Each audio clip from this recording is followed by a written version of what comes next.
Divided World, Divided Class. Chapter 1.4 Global Imperialism and First-Worldism. As Amin has noted, the, quote, normal development of the capitalist production cycle was interrupted by a world phase of crisis and war, lasting just over 30 years, between 1914 and 1945, when rivalry over territorial expansion produced the inevitable collisions amongst the imperialist powers.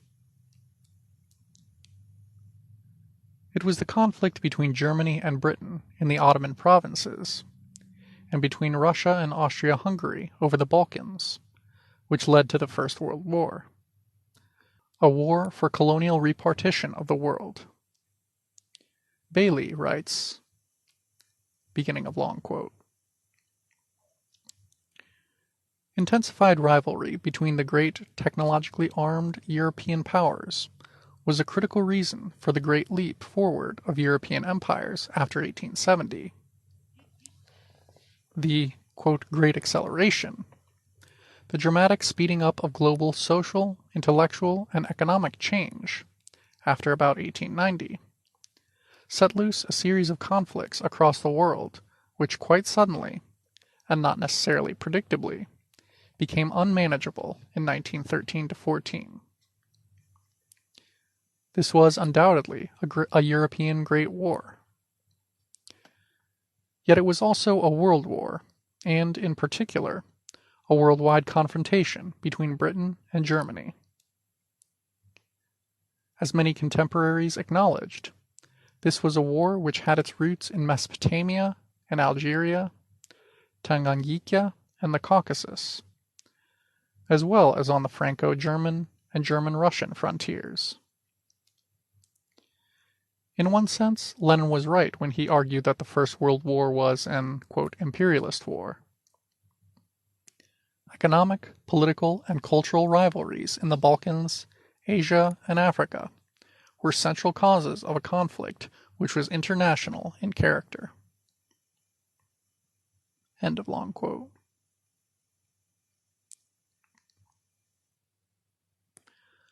The economic causes of the First and Second World Wars lay in capitalism's endemic tendency to overproduction, falling rates of profit, inequality, and declining mass consumption.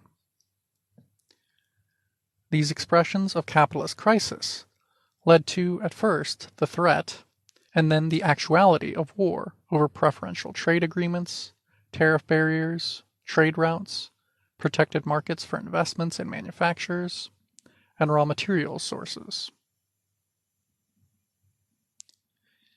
Imperialist protectionism was fully supported by the socialist parties, which opposed imports of foreign goods and foreign workers. As U.S. historian and accountant Richard Kruth notes in his superb short study of the economic and political causes of the First and Second World Wars, in the imperialist countries of the 1920s, the, quote, monopolists, the farmers and workers teamed up with the bankers, end quote, in a national alliance which could only lead to war.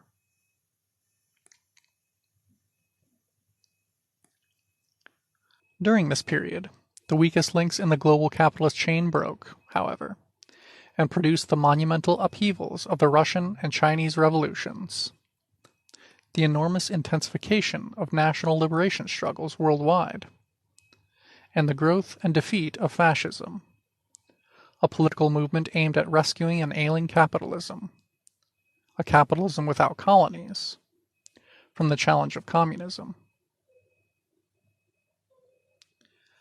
After this period, monopoly capitalism was retrenched and became what U.S. sociologists Robert Ross and Kent Tracht call global capitalism, or what we will refer to herein as, quote, global imperialism.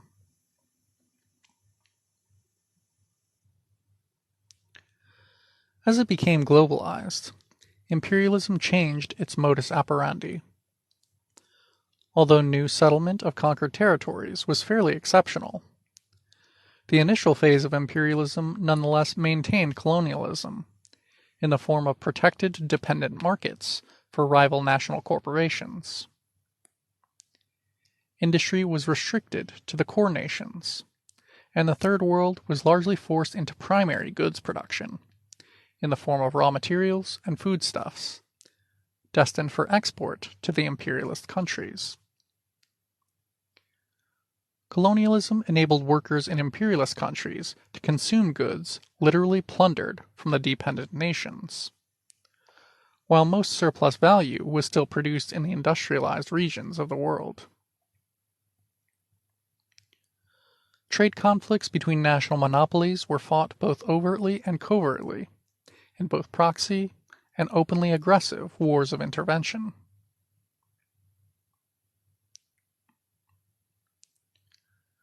With the transition to global imperialism, however, national corporations have become multinational corporations.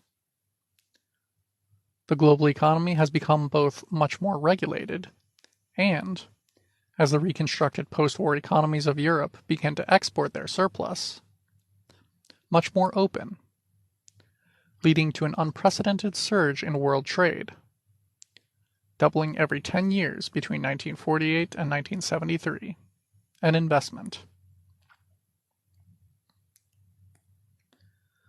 A decisive unity of the imperialist bloc against communist and nationalist insurgency in the oppressed nations largely, though not completely, replaced destabilizing inter-imperialist rivalries.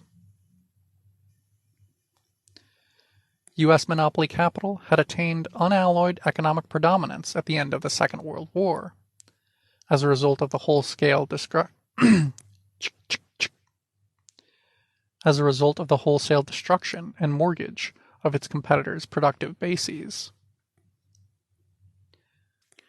By this time, the USA held 2/3 of the world's gold reserves and 3/4 of its investment capital. The USA thus found itself in the same position as Great Britain had a century earlier, and, like Britain, sought to impose its economic hegemony via an open-door imperialist regime. In doing so, the USA gained a foothold everywhere outside the socialist bloc, and promoted formal decolonization and, quote, free trade.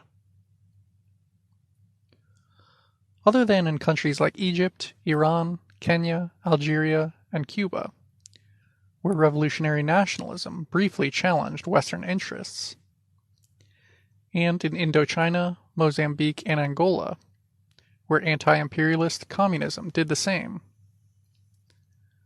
This was to occur in a form which meant that the breakup of empire produced a change in colonial states' constitutional status, as distinct from their dependent social structures. The empires of Britain, France, and the Netherlands were dismantled, and the Third World ruling classes integrated into imperialist capitalist structures by way of their thorough compradorization. Global imperialism, what Ghana's first president Kwame Nkrumah called collective imperialism, retained spheres of interest through neocolonialism.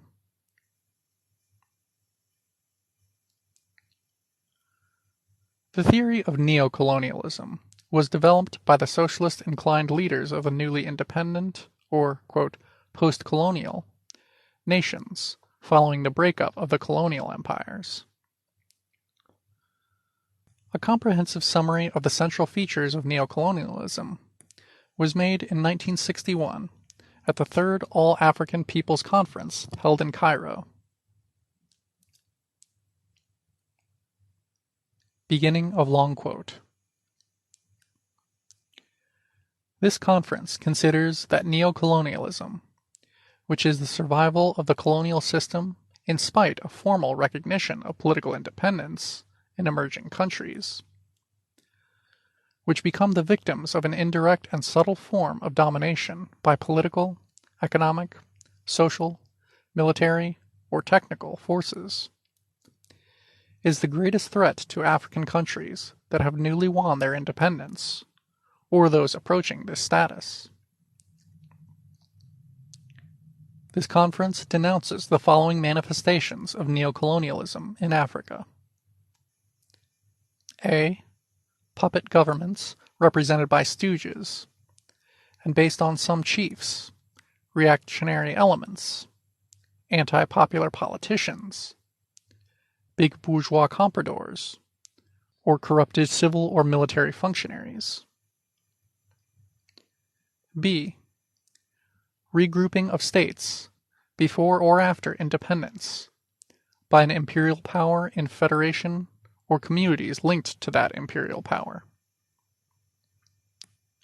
C.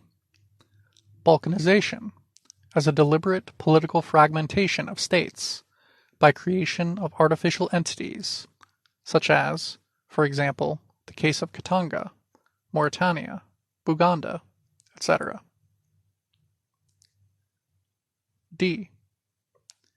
The economic entrenchment of the colonial power before independence, and the continuity of economic dependence after formal recognition of national sovereignty. E. Integration into colonial economic blocs, which maintain the underdeveloped character of African economy. F. Economic infiltration by a foreign power after independence, through capital investments, loans, and monetary aids or technical experts, of unequal concessions, particularly those extending for long periods. G. Direct monetary dependence, as in those emergent, independent states, whose finances remain in the hands of and directly controlled by colonial powers. H. Military bases, sometimes introduced as scientific research stations or training schools, introduced either before independence or as a condition for independence. End quote. Footnote from Voice of Africa, Neocolonialism, Volume 1, Number 4, April 1961. End of footnote.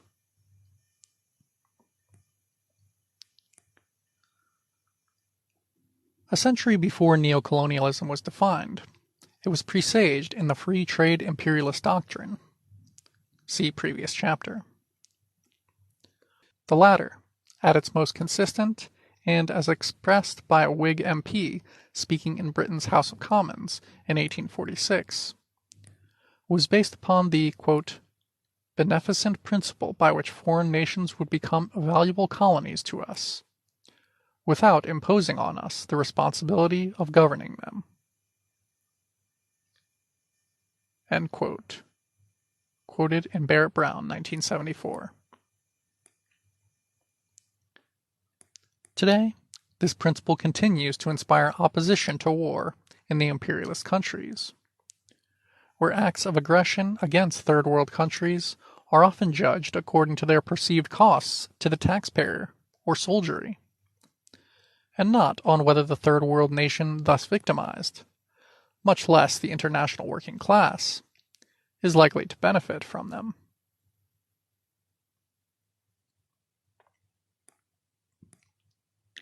As capitalism became truly global for the first time, Keynesian demand management in the form of the provision of high wages to core workers limited the extraction of surplus value in the first world, whilst superexploitation increased in the third world.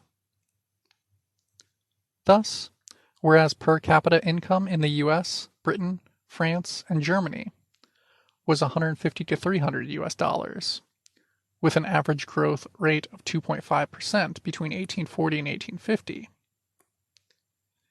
In 1949, in many developing countries, it was between 25 to 50 US, with zero growth rates. In 1950, per capita income in the US was 10 times that of the Third World, where it was 17 times in 1960.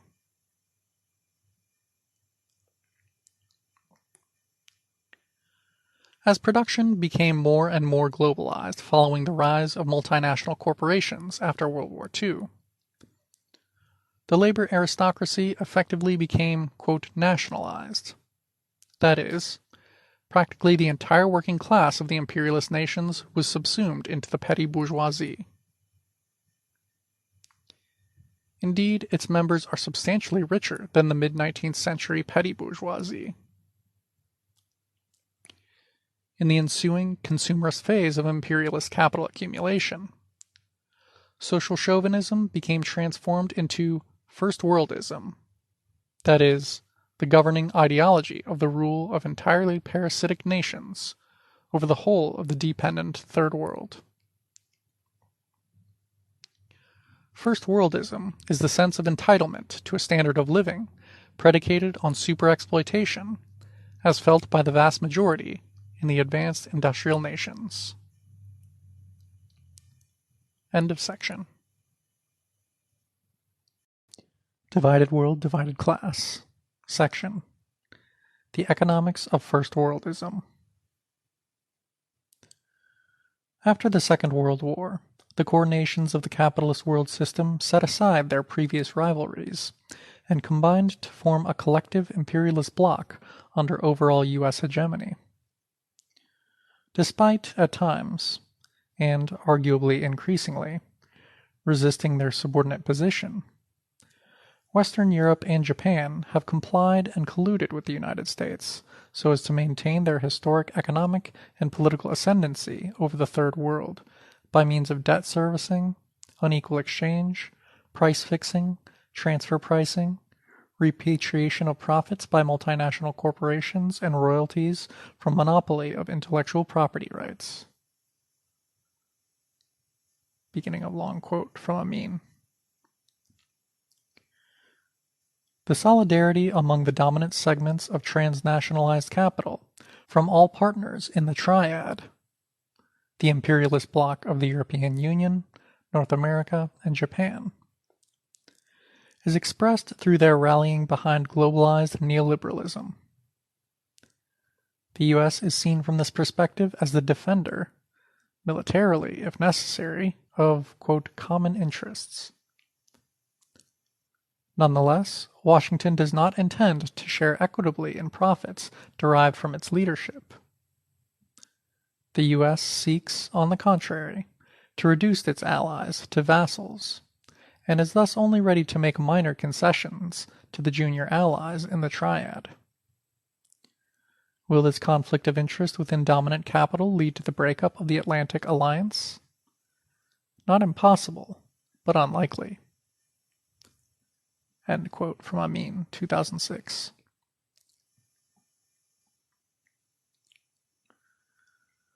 Over the past 60 years, as super profits have been sucked into the first world at exponential rates, MNCs have found that in order to secure the buying power of some 800 million first world consumers, they must be in a position of complete dominance in the world market.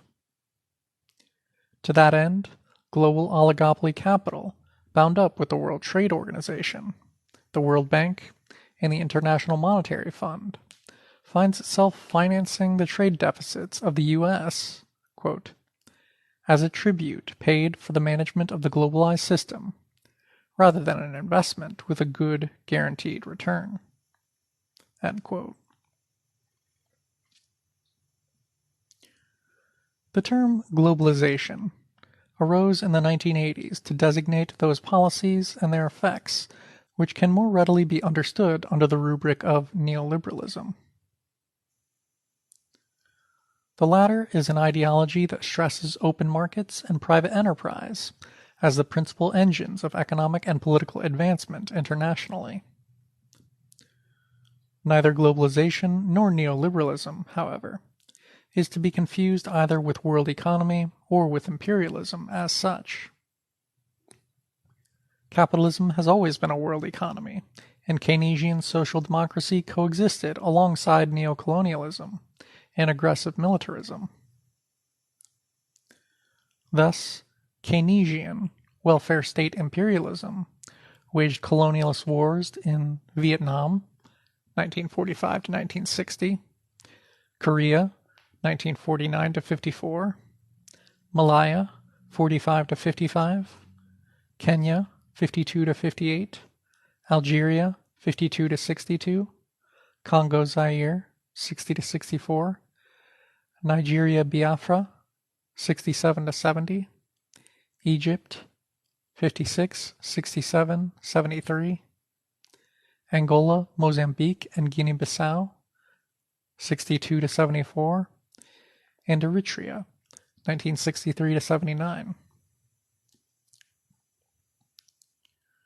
Having conducted a series of devastating colonialist wars against Africa and Asia in the 19th century, after the Second World War, French militarism tried to prevent the people of Vietnam, Laos, Cambodia, and Algeria from winning their independence.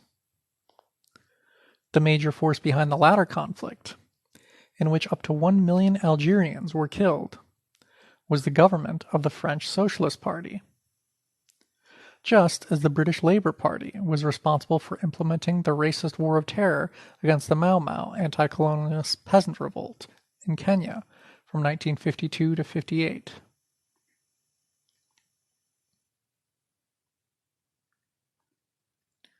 Neoliberalism does, however, signify a new discipline of labor to the standards demanded by lenders and shareholders.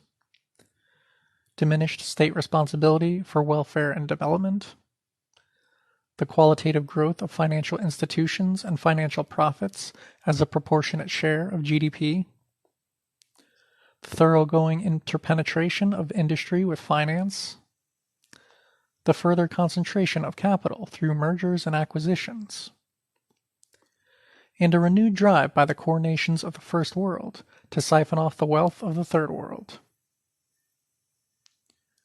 Specifically, neoliberal globalization is one of growing foreign exchange transactions, international capital mobility, transnational corporate expansionism, and the economic ascendancy of financial institutions like the IMF and the World Bank.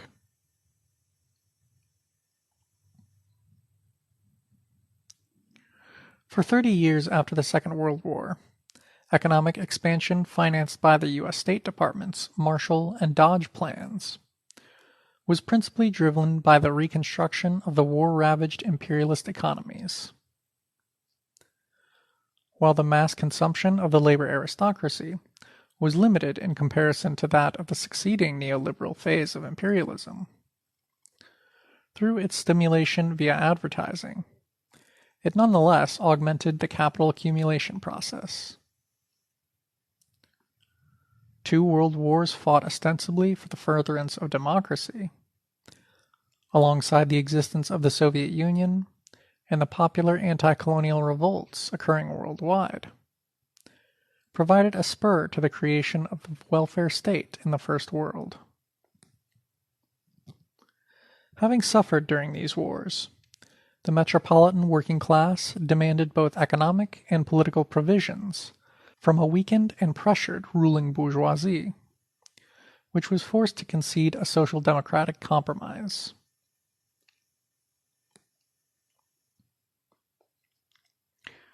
By the end of the 1960s, however, declining profits caused by low interest rates, high investment in fixed assets, physical capital, plant and machinery, high state expenditures, and high wages were causing inflation and sluggish growth, stagflation, in the imperialist economies. At the same time, thriving Japanese and European imperialisms were beginning to compete with the United States, resulting in declining prices for internationally traded manufacturers, and hence declining profits. Moreover, the U.S. itself increasingly found that it could not balance its trade. Consequently, a large reservoir of dollars that could be converted into gold was rapidly accumulating on a world scale, forcing the United States in 1971 to abandon the gold standard and fixed currency exchange rates in favor of floating exchange rates. The decision by the Federal Reserve to dramatically increase interest rates in 1979 marks the beginning of a period of full-bodied neoliberalism. The power such measures afforded investors and creditors led to an upsurge in global capital flows from the mid-1970s onward. Although state deficits continued to remain high because of the enlargement of credit, profit rates began to be restored between 1982 and the turn of the millennium as global imperialism became a reality.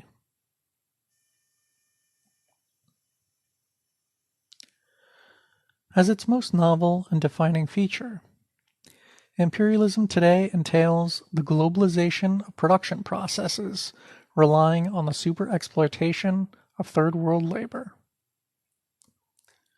This is evinced by, quote, the rise in intermediate goods in overall international trade, whether it is done within firms as a result of foreign direct investment or through arm's-length subcontracting, end quote.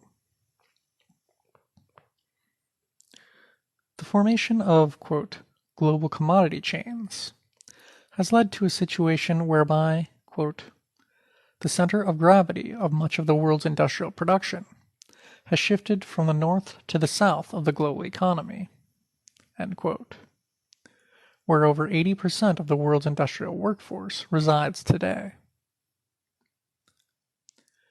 As a means of securing super profits from highly exploited wage labor, and of countering upward pressure on wages by lowering the cost of reproduction of core nation labor. From the late 1970s, international oligopolies turned towards intensive industrialization of the third world export sector. Quote, global labor arbitrage, the practice of firms profiting from international differentials in the price of living labor, affords the biggest companies massive market gains and a competitive edge over smaller rivals. At the same time, for core nation workers, imports of clothing, food, and other mass consumption goods produced by super-exploited third-world labor have enabled improvements in living standards without their having to wrest higher wages from employers. Nevertheless, global imperialism has not been without its contradictions. These are especially bound up with the related phenomenon of financialization.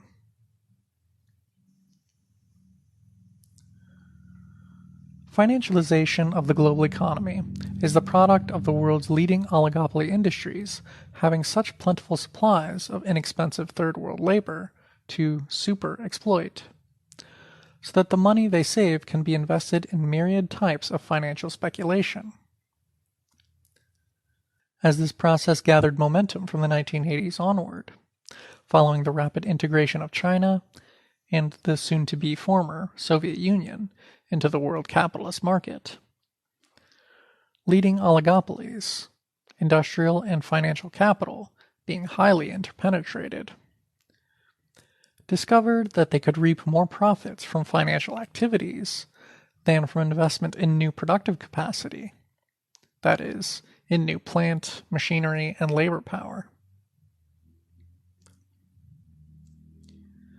The long boom that occurred in the U.S. between 1993 and 2000, preempted as it was by a wave of capitalist euphoria about, quote, the end of history and the triumph of the free market, was largely the result of an exceptional infusion of capital from across the Third World, and, in particular, from industrial, quote, socialism with Chinese characteristics. More accurately, capitalism with Chinese characteristics. Cheap, labor-intensive imports from the global south temporarily allowed the imperialist bourgeoisie to offset its inability to sell as much as it could produce domestically. In short, quote, overcapacity in southern labor-intensive production processes, through its effect on repressing the prices of consumer goods, intermediate inputs, etc., has played a key role in helping the imperialist economies to contain and alleviate their domestic overcapacity." End quote. Inflationary pressures associated with the U.S. trade deficit were offset by the falling prices of outsourced intermediate input and consumer goods.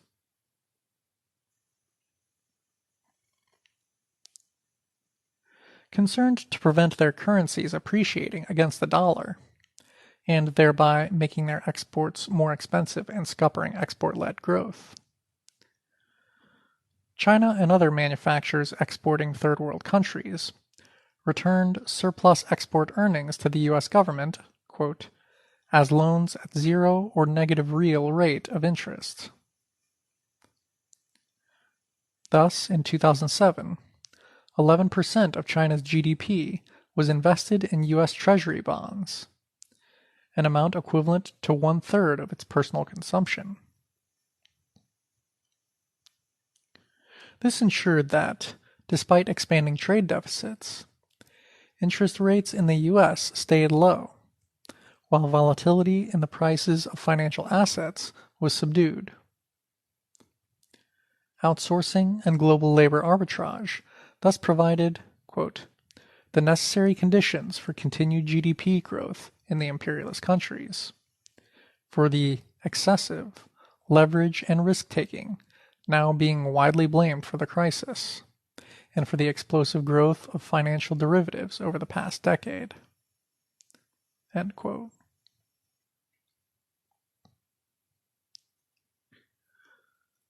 Financialization of the economy, following on the heels of global imperialism, was recently manifested most prominently in the provision of cheap, risky mortgages for house purchases in the rich countries.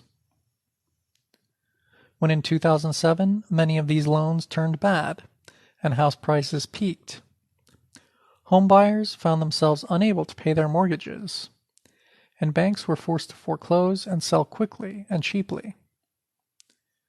Many houses thus became available at low prices, and the market value of real estate declined precipitously.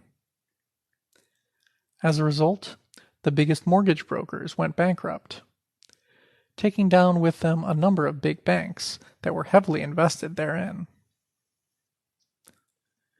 In order to bail out these banks, governments across the First World sold bonds, that is, promises to pay the bearer back with interest at a later date.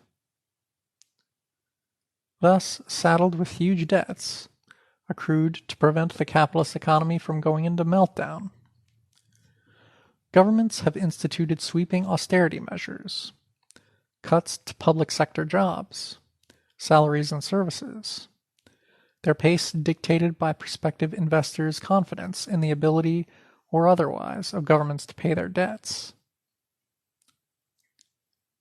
Given that austerity has massively reduced first world markets for goods and services, it is unlikely that the private sector can pick up where the public sector has left off for some time to come.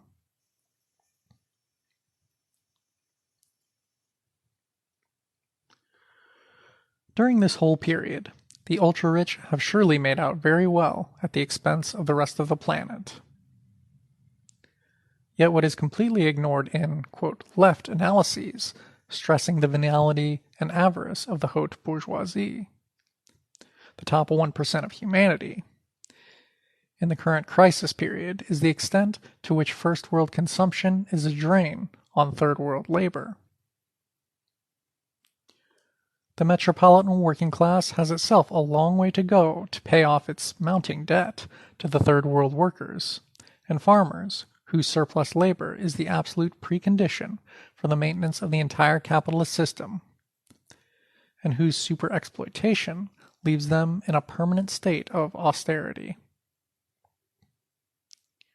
Indeed, the deleterious consequences of neoliberalism for the Third World have been serious indeed.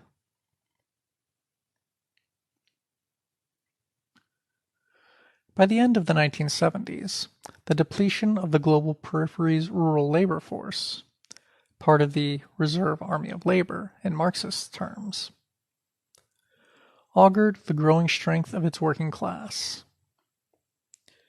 In part, to combat this trend, the global financial institutions dominating the world economy would have been described as the financial wings of U.S. foreign policy, introduced a regime of trade liberalization and capital export in the 1980s and 90s. The conditions under which Third World capital could continue to sustain its profit rates were the Structural Adjustment Programs, SAPs, and fiscal austerity the IMF imposed in that period, whereby public spending was dramatically cut and semi-protectionist import substitution industrialization, ISI, strategies abandoned. With neoliberal financial and trade agreements in place, the danger of capital flight loomed large in all countries. In the Third World, the comprador and/or post-socialist ruling capitalists slashed wages to assure global monopolist interests of their goodwill, further reducing the buying power of their compatriots in the domestic market.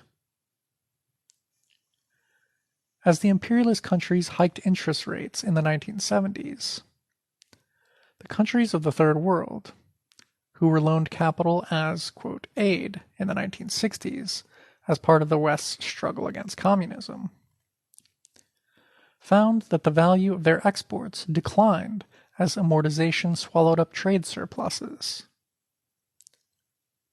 High interest rates ensured a constant loss of capital to the First World, so that by 2000 the debt of the peripheral countries was 4 times larger than in 1980. As French Marxist economists Gérard Duménil and Dominique Lévy suggests, the benefits to the First World of the Third World debt crisis, capital export, and neoliberal restructuring of Third World economies are multifold. Beginning of long quote.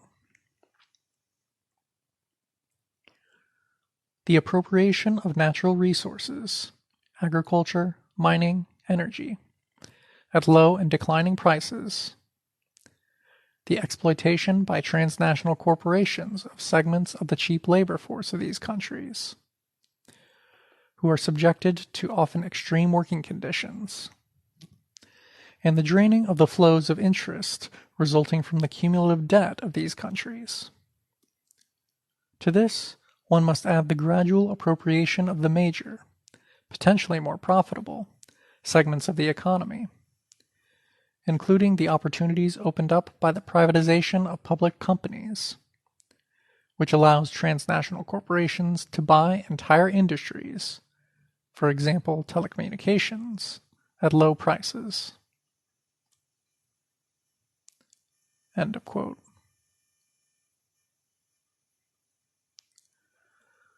Fully export-oriented capitalism, then, was implemented on a massive scale in Third World countries from the 1980s and continues today. Footnote: the foreign exchange reserves held by semi-industrial Third World countries have risen over the past 15 years in tandem with U.S. debt. This phenomenon has to some extent countered the threat of capital flight in these countries, provided space for a macroeconomic approach to expand domestic demand, and ameliorated the prior zeal for export-oriented accumulation. However, if the U.S. trade deficit continues to grow at the same rate as effective demand in the Third World, the result will either be unrelenting depreciation of the U.S. dollar relative to Third World currency appreciation, particularly China's yuan, or a worldwide acceleration of inflation. End of footnote.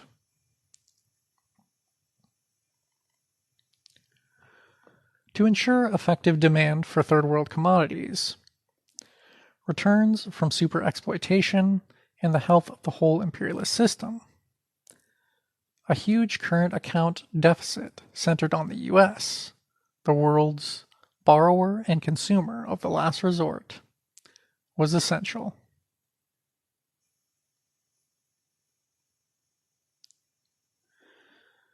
Since 1970 to 71, the United States has imposed its economic will on the world through a policy of dollar hegemony. To ensure that superexploitation can continue unabated in countries which have the potential to develop their own competitive economies, the United States demands that the world pay for oil in US dollars, which it uses to purchase goods for which it has not the ability to pay. Dollar hegemony is one of the principal mechanisms by which the imperialist bloc is able to secure economic supremacy over third world nations today, even in the face of a US $400 billion trade deficit. Economist Henry C.K. Liu writes, beginning of long quote, "World trade is now a game in which the US produces dollars, and the rest of the world produces things that dollars can buy. The world's interlinked economies no longer trade to capture a comparative advantage. They compete in exports to capture needed dollars to service dollar-denominated foreign debts, and to accumulate dollar reserves to sustain the exchange value of their domestic currencies. To prevent speculative and manipulative attacks on their currencies, the world's central banks must acquire and hold dollar reserves in corresponding amounts to their currencies in circulation. The higher the market pressure to devalue a particular currency, the more dollar reserves its central bank must hold. This creates a built-in support for a strong dollar that in turn forces the world's central banks to acquire and hold more dollar reserves, making it stronger. This phenomenon is known as dollar hegemony, which is created by the geopolitically constructed peculiarity that critical commodities, most notably oil, are denominated in dollars. Everyone accepts dollars because dollars can buy oil. The recycling of petrodollars is the price the U.S. has extracted from oil-producing countries for U.S. tolerance of the oil exporting cartel since 1973.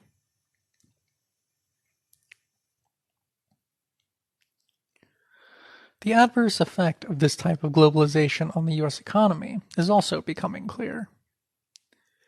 In order to act as consumer of last resort for the whole world, the U.S. economy has been pushed into a debt bubble that thrives on conspicuous consumption and fraudulent accounting.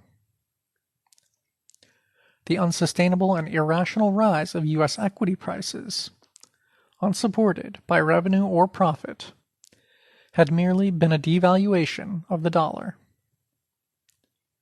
Ironically, the current fall in U.S. equity prices reflects a trend to an even stronger dollar, as it can buy more deflated shares." End quote from Liu, 2002.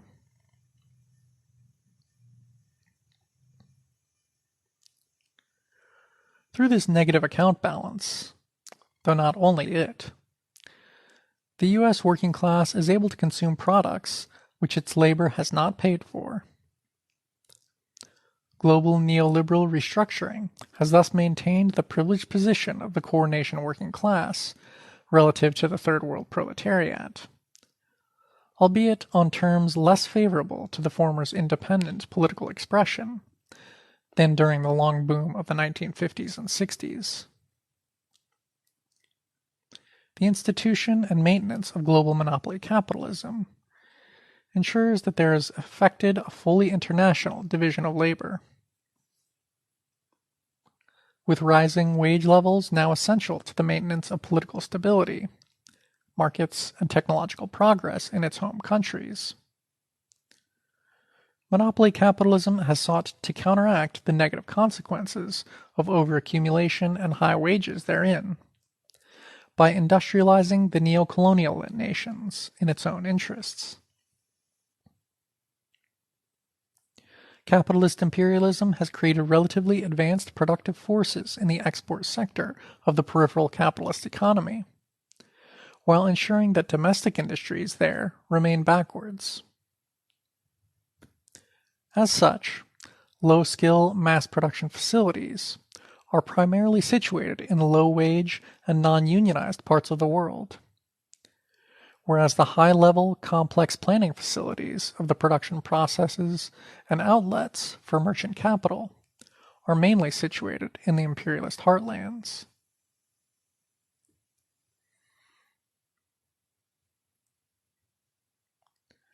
The advent of the newly fashioned microchip in 1971 marked the beginning of a third industrial revolution based on cybernetics and a new age of capital accumulation. This new technology ensured that employment of the metropolitan industrial workforce was increasingly unprofitable.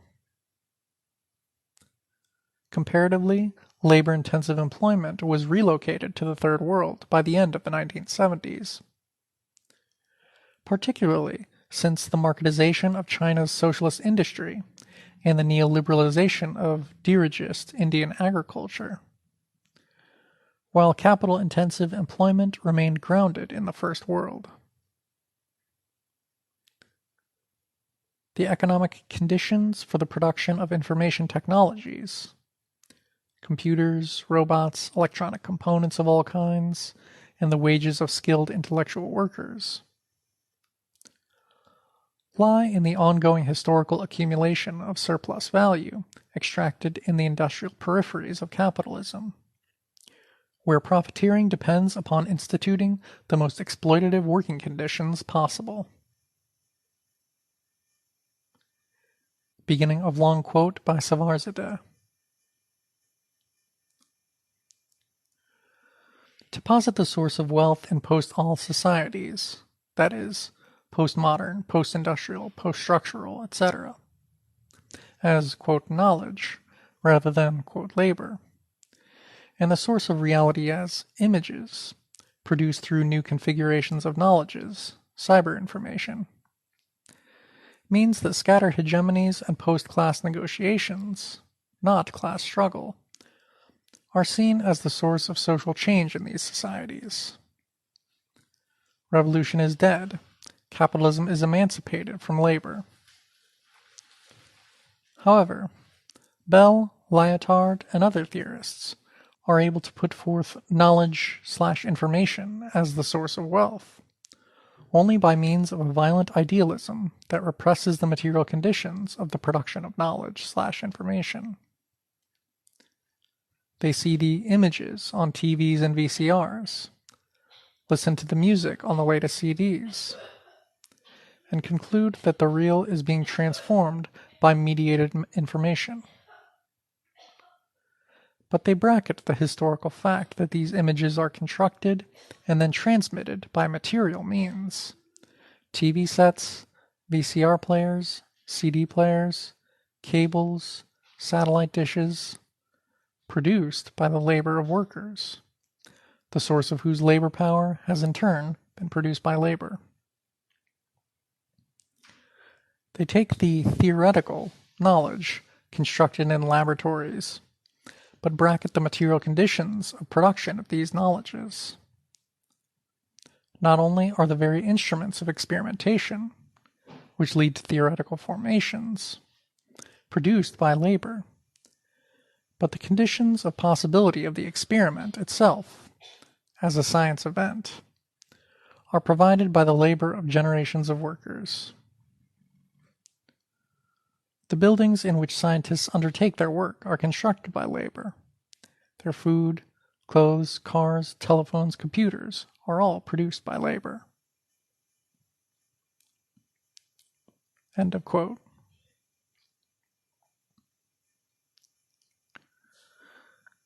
The extent to which the populations of the metropolitan capitalist nations are unconcerned with international democratic control of the means of production, and social wealth in general, the material basis for a more humane distribution of rational, empathetic, and cooperative social sensibilities, is directly related to the manner in which they are employed as workers outside of the direct confrontation between the capitalist class proper and the class of exploited labor. Sociologist Grant Kester writes, beginning of long quote, "With the transition to a post-industrial economy, the social costs of the capitalist system haven't been eliminated. They have simply been relocated. The International Division of Labor under post-Fordism has the effect of partially displacing class divisions that were previously experienced in the industrial city, between city and suburb, middle class and working class, into spatial divisions between first and third world.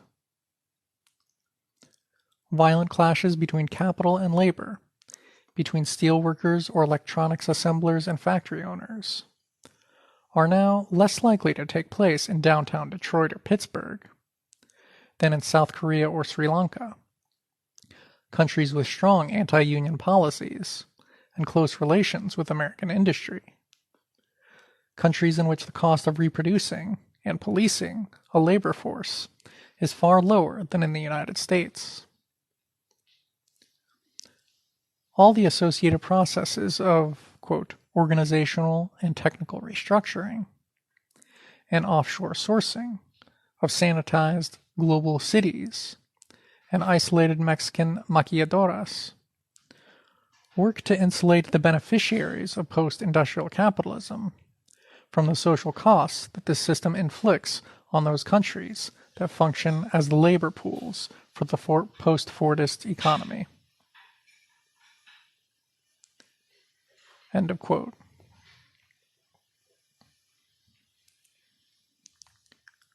The employment of national majorities in unproductive labor is sustained by terrific growth in the productivity of advanced technology and imperialism's effective denial of its ownership by subject and super-exploited populations ruled by a comprador bourgeois elite.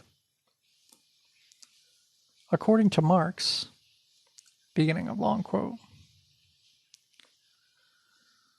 "The extraordinary productiveness of modern industry, accompanied as it is by both a more extensive and more intensive exploitation of labor power in all other spheres of production, allows the unproductive employment of a larger and larger part of the working class, and the consequent reproduction, on a constantly expanding scale, of the ancient domestic slaves under the name of servant class, including men servants, women servants, and lackeys, etc."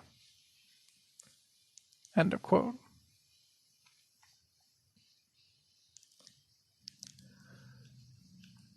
As superexploitation has become central to the operation of the global capitalist economy, the size of the productive workforce in the core nations has diminished, and the consumer service sectors of the economy have expanded. This phenomenon can be witnessed in Britain as far back as 1815, where between then and 1901, the absolute numbers of workers in basic industries remained static, whilst the total population almost doubled, entailing a decline in the proportion of these workers, from 23% to 15% of the total British population. Politically, workers with a material stake in the post-industrial economy constitute a rampart of first-worldism within the global working class.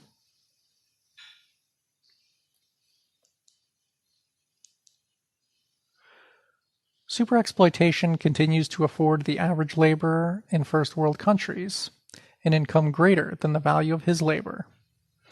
See Part 2 of the present work.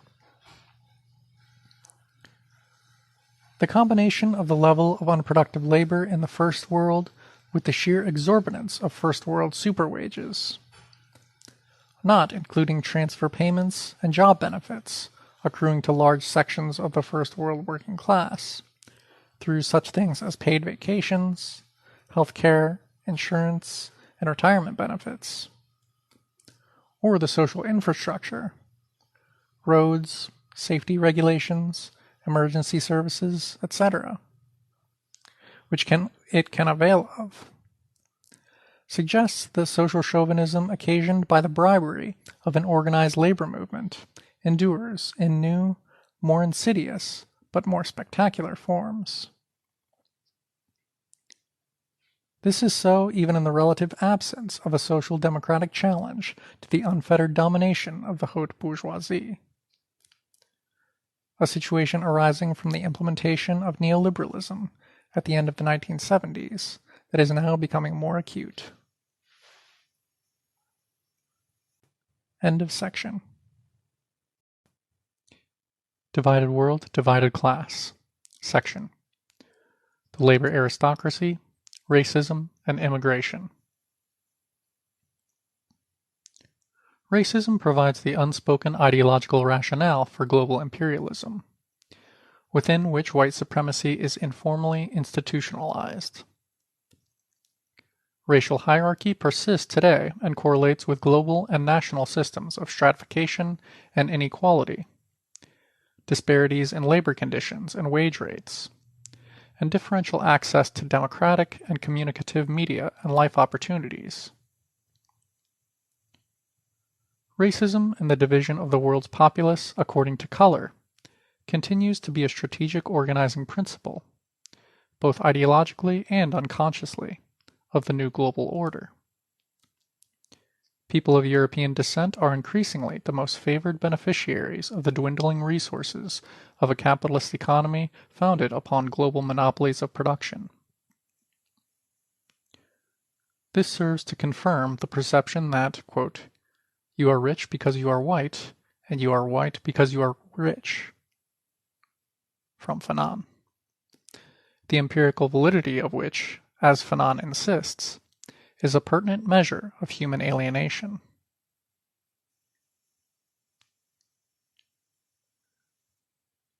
The imperialist racial and gender hierarchies, upon which national chauvinism is positioned, are and reconstructed by global imperialism.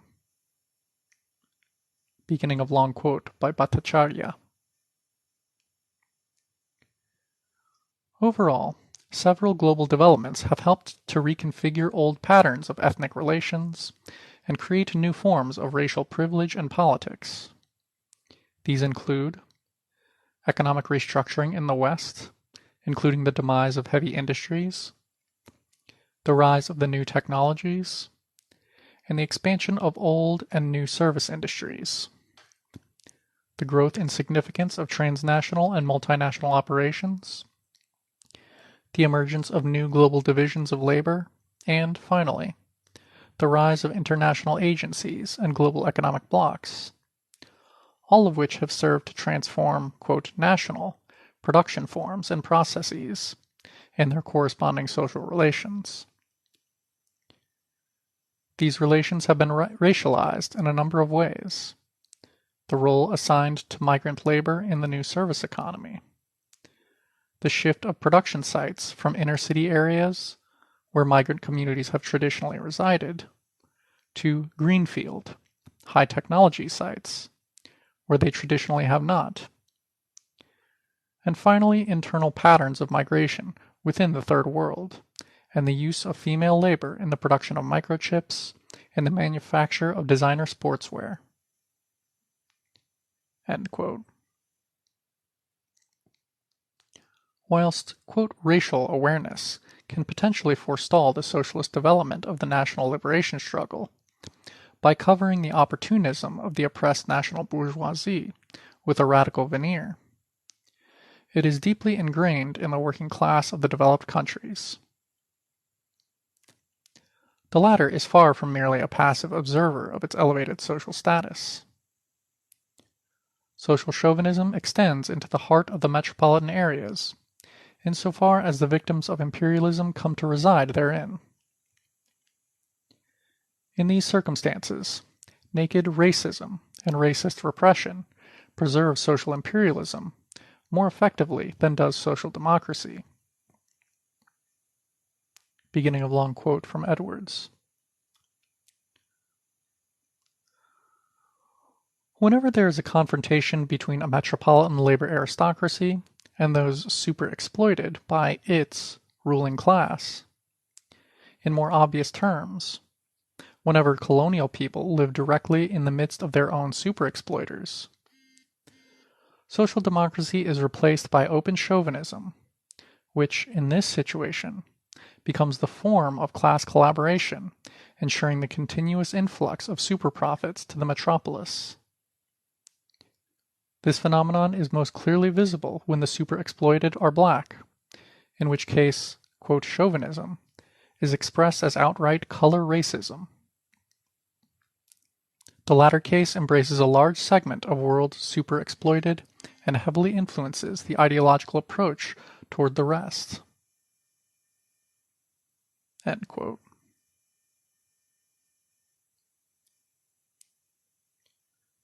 An exemplary instance of the social democratic state providing, quote, substantive support in securing the conditions for the reproduction of capital is the organization of labor migration in countries where the reserve army of labor, that is, the unemployed, was in short supply in the period after the Second World War. It is vital to understand that the benefits of exploiting immigrant labor are not confined either to the capitalists who directly employ it or certain, quote, fractions of capital. All capitalists benefit from the exploitation of immigrant labor. As Marx wrote, quote, in each particular sphere of production, the individual capitalist, as well as the capitalists as a whole, take direct part in the exploitation of the total working class by the totality of capital, and in the degree of that exploitation, not only out of general class sympathy, but also for direct economic reasons. End quote. Thus, after the Second World War, whilst encouraged to advance overall capital development in Western Europe, immigrant labor tended to find itself confined to particular sectors of industry, principally old labor-intensive sectors, which the expansion of the service sector and high-technology manufacturing were tending to render unprofitable. Footnote.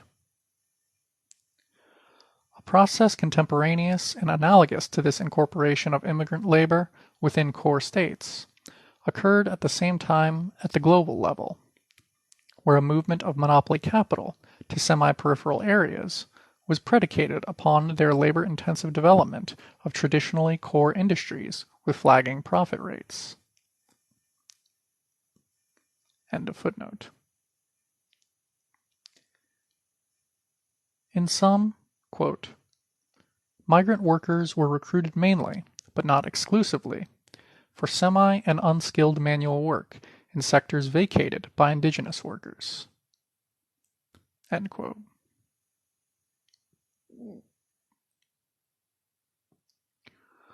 Whilst employment in UK manufacturing fell from the 1960s into the 1970s, the amount of immigrant labor employed therein increased dramatically.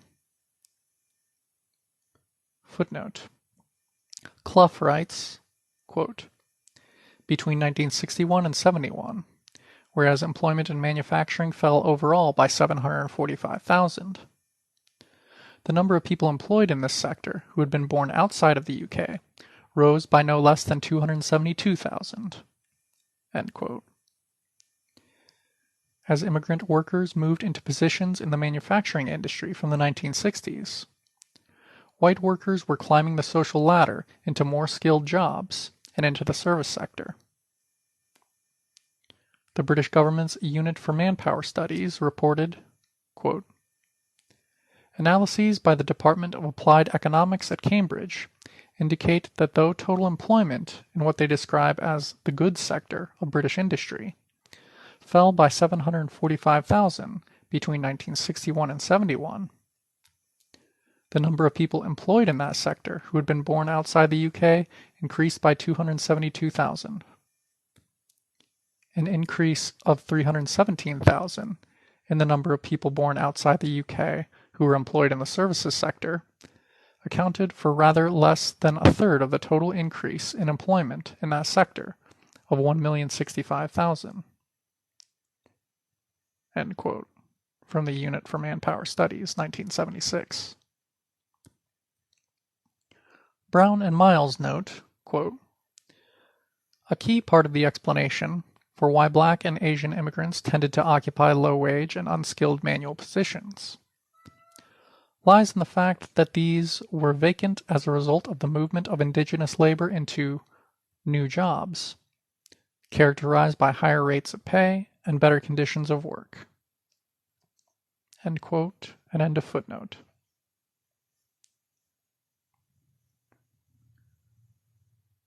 British capital in the 1960s and early 1970s required a labor force that could be highly exploited in terms of working conditions and wages, particularly in the ailing textiles industry in the Northwest and the metal foundries of the Midlands.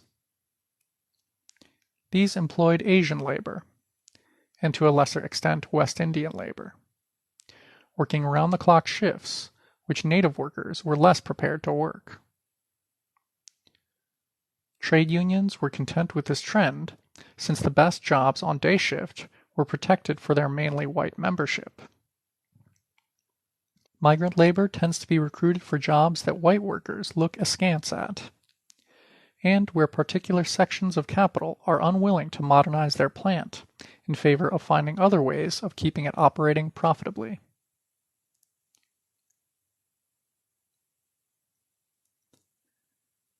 Imperialism takes advantage of immigrant labor so as to help maintain its profit rates in several ways. First of all, immigrant workers provide cheap labor to do the worst jobs. Secondly, their precarious position enables the expansion of shift working. Thirdly, they reduce the cost of public and social services. Finally, since all the costs of raising and training foreign-born workers are borne by their country of origin, immigrant labor makes lower demands on social services. For all these reasons, imperialism needs to maintain immigrant labor as a special and oppressed stratum within the working class.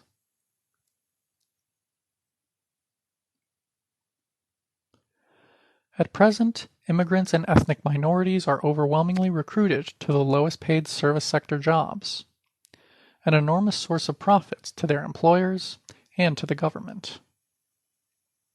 Footnote. See, for example, the independent, quote, amnesty on illegal immigrants is worth £6 billion to the UK, written in 2006. End footnote.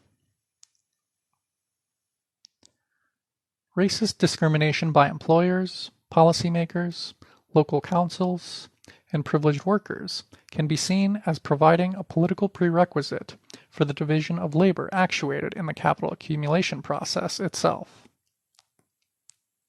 The persistent racial gap in employment, life opportunities, and income is fundamentally reproduced by institutional economic discrimination according to occupational placement and labor market segmentation in the interests of imperialist capital accumulation. The political management of so-called, quote, race relations. Footnote. See Sisivandan, 1974, for a classic critique and history of the race relations management paradigm in Britain. End footnote. Is a system by which the metropolitan capitalist governments ensure that the national supremacy conducive to materially and ideologically fostering social chauvinism and political conservatism in the broader population is developed. As Greek economist Marios Nikolonakos has written, beginning of long quote, the migratory mechanism of late capitalism in Western Europe is supported by an institutionalized system of discrimination, which is anchored in legislation regarding foreigners and in interstate agreement. Discrimination raises the rate of exploitation. Capital succeeds in maximizing surplus value through dividing the working class and granting privileges to a section of it." End quote.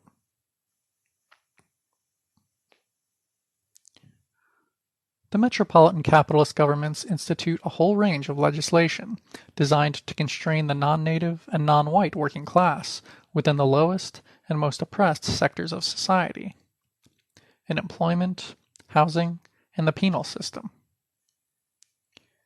In Britain, according to the Department for Work and Pensions Family Resources Survey 2000 to 2001, families with a Pakistani or Bangladeshi background are much more likely than other groups to be living on low incomes, with almost 60% of the 1 million people in this group living in low-income households. According to the annual Local Area Labour Force Survey 2001 to 2002, issued by the British Office for National Statistics, meanwhile, 27% of Black Caribbean men aged 16 to 24 are unemployed, whilst for Bangladeshi men in the same age range, the jobless rate is over 40%. Young Black African men, Pakistanis, and those belonging to the, quote, mixed group, also have very high unemployment rates, ranging from 25 to 31%. The comparable unemployment rate for young white men is 12%. Pathak provides further recent data on the overwhelmingly lower working class character of ethnic minority groups in Britain as compared to its, quote, white population. British author Arun Kundani provides an excellent account of how, following the collapse of local industry and employment in the Oldham and Bradford areas of northern England in the 1980s, discriminatory local housing policies favoring that section of the white population who could not afford to move to the suburbs created a racially segregated urban space wherein racist violence by the state and white workers against the predominantly working-class Asian community proliferated.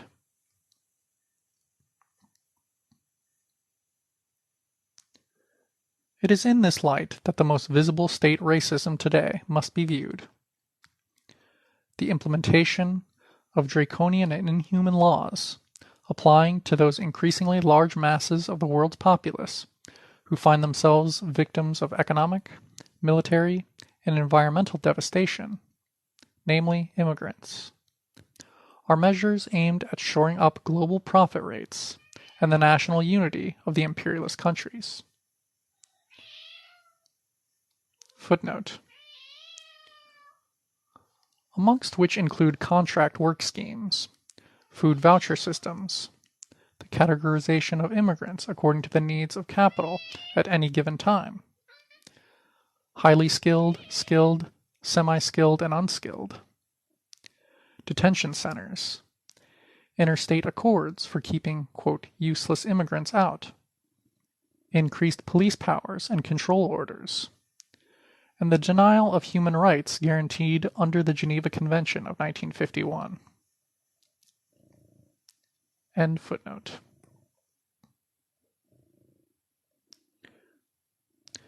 The almost universal opposition in the First World to immigrant rights testifies to the common interest shared by all dominant classes therein in the maintenance of a captive colonial labor market. Labor aristocratic discrimination, violence and antipathy towards immigrant populations, even second, third, or fourth generation ones, in the First World and non-white workers in the settler nations, is the product of deep-seated and extensive training and social habitus. Racist consciousness and practice has helped secure bourgeois social status for First World workers over the course of 4 centuries of capitalist ascendancy.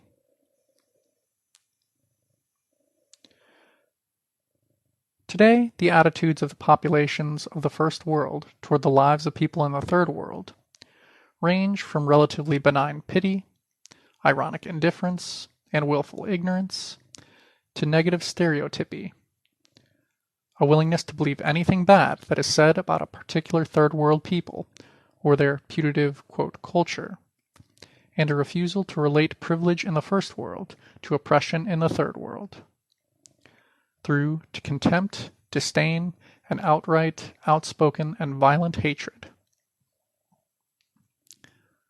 Thus, there is a common popular propensity in the first world to accept and or champion imperialism and a corporatism, and to affect a blasé disregard for the painful reality of superexploitation. The national chauvinism, parochial jingoism, and racism of the first world working class is not the product of false class consciousness. Working class conservatism in the imperialist countries is not so much the product of, quote, traditional deference, but of global preference. It is the end product of a long and violent process wherein the economic and political privileges of living in an imperialist nation have come to seem natural and acceptable to the first world citizenry as relative winners in the global class struggle.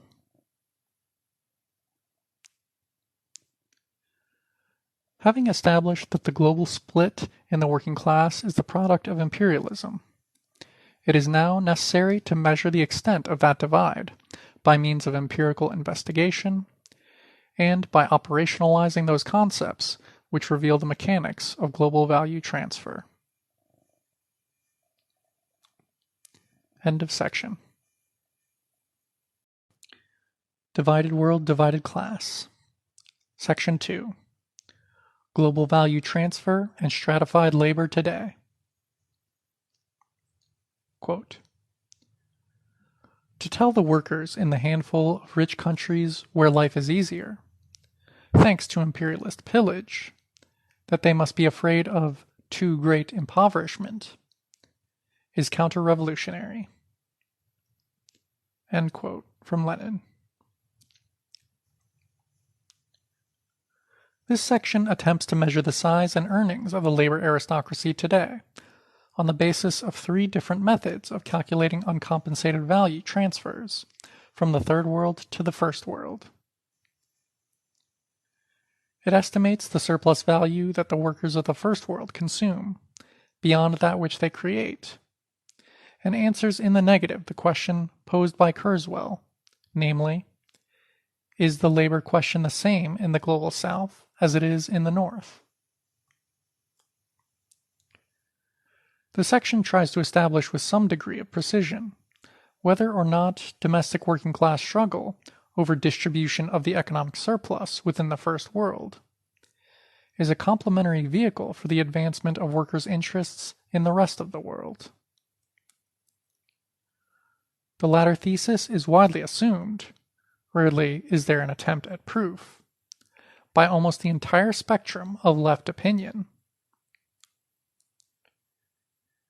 Considering that no major strand of socialist theory has incorporated a rigorous understanding of imperialist embourgeoisement in its praxis, the present work is nonpartisan in its approach, drawing on analysis provided by thoroughly internationalist, though marginal, strands of Marxism. It provides a constructive challenge to the political left globally, and calls for a radical reappraisal of what it considers the first worldist strategies characteristic of such. Footnote. First worldism is defined here as the sense of entitlement to a superior standard of living, no matter that it is attained through imperialism, of the advanced industrial nations. End of footnote.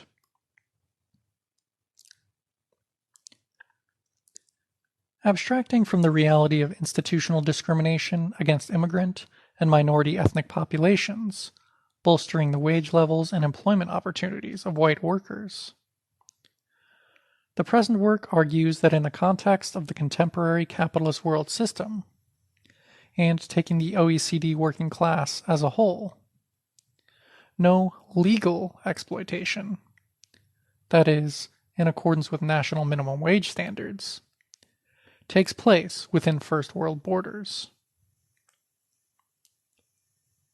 Footnote. There may, however, be some production workers in the major imperialist countries, paid substantially below the legally binding minimum wage. The 21 Chinese cockle pickers who died at Morecambe Bay in Lancashire in 2004 are a particularly egregious and tragic example of such illegal exploitation occurring. In this section, the word exploitation is used to indicate a situation where returns to labor are of less value than that which labor creates during the course of production. The word, of course, has other usages, such as, for instance, when we refer to the exploitation of a patented invention or of natural resources, the exploitation of a vulnerable or naive person, or of a loophole in a contract. End footnote. Establishing the global split in the working class as the product of imperialism, it measures the extent of that divide by means of operationalizing those concepts which purport to reveal the mechanics of global value transfer, namely, unequal exchange and capital export imperialism. This section thus provides an account of the super wages, wages supplemented by super profits, that the first world working class is in receipt of today.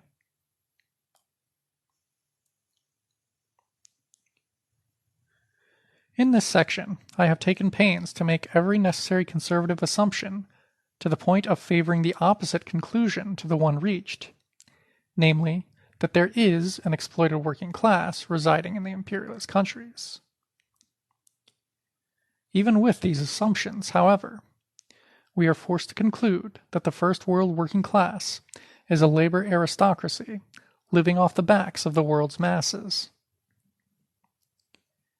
Before proceeding with our investigation, however, we must discuss two related problems presented by the conceptual and empirical framework utilized throughout the section.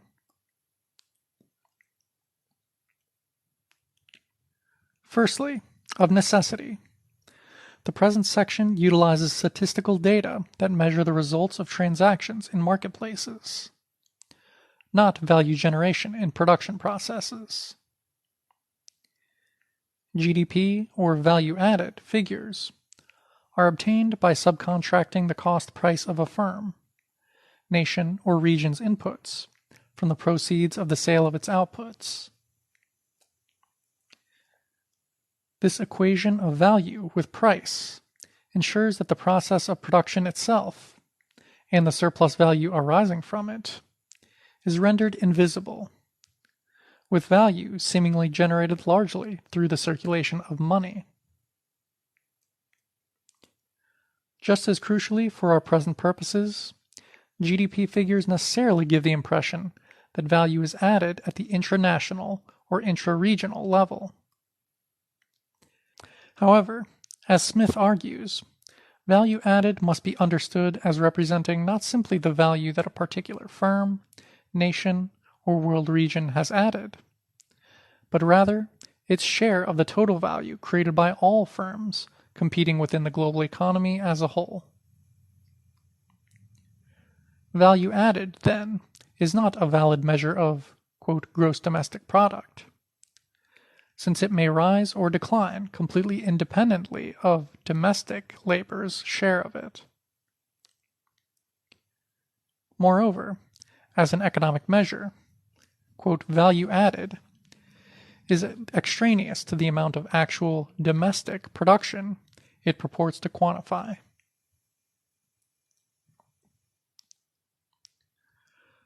Smith provides a persuasive critique of what he terms the GDP illusion. That is, the inability of official business and government statistics to capture the reality of value transfer between corporations and nations alike. As he argues, quote, GDP, which claims to be a measure of the wealth produced in a nation, is in reality a measure of the wealth captured by a nation." End quote.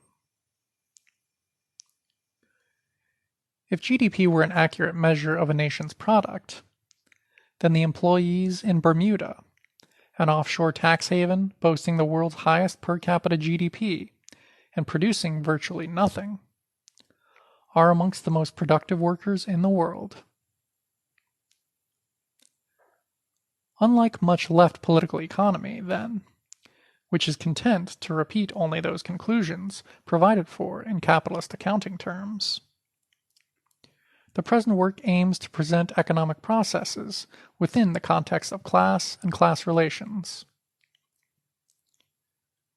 The reader must, therefore, bear in mind that analyses mired in price-based approximations of value extortion have worth only insofar as they can reasonably correlate value transfer estimates with estimates of the abstract, or universal, labor involved in production. See below.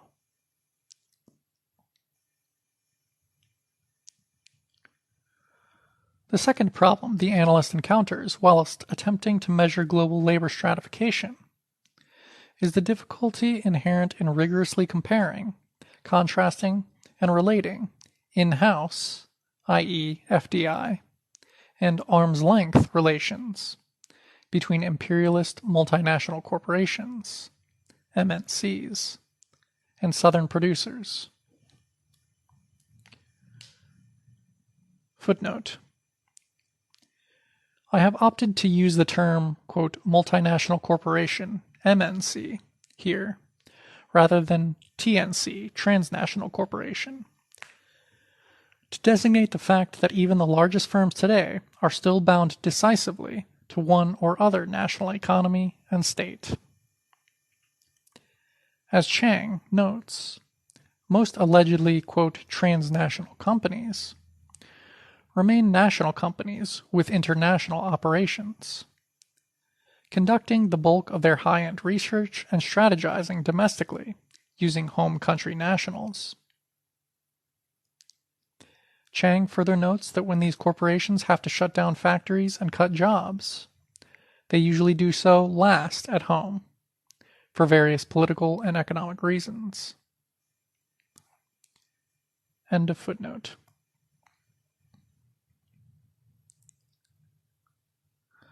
A clearer demarcation between these two modes of extracting superprofits would undoubtedly enable a deeper understanding of the complex relationship between visible and invisible transfers of value from the third world to the first world. Nonetheless, we may make some important preliminary observations in this regard.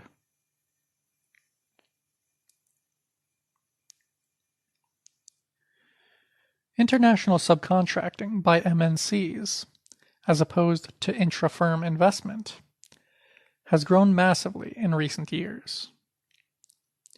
For example, annual imports into the U.S. from U.S. MNC subsidiaries in China increased from $3 billion to $63 billion between 1992 and 2006, a 20-fold increase.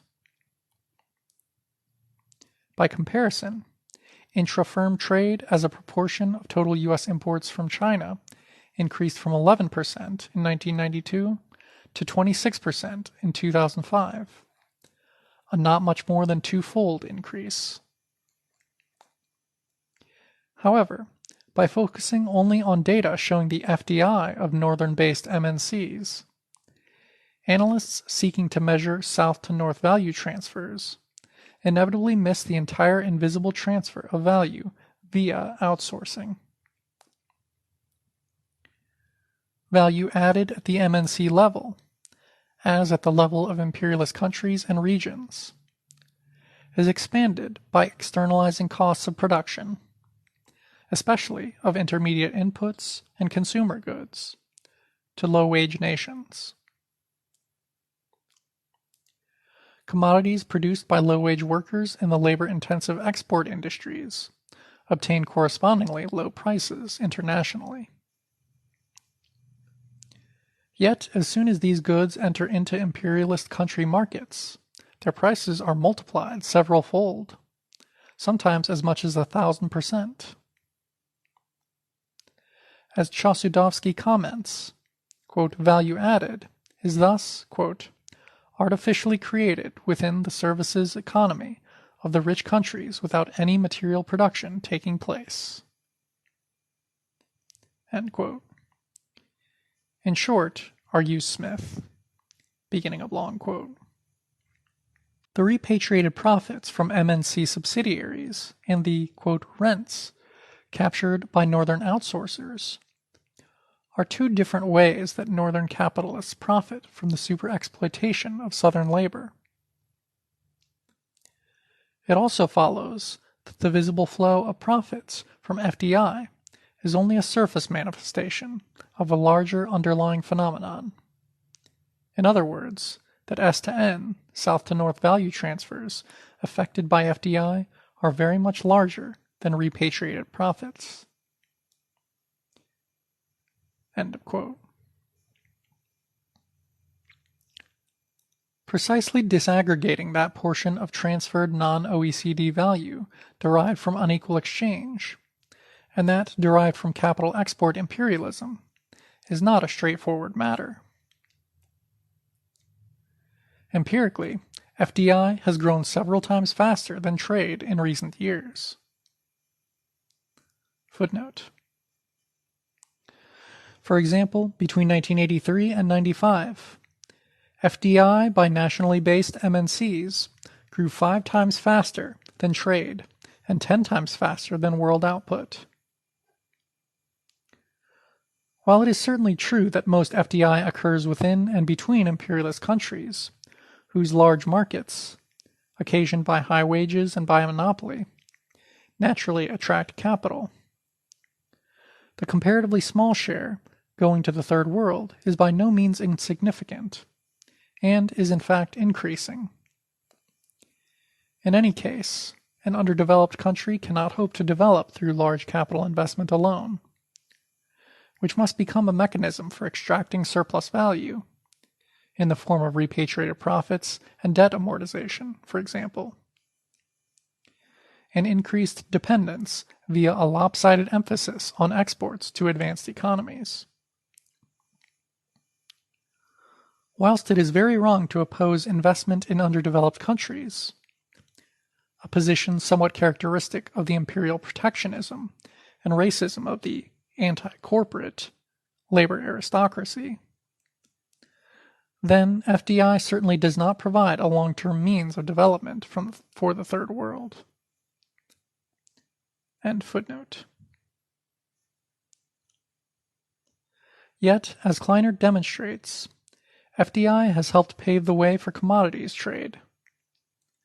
From 1945 to the late 1970s, underdeveloped countries such as India, Mexico, and Brazil attempted to foster industrialization behind high protectionist walls, a model of development known as import substitution industrialization, ISI.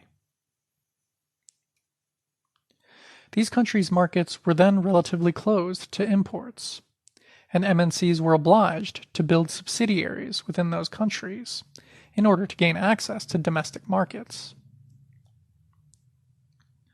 The advance of neoliberalism, imperialism's strategic response in the 1970s to a crisis of overaccumulation manifested as stagflation, essentially involved the removal of these protectionist barriers, and the semi-protected third world industries built up during the ISI period were bankrupted and ruined by the ensuing flood of imports. This also happened on a grand scale in China, with the decimation of the, quote, town and village enterprises, a massive process of deindustrialization.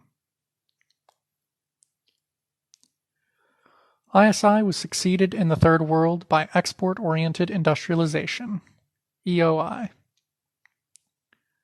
From then onward, investments by imperialist MNCs were far less motivated by the need to gain access to domestic markets. With the huge reduction of quotas and tariffs, they could achieve this through trade. But their primary motivation became to accumulate huge profits through exploiting inexpensive labor, especially by outsourcing production to low-wage nations.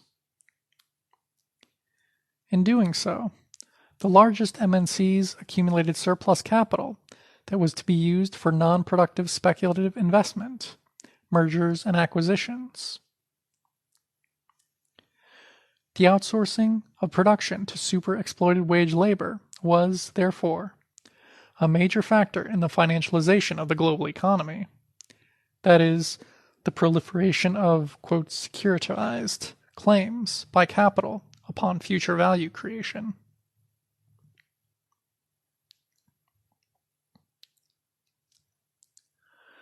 As a sine qua non for the contemporary capitalist system's functioning, First World capitalist interests, mainly MNCs and banks, are able to transfer huge volumes of surplus value by means of unequal exchange and the repatriation of superprofits. For Greek Marxist economist Argyri Emmanuel, however, all value transfer from superexploitation relations is based on the uncompensated transfer of low-priced commodity imports and not profit repatriation. Beginning of long quote. It is because they have forgotten this elementary fact that some people blame the theory of unequal exchange for giving mercantile imperialism priority over financial imperialism. But when, in their balance sheets of imperialistic exploitation, these authors distinguish between financial transfers from the periphery to the center, on the one hand, and the transfer of values through terms of trade on the other, they are simply counting the same thing twice over. The net transfer of capital from one country to another cannot materially be anything but an export of goods unpaid for by an equivalent import.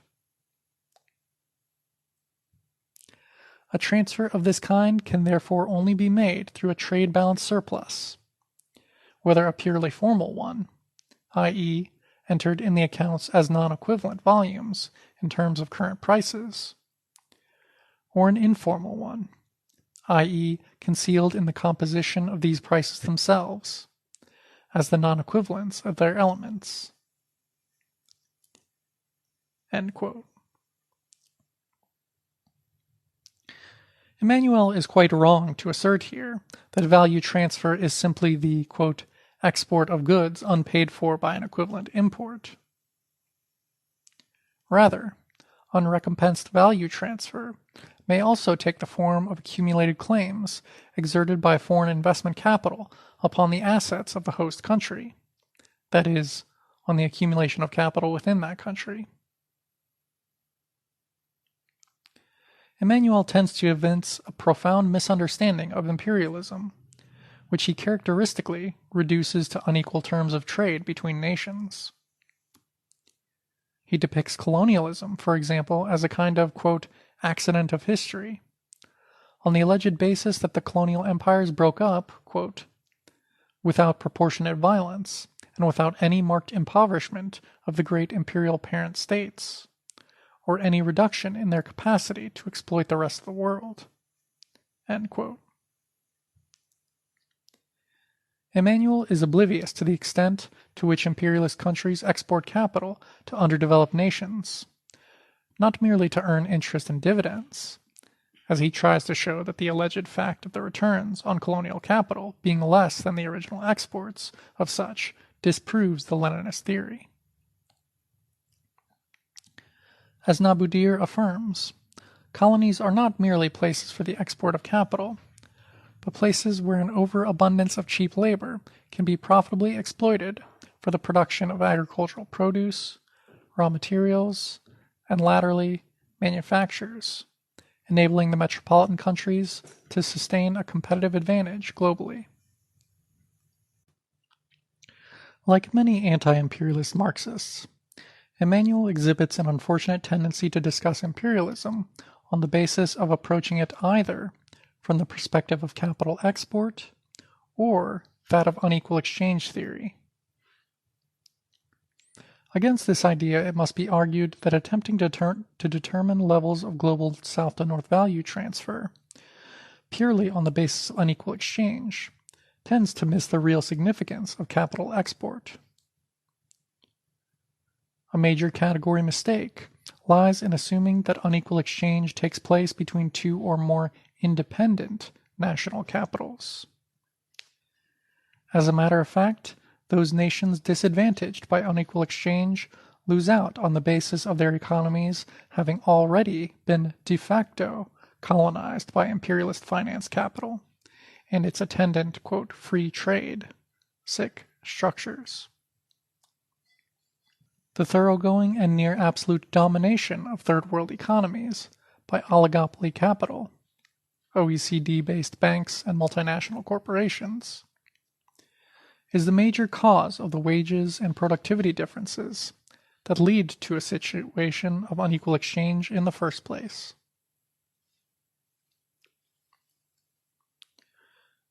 Transfers, then, may be resolved into two components: repatriated profits and, in addition, hidden surplus value generated by unequal exchange and FDI.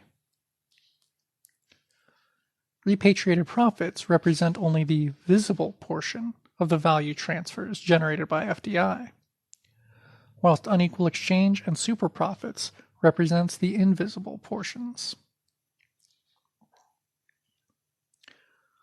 One final point with regard to the calculations made in this section concerns the difference between wage rates denominated according to foreign exchange rates and those adjusted for purchasing power parity.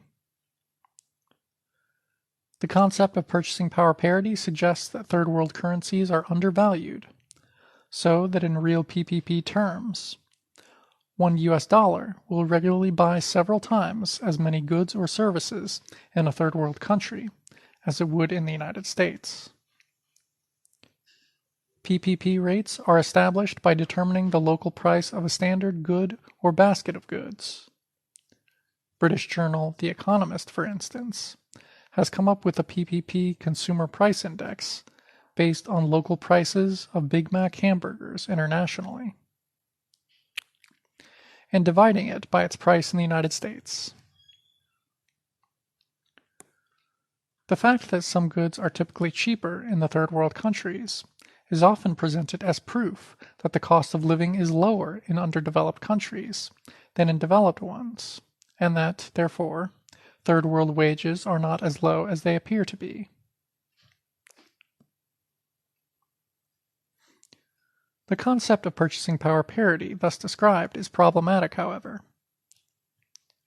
In the first place, although basic foodstuffs and other local products, and especially services, may be substantially cheaper in the third world than in the first world, many other products are just as expensive or even more expensive. Oil, for example, costs roughly the same in the third world, with the notable exceptions of a few oil-producing states, such as Iran and Venezuela, as in the first world, precisely because it is a globally traded commodity that in most places must be imported. For similar reasons, computers and automobiles tend to cost a lot in the third world. Secondly, it should be obvious that, in terms of the average labor time required to purchase goods, there is no equivalence between the purchasing power of a third world and that of a first world worker. In fact, according to calculations based on data compiled by the Union Bank of Switzerland, OECD wages have an average 3.4 times more purchasing power than non-OECD wages. Thus, whilst it takes the average worker in the non-OECD countries 44.3 minutes of work to earn the money to purchase 1 kilogram of bread, it takes 11.7 minutes of work for her OECD counterpart to do the same, a factorial difference of 3.7. Thus, the cost of living in the third world is in fact high when one takes into account 1. prices that are not tied to the price of local labor power, petrol, electrical appliances, air travel, and 2, wages, which affect the ability to take advantage of, quote, low prices, and indeed high ones. On a world scale, prices for goods and services tend to be lower in countries where wages are lower, so that, through FDI or trade, OECD firms can purchase goods made in the lowest wage locations and sell them in the highest. In doing so, they can make more profits than they were to sell these same products at prices reflecting PPP differentials. Footnote. Liu, 2005, notes that in order for U.S. investors to earn the same rate of interest or profit in a country with PPP differential of 4, such as China, Chinese wages would have to be 4 times lower than U.S. wages. Since currency rates are affected by oil prices, one of the only goods with a single price across borders, their rise costs the Chinese economy 4 times what it costs the U.S. in wages. Thus, the larger the purchasing power disparity, the more dollar hegemony based on petrodollar recycling, whereby it is de facto compulsory for countries to pay for oil in U.S. currency, forces down wage differentials. End of footnote. The present work bases its wage calculations on those given according to foreign exchange, forex rates, because it is primarily foreign exchange rates of worker remuneration that attract foreign investors, and not those based on PPP. Moreover, profits are realized through the sale of commodities at actual forex prices, not hypothetical PPP prices. Nonetheless, when comparing real wages of workers in different countries, PPP wages are appropriate. The global divergence of the latter constitutes another means of estimating unrecompensed value transfer, not, however, discussed in the present section. See Appendix 4.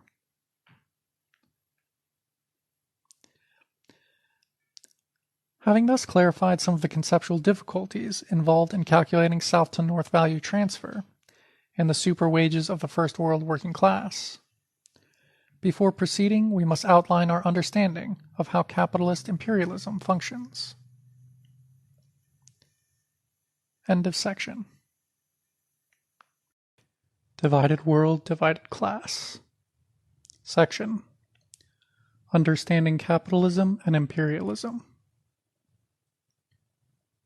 Capitalism is a mode of production predicated upon the complete divorce of the worker from the means of production, since only then is the capitalist able to accumulate all of the profits which his or her exclusive property rights allow for.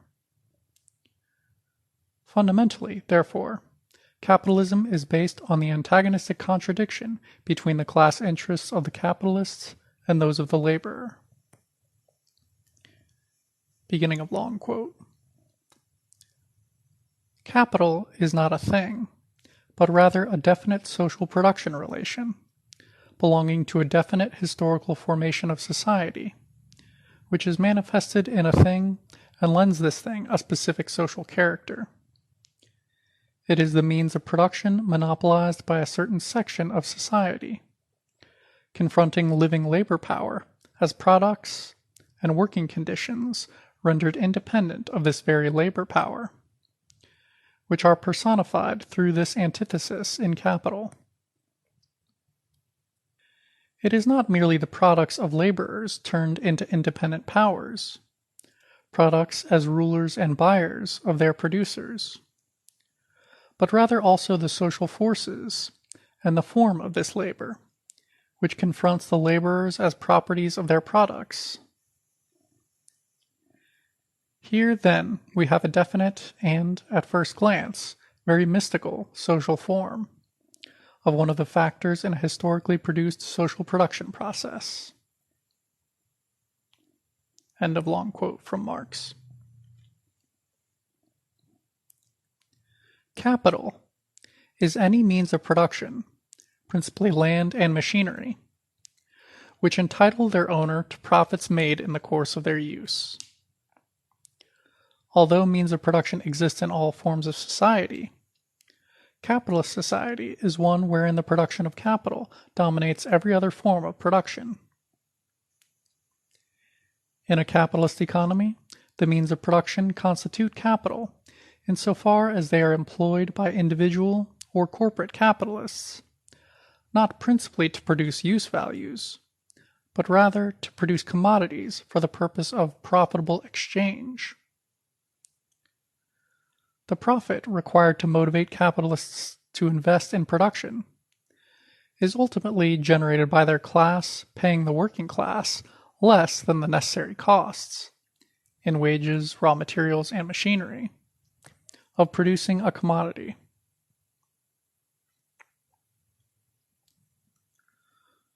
Under capitalism, the profits obtained from the monetary exchange of surplus value are the capitalist's to do with he or she pleases. However, if the capitalist consumes too much of her/his earnings, for example, through too much luxury consumption or philanthropy, then she will not survive long in the market.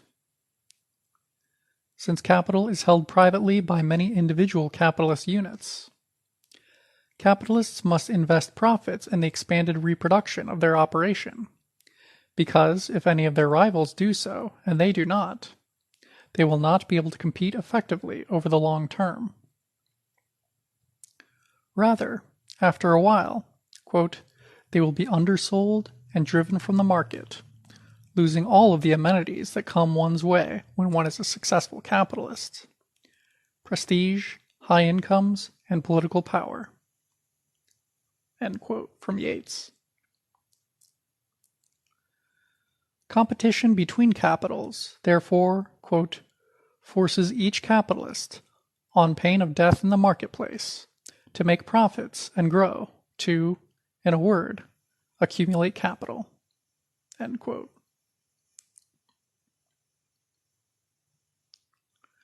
As Marx demonstrated, under capitalism, quote, that which determines the magnitude of the value of any article is the amount of labor socially necessary, or the average labor time socially necessary for its production.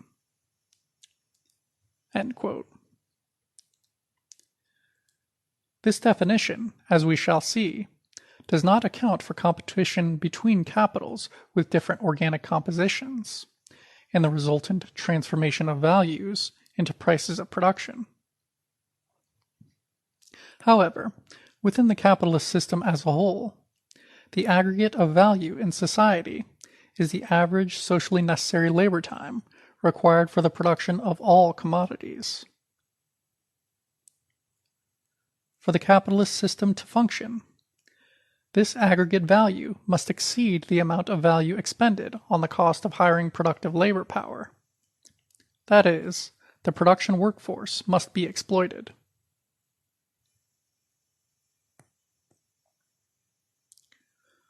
Under capitalist production relations, all exchange is determined by the law of value, a law which, as Weeks observes, has two clauses, namely, that competition forces all producers to minimize concrete labor time, and that it forces a tendency toward an equal rate of profit across all industries.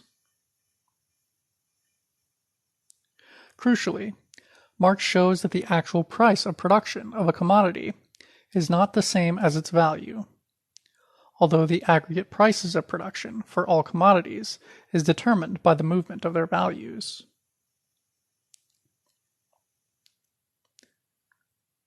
Fundamentally, this is because capitalists are not interested in creating surplus value, but in generating profit. As capital is withdrawn from industries with low rates of profit and invested in those with higher rates, output, supply, in the former declines, and its prices rise above the actual sums of value and surplus value the industry produces. and conversely. As a result of supply and demand, capitals with different organic compositions ultimately sell commodities at average prices, and surplus value is distributed more or less uniformly across the branches of production.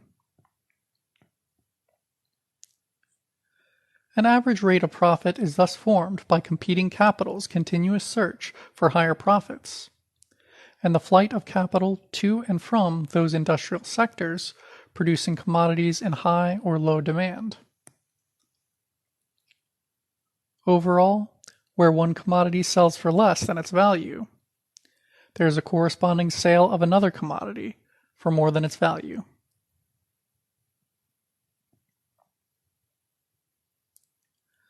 The tendential equalization of profit rates under capitalism ensures that surplus value does not adhere to the particular industry, or indeed territory, in which it was created. Instead, surplus value is transferred from those industries or territories with a below average organic composition of capital to those with an above average organic composition of capital. As a consequence, even different industries with different levels of exploitation can have the same rate of profit, depending upon the organic composition of capital involved in the production process.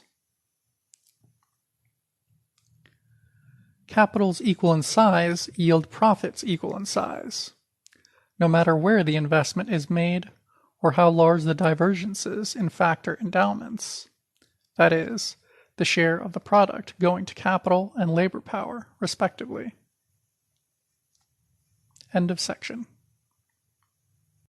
Divided World, Divided Class. Section. The Value of Labor Power and Global Wage Differentials. Labor power is, quote, the capacity to do useful work which adds value to commodities. As Marx noted, there is a, quote, historical and moral element, end quote, to the value of labor power.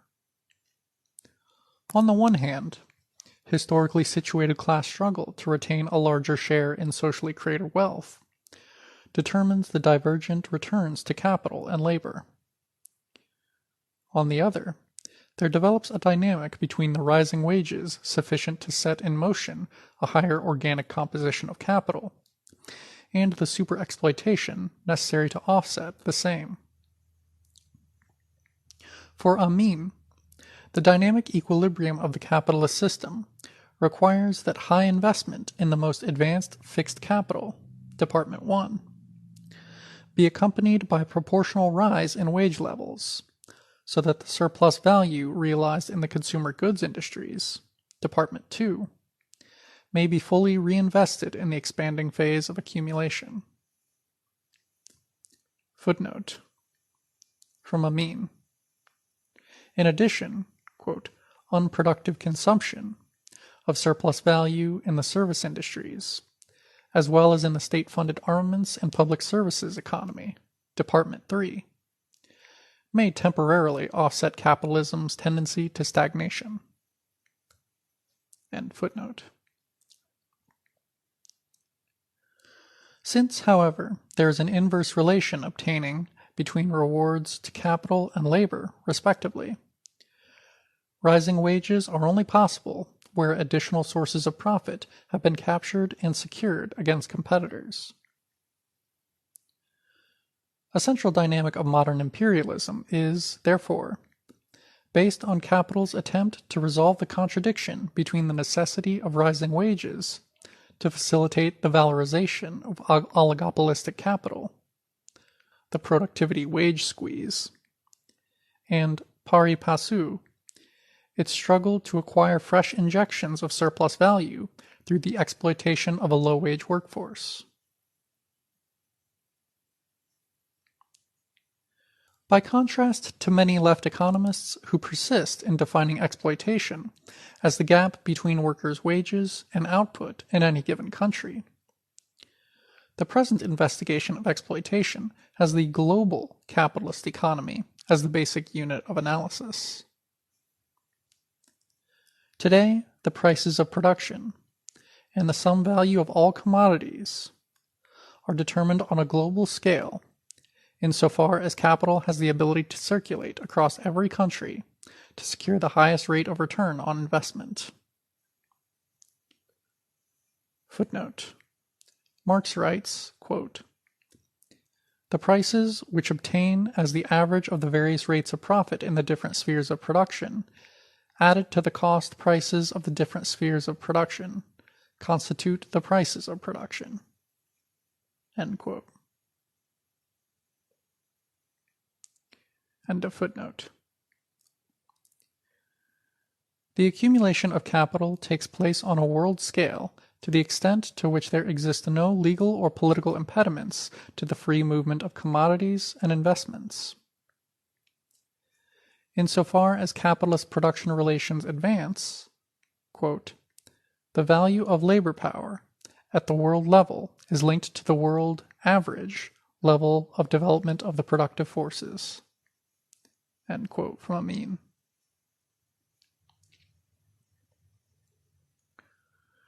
Within the capitalist system tout court, competition between capitals and the attendant need to maximize the rate of exploitation ensures that the value of labor power tends to coalesce around the cost of the labor time required to produce those goods necessary to the reproduction of, quote, living labor, that is, the subsistence goods, food, clothing, fuel, and shelter, necessary for the worker's own survival. Beginning of long quote from Marx. The worker's means of subsistence must be sufficient to maintain him in his normal state as a laboring individual. His natural wants, such as food, clothing, fuel, and housing, vary according to the climatic and other physical conditions of his country. On the other hand, the number and extent of his so-called necessary wants, as also the modes of satisfying them, are themselves the product of historical development, and depend, therefore, to a great extent on the degree of civilization of a country, more particularly on the conditions under which, and consequently on the habits and degree of comfort in which, the class of free laborers has been formed. Nevertheless, in a given country, at a given period, the average quantity of the means of subsistence necessary for the laborer is practically known. End of quote. Marx believed that wage rates would tend to equalize as capitalism matured. However, there are several, quote, obstacles in the way of the proper commodification of labor power. 1. Unequal exchange, decapitalization and global oligopoly curtailing competition. 2. Laws preventing the free mobility of workers. 3. Limits to the reduction of skilled to unskilled labor. And 4. The continuance of craft and trade prejudices amongst workers. It is argued here that, under conditions of global oligopoly, workers in low-wage countries who are prevented from raising their wages above the subsistence level contribute a portion of the surplus value created during their working day to capital and labor in high-wage countries by means of capital export imperialism and unequal exchange. We may identify at least 5 interrelated factors explaining low wages in third world countries. Historical value transfer. Over centuries, the third world has transferred much of its economic surplus to the colonialist and imperialist countries. The concomitant and ongoing limitation of a national basis for capital accumulation in the third world has meant that the fully or semi-comprador bourgeoisies there, those capitalists acting as middlemen managing production for foreign-owned firms and retailers, have increasingly come to rely upon exporting to Western markets. Consequently, industrial capitalism in the Third World has been held back with the field of capital investment, whilst competition between competing national industries there for access to a restricted and monopsonistic Western market had produced a, quote, race to the bottom in terms of workers' wages. Semi-feudalism. Across the Third World, that is, the neo-colonial world, the spread of capitalism takes place through imperialism's superimposing it on an unreconstructed, semi-feudal subsistence sector of the economy. It is the latter which allows the modern sector, dominated as it is by imperialist interests, to pay the working class wages barely sufficient to cover the costs of the reproduction of their labor power. That is, of their maintenance during employment and old age. The reproduction costs of labor power are instead left to the pre-modern agrarian economy. In Third World countries, semi-feudal social structures have historically been preserved by means of a post-colonial alliance between a large landowning bourgeoisie and imperialist monopoly capital, the former seeking to maintain high ground rents and market dominance, and the latter safeguarding conditions for the continued extortion of surplus value beyond what is possible in its home countries. Lack of agrarian reform, whether on the basis of nationalization to create a free market and land, or on the basis of collectivization to supply the needs of domestic industry, has meant that working people in most non-OECD countries remain tied to the land, even after formal decolonization.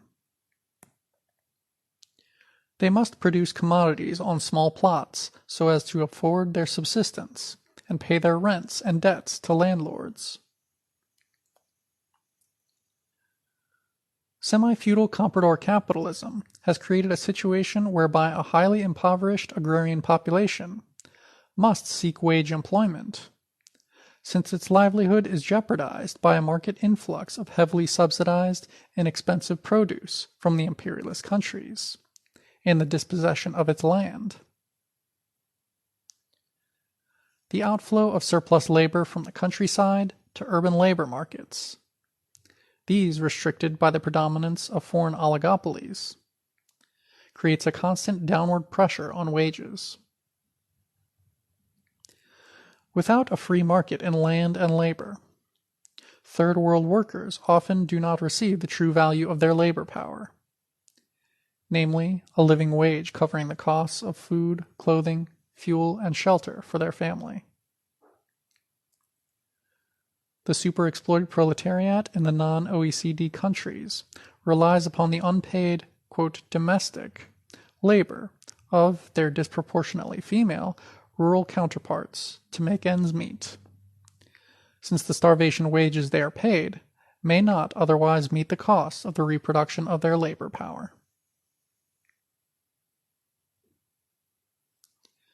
Systemic underemployment.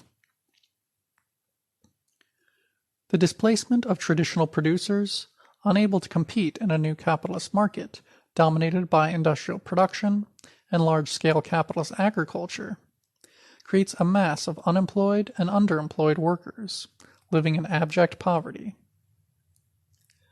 The numerical size, social marginality, and desperate poverty of this, quote, reserve army of labor are the major cause of the inability of workers to organize for higher wages. The growth of demand for labor, and hence rising wages, depends on the rate of growth of the economy outstripping that of labor, quote, productivity. That is, in capitalist terms, the total price of the final goods and exports divided by total labor time. Where this demand is less than the rate of growth of the workforce, the relative size of the reserve army of labor, and hence absolute poverty, will increase. In Third World countries, even where economic growth is high, labor productivity is so great reflecting the national bourgeoisie's high demand for mass-produced luxury commodities, as opposed to traditionally produced goods, and also the eviction of peasants from their land through real estate development and mining projects. That the size of the reserve army of labor can only increase. In Europe, by contrast, the relative size of the reserve army of labor was reduced in two ways. Firstly, massive migration to white settler colonial countries, particularly the United States, Canada, Australia, and New Zealand, ensured not only that domestic labor market competition was kept low, but also that the minimum wage was high relative to opportunities for workers to earn a higher standard of living as settler farmers overseas. Secondly, most dispossessions of pre-capitalist producers, unable to be absorbed into the working class, occurred not in Europe, but in its colonies, where the import of mass-produced European goods resulted in deindustrialization, mass pauperization, enduring underdevelopment, and low wages.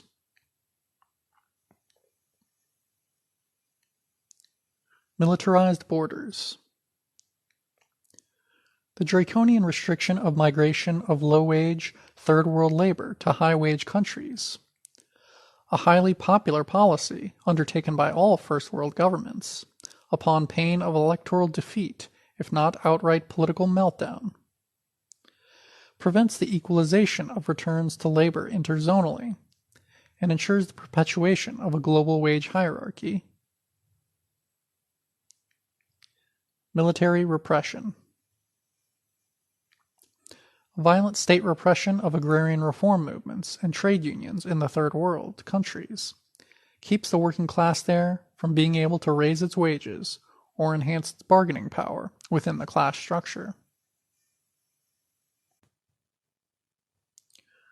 Armed struggle against organized workers and peasant movements in the Third World normally takes place through the funding of local elite autocracies and their state and paramilitary forces by the Pentagon, itself amply financed by a gigantic military-industrial complex.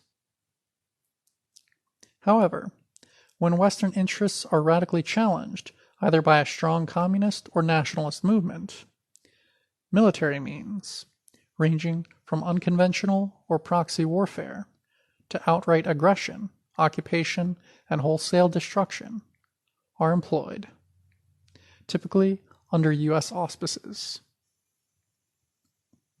End of section.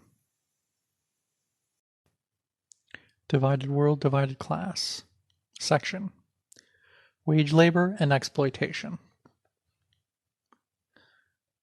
It is commonly supposed by socialists that if a person earns a wage, she must, ipso facto, be exploited. However, if one worker is able to purchase the product of 10 hours of another worker's labor through 1 hour of her own, then that worker is benefiting materially from the exploitation of the other worker. In other words, where the labor content of the worker's consumption is in excess of the amount of labor, value, she supplies, she partakes in the exploitation of her fellow worker.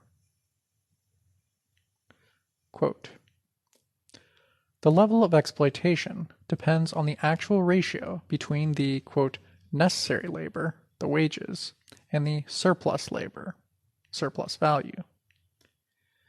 If you can secure more surplus value for your wages than you have created, you are not being exploited, but you are exploiting.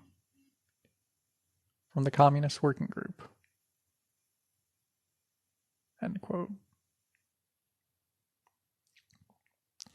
Marx and Engels had admitted the possibility of one section of the working class having a parasitic relation to, or even exploiting, another. For Marx, the wages of workers in the unproductive sectors of employment must be paid for out of the exploitation of production sector workers, their numerical expansion being conditional upon the latter. unproductive workers do not necessarily exploit productive workers, even though as a whole they are, quote, parasitic upon them within the capitalist system. Certainly, the wages of unproductive workers are determined according to the value of labor power, just as much as those of their productive counterparts, and they would not be hired if they did not deliver to the individual capitalist revenue in excess of the same. However, as Marx writes, the, quote, surplus labor of the unproductive worker does not, quote, produce value any more than his SIC, necessary labor, does, end quote. From our perspective, unproductive workers may be considered exploited only when they are paid at or below the value of labor as determined within the context of the global capitalist economy.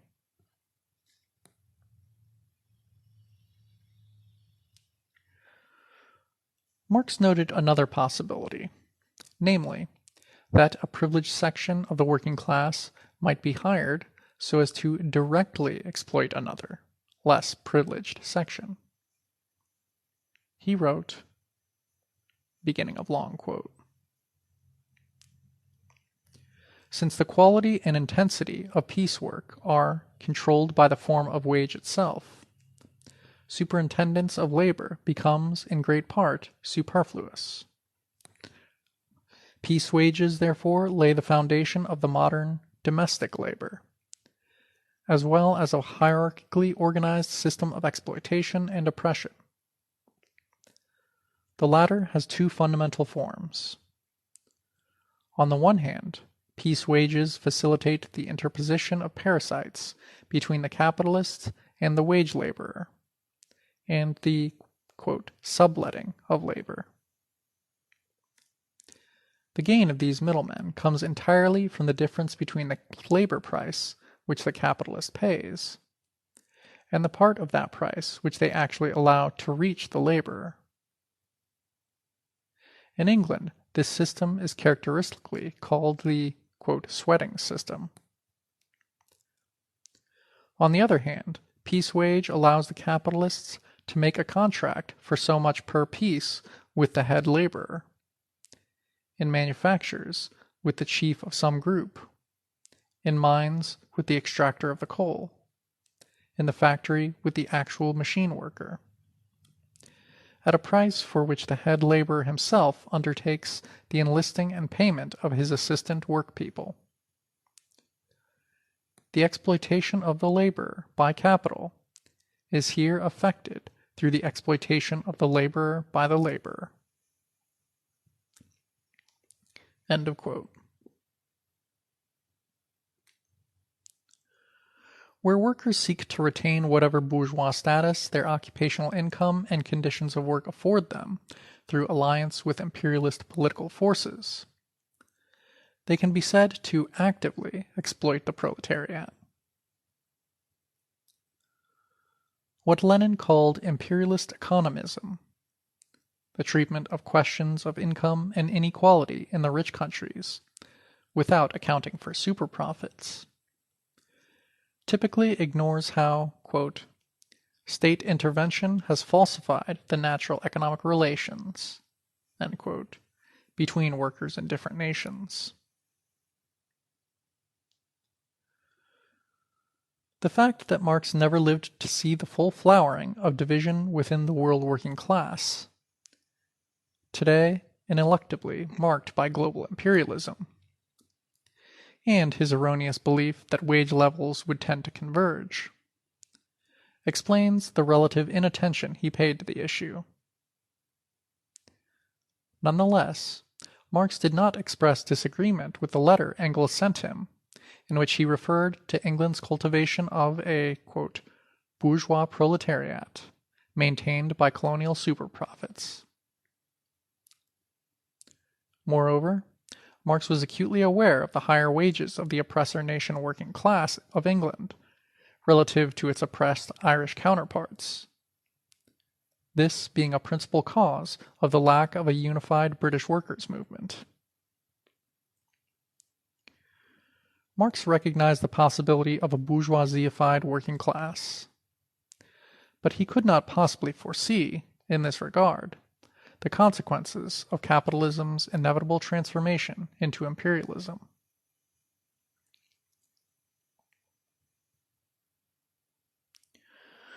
Not all wage laborers produce net surplus value.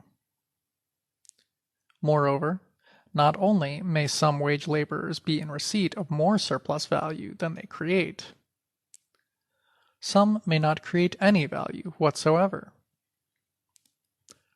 Unproductive labor, like the activity of consumption itself, uses up a portion of existing wealth without directly resulting in the creation of this wealth.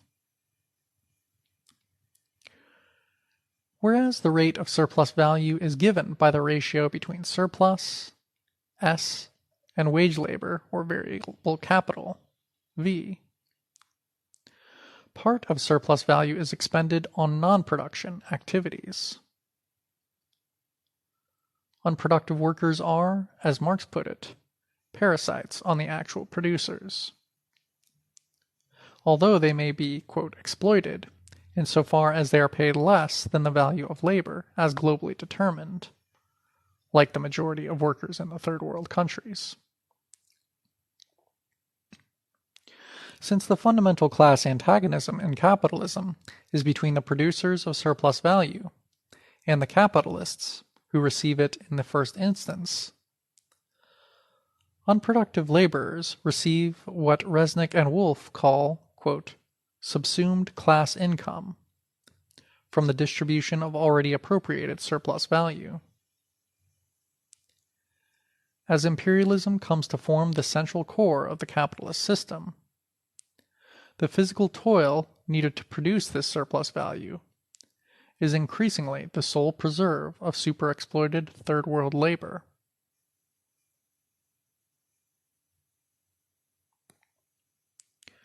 There are three main criteria for determining whether or not labor performed under capitalist conditions of production is productive. Productive labor under capitalism is, first, that labor which produces commodities for sale, the revenue from which must contain monetary value over and above that expended in its production. Secondly, productive labor under capitalism entails the production of commodities for sale by wage laborers, or persons whose labor power commands a price on the market, relative to the value of the necessary social labor, embodied in subsistence as opposed to luxury, consumer commodities, required to produce it. Thirdly, productive labor under capitalism is that labor which is paid for so as to increase the value of the capital expended in its employment, as opposed to that which decreases the surplus value already obtained from the same through payment for labor that does not quantitatively expand the capital at the employer's disposal.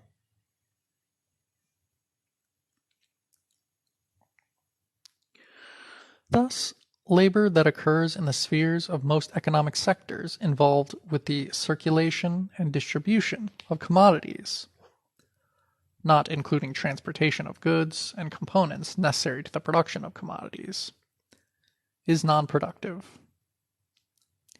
Ito writes, beginning of long quote, unlike pure circulation costs, such as bookkeeping and advertising costs, which are faux frais, fringe costs, specific only to a commodity economy,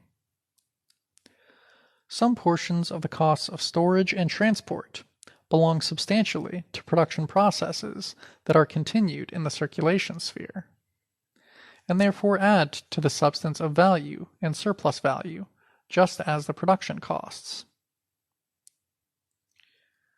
The rest of the costs of storage and transport, together with pure circulation costs, proceed from the mere change in the form of value, and cannot enter into the substance of value of commodities.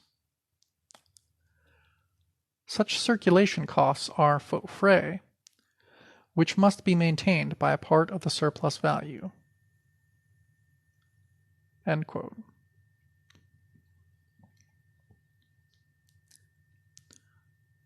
Moreover, alongside labor employed in the mechanisms of societal reproduction, police, judiciary, clergy, etc., labor employed in personal consumption, chefs, waiters, retail assistants, etc., is also non-productive.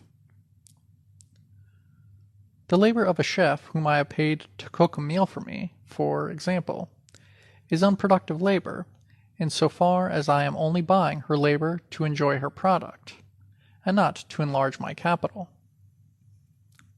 As Marx writes, beginning of long quote, "The cook does not replace for me, the private person, the fund from which I pay her, because I buy her labor not as a value-creating element, but purely for the sake of its use value.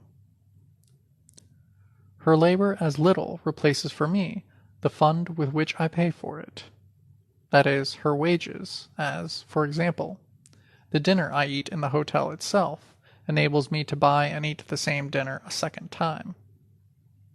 End quote.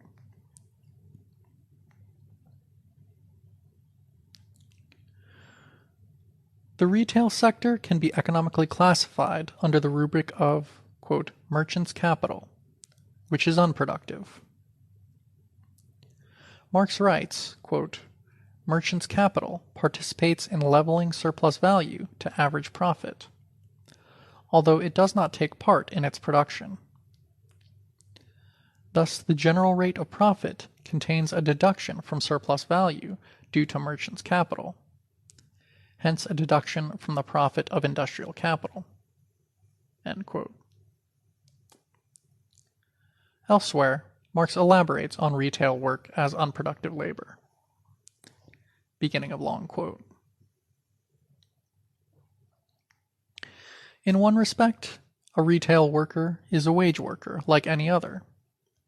In the first place, his labor power is bought with the variable capital of the merchant, not with the money expended as revenue, and consequently it is not bought for private service, but for the purpose of expanding the value of the capital advanced for it. In the second place, the value of his labor power, and thus his wages, are determined as those of other wage workers, i.e., by the cost of production and reproduction of his specific labor power, not by the product of his labor. However, since the merchant, as mere agent of circulation, produces neither value nor surplus value, it follows that the mercantile workers employed by him in these same functions cannot directly create surplus value for him. End of quote.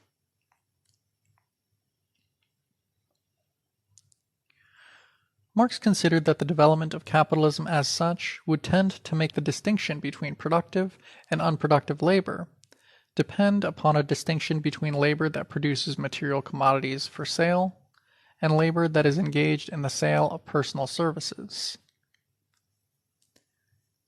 Beginning of long quote. Hence it is clear that in the same proportion as capital subjugates to itself the whole of production, that is, all commodities are produced for the market and not for direct consumption, and the productivity of labor rises to the same degree, a material difference between productive and unproductive labor will more and more develop, inasmuch as the former, with minor exceptions, will exclusively produce commodities, while the latter, with minor exceptions, will perform only personal services. The former class will consequently produce the immediate material wealth consisting in commodities, all commodities except that which consists of labor power itself. This is one of the considerations which prompt Adam Smith to add other points of difference, in addition to the first differentia specifica, namely labor that produces profit, by which they are defined in principle. End quote.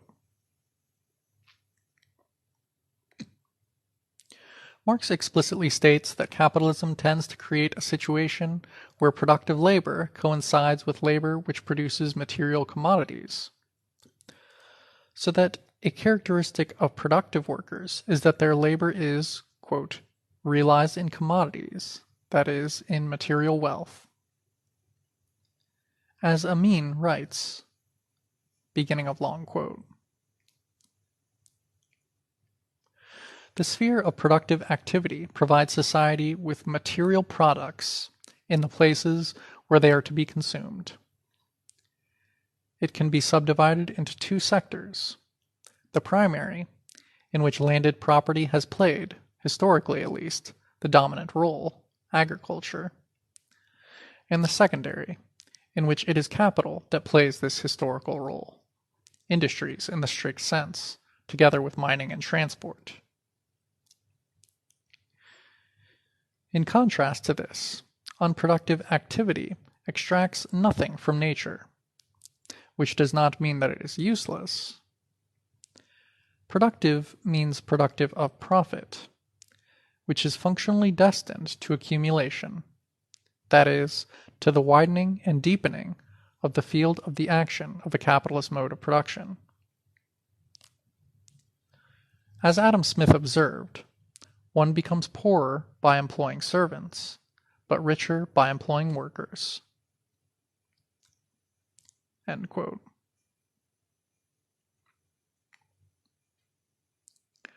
For Marx, bureaucrats, rent receivers, professionals, commercial wage workers, and service workers, quote, do not participate in material production, either directly or indirectly, and are therefore unproductive from the standpoint of capitalist production.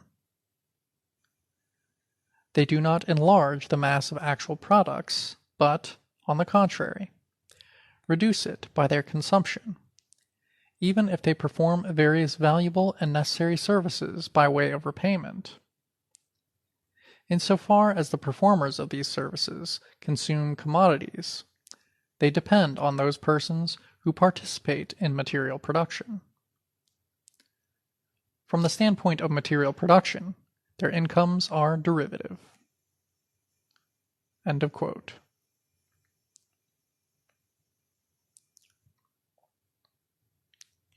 It is sometimes argued that all wage labor is productive, insofar as it must positively affect the production of material commodities somewhere along the line. Marx called this, quote, the stupidity that consumption is just as productive as production. End quote. On this point, it is worth quoting him at length. Beginning of long quote. The only use value, therefore, which can form the opposite pole to capital is labor. To be exact, value-creating productive labor. Labor as mere performance of services for the satisfaction of immediate needs has nothing whatever to do with capital, since that is not capital's concern. Adam Smith was essentially correct with his productive and unproductive labor, correct from the standpoint of bourgeois economy. What the other economists advance against it is either horse piss, for instance Storch, Senior, even Lausier, etc., namely that every action, after all, acts upon something, thus confusion of the product in its natural and in its economic sense, so that the pickpocket becomes a productive worker too, since he indirectly produces books on criminal law. This reasoning at least as correct as calling a judge a productive worker because he protects from theft. Or the modern economists have turned themselves into such sycophants of the bourgeois that they want to demonstrate to the latter that it is productive labor when somebody picks the lice out of his hair, or strokes his tail, because, for example, the latter activity will make his fat head, blockhead, clearer the next day in the office. It is therefore quite correct, but also characteristic, that for the consistent economists, the workers in the e.g. luxury shops are productive, although the characters who consume such objects are expressly castigated as unproductive wastrels. The fact is that these workers, indeed, are productive, as far as they increase the capital of their master, unproductive as to the material result of their labor. In fact, of course, this, quote, productive worker cares as much about the crappy shit he has to make as does the capitalist himself who employs him, and who also couldn't give a damn for the junk. But, looked at more precisely, it turns out, in fact, that the true definition of a productive worker consists in this: a person who needs and demands exactly as much as, and no more than, is required to enable him to gain the greatest possible benefit for his capitalist. End quote. Critics of the distinction between productive and unproductive labor, as outlined frequently, quote Marx as writing, beginning of long quote, "An actor, for example, or even a clown, according to this definition, is a productive laborer if he works in the service of a capitalist, an entrepreneur, to whom he returns more labor than he receives from him in the form of wages. While a jobbing tailor who comes to the capitalist's house and patches his trouser for him, producing a mere use value for him, is an unproductive laborer." End quote. The operative word here is the qualifier if. The only means of deciding whether or not the actor or clown, quote, returns more labor to the capitalist than he receives from him in the form of wages, end quote, is precisely by making reference to productive labor, that is, labor that produces value in the form of commodities. Another common objection to Marx's distinction between productive and unproductive labor is the assertion that the latter is, quote, socially necessary. No doubt it is true that unproductive labor is very necessary for the realization, valorization, distribution, and protection of value. Moreover, it is quite often socially beneficial. Nonetheless, regardless of how socially necessary unproductive labor is from the perspective of capital in its totality, or society as a whole, under capitalism, unproductive labor must be paid for out of profits, since it is not value-creating. Nor does it normally take place in an industrial environment. Quote, productivity in a mall or shopping center largely depends on the customer coming to the sales clerk, who provides her a service. The need for multi-billion-dollar advertising industry arises from the fact that it is impossible for sales workers to be more productive of sales than the consumer demand allows. This is not true of the proletariat as such, whose productivity is measured in terms of value creation.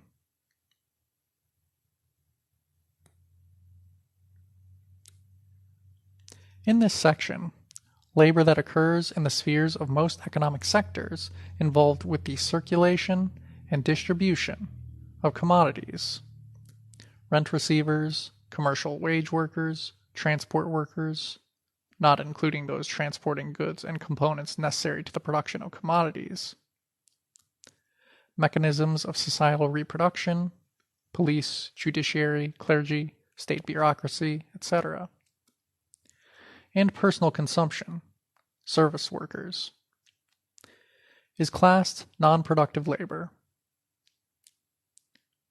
for want of more detailed statistical information. The section considers only workers in industry and agriculture productive.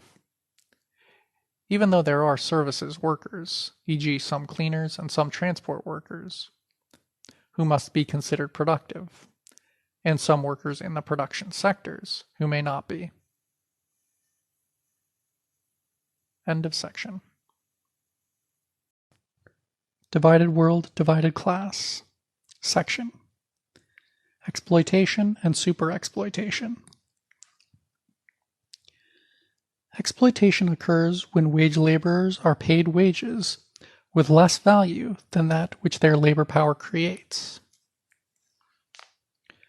Superexploitation, meanwhile, is the greater than average rate of exploitation imperialist capitalism submits workers in colonial or neo-colonial nations to, often to the point where their wages are set at levels insufficient for their households to reproduce their labor power. Superexploitation generates super profits, which represent the extra or above average surplus value extracted from the labor of nationally oppressed workers. Super profits arise out of the following related situations. Technological advantage, where firms operating at above average productivity in a competitive growing market can make above average profits. Monopoly, where corporations controlling vital resources or technologies yield what are effectively land rents, mining rents, or technological rents. And unequal exchange, where trade in commodities embodying different values for equivalent prices can sustain profit margins. The tendential equalization of profit rates under international capitalism ensures that unrequited value transfers are virtually invisible where these situations are not accounted for.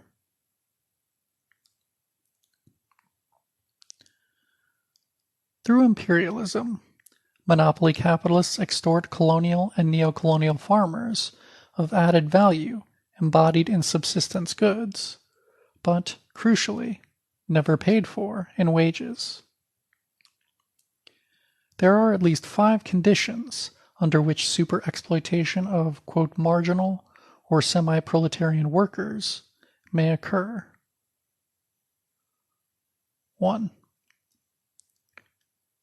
The enforced dispossession of the peasantry by monopoly capitalist agriculture and its local allies ensures massive out-migration from the countryside to industrial areas, exerting a downward pressure on wages via competition over jobs.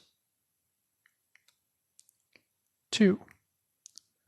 The Third World peasantry, whose small farms or minifundia operate largely with non-capitalist, unwaged, overworked, quote, self-exploited, and barely subsisting family labor, provides inexpensive food to the urban sector.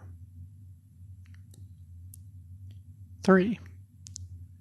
Urban petty producers and self-employed workers on barely subsistence incomes are used by capitalists to maintain low wage costs by their producing cheap goods and inputs for the manufacturing activities of competitive firms. For example, by making buttons or sewing upholstery at home. Cheap services and repairs, for example through odd jobbing, electrical or plumbing work. And sales of consumer goods to workers below the market price. These third world workers are considered by Kay to be a form of, quote, outworker or proletariat in disguise, even though they are not directly employed by capitalists. 4. By obliging the proletariat as such to subsist partly on value generated by non-wage petty production, and vice versa, Capitalists are able to purchase labor power below its value, and thus accumulate extra surplus value.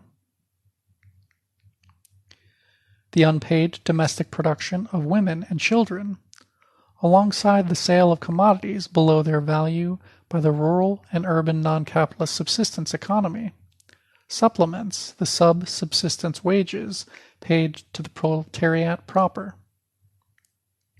The latter are forced to accept extremely low wages for long hours of work in substandard conditions as a condition of their survival. And 5. The marginal workforce is compelled, by virtue of its weak bargaining and purchasing power, to pay a price for goods and services from the capitalist sector, quote, which is far above the value embodied in these commodities and the market demand for them. End of list. In short, superexploitation is the product of capitalism. 1. Within countries wherein a strong national bourgeoisie exploiting in-demand, landless workers has been held back. And 2. Where the state, with the support of the major imperialist powers, engages in violent military, paramilitary, and police repression of the workers' movement. The superexploitation which sustains capitalism in its current phase of accumulation can only occur through de jure or de facto denial of national sovereignty to third world people via imperialism. Economic development, democracy, and national independence forming a dialectically related whole, so that the absence or lack of one must result in the diminution of the others.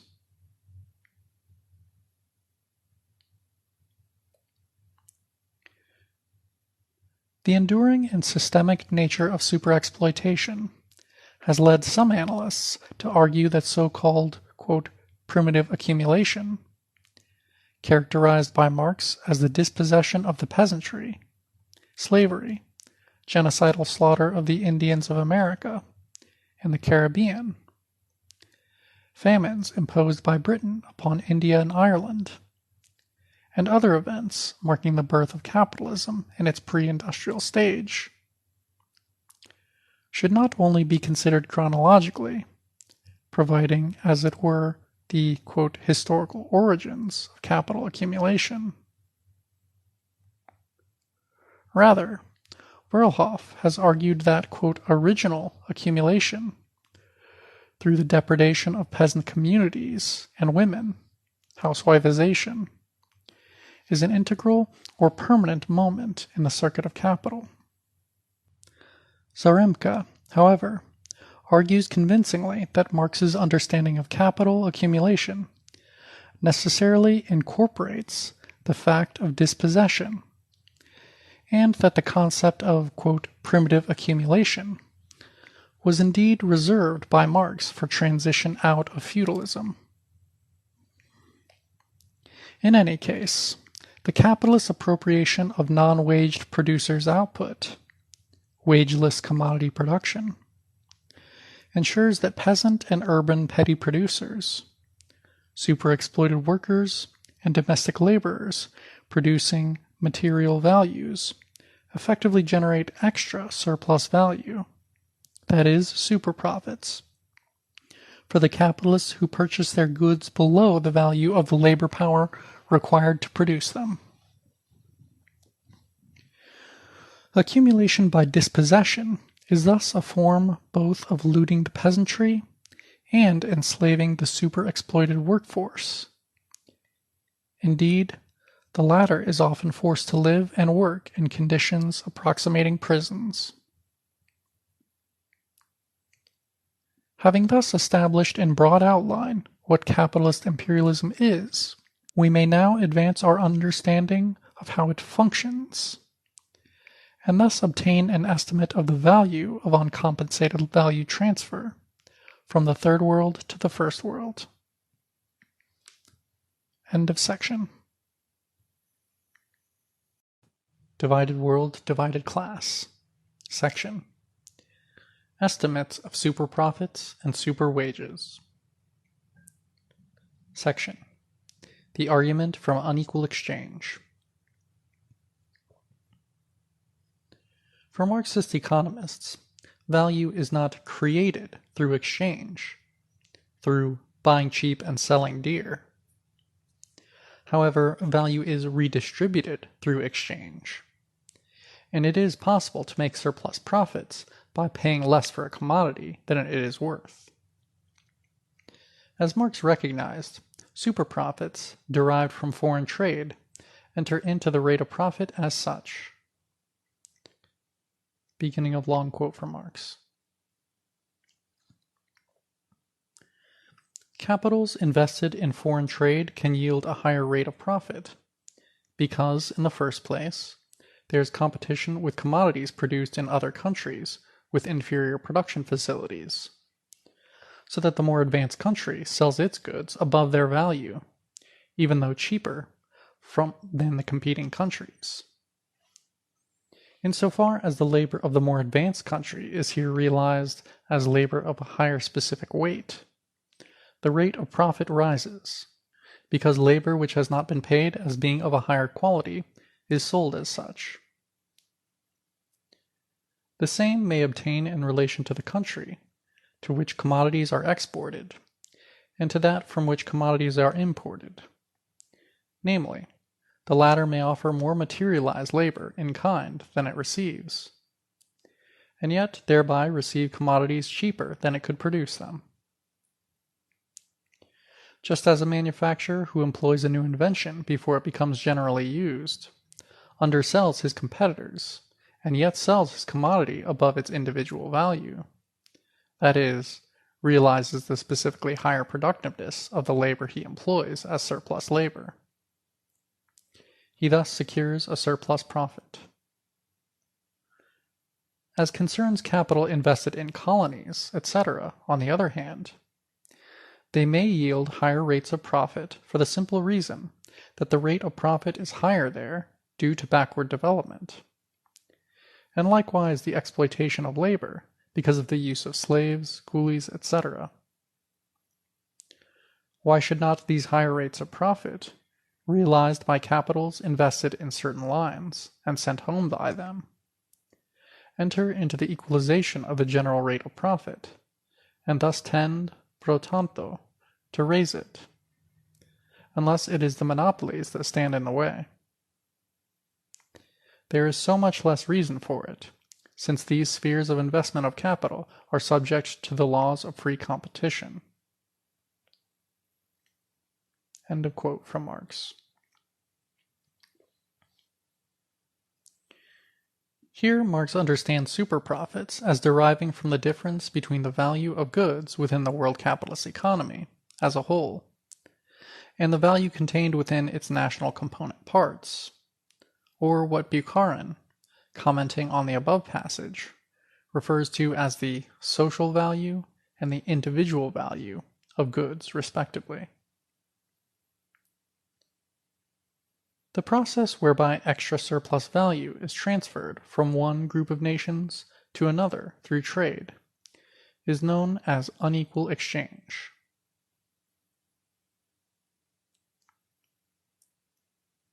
Unequal exchange refers to the terms of trade between the oppressed nations, those unable to exercise economic, political, or military self-determination, and the imperialist nations in the world economy. It is the idea that, quote, on the world market, the poor nations are obliged to sell the product of a relatively large number of hours of labor in order to obtain in exchange from the rich nations the product of a small number of hours of labor. End quote from Bettelheim. The first major exponent of the concept of unequal exchange, Greek Marxist economist Argyri Emmanuel, wrote that, quote, unequal exchange is the proportion between equilibrium prices that is established through the equalization of profits between regions in which the rate of surplus value is institutionally different.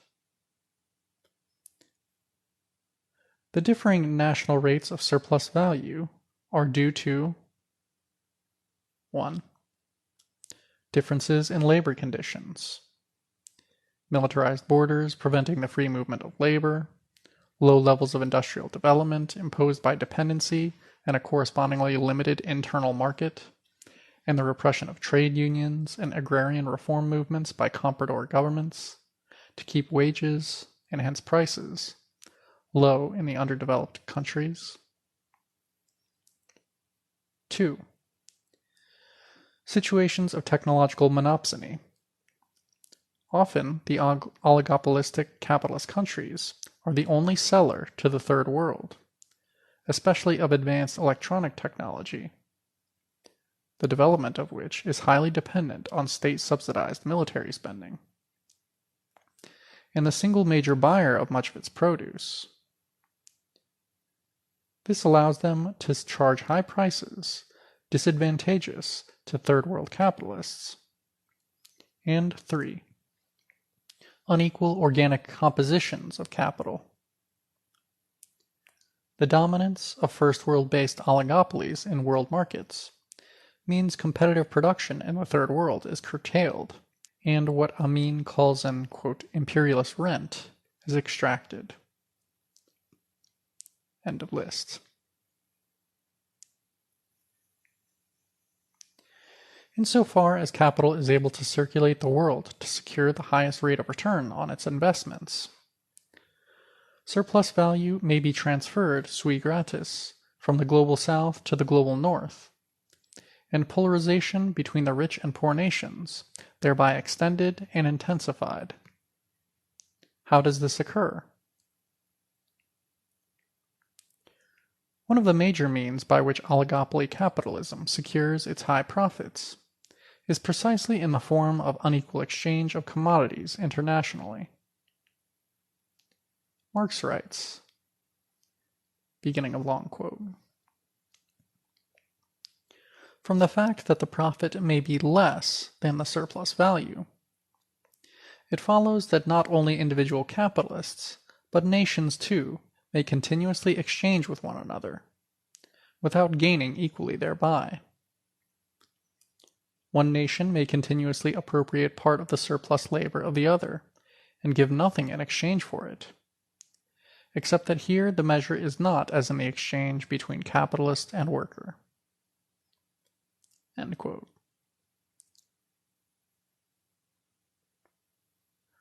The tendential equalization of profit rates internationally via open markets in capital and commodities, markets dominated by the leading oligopolies, ensures that although there is less surplus value created in the developed nations than in the dependent nations, a huge uncompensated value transfer from the latter to the former takes place. According to Amin, writing of a period when the process was in its infancy. Beginning of long quote. Unequal exchange arose when the disparity between the rewards of labor, at equal productivity, began to assume importance, i.e., at the end of the last century. In the center, the rise in real wages contributed to extended reproduction, the capitalist cycle, while creating the conditions for unequal exchange. To be sure, beginning in 1914 or 1930 at the latest, the flow of capital export from the center to periphery diminished relatively. But this was due precisely to a dynamic unequal development based on the unequal exploitation of labor, resulting from this export of capital. Between 1880 and 1930, capital was not overabundant in absolute terms, but it obtained a higher output in the periphery by establishing modern facilities with high productivity, which intensified the exploitation of labor power. This overexploitation limited the possibilities for subsequent extended accumulation in the periphery, thereby reducing the possibilities for profitable export of capital. End of quote.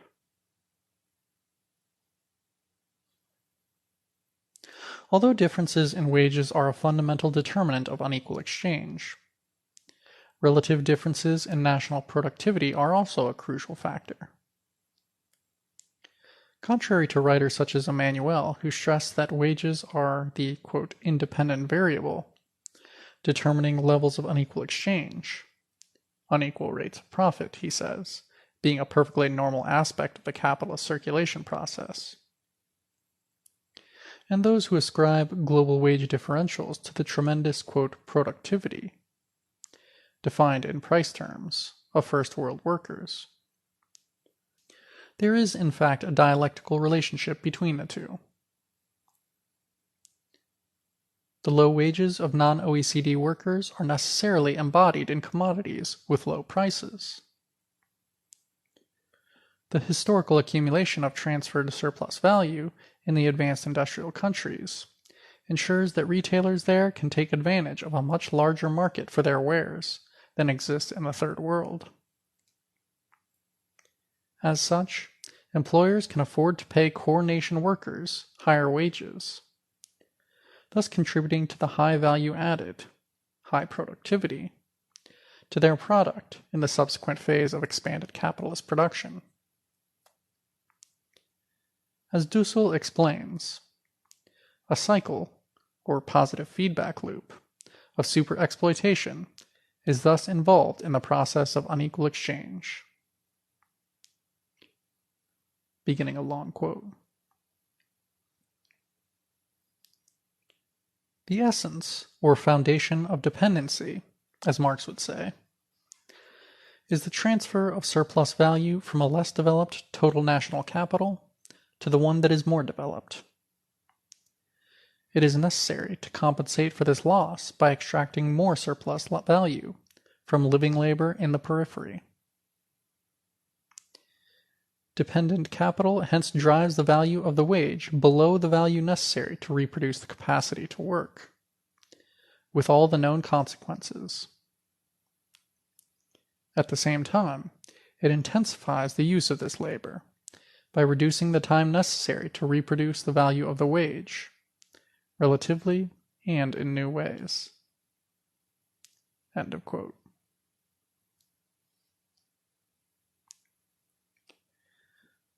This process redounds decisively to the benefit of the workers in the developed countries, who are thereby able to purchase low-cost imports as sold by third-world capitalists, obliged to buy the overpriced products of first-world labor.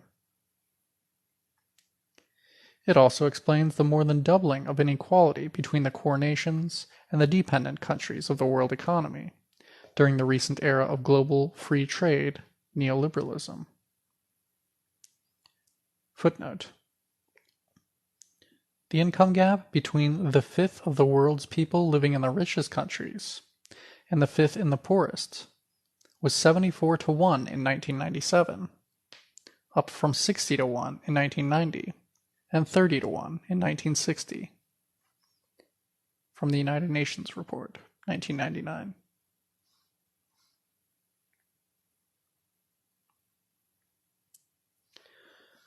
The possibility of correcting the unequal value of wages internationally through national industrialization and the resultant social democratic struggles over the workers' share of profits is forestalled in the periphery, as its surplus value is increasingly transferred to the core nations through unequal exchange and profit repatriation.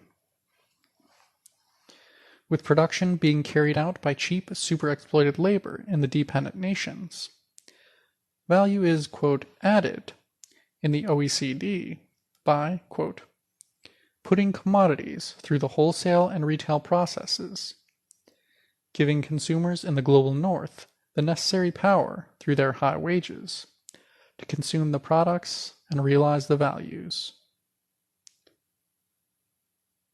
End of quote from Kurzweil.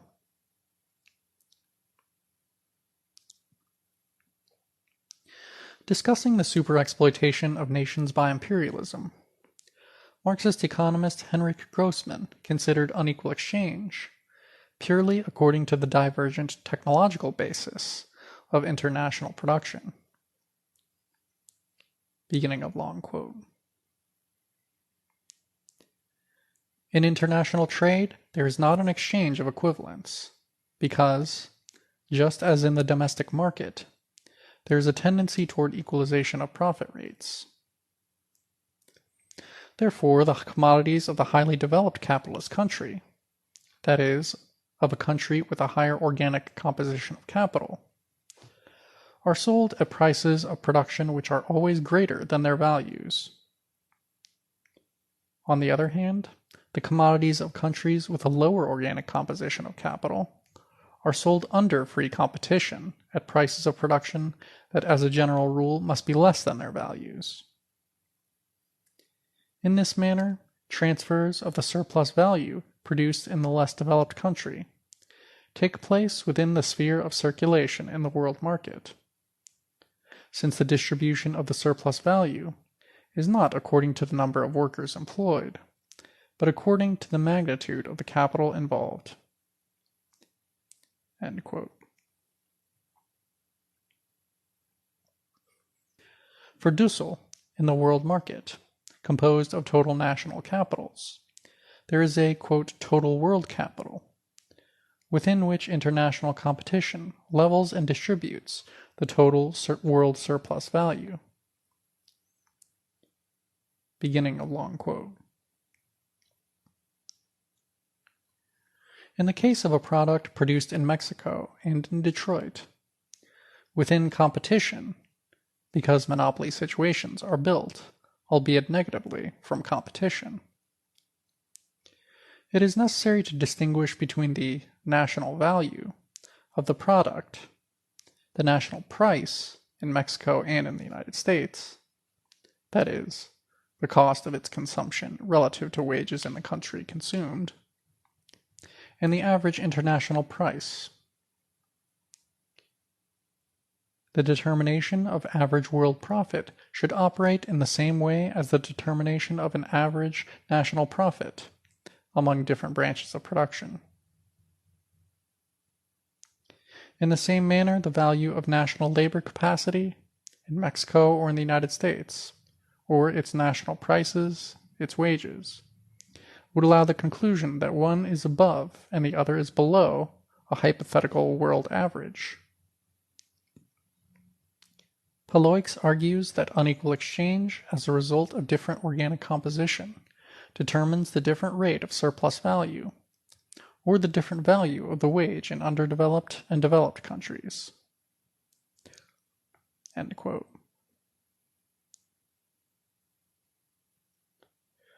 The protectionism adopted by the imperialist institutions under oligopoly capitalism, including the state and the allied economic and political organizations of the labor aristocracy, ensures that, quote, there is no fluidity in the world transmission of technology, of population, of capital as a totality. There is a national average both of wages and of the organic composition of capital. End quote from Dussel. Since the incredibly low wages of third world nations do not result in a concomitantly high rate of profit, international differences in wages are principally observed in prices. The price of a commodity in a competitive market is equal to the wage rate times the total labor content plus the average rate of profit. As Sau notes, in order for two countries to balance their trade, with both bundles of traded goods fetching equal prices, the country with the higher wage rate must sell goods which have a proportionally smaller labor content. The low prices, but high values, of third world commodities attendant to the superexploitation of third world workers, thus affected, benefits both capitalist and employee in the first world.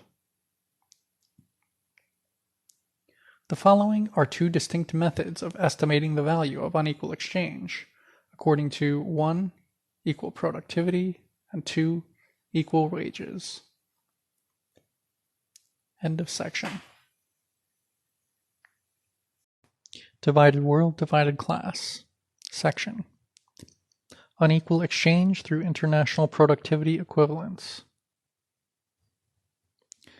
To calculate real value transfer, T, from the non-OECD countries to the OECD countries, it is necessary to determine how much of value added, V, which is the difference between the cost of producing a given amount of goods and services, and the final price at which they sell, that is, GDP, is unevenly distributed according to the disproportionate monetary rewards of capitalists and workers in each zone.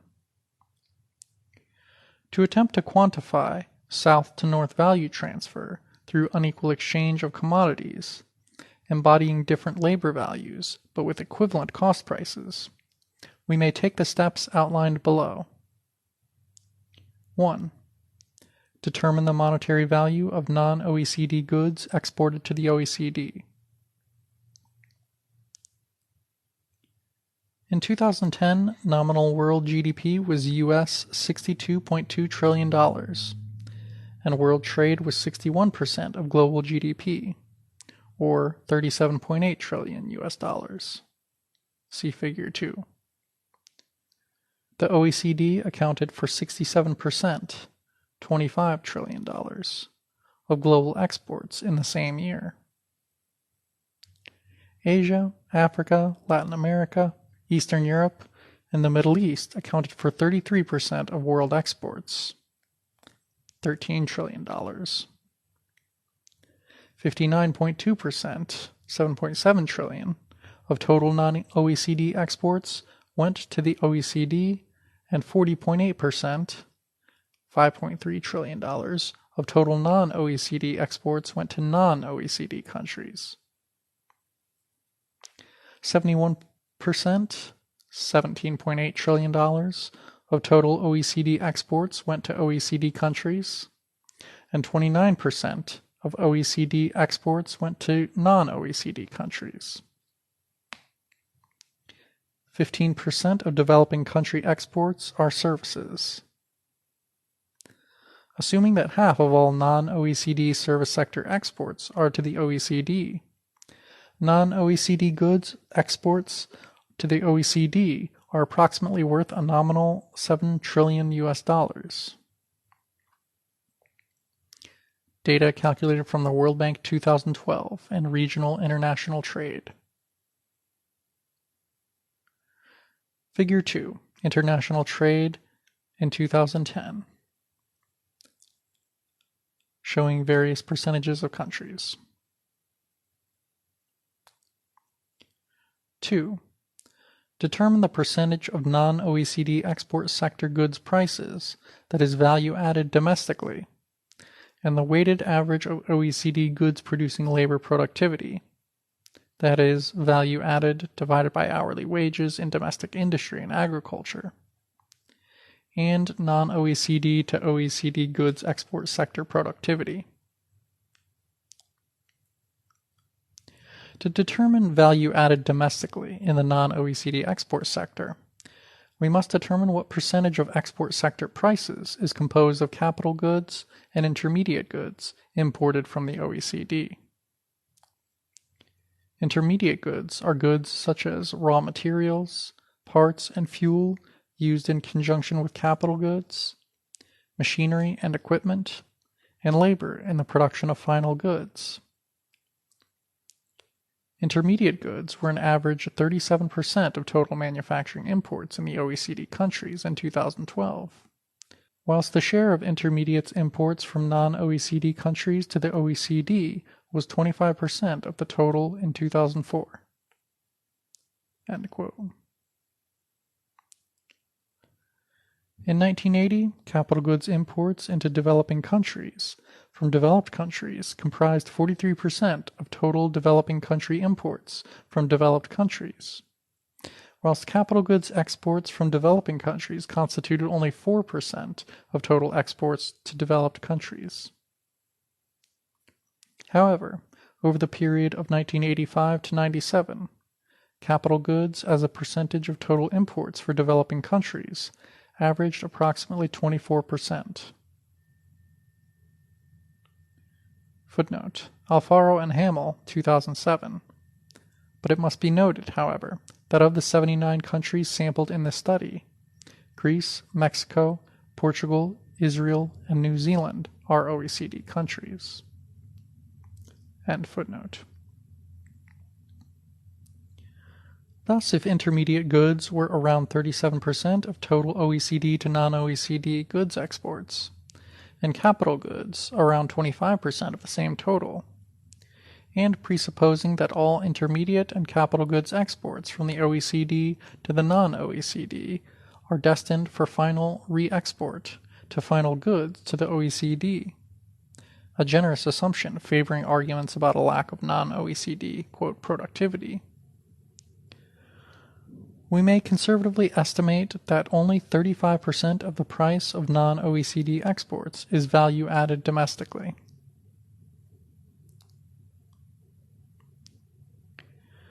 By measuring the size of the non-OECD export sector workforce, quote, not by their nation's gross exports, as does the IMF, Zak Cope, but by that portion of it that was added domestically, in other words, by goods production value added, we can estimate the size of the export-weighted non-OECD labor force.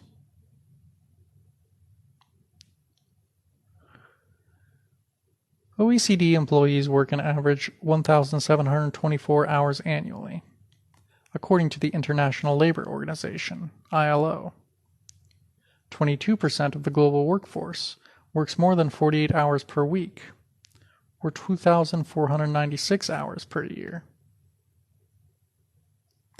Of the OECD countries, only Koreans work comparable hours. The Korean Republic's workforce is 13.8 million, or around 0.4% of the global workforce. So we can safely assume that around 682 million out of a total of 2.4 billion non-OECD workers, or 28%, work 2,496 hours per year. Let us then assume that 1.7 billion non-OECD workers work the same hours annually as workers in the OECD, 1,724 hours. For the sake of argument, then, and before accounting for underemployment, we can assume that non-OECD workers each work around 2,000 hours annually.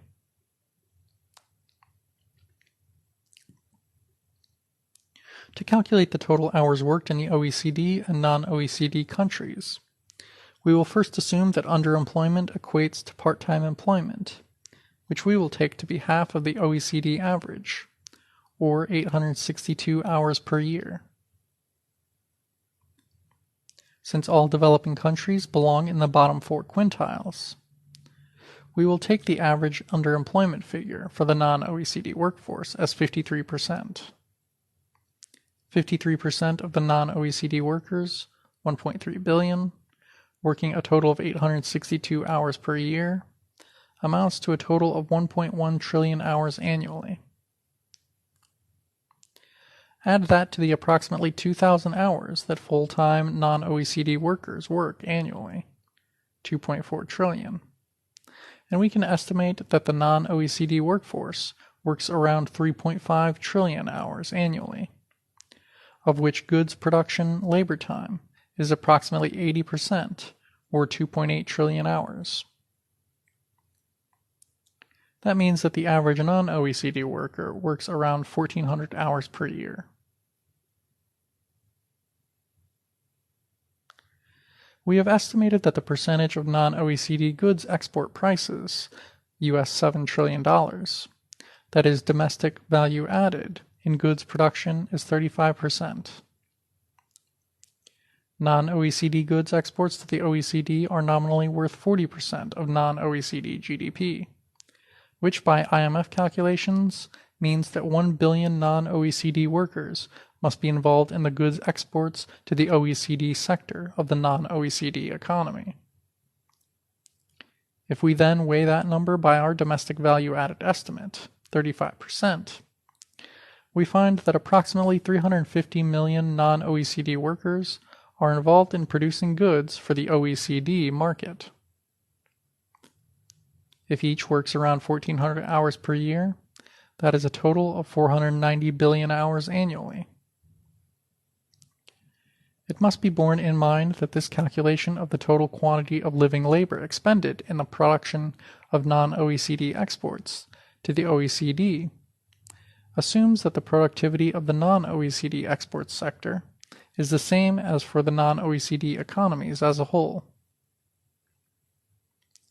To the extent that it is, in reality, much higher, the quantity of living labor embodied in non-OECD exports is exaggerated, whilst the productivity of non-OECD exports goods production is underestimated. This assumption therefore favors arguments about the supposed low productivity of third world workers.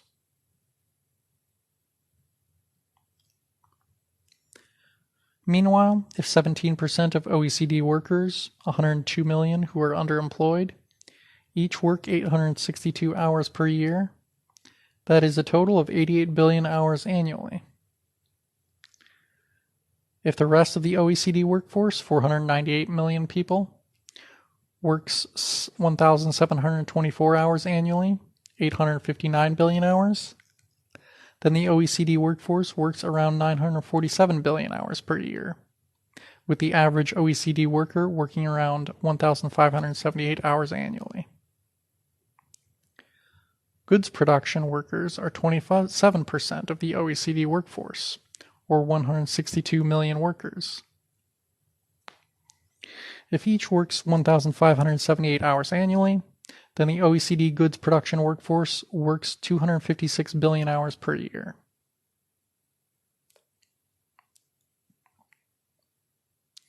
The price, P, of OECD goods production value added is $13 trillion. Non-OECD goods exports to the OECD were worth approximately $7 trillion. The total value of the OECD goods production sector to the non-OECD goods exports to the OECD sector is therefore $20 trillion. The total labor required to generate this value was 746 billion hours. The ratio between OECD and non-OECD male wages is 11, with the mean average wage rate pertaining between male workers in the OECD and non-OECD being $9.25. Paid at this average global rate, labor would be paid 6.9 trillion US dollars. The average productivity of labor, D, in OECD goods production and non-OECD export sector goods production, according to the conservative methodology utilized, then, is 2.9.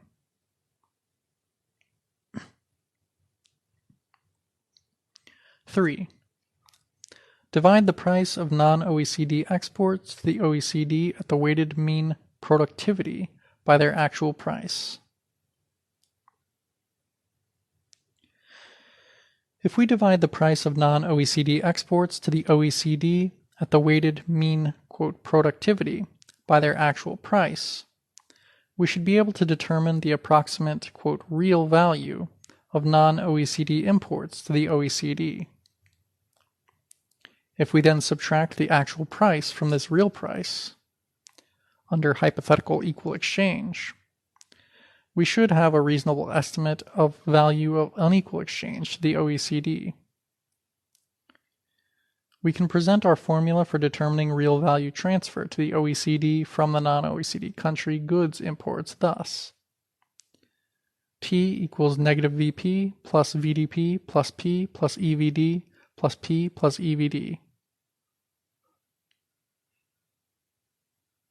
where T is uncompensated value transfer based on unequal exchange, V is the value added percentage for the non-OECD exports, P is the total goods value added produced in the OECD, D is the OECD non-OECD export sector price value distortion parameter, or OECD non-OECD productivity ratio, and E is the actual price of non-OECD goods exports to the OECD passing through customs.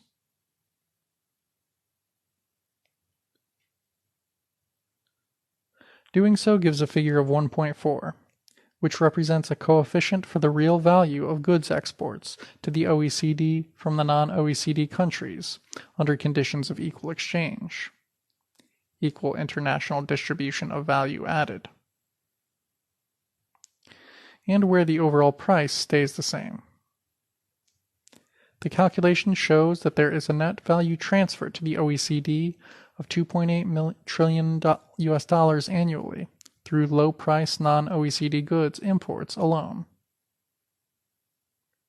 Table 6, International Workforce in 2008, in the millions. This table can be downloaded on the website.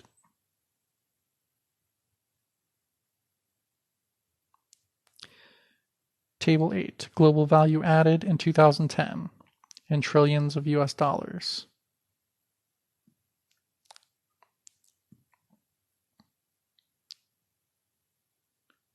End of section. Divided World, Divided Class. Section. Unequal exchange through international wage differentials. Assuming the equalization of wages on the basis of an international average wage factor, we can give an estimate of the value of unequal exchange through the relative underpayment of labor power in the non-OECD countries. The following calculation assumes, for the sake of argument, that only industrial workers and service workers in the non-OECD countries are paid wages and, further, that fully 50% of all non-OECD industrial and service workers are completely unemployed and do not get paid a wage at all. See Tables 6 and 7 for global employment data. These assumptions, needless to say, guarantee a very conservative estimate of the value of unequal exchange on the basis of wage differentials. Obviously, if a proportion of goods exports of the non-OECD to the OECD are the product of agricultural wage labor, then raising the wages of workers in the non-OECD agricultural sector to the global average would mean even greater losses to the OECD countries than is demonstrated here. Firstly, it is necessary to determine the size of the wage differentials between the OECD and non-OECD countries. See Appendix 1. On the basis of calculations from the occupational wages around the world, OWW, and World Salaries databases, we find that the mean factorial wage difference pertaining between OECD and non-OECD male employees is 11. If the average yearly wage of 500 million non-OECD workers in industry and services is around 3,036 US dollars, less for female workers, their wages are worth approximately 1.5 trillion USD, or 8% of non-OECD GDP in 2010. See Table 7 for global GDP data.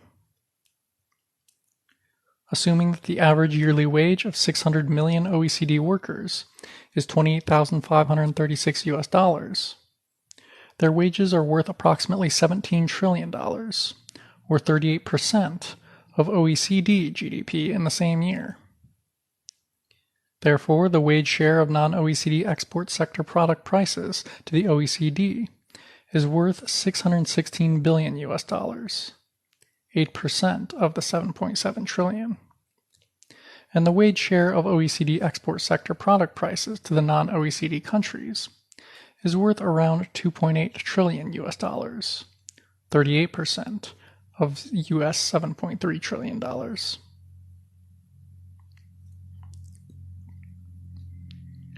If wages in the OECD are approximately 11 times higher than wages in the non-OECD countries, that is, their reproduction requires 11 times the labor power of the non-OECD workforce, we can set wages in the latter at 1 and wages in the former at 11. By doing so, we can calculate an average wage factor. OECD workers, 600 million at a factor of 11 equals 6.6 billion. Non-OECD workers, 500 million at a factor of 1, 500 million. Total number, 1.1 billion at an average factor of 7.1 billion. Average wage factor, 7.1 billion divided by 1.1 billion, 6 equals 6.5. The factor 6.5 represents the median average wage rate pertaining between male workers in the OECD and non-OECD. Paid by means of these average wages, the wage share of the exports would be worth non-OECD wage share of exports, $616 billion times 6.5 divided by 1 equals 4.4 trillion US, and the OECD wage share of exports, $2.8 trillion times 6.5 divided by 11 equals $1.7 trillion. If we now add the median average wage rate pertaining between male workers in the OECD and non-OECD adjusted totals to the remaining production costs, that is, costs other than wages, we arrive at the following prices of exports. Exports from non-OECD to OECD, $7.7 trillion times 92% plus $4.4 trillion equals $11.5 trillion. Exports from OECD to non-OECD, US $7.3 trillion times 62% plus $1.7 trillion equals $6.2 trillion. This calculation can be formulated thus: E equals PC plus A, where E refers to trade prices under a system of equal wage exchange based on equivalent wages, P the nominal price of zonal exports, C costs of other weight than wages as a percentage of total production costs, and A the wage share of exports weighted by average international wages.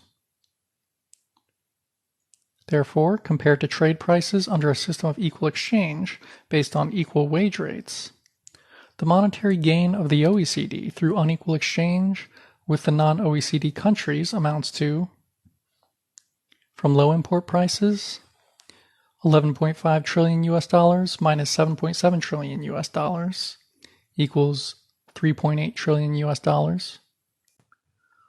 From high export prices, $7.3 trillion minus $6.2 trillion equals $1.1 trillion. The total non-OECD value transfer in 2008 was $4.9 trillion.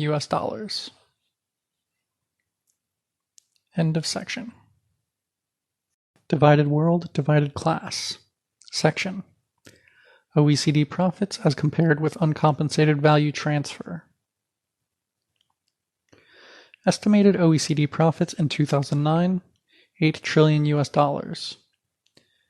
Value of unequal exchange based on equivalent productivity to the OECD in 2009, $2.8 trillion. Value of unequal exchange based on equivalent wage levels to OECD in 2009, $4.9 trillion.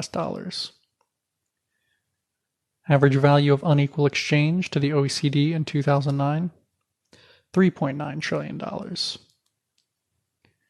Value of capital export imperialism based on equivalent wage levels to the OECD in 2009, $2.6 trillion.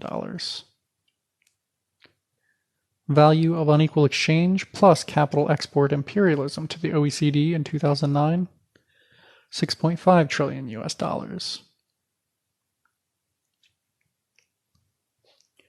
By this measurement, some exploitation of the OECD workforce occurred in 2009, whereby each worker generated around $2,500 of profits, $1.5 trillion divided by 600 million.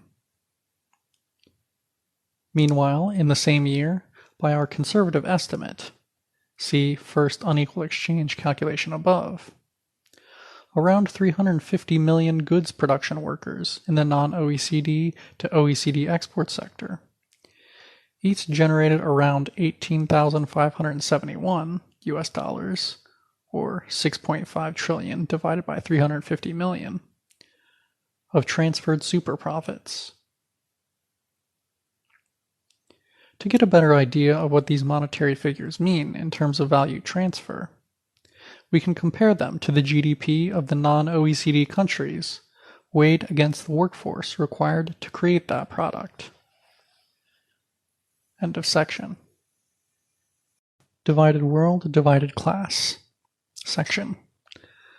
The transfer of labor time from the non-OECD. Value transfer, VT, to the OECD in 2009, $6.5 trillion. Percentage of non-OECD GDP, NP, accounted for by the VT, 37%. Non-OECD workforce, weighted by NP, 925 million.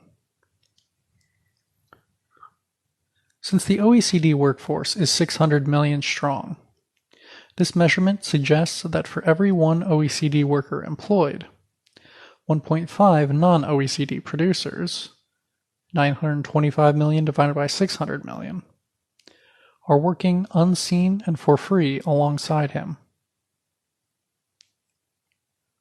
One final point to note is that the average yearly wage rate for male non-OECD workers in 2007 was $3,036. We have estimated that there are approximately 350 million non-OECD workers involved in producing goods for the OECD market.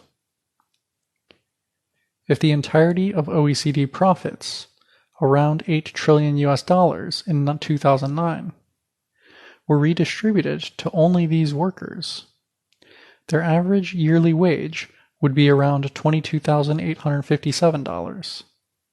Still 20% less than the average yearly wage for OECD workers, $28,536. Demonstrating further that it is not only monopoly capitalists who enjoy the fruits of superexploitation. Since, moreover, this calculation excludes unproductive sector workers in the non-OECD and workers there producing exclusively for domestic markets. It is very generous to the first worldist line. End of section. Divided world, divided class. Chapter 2, Conclusion. It is the unavoidable conclusion of the present work that the profits of the capitalist class in the OECD, that is, the top 1%, fixated on by social democrats, are largely derived from the superexploitation of the non-OECD productive workforce. Whilst the above calculations indicate that only marginal net profits are generated by the OECD, productive, working class, in the absence of super profits, these would almost be entirely nullified. There is, however, the matter of the wages of the OECD's unproductive workforce to consider. Since our estimates of transferred superprofits do not cover the reproduction costs of OECD unproductive labor power, as well as profits, but only the latter, it may appear that most of the surplus value generated by OECD productive workers goes to pay the wages of the unproductive OECD workforce. Even assuming that the wages of unproductive workers in the OECD are paid for out of surplus value generated by the productive workers in the OECD, it is clear that the OECD working class as a whole receives close to the full value of its labor, and is, to that extent, what Engels called a bourgeois proletariat. Yet it must be understood that whilst the present work does not prove that OECD productive workers do not produce surplus value. It also does not prove that they do. In fact, were OECD profits to be wholly negated through equal remuneration of labor globally, according to equivalent productivity and/or wage levels, there would be a precipitate decline in OECD GDP. Capitalism would collapse, at least in the OECD countries. Given such a scenario, it is scarcely tenable to imagine that the tiny productive sector working class in the OECD could produce enough surplus value to pay the wages of the bloated, unproductive sector. The conclusion reached here, moreover, follows from calculations which are overly generous to the first worldist position, despite demonstrating that at least 81% of net profits in the OECD are derived from imperialism.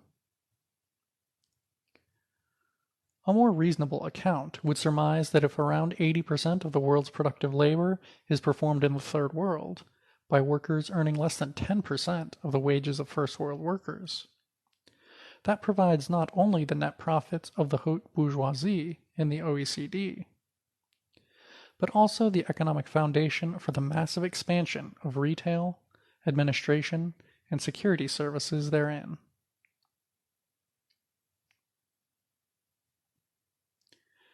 As has been demonstrated above, without superprofits supplementing their incomes, the living standards of all taxable First World workers would decline.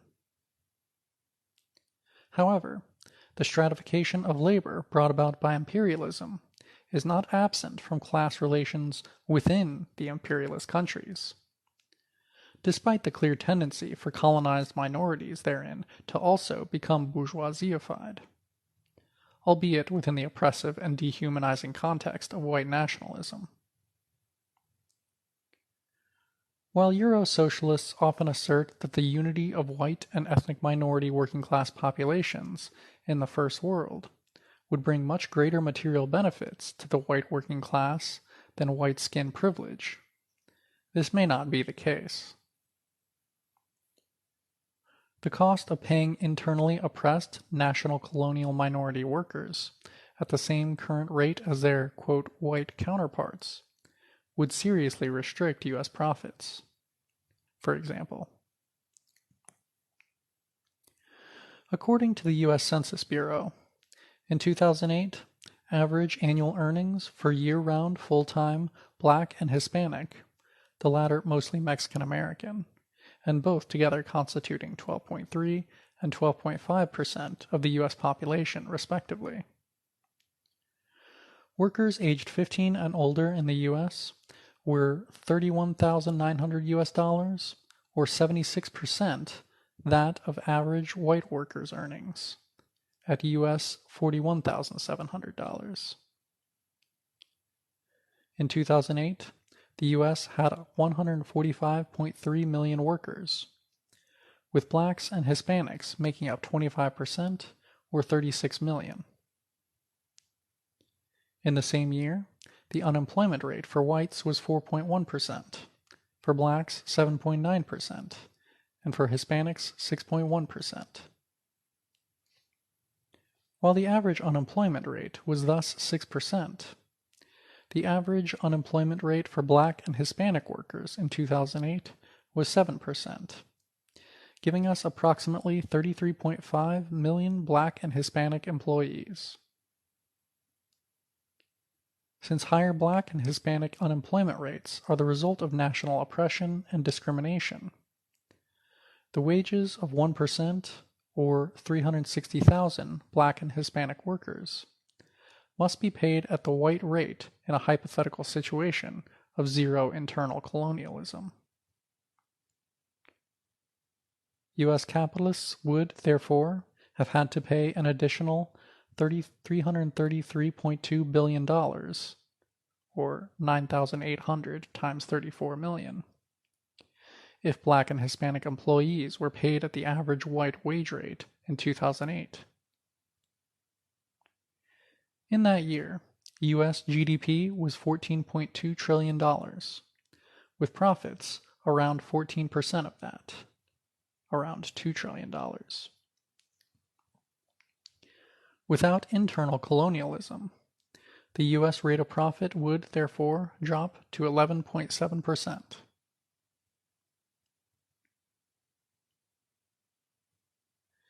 If, however, we affirm, as we must, that profit represents surplus value, and imagine the U.S. as a perfectly self-contained capitalist economy, 70% of U.S. profits are created by Black and Hispanic workers in, quote, natural resources, construction, and maintenance occupations, contributing 31.9% of total Black and Hispanic employment, or 11 million out of a total sectoral workforce of 14.8 million.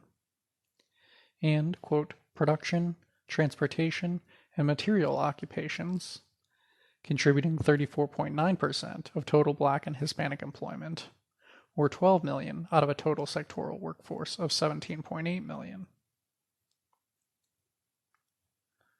The 30% of U.S. profits contributed by white workers in these industries would then be almost wiped out if a wage hike of 24% caused their Black and Hispanic counterparts to be paid at the same rate.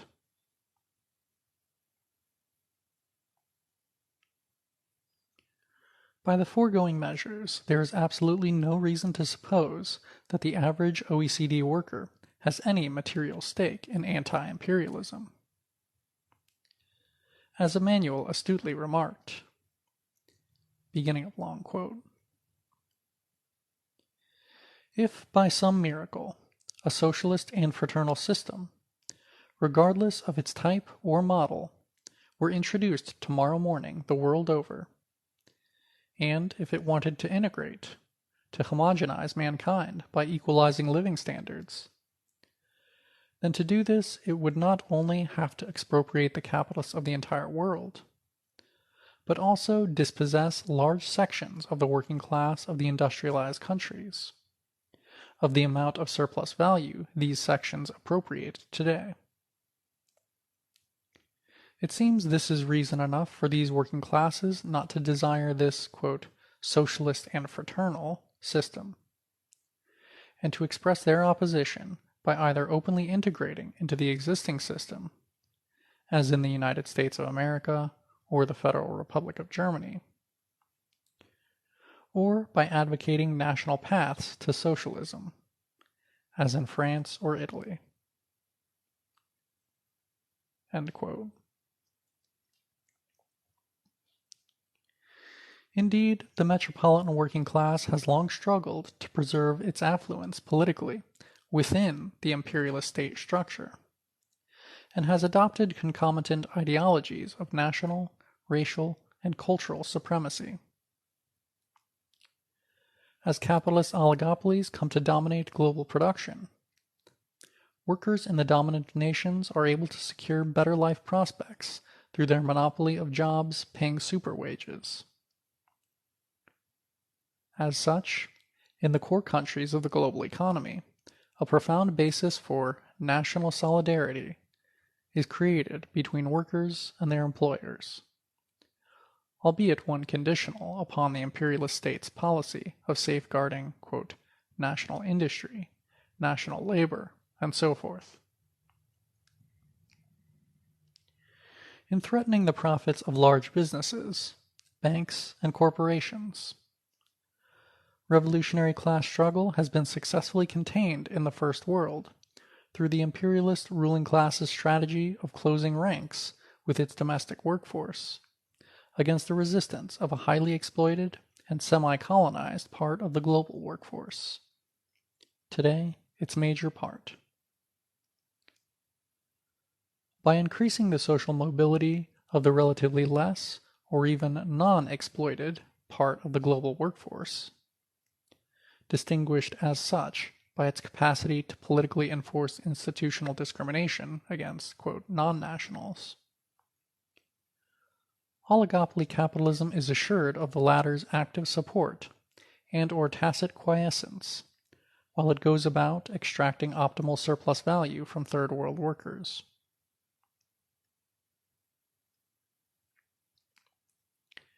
As long ago as 1920, in a debate with Lenin over the relative weight of revolutionary struggles in Europe and the colonial world, as well as the correct attitude to be taken towards the colonial national bourgeoisie as a potential ally in the struggle against imperialism. The head of the Comintern's Far Eastern Bureau, Indian communist M.N. Roy, made the following extremely prescient observation. Beginning of long quote. Superprofits gained in the colonies are the mainstay of modern capitalism.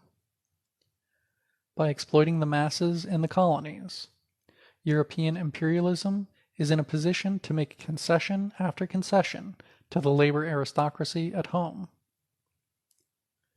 While European imperialism seeks to lower the standard of living of the home proletariat by bringing into competition the production of the lower-paid workers in subject countries, it will not hesitate to sacrifice even the entire surplus value in the home country, so long as it preserves its huge superprofits in the colonies. End of quote.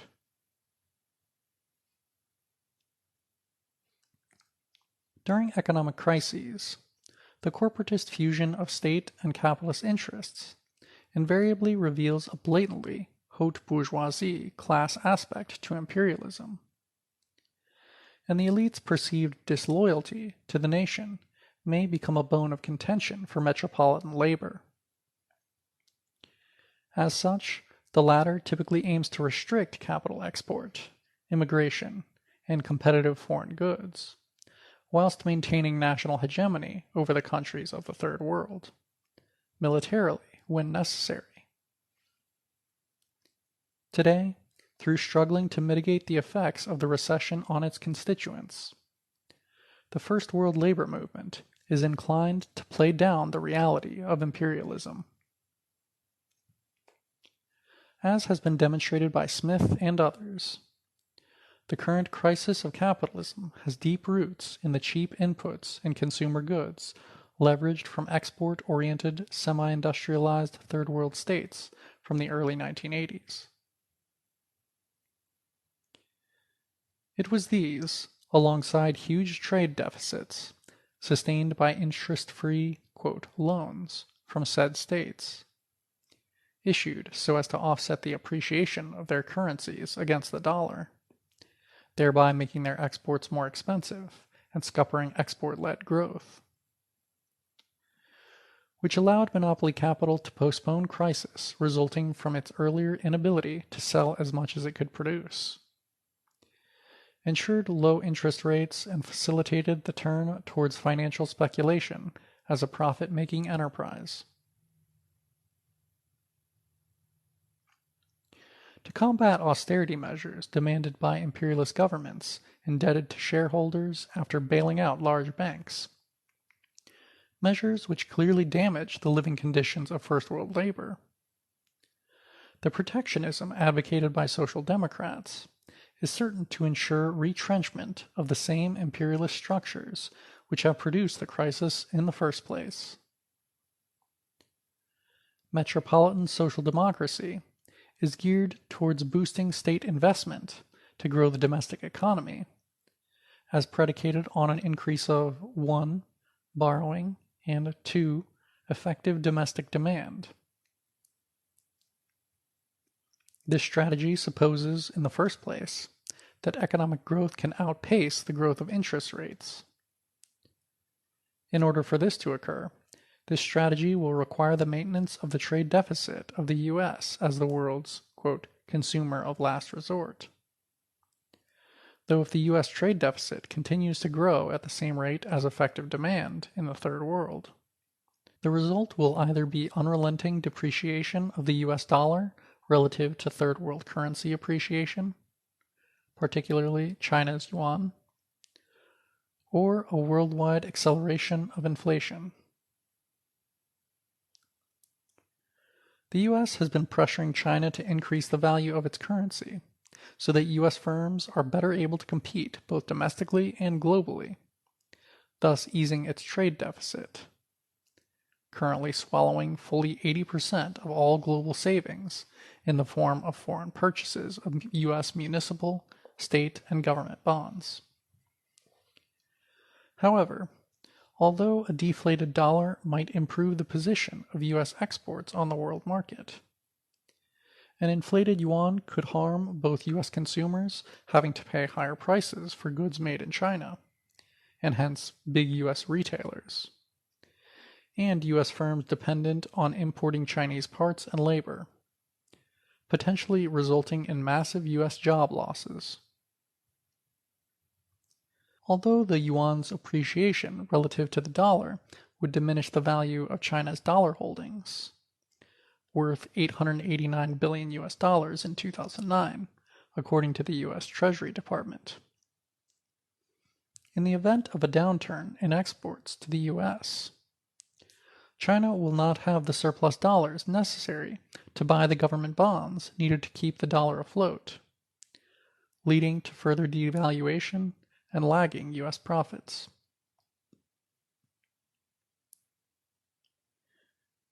At the same time, metropolitan social democracy hopes that state-sponsored job creation may generate sufficient effective demand to prevent a slide into global depression. For this to succeed, however, large-scale protectionism, a combination of tariffs and competitive currency devaluation aimed at increasing exports to win a bigger share of the global market, must reduce demand for imports. Not only will such a strategy disrupt the global value chains that are the source of current metropolitan lifestyles, it will also necessitate radical cuts in the unit cost of labor. More significantly, it will inevitably result in intensified inter-imperialist rivalry, trade wars leading to actual wars, as in the years preceding World War I and II, and a drive to colonialist domination as a means of securing protected markets.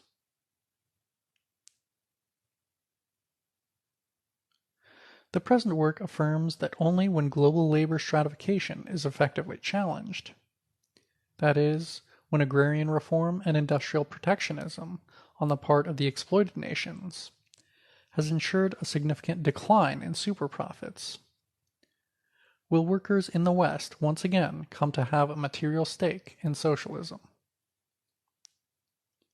The best solution for First World workers in favor of peace, justice, and progress is the internationalist one of pursuing active solidarity with the exploited Third World workforce.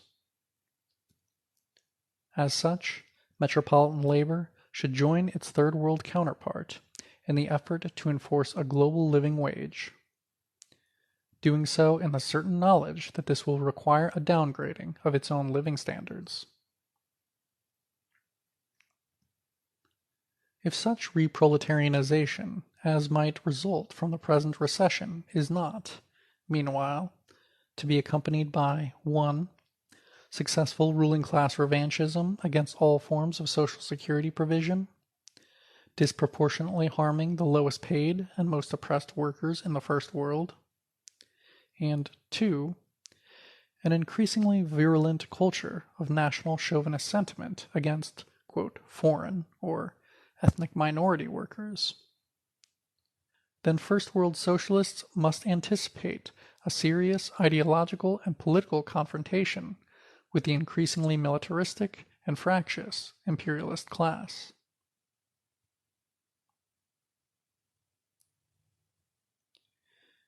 There is, however, no sign of such internationalist sentiment taking hold amongst the First World working class. Rather, the greatest opposition to the liberation of oppressed nations of the global South from imperialism is likely to come from metropolitan labor itself. Specifically, as the present work has shown, there is a class basis for First World workers to ally with the imperialist class. Not more than a handful of First World workers will be selfless enough to fight their own class interests, as beneficiaries of imperialist superexploitation. whilst many of those that do are likely to be motivated by petty bourgeois ideologies of resentment, indolence, and lifestyle reformism, rather than a mature grasp of Marxism. Consequently, the First World working class is not a vehicle for socialism at this time.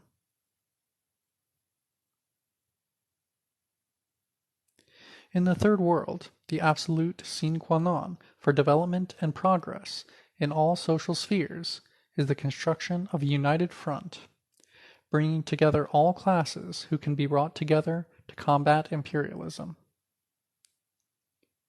To help ensure the oppressed nations effectively disconnect from imperialism and end its parasitic global division of labor, the central political organizations of the exploited workforces of the Third World must struggle with their anti-imperialist allies in the United Front, those organizations representing non-proletarian classes, to place themselves in the vanguard.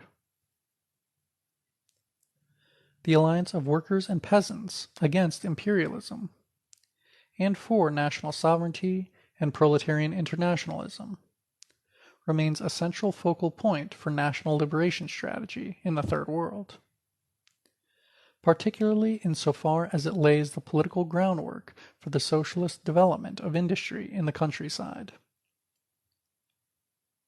Finally, as we have shown, since the entire population of the imperialist bloc benefits from imperialism to varying degrees, the anti-imperialist united front in the Third World must necessarily confront the First World in toto, and not just its haute bourgeoisie. End of section. Divided World, Divided Class. Section. The ideology of global wage scaling. This section critiques three explanations for global wage scaling, that is, the radically divergent remuneration of workers for the same labor on a global scale, commonly to be found across the Western political spectrum, including on the Eurocentric, quote, left. It establishes that explanations for global wage differentials, postulating their basis in relative disadvantages in productivity, skill levels, and or workers' militancy, are both theoretically and empirically flawed. Rather than providing insight into the appropriate policies through which First World wage levels might be attained elsewhere in the world, such explanations articulate a conservative ideology of international relations favoring the world's upper income quintile. Before proceeding, we must examine the argument that radical global wage differentials are not and cannot be predicated upon imperialism. End of section. Divided World, Divided Class. Section. Capital Export and Imperialist Denialism. It is frequently claimed by First World, quote, socialists that profits earned in the global South by multinational corporations are negligible compared to the total wage bill of the developed nation's working class. Amongst Western economists, socialist and otherwise, the chauvinistic idea that the superexploitation of Third World labor is today largely irrelevant to capital accumulation is all-pervasive. Thus, economist Raphael Schoeb writes, quote, the data reveals that most of the FDI stock is owned by and is invested in developed countries. FDI stock and flows have increasingly been concentrating in the industrialized countries since the 1960s. End quote. British socialists Ashman and Kalanikos concur that, quote, the transnational corporations that dominate global capitalism tend to concentrate their investment and trade in the advanced economies. Capital continues largely to shun the global South. End quote. However, Smith provides the following reasons as to why this interpretation, based as it is on, quote, an uncritical regurgitation of deeply misleading headline statistics, end quote, is wrong, and how, quote, far from shunning the global south, Northern capital is embracing it, and is becoming ever more dependent on the superexploitation of Southern low-wage labor. End quote. First, nearly 50% of manufacturing FDI is received by the developing economies, $82.1 billion between 2003 and 5, compared with $83.7 billion to developed countries. Meanwhile, FDI within the developed world is hugely inflated by non-productive, quote, finance and business activities, $185 billion, or more than twice the inward flow of manufacturing in the period cited. Moreover, intra-OECD manufacturing, particularly in those MNCs which have offshored or outsourced much of their production processes to low-wage nations, is heavily dependent upon capital infusions from the Third World. Smith cites the example of the restructuring of Royal Dutch Shell, having increased the UK's inward FDI by $100 billion US, even though nearly all of Shell's oil, and he adds, profit, production, takes place in Latin America, Central Asia, and the Middle East. U.S. scholar Charles Post claims that only 4% of global fixed capital formation takes place in the global south. Yet, assuming this estimate is correct, the World Bank data it is based upon is not for gross fixed capital formation, but for gross capital formation, the latter including inventories and additions to stock, and the former based purely on fixed assets. In any case, Post's reliance on this figure to show the backwardness of Third World production is indicative of a Eurocentric misunderstanding of the purpose of imperialism, which is to siphon and extort surplus value from foreign territories. That imperialism is moribund and to a great extent holds back the full development of the productive forces has long been noted by its critics. Where oligopolies dominate Third World markets, there is not the same urgent imperative to replace cheap labor with expensive machinery.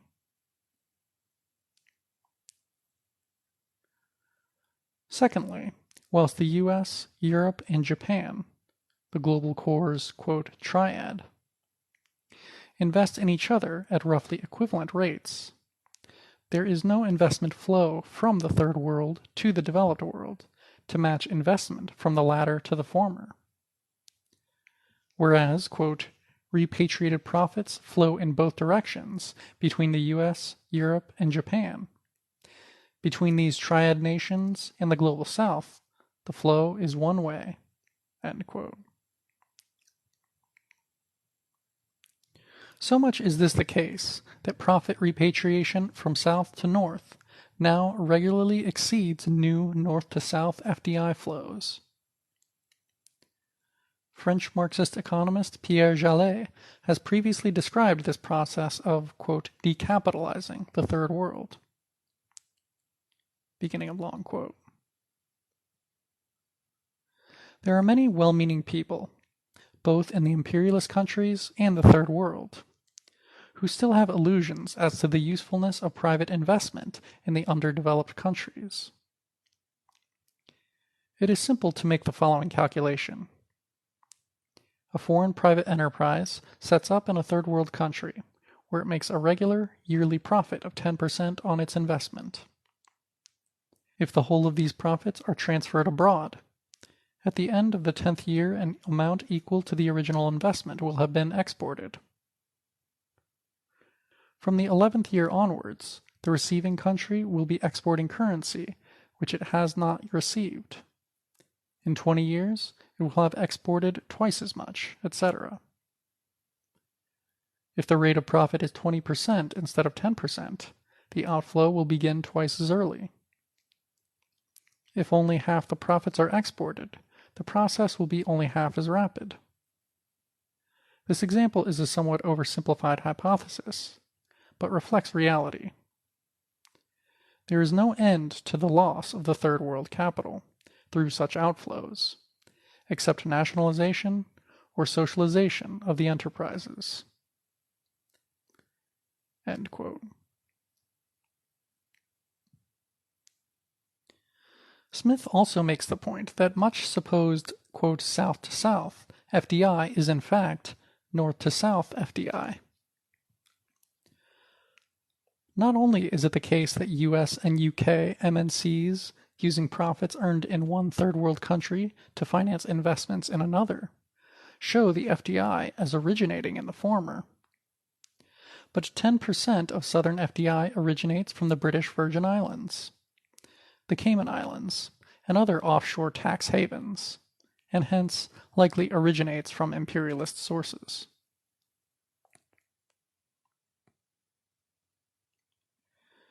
Third, FDI flows are purely quantitative and say nothing about the type of economic activity they are connected to. As such, mergers and acquisitions, merely representing a change in ownership, should be distinguished from, quote, greenfield FDI in new plant and machinery. Whilst intra-OECD FDI is dominated by mergers and acquisitions activity, between 2000 and 2006, 51% of all greenfield FDI was north to south.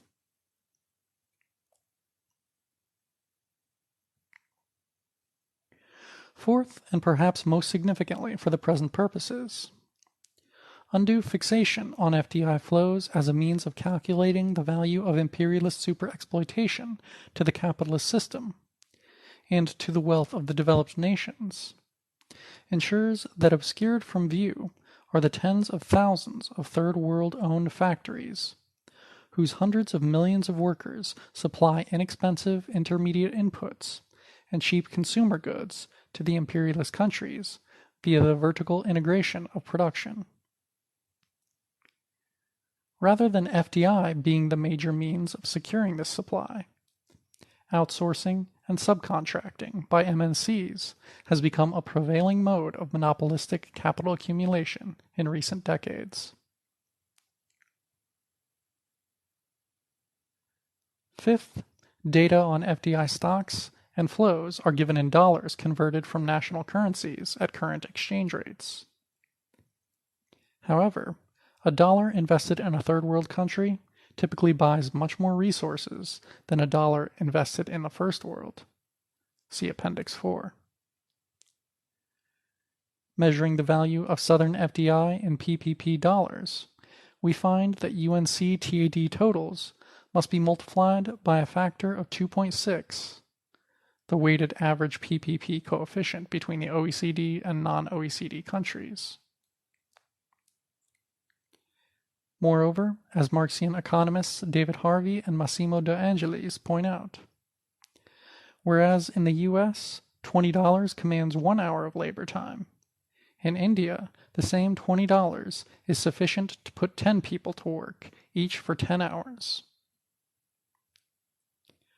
Thus, between 1997 and 2002, some $3.4 trillion of intra-imperialist FDI flows commanded 190 billion labor hours at just under $18 an hour. Meanwhile, some $800 billion of FDI flowing into the third world commanded 330 billion hours at $2.40 an hour, an average labor cost ratio of 7.5 to 1. As such, the 19% of the global total of FDI that went from the north to the south in this period comprised 63% of total, quote, labor commanded.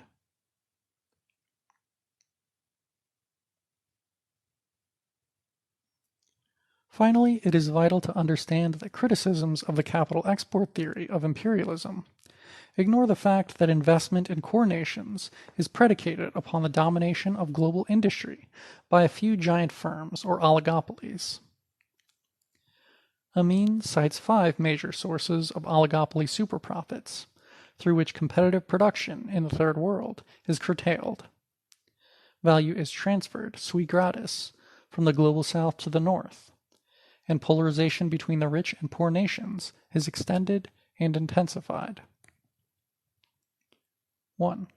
Technological monopolies sustained mainly by state control, military spending in particular. Point. Financial control of worldwide markets ensuring that national savings are subject to international banking interests based largely in the developed countries. Point. Monopolistic access to the planet's natural resources. Point. Media and communication monopolies provide developed countries with a crucial means by which to manipulate political events. And point. Monopolies over weapons of mass destruction, particularly by the United States, ensure that third world states are literally forced to comply with the imperialist diktat. End of points.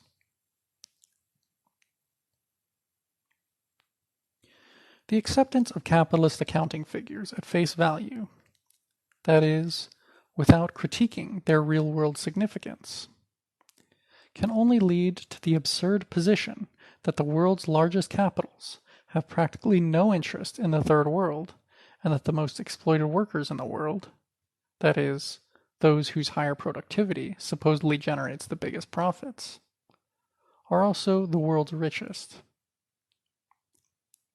As such, a price-based, as opposed to value-based, analysis of export investment patterns in the imperialist age is bound to miss the fact that the rate of surplus value in peripheral capitalist countries is many times greater than that prevailing in the metropolitan nations.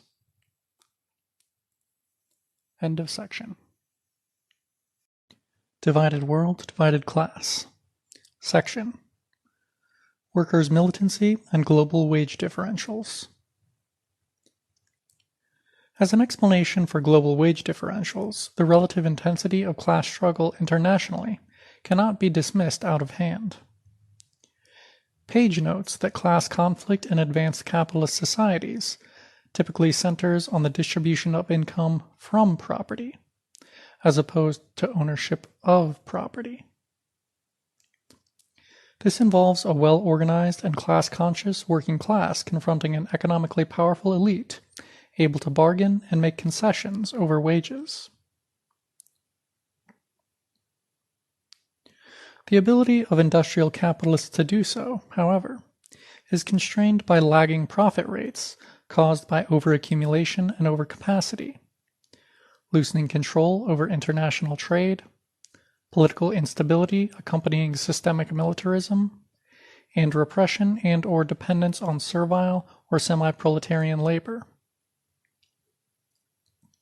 Where stagnation ensures wage rises cannot be afforded painlessly out of economic growth, pressures to increase investment highlight the need to raise profit margins at the expense of wages, and/or the need to balance trade limits employers' ability to finance money wage increases out of price inflation.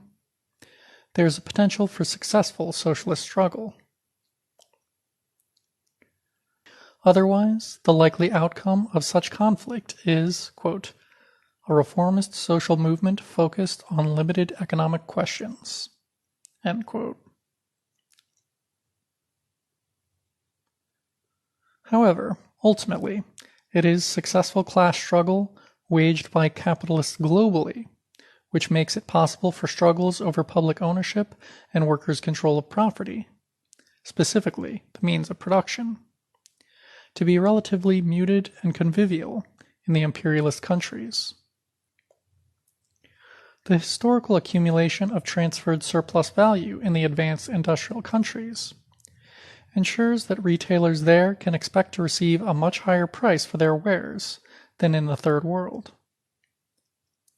As such, employers can afford to pay coordination workers higher wages, thus contributing to the high value added to their product in the subsequent phase of expanded capitalist reproduction. It is this which enables the maintenance of metropolitan labor's distinctly, quote, middle class, by global economic standards, status.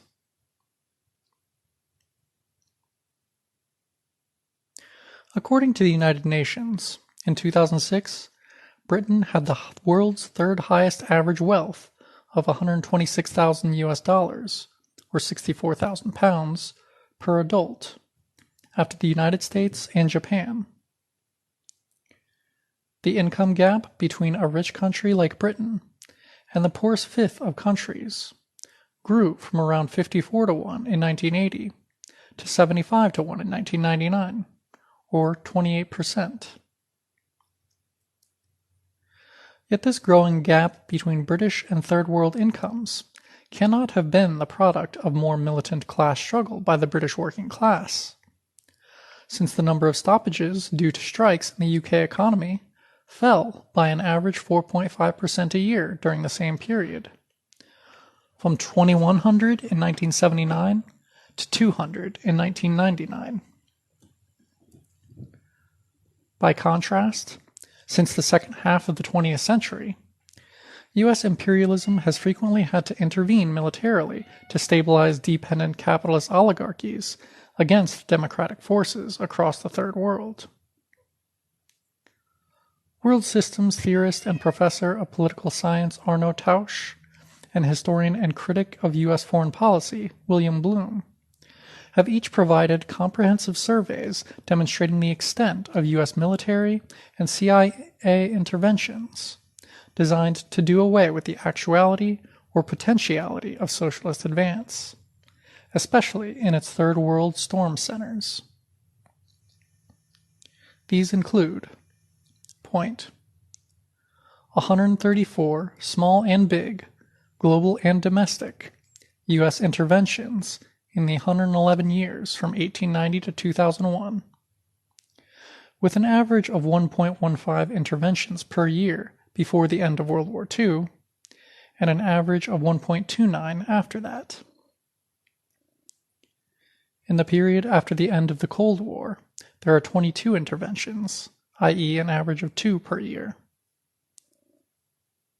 Point: 70 global interventions from 1945. In chronological order: China, 1945 to 51, France, 47, Marshall Islands, 46 to 58, Italy, 47 to the 70s, Greece, 47 to 49, Philippines, 45 to 53, Korea, 45 to 53, Albania, 49 to 53, Eastern Europe, 48 to 56, Germany, 1950s, Iran, 53, Guatemala, 53 to the 90s, Costa Rica, 1950s, 1970 to 71, Middle East, 56 to 58, Indonesia, 57 to 58, Haiti, 59, Western Europe, 50s to 60s, British Guiana, 53 to 64, Iraq, 58 to 63,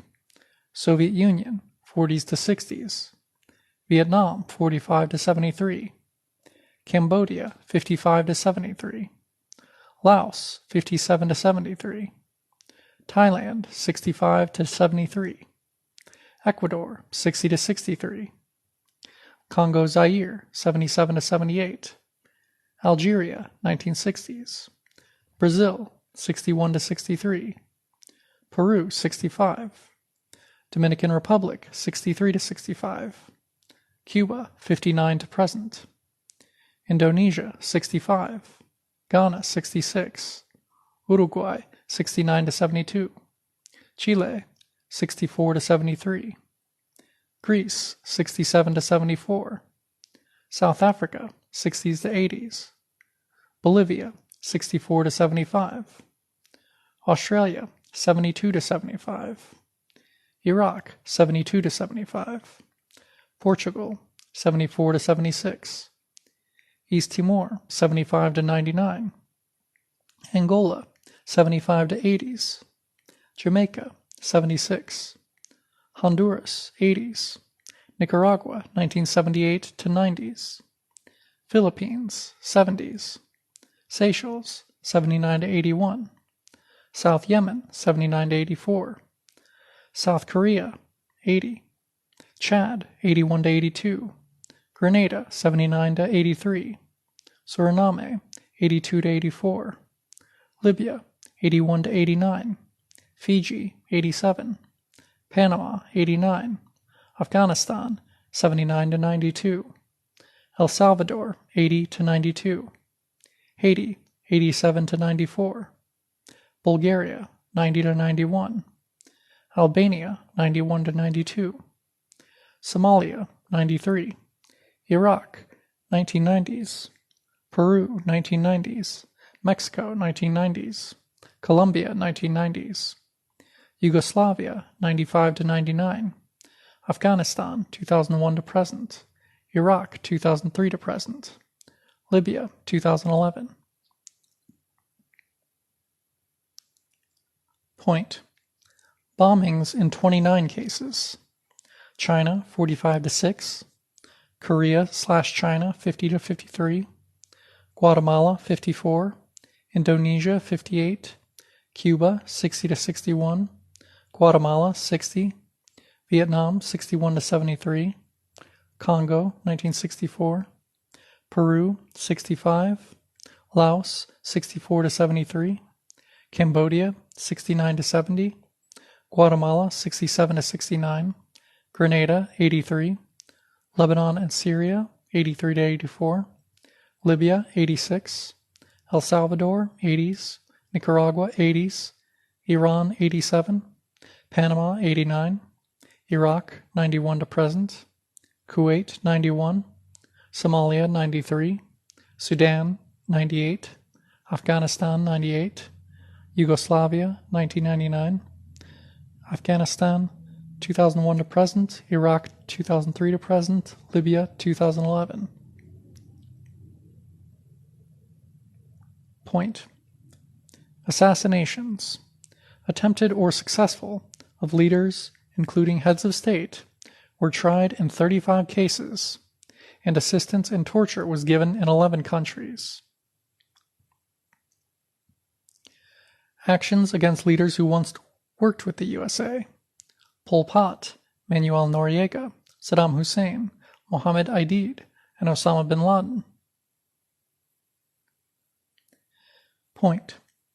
23 countries where the U.S. was, quote, perverting elections and interfering with the democratic process. Italy, 48 to 70s, Lebanon, 50s, Indonesia, 55, Vietnam, 55, Guyana, 53 to 64, Japan, 58 to 70s, Nepal, 59, Laos, 60, Brazil, 62, Dominican Republic, 62, Guatemala, 63, Bolivia, 66, Chile, 64 to 70, Portugal, 74 to 75, Australia, 74 to 75, Jamaica, 76, Panama, 84, 89, Nicaragua, 84, 90, Haiti, 87 to 88, Bulgaria, 91 to 92, Russia, 96, Mongolia, 96, Bosnia, 1998. End of points. See also William Bloom, 2004.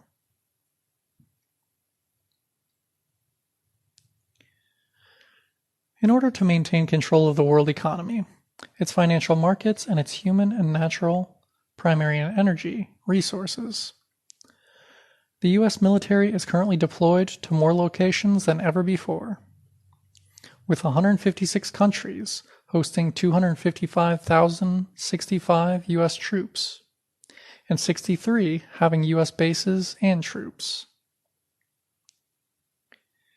The idea that global wage differentials are the product of militant class struggle by the first world working class is, on the evidence of geography and forensics of imperialist intervention, far from convincing. End of section. Divided world, divided class. Section.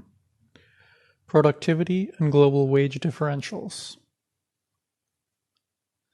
As with the previous apologia for global wage differentials, the one based on the allegedly superior productivity of first world workers possesses a kernel of truth. For the past century and more, Wage levels have indeed risen for workers in the wealthiest countries, alongside the development of the productive forces. In general terms, productivity is determined by the level of development of the productive forces, and is conditioned by the relative efficiency of technology and the organization of production. As such, productivity is measured as the secular relation between output and the direct labor required to produce it.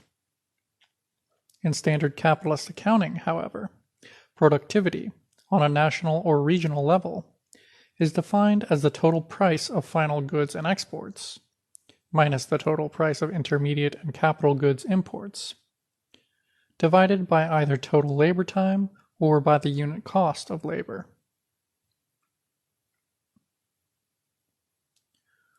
Although increased productivity results in the creation of more use values per unit time, only the intensified consumption of labor power can generate added, exchange, value. Since wages are not the price for the result of labor, but the price of labor power, higher wages are not the consequence of short-term productivity gains accruing to capital. Rather, in a capitalist society, the product of machinery belongs to the capitalist, not the worker, just as in a feudal or tributary society. At least within the demesne, the product of the soil belongs to the landlord, not the peasant. Beginning of long quote by Engels. Marx demonstrates that machinery merely helps to lower the price of the products, and that it is competition which accentuates that effect. In other words, the gain consists in manufacturing a greater number of products in the same length of time, so that the amount of work involved in each is correspondingly less, and the value of each proportionately lower. Mr. Beaulieu forgets to tell us in what respect the wage earner benefits from seeing his productivity increase, when the product of that increased productivity does not belong to him, and when his wage is not determined by the productivity of the instrument or machine. End of quote. The, quote, productivity of labor power may be defined in two ways. First, productivity can be defined in terms of the use values workers create. Typically, that is, according to the volume of goods produced per unit of labor. This definition is decisive in determining the difference between concrete and abstract labor. For Marx, socially necessary labor is the average amount of concrete labor required to produce a given commodity.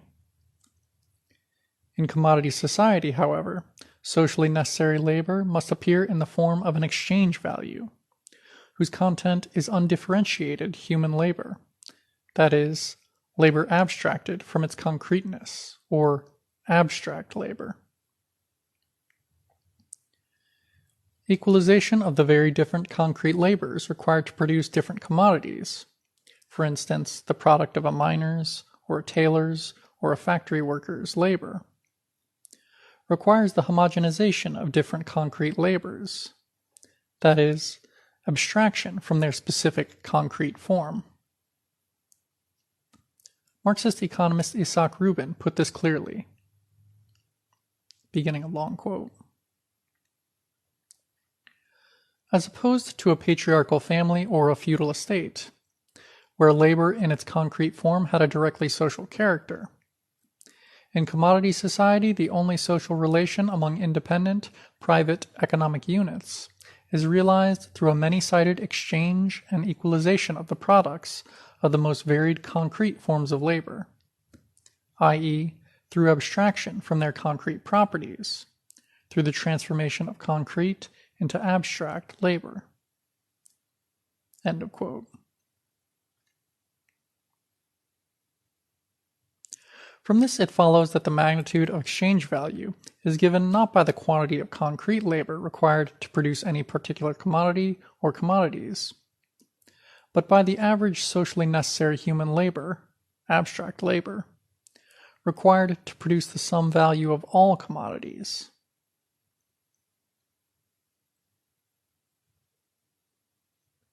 The use value definition brackets the origin of productivity, neglecting that it is only living labor and not machinery or constant capital which adds value.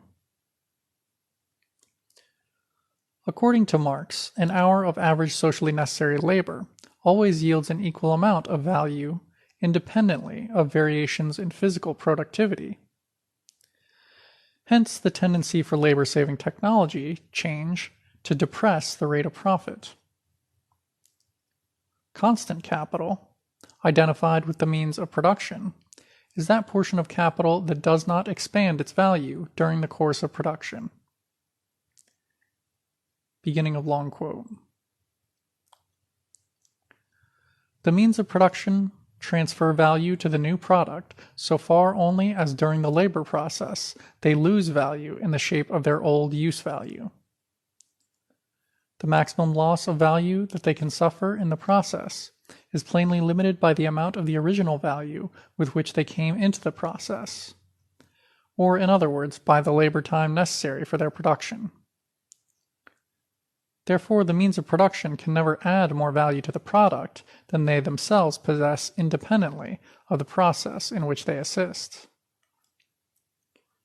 However useful a given kind of raw material or a machine or other means of production may be, though it may cost £150, or say 500 days of labor, yet it cannot, under any circumstances, add to the value of the product more than £150.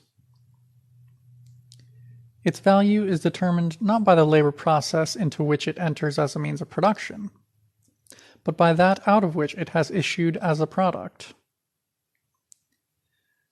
In the labor process it only serves as a mere use value, a thing with useful properties, and could not therefore transfer any value to the product unless it possesses such value previously.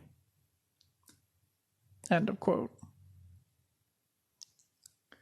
Variable capital, identified with wage labor or labor power, is, by contrast, that portion of capital which creates additional value during the course of production. Beginning of long quote. While the laborer, by virtue of his labor being of a specialized kind that has a special object, preserves and transfers to the product the value of the means of production, he at the same time, by the mere act of working, creates each instant an additional or new value. Suppose the process of production to be stopped just when the workman has produced an equivalent for the value of his own labor power. When, for example, by 6 hours' labor, he has added a value of 3 shillings. This value is the surplus of the total value of the product over the portion of its value that is due to the means of production. It is the only original bit of value formed during this process, the only portion of the value of the product created by this process.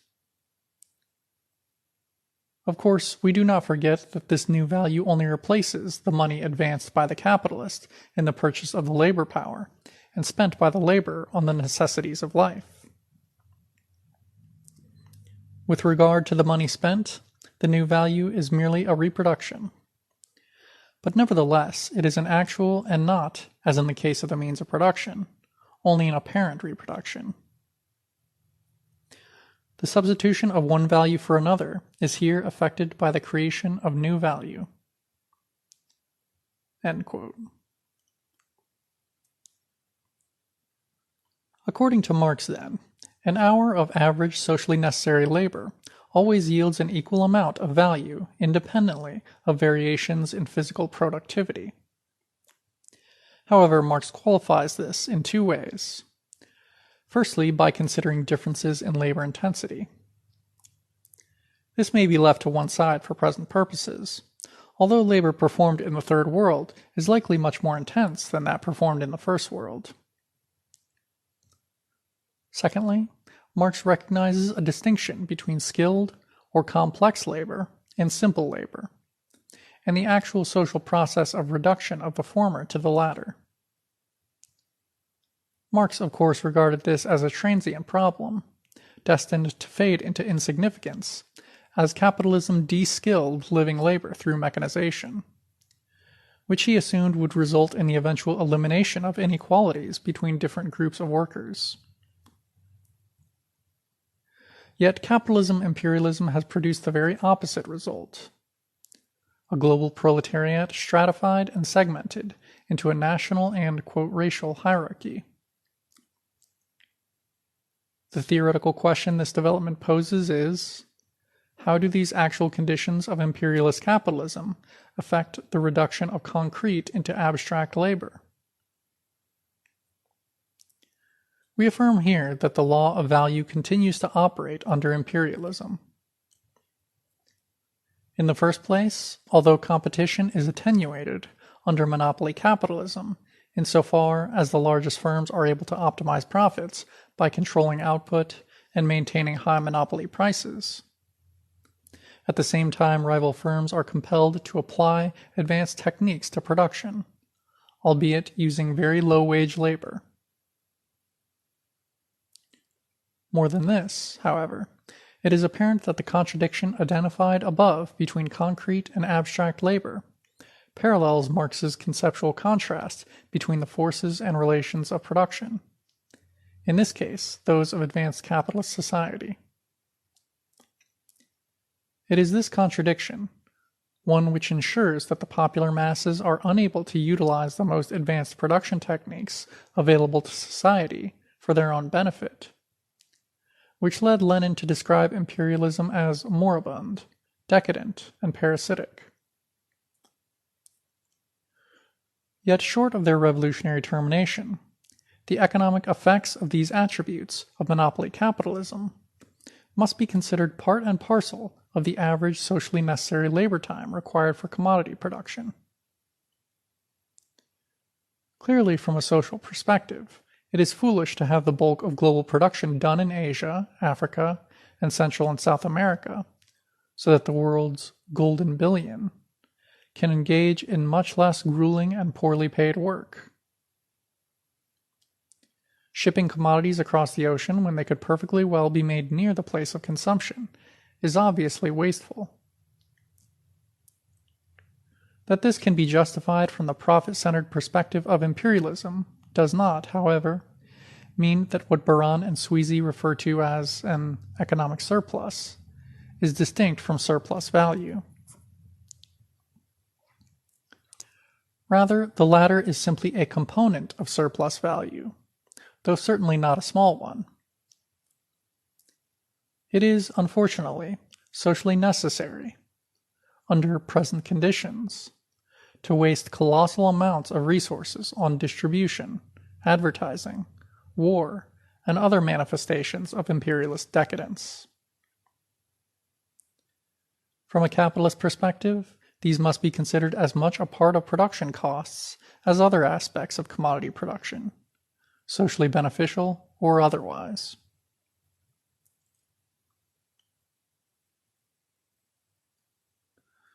The second principal definition of, quote, productivity is the exchange value definition.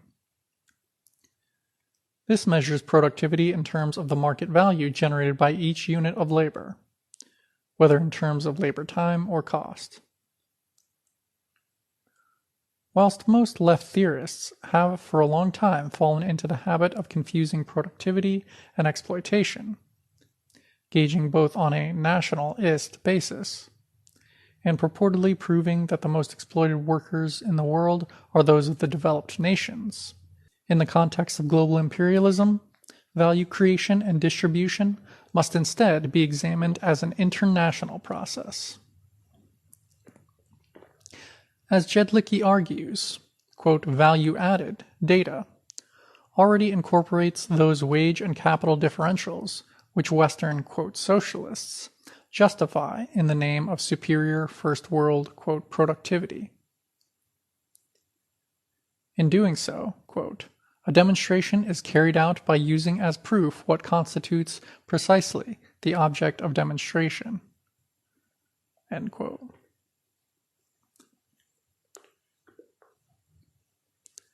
The much vaunted superior, quote, productivity of first world workers is regularly used by some socialists to justify the prevailing unequal global wage system. Bracketing the difficulties involved in using value-added figures on productivity to measure rates of exploitation and global value transfers, we may placate defenders of global wage differentials and assume for the sake of argument that productivity can be defined in purely price-based terms. Correcting for divergences in productivity on this conservative basis, we nonetheless find that divergences in wages exceed these such that there is a huge, uncompensated transfer of value from the neo-colonial periphery to the imperialist center of the world economy.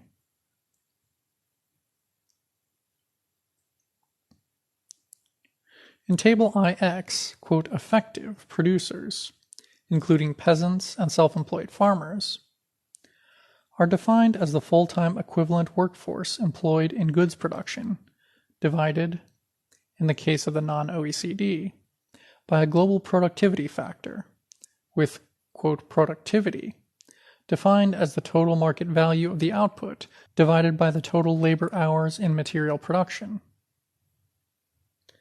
The table delineates the global, quote, effective workforce, responsible for creating the entirety of value in the capitalist world system, but for which there exist radically divergent rewards for its constituent parts at equivalent, quote, productivity.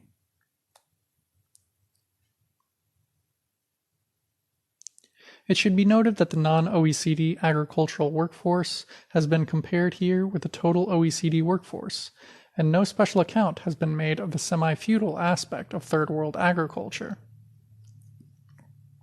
As such, we certainly underestimate the abstract labor Third World agriculture supplies the world market, given the fully capitalist and industrialized character of much non-OECD agricultural production. Although much of this takes place within outmoded production formations, due to the overarching economic predominance of capital, the surplus labor of petty producers is nonetheless turned into profit. Indeed, despite the numerical preponderance of so-called subsistence farmers therein, most of whom are, in fact, directly involved in the small-scale production of commodities, the primary sector in the Third World is organized along definitely capitalist lines. As Amin wrote in 1974, beginning of long quote, "The exports of the Third World are not in the main agricultural products from backward sectors with low productivity. Out of an overall total of exports from the underdeveloped countries of 35 billion in 1966, the ultramodern capitalist sector, oil, mining, and primary processing of minerals, modern plantations, like those of United Fruit in Central America, or Unilever in Africa or Malaya, etc., provides at least 3/4, or $26 billion. End quote.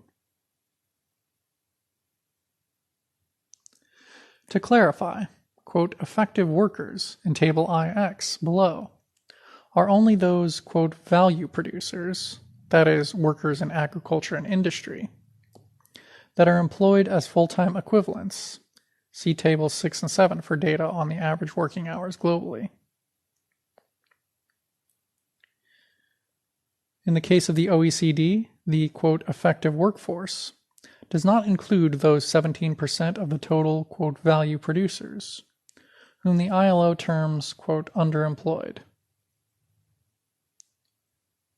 By presupposing that the, quote, underemployed workforce of the OECD are entirely unemployed, adding no value whatever to the global product, we assume maximal OECD productivity.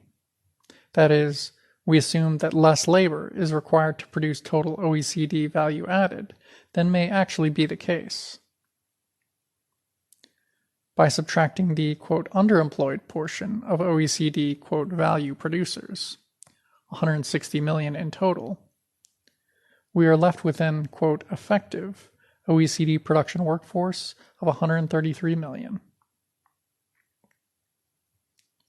Table IX, transferred surplus value in 2010. You can find this on the website. The same methodological procedure applies when calculating the non-OECD, quote, effective workforce in, respectively, agriculture and industry, except that here the weight function is not only, as before, the average rate of underemployment, but is a coefficient representing the, quote, productivity of the non-OECD full-time equivalent workforce relative to their OECD counterparts. Wages totals for both the OECD and non-OECD, respectively, include the wages of non-productive workers in services calculated at the average rate, these being paid out of the surplus value created by the productive workforce.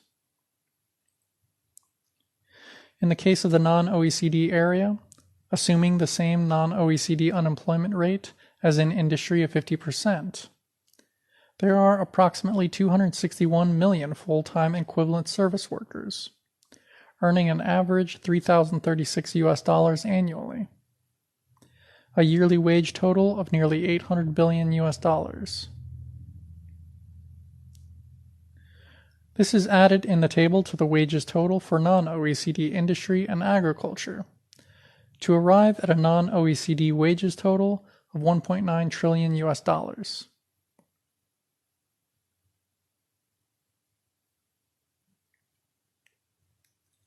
As we have observed, countries wherein agriculture provides the largest component part of the workforce have much higher levels of underemployment.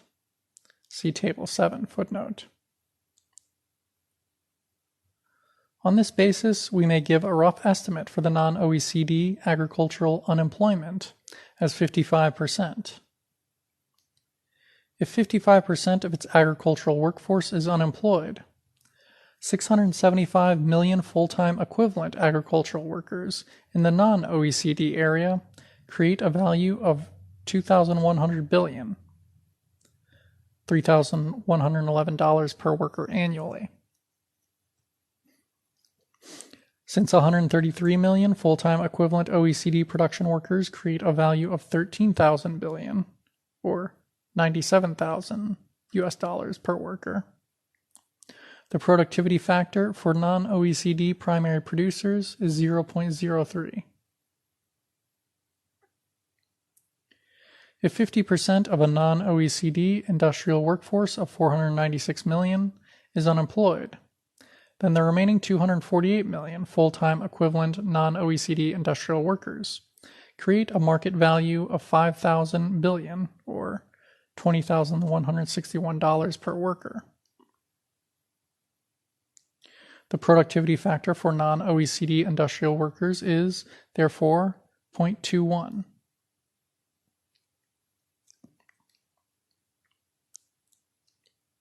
Transferred surplus value equals regional income minus value added. For the imperialist bloc, this is 44.5 trillion minus 40.5 trillion equals 4.1 trillion. For the oppressed nations of the non-OECD, it is 17.7 trillion minus 21.8 trillion equals negative 4.1 trillion. By this account, the non-OECD countries transferred approximately $4.1 trillion worth of uncompensated surplus value to the OECD countries in 2010. Thus, the imperialist class could keep the entire surplus value generated by its own production workers, and still afford to pay each OECD worker $6,666, or $4 trillion divided by 600 million, out of the surplus value extorted from workers living in countries retaining less surplus value than they create. That subvention is the monetary equivalent of the annual wages of more than 2 full-time non-OECD workers, and is 23% of the average OECD wage. By this measure, even assuming massive differences in productivity between OECD and non-OECD workers, then nearly 1/4 of the average working wage in the OECD consists of superprofits. If 1/4 of the average wage in most OECD countries consists of superprofits wrung from exploited and oppressed workers, there is a clear class rationale for the widespread racism, national chauvinism, and/or apathy of the metropolitan working class. The minimal levels of domestic exploitation afforded by the OECD by imperialist value transfer fosters a deeply conservative, if less complacent, political milieu, even amongst less well-off workers.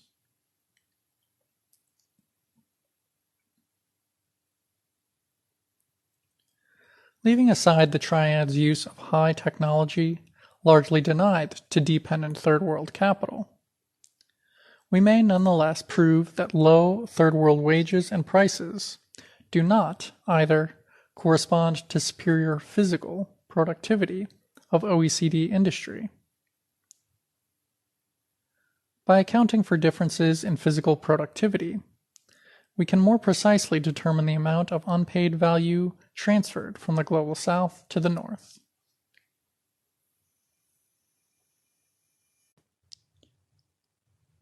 Canadian professor of economics and unequal exchange theorist Gernot Köhler shows that the very similar or identical physical productivity of workers of different nationalities in agriculture, shoe and textile manufacture, automotive industry, dentistry, and education is not matched by equivalent wages.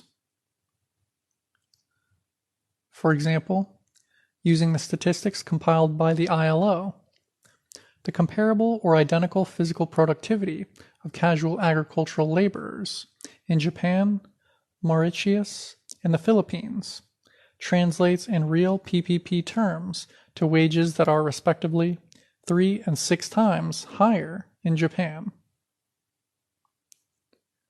Whereas wages for U.S. auto workers are around 14 times that for Mexican ones. The Harbor Report, which measures the hourly labor content required to produce a single vehicle, determined that in 2007 it took 23 labor hours to produce a vehicle in the United States and 28 to produce one in Mexico, a productivity advantage of 18%.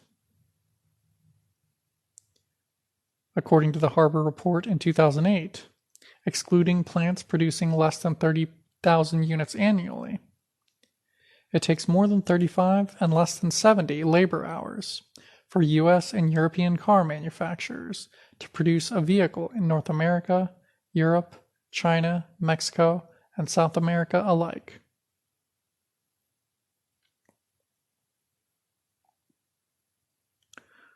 OECD goods production workers work approximately 1,578 hours per year, and non-OECD goods production workers work around 1,400 hours per year. Therefore, 150 million OECD workers in industry and agriculture were paid approximately $4.2 trillion in 2007.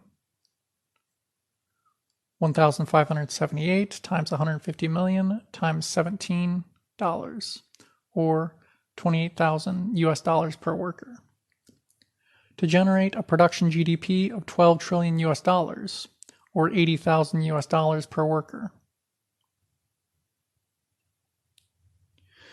We may assume for the sake of argument that the 500 million workers in the non-OECD industry, wherein the capitalist mode of production has been fully established, are only half as physically productive as those in OECD industry, though they are almost certainly more productive than this.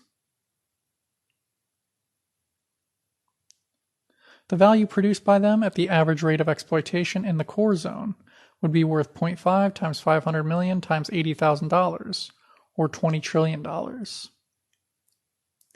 However, empirically, the value produced is only worth $5 trillion, a shortfall of 15 trillion US dollars. This indicates that the rate of exploitation, the ratio between the average socially necessary labor time required to produce the value equivalent of the goods required for the worker's own subsistence, and the extra hours he expends creating surplus value, for non-OECD workers is much higher than for OECD workers. However, capital mobility ensures that the extra surplus value obtained is not compensated for by a correspondingly high rate of profit within the, quote, peripheral countries.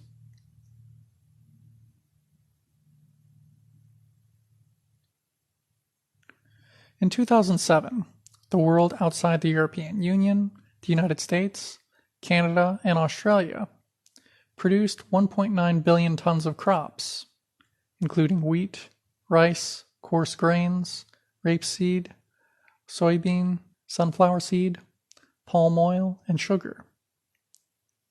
And the European Union, the United States, Canada, and Australia produced together 800 million tons.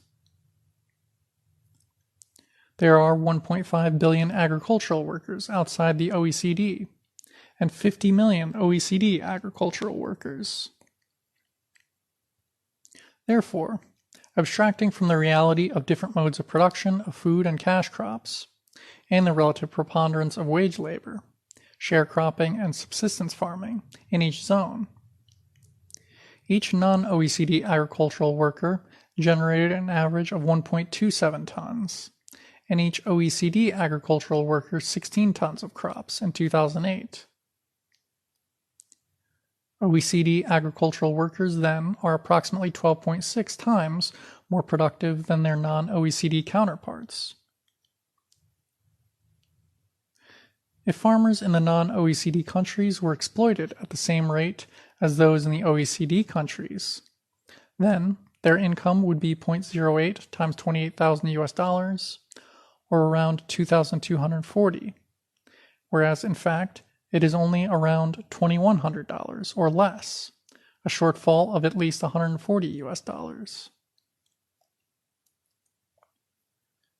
Agricultural labor in the non-OECD countries therefore generated extra surplus value relative to that in the OECD, worth approximately 210 billion, or 1.5 billion times 140 US dollars in 2007.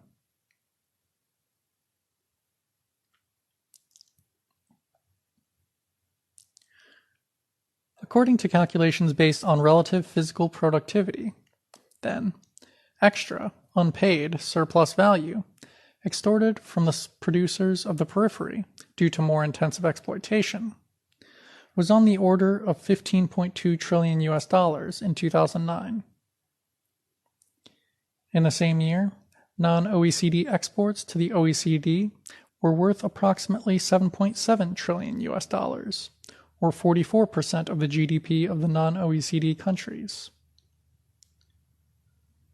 By this measure, an estimated 6.7 trillion US dollars was transferred from the global south to the global north via unfairly priced imports in 2007. Comparing this figure to annual net profits in the OECD, minus the trade deficit of approximately 8 trillion US dollars in 2010, we are again forced to conclude that the vast majority of OECD profits may be accounted for by unrequited value transfers from the dependent countries.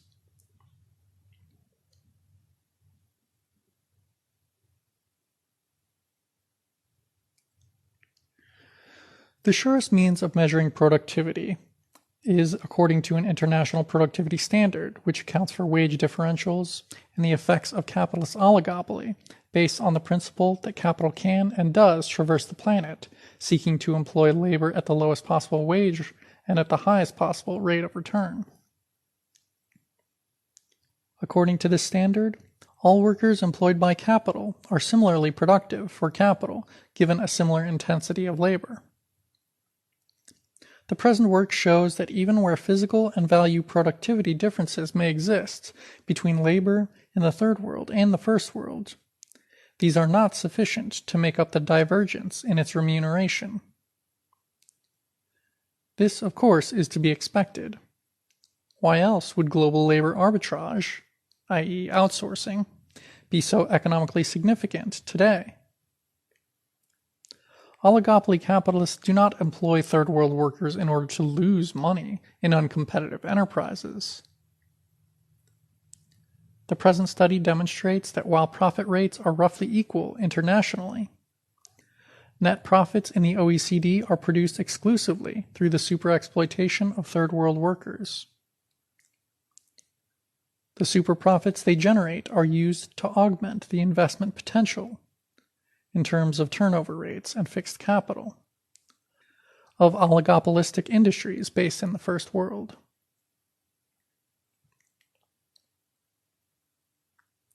The, quote, higher productivity defense of First World superwages also studiously ignores productivity losses incurred by the Third World countries through deteriorating trade terms.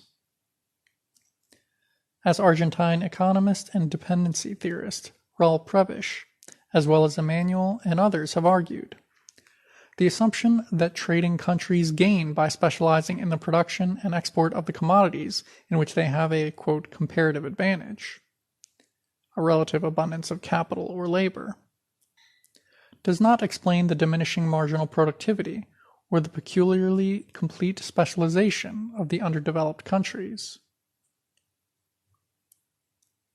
Crucially, underdeveloped countries' status as, quote, outlying agricultural or manufacturing establishments belonging to a larger community, end quote, J.S. Mill, is overlooked, as is the First World's political, military, and cultural influence, making its exports more desirable, quote, so that the poor country is willing to give more of domestic output in exchange for the same amount of imports from the rich country, end quote, from D1.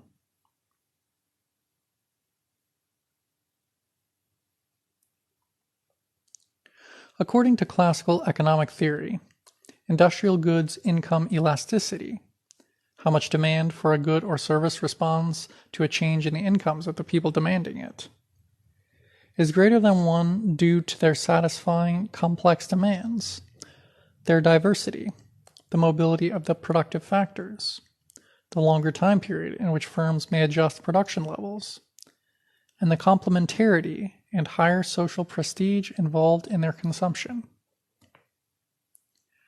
Moreover, manufacturing generates the increasing returns to scale associated with the process of technological development in the division of labor.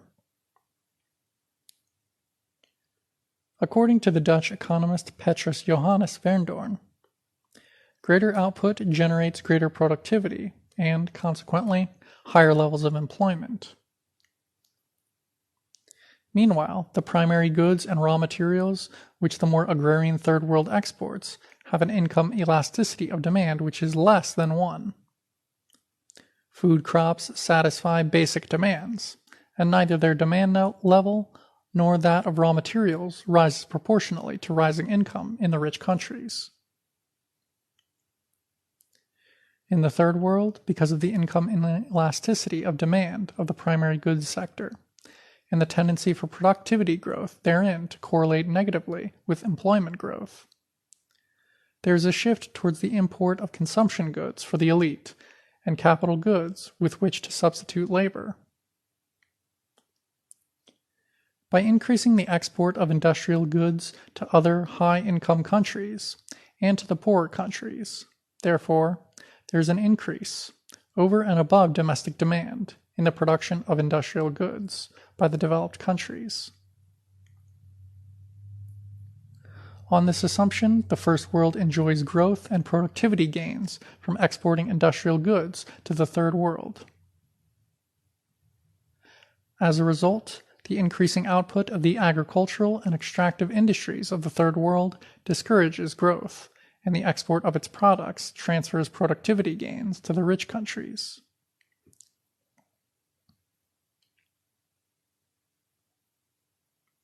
It may be objected, of course, that the terms of trade for countries exporting agricultural products are not necessarily unfavorable.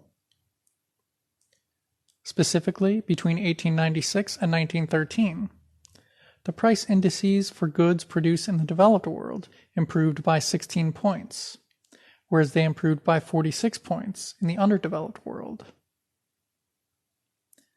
As Yugoslav Marxist economist Richard Stajner has noted, however, this must be explained by the fact that at the time, quote, when the developing countries were for the most part in colonial dependence, the metropolitan countries were not interested in achieving an extreme reduction of prices of raw materials, as these, too, were exploited by the monopolistic prices of the metropoles. End quote. Between 1995 and 2006, agricultural raw materials, food, fuel, and ores and metals constituted around 37% of the value of all merchandise exports from the low and middle income countries, whilst they were around 25% of the value of all high income country merchandise exports in the same period. See Appendix 3. We can measure deteriorating terms of trade between the low and middle income, poor, and the high income, rich countries by adducing whether the rate of growth in the nominal value of agricultural exports to the rich countries from the poor countries is matched by the rate of growth of the value of industrial exports from the high-income countries to the others. That is, whether a greater amount of agricultural produce must be exported by the poor countries to pay for the equivalent amount of industrial imports from the rich countries over time. If not, there is a transfer of productivity gains from the poor to the rich countries, which we can refer to as a rate of exploitation, E, and a built-in mechanism explaining the growing income gap between rich and poor countries.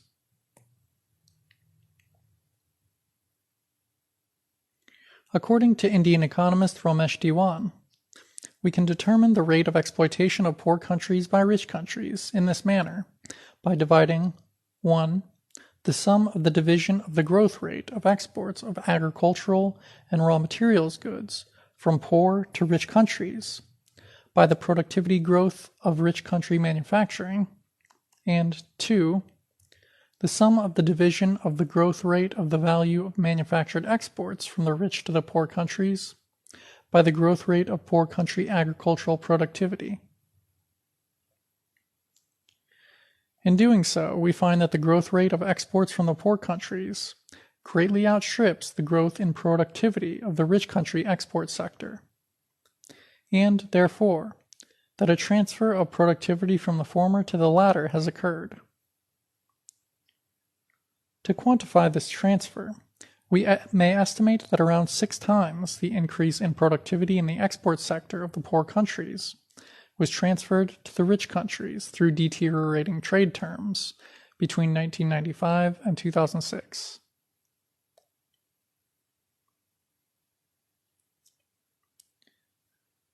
The calculations are as follows, where E is the rate of exploitation according to the loss of productivity gains to the Third World affected by deteriorating terms of trade. XAP, the rate of growth of exports of agricultural and raw materials goods of poor countries, 362%. ZIR, the rate of growth of manufacturing labor productivity in the rich countries, 48%. MIP, the rate of growth of the value of imports of industrial goods by the poor countries, 54%. ZAP, the rate of growth of agricultural labor productivity in the poor countries, 50%. E equals XAP divided by ZAR divided by MIP divided by ZAP minus 1 is 6.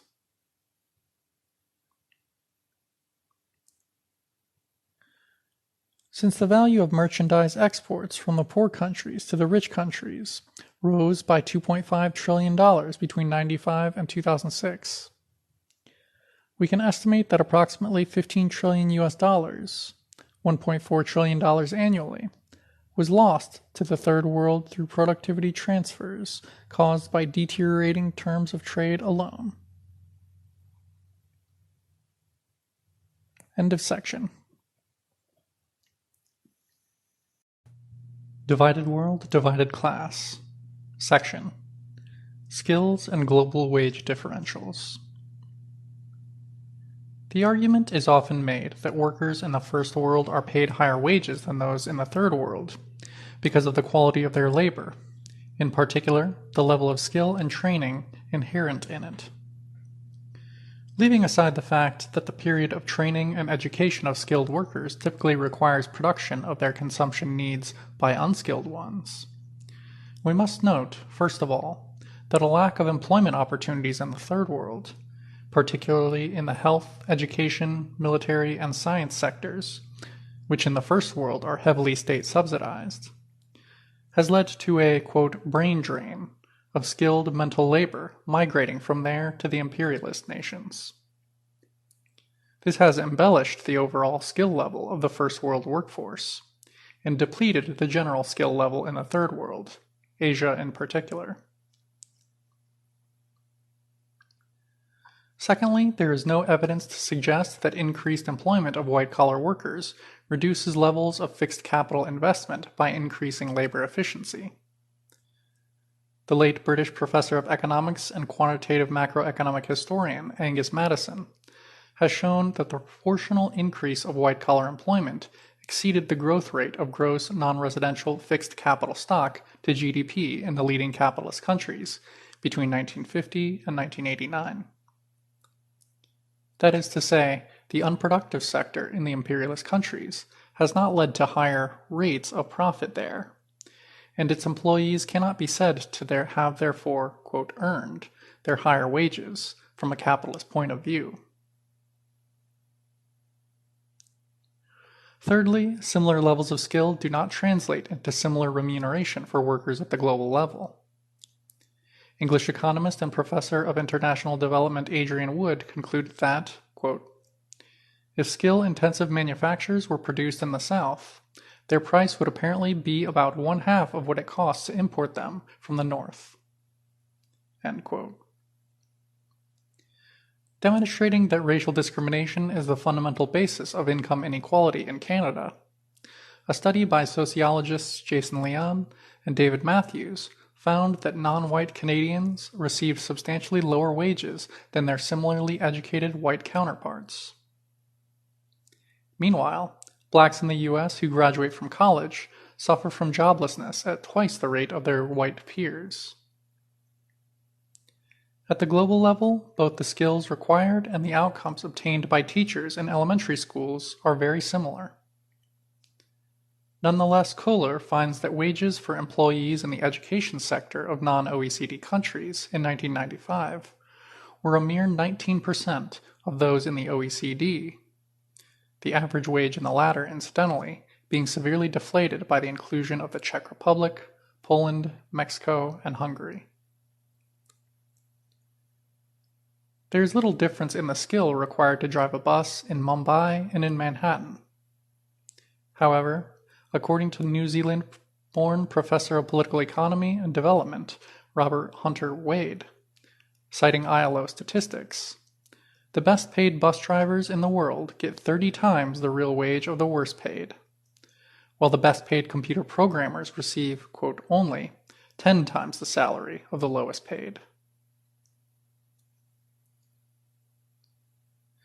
It is nonetheless useful to compare wage rates for unproductive workers with similar skill sets, to see if value added per worker is an adequate explanation for global wage differentials. Wade notes, beginning of long quote, the number of hours of work needed for an adult male entry-level employee of McDonald's to earn the equivalent of 1 Big Mac can be used as a more tangible index of, quote, economic hardship. In the, quote, core zone of Western Europe, North America, and Japan, the figure is, as at early 2000s, in the range of 0.25 to 0.6 hours. In the middle-income countries, such as South Korea and Malaysia, 1.5 hours. In low-income China, 2.2 hours. Lower-income India, nearly 3 hours. And even lower-income Pakistan, 3.5 hours. Remember, the job in McDonald's is well up the prestige ranking in low-income countries. Most people work harder and less desirable jobs. End of quote. According to McDonald's own figures, there were 1 billion Big Macs sold globally in 2008, 600 million sold in the United States, and 53 million sold in Brazil. There were 57,000 McDonald's workers in Brazil in 2003. There were 1.95 million McDonald's workers in the United States in 2007. Assuming minimum wage rates, every Brazilian McDonald's worker is paid $211.47 US per month and around 80 cents US cents per hour, while US McDonald's workers earn $6.55 per hour. However, an average US McDonald's worker is responsible for generating annual Big Mac sales of 3.07 million, whilst an average Brazilian worker generates Big Mac sales of 0.92 million annually. Therefore, whilst the average United States McDonald's employee generates just over 3 times as many Big Mac sales as a Brazilian McDonald's worker, she earns over 8 times as much in wages. Of course, the logic of rewarding the American worker for living in a country where effective demand for Big Macs is higher than in Brazil, where the same junk food culture does not exist, to generate disproportionate Big Mac sales is absurd. It is echoed, however, by those justifying high first world wages on the basis of, quote, productivity. End of section. Divided world, divided class. Section. Conclusion. A question often raised by opponents of anti-imperialist Marxism and related lines of praxis is why capitalists should employ first world production workers at all if they are a net drain on surplus value. Whilst it may be admitted that the wages of unproductive sector workers can be considered what Marx called the faux frais, fringe costs, of capitalist accumulation, it is hard to see why imperialists would hire any first world productive sector workers, given a certain capacity to superexploit. In fact, the trend has indeed been towards the latter's replacement by third world workers, there being objective limits to how many labor aristocrats capital can afford to employ at a particular time. Nevertheless, there remain certain economic and political imperatives behind the first world's retention of a production base. First, manufacturing is a much more significant job creator and sustainer than services. Too great a diminution of manufacturing in the imperialist countries would have a tremendous knock-on effect in terms of the wider market for jobs and goods. Second, some companies producing shoes, textiles, and other such goods in the first world have managed to find a niche market in consumers willing to pay extra for items, quote, made in the US, UK, France, etc. Third, it may not always be possible to provide alternative, non-productive employment for first world workers displaced from their jobs by the globalization of production. Fourth, and relatedly, the clamor for protectionism on the part of the labor aristocracy and the decadent middle class of the developed world sets limits to bourgeois, quote, internationalism, or, quote, globalization. There would be serious political consequences for the imperialist states should they risk losing the loyalty of their own workforce. Fifth, adequate supply of the domestic market ensures that third world companies competing for access to a limited first world market must lower their own wages and prices, thus ensuring greater profits for Western corporations and investors. Finally, political instability in the third world and competition from powerful rivals compels the leading imperialist countries to maintain a competitive edge in domestic manufacturing. Indeed, the first world may in the near future be forced to seriously curtail industry in the third world and re-emerge as the world's principal industrial center. International regulations governing environmental degradation and labor standards should certainly be understood in this protectionist context.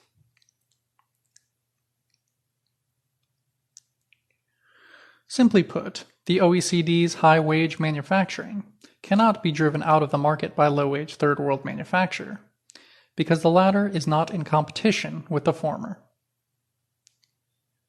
In the first place, there is a very real specialization in the production of light consumer goods by the Third World semi-peripheries. Textile and clothing production, for instance, provides 30% of manufacturing employment in the Third World, but less than 10% of OECD manufacturing employment. Western manufacturing specializes in much sought-after capital goods and electronics production. But even within textile and clothing manufacture, the First World specializes in high-end, high-value-added production of suits, tailored garments, etc. Meanwhile, whilst much of the already limited Third World market in light consumer goods is catered to either by Western imports or by local subcontractors of large OECD-based transnational monopolies, Third World producers are very much dependent on having access to First World markets.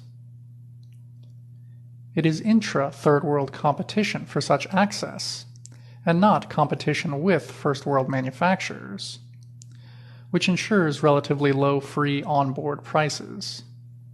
That is, shipping prices for goods at the point of their manufacture and before they have reached their destination, for Third World imports.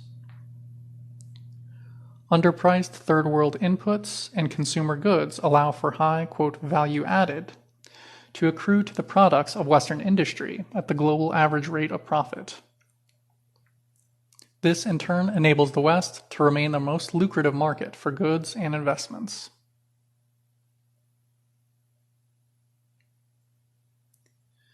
It should finally be noted that oppressed national and colonial minorities perform disproportionate quantities of the productive labor carried out in the First World, allowing employers there to keep costs relatively low and retain the loyalty of the metropolitan white workers through the provision to them of more lucrative and desirable white-collar employment.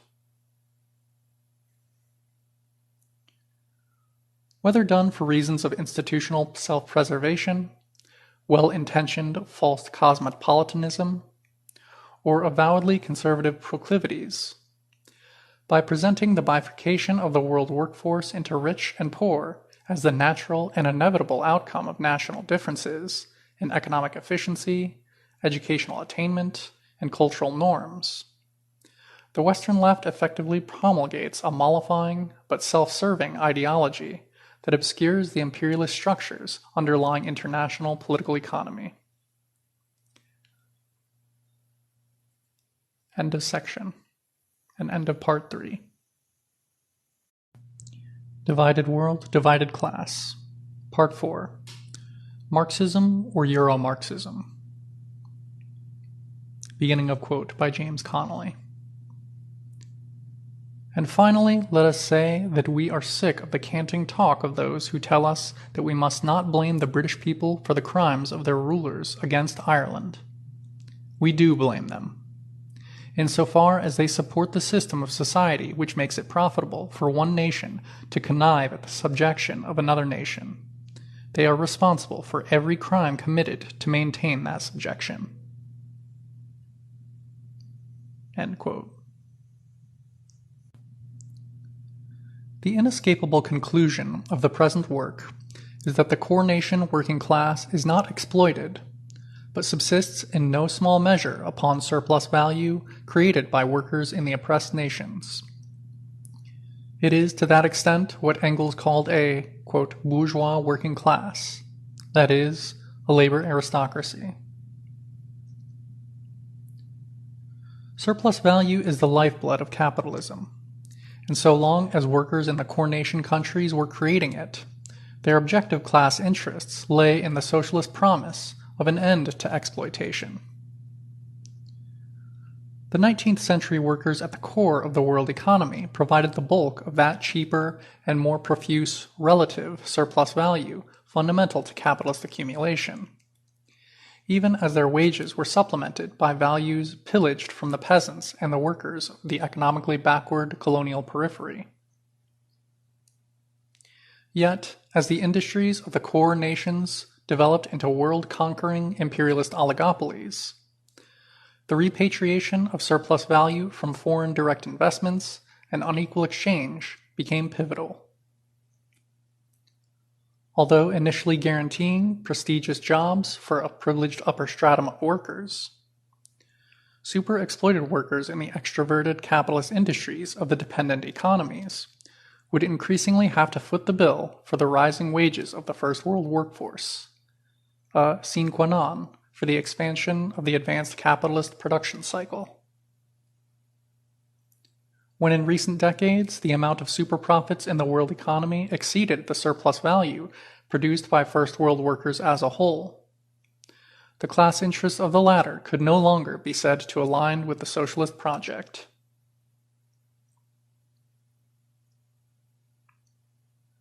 Despite intermittent conflict over its share of superprofits, the class interests of the labor aristocracy closely line up with those of the haute bourgeoisie, which dominates the world system through its control of third world land, labor, and markets. Expressed in political terms, these class interests are imperialist, racist, patriarchal, and eminently conservative. The economic position of the bourgeoisie is maintained through outright aggression or by proxy war against democracy and democratic leadership in the Third World.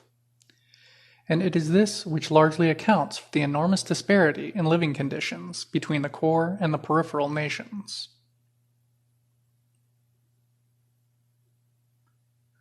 Our argument contrasts with those authors who situate the bourgeois reformism of the imperialist country labor movement purely at the national level.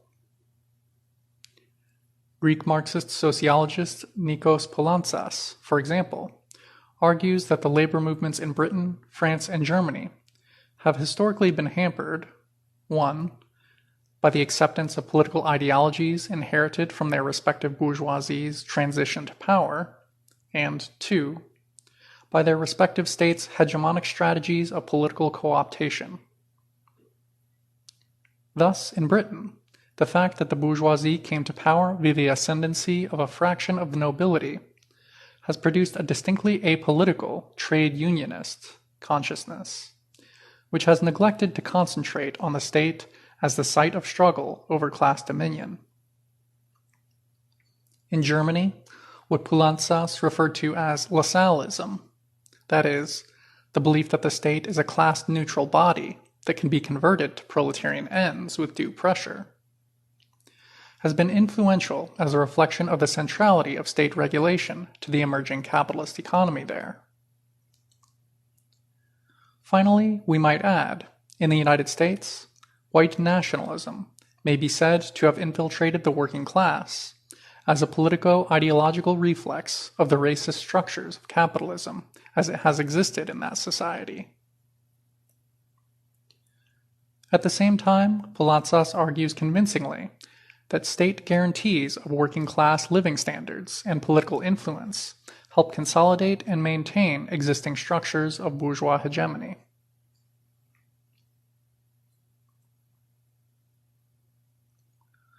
While such arguments are important and valuable, we consider it vital to emphasize that bourgeois tendencies within the labor movement are ultimately predicated on the ability of the bourgeoisie to afford bourgeois living standards to a fraction of the workforce. Ideology, both reflecting and obscuring the dominant class relations of a society, is only meaningful where it interacts with lived experience. Historically, the consistently conservative, reformist fraction of the international working class, residing in the imperialist countries, has been afforded its privilege only through the extended subjection of an oppressed and superexploited workforce.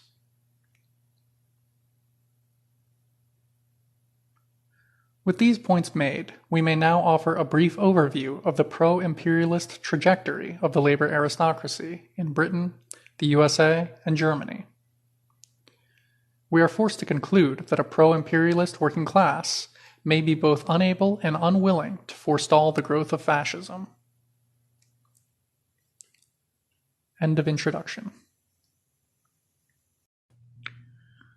Divided World, Divided Class. Section: Britain, Empire and the Bourgeois Working Class. The development of the British labor movement in the 19th century may be quickly summarized. In the 1830s and 40s, the Chartist movement, drawing heavily on English nationalist and monarchist rhetoric, came into being as a popular force. Partly as a result of its agitation, a minority of relatively affluent male workers in Britain were enfranchised in 1867, though only after colonialism had afforded 2 decades of unprecedented economic prosperity in the country. In 1883, Henry H. Hyndman, a committed imperialist and racist, formed the Social Democratic Federation, the first, quote, Marxist society in Britain. In 1883, the Fabian Society, again unabashedly racist and imperialist, and the single most important theoretical influence on the Labour Party, was formed and led by Sidney and Beatrice Webb and George Bernard Shaw. In 1889, dock strikes signaled the beginning of the, quote, new unionism, that is, the decade-long growth in trade union organization of unskilled workers. In 1893, the Independent Labour Party was formed under the leadership of Keir Hardie, a pro-Empire Fabian and vociferous anti-immigrant spokesperson. The Labour Representation Committee was formed in 1900 by the Independent Labour Party, the Social Democratic Federation, and the Fabians to put pressure on the Liberal Party to meet the needs of the then ailing Victorian Labour aristocracy. And in 1906, the Labour Party was formed as a means of broadening the latter's mass base. Footnote: see Foster 1977, Stedman Jones 83, McKibben 90, and Finn 1993 for interesting studies of the political and ideological development of the English proletariat. End footnote. Between 1850 and 75, British capitalism dominated the world market. During this period, wages and conditions improved for the British working class, especially for its skilled and unionized members. As a consequence of vastly improved transportation and super-exploitative conditions in the colonies, Britain was able to continue improving conditions for its working class during the final years of the 19th century. Thus, British wages measured against prices rose by 26% in the 1870s, 21% in the 1880s, slowing down to 11% in the 1890s. Much of these improved circumstances, however, accrued to the skilled upper stratum of workers. The labor aristocracy of the time earned perhaps double that of the unskilled working class, which typically earned less than the minimum required to sustain an adequate family existence, according to a 1911 British government study. Even within the unskilled working population, however, there were important gradations of income unconducive to united proletarian action.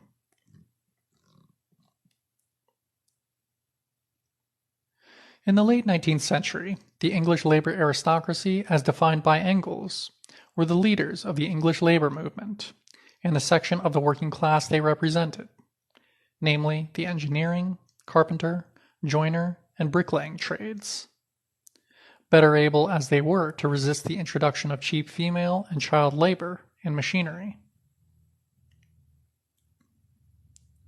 The privileges of these workers were both economic, involving relatively high wages, more secure employment, and social, educational, and geographical ascendancy over much of the working class. And political, having been given the right to vote in the 1867 Reform Act, quote, with its property qualifications consolidating the developing aristocracy of labor by allowing it to participate in the bourgeois democratic process. End quote by Clough.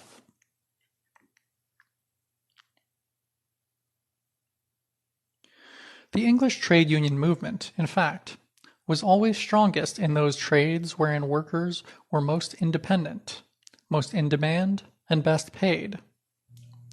The wool combers, for example, were the first group of English workers to organize against the common exploitation of their employers. The craft unions and their members regarded unskilled workers, from whom they were separated occupationally, geographically, financially, culturally, and even ethnically, as persons of inferior social status, to be kept at political arm's length. Although around the turn of the last century, Britain's, quote, new unions began to organize the broader working class, these soon became de-radicalized and moribund, as British imperialism proclaimed the grateful support of expanding numbers of its own working class. Indeed, through the combined effects of labor aristocratic reformism and state repression, are real factors in the ready dissipation of new unionist radicalism in the period before 1910. The level of unskilled working class militancy in Victorian Britain can be easily exaggerated. As social researcher and journalist Henry Mayhew wrote in 1851, quote, the artisans are almost to a man red-hot politicians. Chartists, in fact, note from Zak Cope. The unskilled laborers are a different class of people. As yet, they are unpolitical as footmen. They appear to have no political opinions whatever, or, if they do, they rather lead towards the maintenance of things as they are, than towards the ascendancy of the working people. End quote.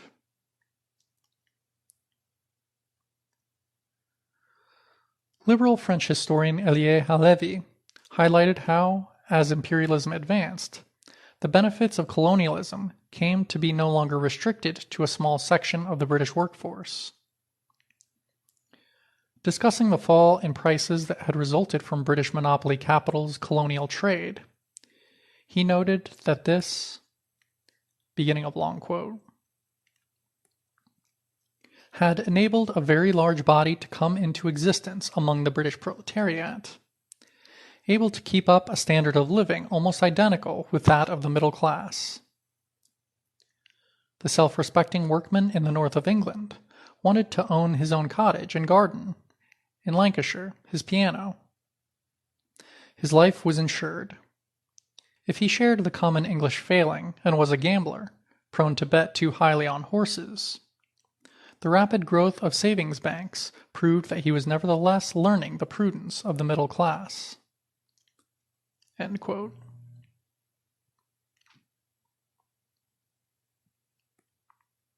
The notion that the Labour Party has acted against the interests of the vast majority of British workers fails to account either for the size of its support base or, crucially, the latter's ballooning wealth as supplemented by the superexploited workers of the Third World.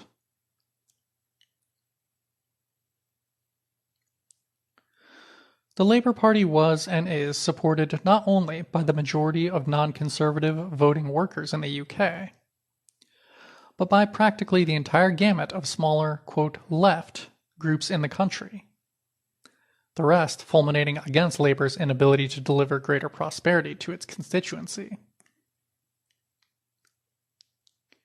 This party upheld the maintenance of the British Empire and, 3 times between 1900 and 1945, actively governed it.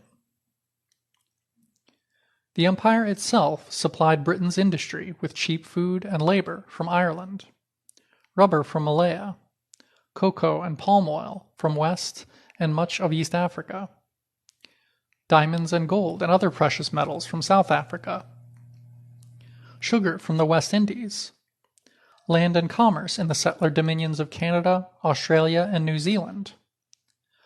Not to mention India's contribution of £120 million per year in the 1930s, and 1 million troops in each of the 2 world wars.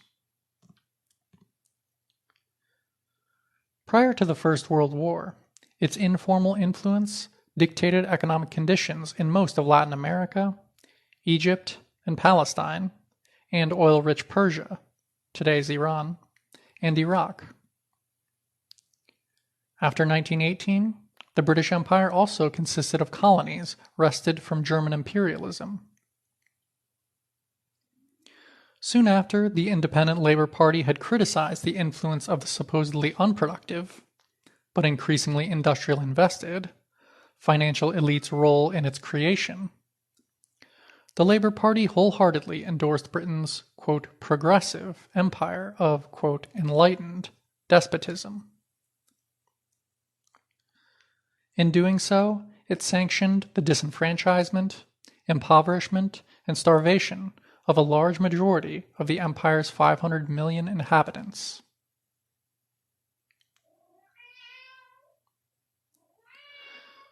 Having formalized support for British, quote, civilization mongering, from Marx, the British left could avert its gaze from imperialism and focus its attention on, quote, domestic British affairs, while Labour went about strengthening Britain's leading position in the world capitalist system. Thus, after 1928, the British Labour Party in government, firmly geared towards defending, quote, what the civil servants in Whitehall had been trained to regard as the national interests, end quote, used the Royal Air Force to try and bomb the Indian independence movement into submission, and imprisoned around 50,000 of its leading activists, sent warships to terrorize the Sudanese, called in troops, and implemented draconian legislation to repress strikes in Kenya, Nigeria, Tanganyika, and Ghana, supported the efforts of Greek, and therein German, fascism, to repress the popular anti-Nazi partisans from 1945 to 47, used the SAS and headhunters to cow the Malayan independence movement in 1949 to 51, sent troops and fighter planes to Korea between 1950 and 52, gave diplomatic support to the U.S. in Vietnam between 1964 and 70, supported Israeli aggression against Arab states in the Middle East in 1967, signed contracts approving Rhodesia's illegal exploitation of Namibian uranium in 1968, opposed UN sanctions against South Africa in the 60s and 70s, sent troops in to maintain the colonial status of Northern Ireland in 1969, and instituted a regime of torture and internment there between 1975 and 79,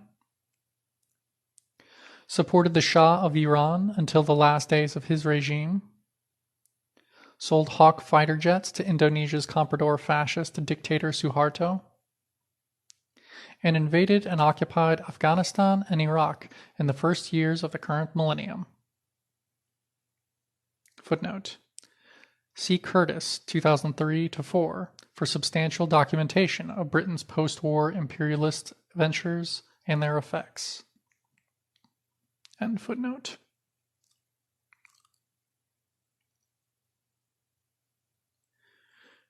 In England, colonialist discourses and associated acts of violence had long had a popular currency. Swiss aristocrat and traveler Horace Benedict de Saussure wrote in 1727 of the virulent contempt the English had for foreigners in general, and the Irish in particular. He said, quote, I do not think there is a people more prejudiced in its own favor than the British people, and they allow this to appear in their talk and manners. They look on foreigners in general with contempt, and think nothing is as well done elsewhere as in their own country. End quote. Yet the full flowering of domestically internalized British national chauvinism would not occur until after World War II, when British capital overcame its labor shortage, using large numbers of colonial and neo-colonial immigrants. As colonial immigrants seeking a better life came to Britain, they tended to move into residential spaces where demand for particular types of labor, especially unskilled manual labor, was highest, and which were being abandoned by upwardly mobile white workers. Footnote. According to Brown, 1984, 35% of Afro-Caribbean men, 40% of Asians, including almost 70% of Bangladeshis, but only 16% of whites in Britain were employed as semi- or unskilled manual workers. See Pathak, 2000, for recent statistics on the overwhelmingly lower working-class character of ethnic minority groups in Britain as compared to its, quote, white population. End footnote. After the decline of British manufacturing in the 1960s and 70s, the residential restructuring of capitalist industry attendant to the post-industrial economy, suburbanization, has tended to reinforce economic discrimination against inner-city areas, disproportionately affecting Britain's black and minority ethnic population. In consequence of these processes, racial segregation has become an essential aspect of the imagery and politics of working-class racism in Britain. Footnote. Immigrant workers are concentrated in particular areas of England. Quote, some 41% of all immigrant workers and 49% of black workers are in the Greater London area. Another 17% of all immigrant workers and 22% of black immigrant workers are concentrated in 3 conurbations, the West Midlands, West Yorkshire, and South East Lancashire. The proportions of all economically active persons in these areas is 15% and 13% respectively. Thus, 58% of all immigrant workers and 71% of black immigrant workers are located in just 4 major urban areas, compared with 28% of all economically active persons. End of footnote. In helping to maintain an economic, legal, and cultural color bar, through force and suggestion, the labor aristocracy is able to maintain its continued existence as an upwardly mobile section of the working class, as well as strong political influence nationally, whether as enforcer of non-white people's disenfranchisement, or as their relatively powerful, quote, anti-capitalist ally. Labor historian Mary Davis documents how the British labor movement in the decades before the First World War, and until today, has either explicitly advocated the repression of non-white workers by the state, or studiously, quote, forgotten the latter's interests as a specially oppressed section of the national working class.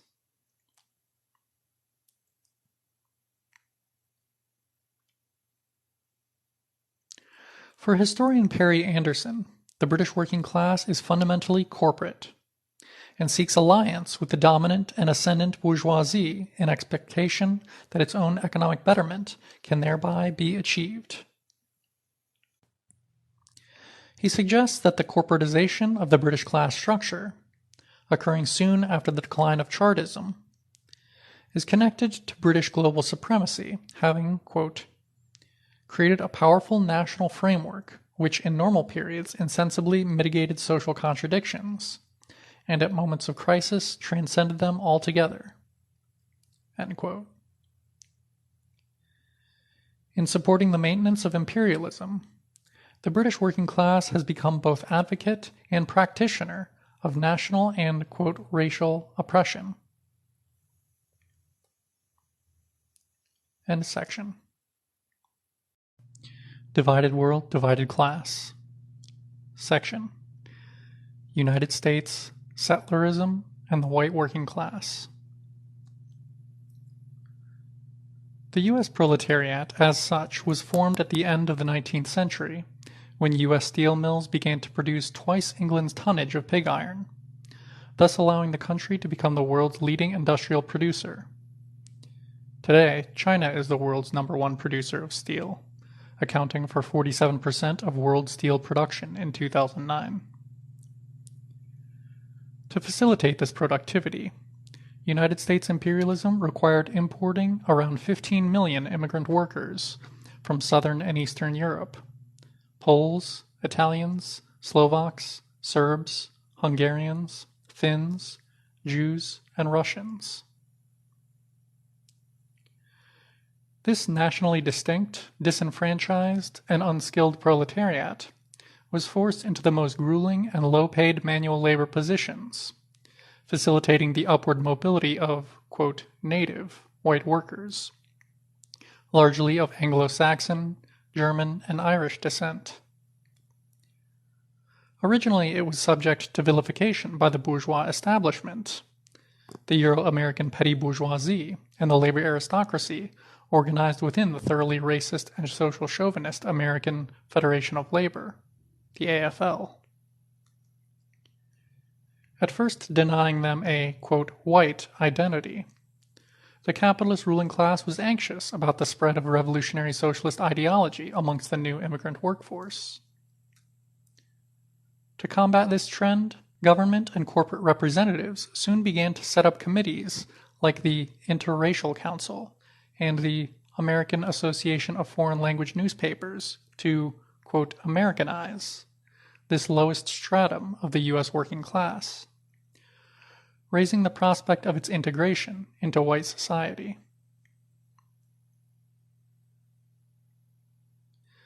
The most significant organization set up by the new industrial working class in the United States was the Industrial Workers of the World, the IWW. A syndicalist union meant to combine workers of all trades, skill levels, and nationalities. The IWW believed that workers could dispense with Socialist Party leadership, and that capitalism could be brought down with a series of increasingly large strikes. Although the IWW was opposed to national chauvinism and made overtures to Black, Asian, and Mexican workers, the extreme immiseration of its membership often tending to provide for a natural empathy, it was resolutely unwilling to challenge the basic political structure of white settler society by supporting the liberation struggles of the internal U.S. colonies. Indeed, the IWW's syndicalist outlook presupposed the irrelevance of nationality to the class struggle. Not only did economism prevent the IWW from mounting any effective opposition to the First World War, it conveniently allowed it to avoid alienating the almost exclusively white constituency with which it tried to make a common cause. Since a large part of the thoroughly segregationist and supremacist white working class was already labor aristocratic and generally disinclined to militant unionism, the revolutionary aspect of the IWW was severely blunted. As Sakai writes, beginning of long quote, the IWW never attempted to educate most exploited white workers to unite with the national liberation struggles. Instead, it argued that, quote, racial unity on the job to raise wages was all that mattered. This is the approach used by the AFL-CIO today. Obviously, it's a way of building a union in which white supremacist workers tolerate colonial workers. This was the narrow economic self-interest pitch underneath all the syndicalist talk. The IWW warned white workers, quote, leaving the Negro outside of your union makes him a potential, if not an actual, scab, dangerous to the organized workers. End quote. These words reveal that the IWW's goal was to control colonial labor for the benefit of white workers, and that Africans were viewed as, quote, dangerous, if not controlled. End of long quote. Today, The kind of self-serving opportunism described above is all pervasive amongst the Western, quote, left. The latter's insistence that there is a single multinational and or multi, quote, racial working class, which is divided by the political machinations and ideological propaganda of the bourgeoisie, conveniently ignores the very real contradictions within the global working class. It does so for precisely the purpose Sakai suggests: to corral and harness the discontent and resistance of the oppressed nations and colonial minorities for social imperialist ends. National minority workers encouraged to emigrate to the imperialist countries because their own countries have been ravaged by the same, who are subject to racial discrimination at every turn, who must suffer the horrors of intimidation and actual violence by the police and by fascists, and whose cultures are systematically denigrated in the popular media, are normally well in advance of the average metropolitan worker in terms of political consciousness. To suggest that the struggles of these national minority and colonial workers are a subsidiary component of those waged by a working class, integrally dependent upon the very imperialism that oppresses them, is sheer pablum.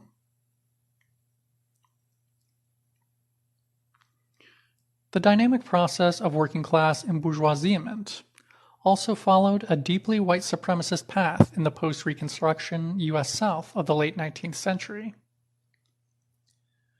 As more fully capitalist production relations advanced there, Black people found themselves for the most part confined within the sharecropping and shared tenancy plantation system, burgeoning industry drawing on the cheap labor power of ruined white small farmers. The small number of more multiracial Southern labor unions created thereafter faced the anti-union and Jim Crow structures of states, allied with commercial farming, mining and railway interests, whilst the openly racist unions were unable to secure official support for a, quote, white-only labor market.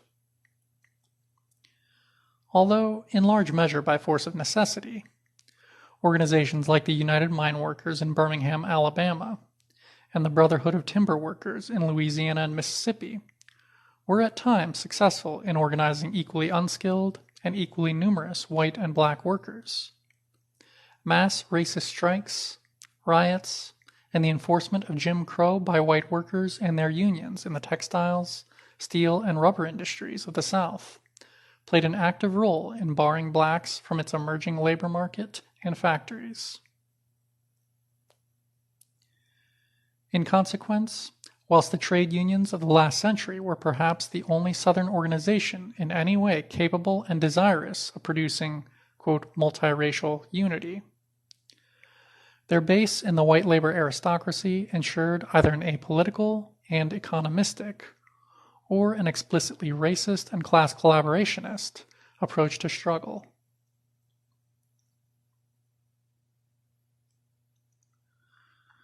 Soon ascendancy guaranteed by mob violence and political support for the systemic oppression of blacks, Mexicans, and Asians would fulfill the dreams of the Euro-American proletariat for a typically American lifestyle.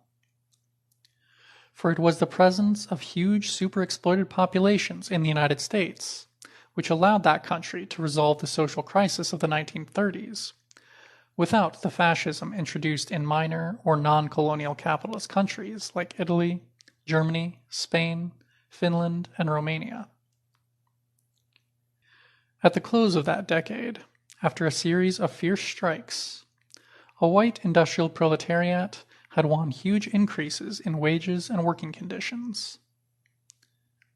Sakai writes, beginning of long quote,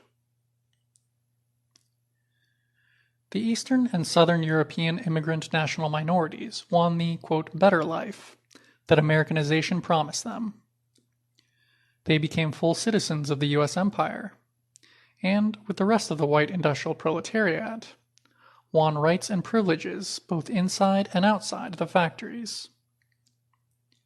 In return, as U.S. imperialism launched its drive for world hegemony, It could depend upon armies of solidly united settlers serving imperialism at home and on the battlefield. To ensure social stability, the new unions of the CIO, sponsored by the democratic government of Franklin Delano Roosevelt, absorbed the industrial struggle and helped discipline class relations. End of quote.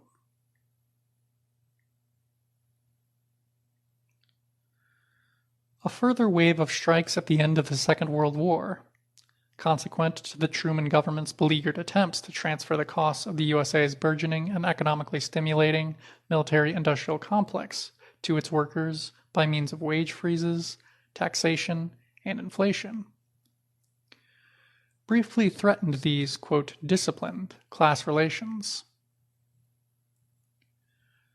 By the early 1950s, however, although a flurry of strikes occurred during and after the Korean War, social cooperation, mediated by government boards, between openly conservative labor unions and monopoly corporations, ensured greater class harmony as prosperity reached the U.S. citizenry en masse.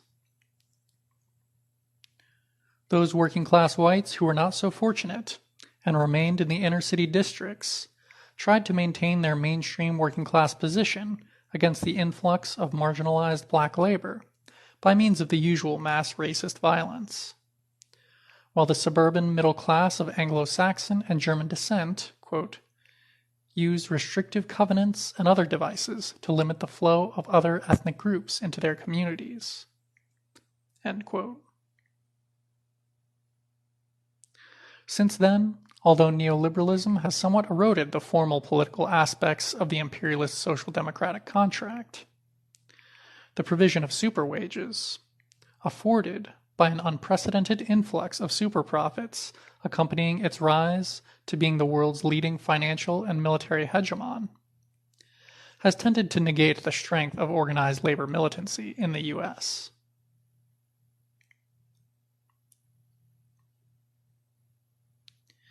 In his excellent Reluctant Reformers, A History of the White Supremacist Boundaries of American Democracy, Professor of African American Studies and Ethnic Studies Robert L. Allen writes, quote, "The history of the American labor movement is one long and shameful story of exclusion, discrimination, outright treachery, and open violence directed against black, Mexican, Chinese, and other non-white workers." End quote. Even those labor organizations which did attempt to unite the entire U.S. working class, regardless of, quote, race, did so only very cautiously, intermittently, and for brief periods before their support bases became fully integrated into U.S. capitalism's white supremacist superstructure.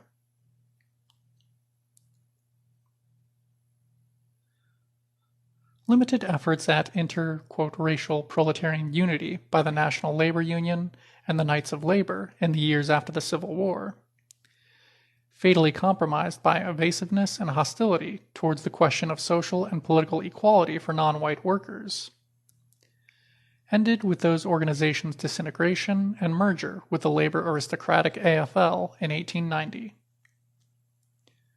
The short-lived IWW's anti-racist activity lasted only a few years between 1905 and the outbreak of the First World War, and the very partial efforts along the same lines by the, quote, radical unions of the CIO in the 1930s and 40s, with communists and second-generation Southern and Eastern European immigrants playing a leading role in their formation, ended with the CIO's merger with the AFL in 1955.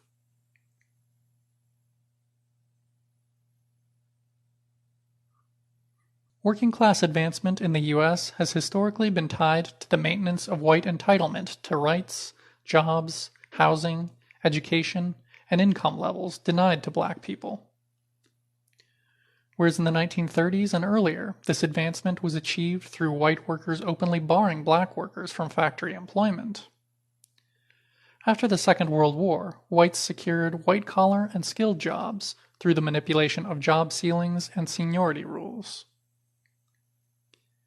In the neoliberal era, racial segregation and discrimination advanced by U.S. policymakers, financial institutions, local and federal government, and white employers and employees alike ensured blacks lost out in the struggle for jobs following the decline of the country's manufacturing base.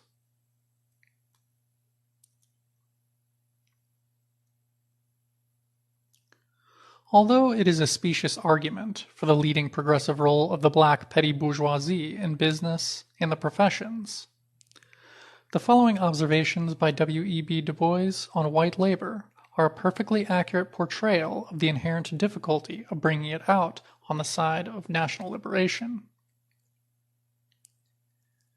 Beginning of long quote.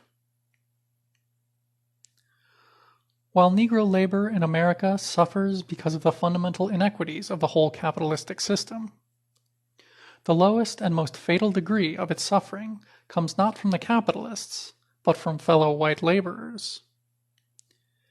It is white labor that deprives the Negro of his rights to vote, denies him education, denies him affiliation with trade unions, expels him from decent houses and neighborhoods, and heaps upon him the public insults of open color discrimination. Thus, in America, we have seen a wild and ruthless scramble of labor groups over each other in order to climb to wealth on the backs of black labor and foreign immigrants. The Irish climbed on the Negroes. The Germans scrambled over the Negroes and emulated the Irish. The Scandinavians fought forward next to the Germans, and the Italians and, quote, bohunks, footnote, Eastern Europeans, are crowding up, leaving Negroes still at the bottom, chained to helplessness, first by slavery, then by disenfranchisement, and always by the color bar. Under these circumstances, what shall we say of the Marxian philosophy and of its relation to the American Negro? We can only say, as it seems to me, that the Marxian philosophy is a true diagnosis of the situation in Europe at the middle of the 19th century, despite some of its logical difficulties. But it must be modified in the United States of America, and especially so far as the Negro group is concerned. The Negro is exploited to a degree that means poverty, crime, delinquency, and indigence. And that exploitation comes not from a black capitalistic class, but from the white capitalists and equally from the white proletariat.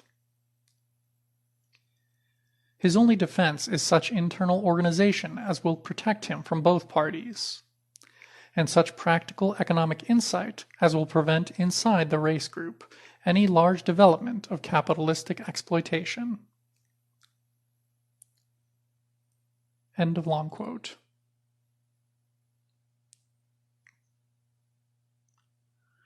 Du Bois may not have been properly aware of the vacillating and compromised interests of the black petty bourgeoisie in maintaining the system of imperialist superexploitation and national oppression. But he was perfectly aware that economic crisis alone would not be enough to bifurcate the alliance between monopoly capital and the labor aristocracy.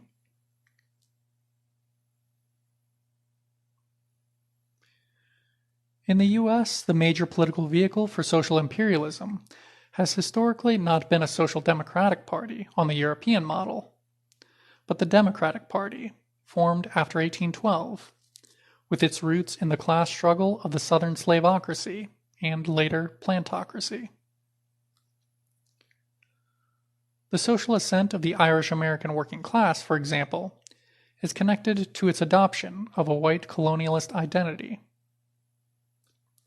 In seeking support for the maintenance of slavery on American soil, the landed and commercial elite of the antebellum South vocally asserted that emancipation would bring masses of low-wage black workers north to compete with white workers for employment, and that, therefore, the pro-slavery party must be supported by the same. In responding positively to this counsel, Irish and other European-descended workers forged a strong relationship between the white working class and the Democratic Party. This relationship continues to endure today, even though becoming complicated in recent decades by the Democratic Party's appeal to better-off urban black voters, and by white workers' support for the Republican Party's decidedly white populist brand of neoliberalism.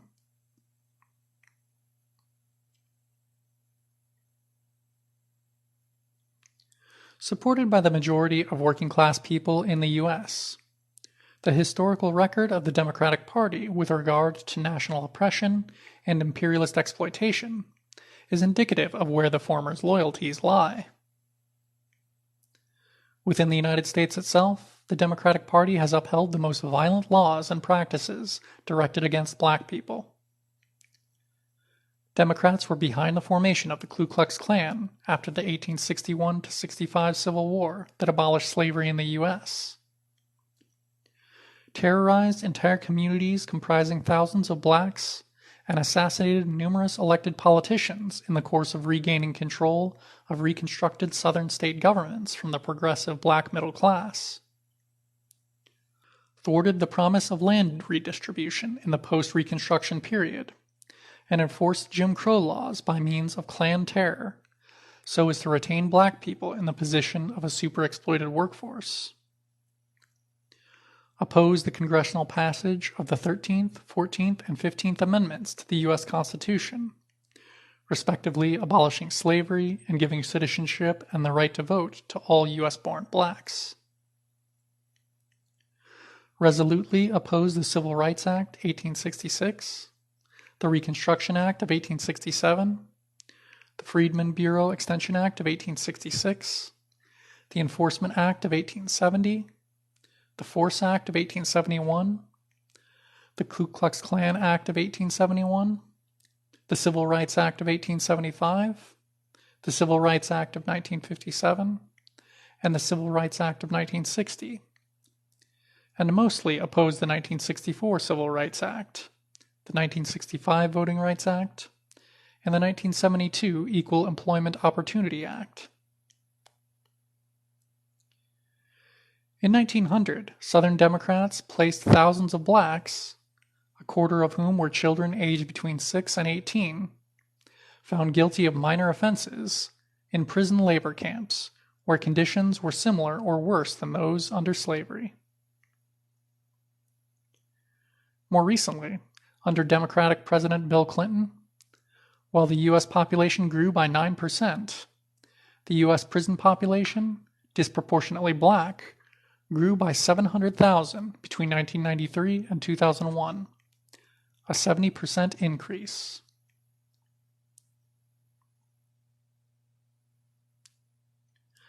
Outside U.S. borders, the imperialist policy of the Democratic Party has been no less pronounced than that of its rivals in the Republican Party.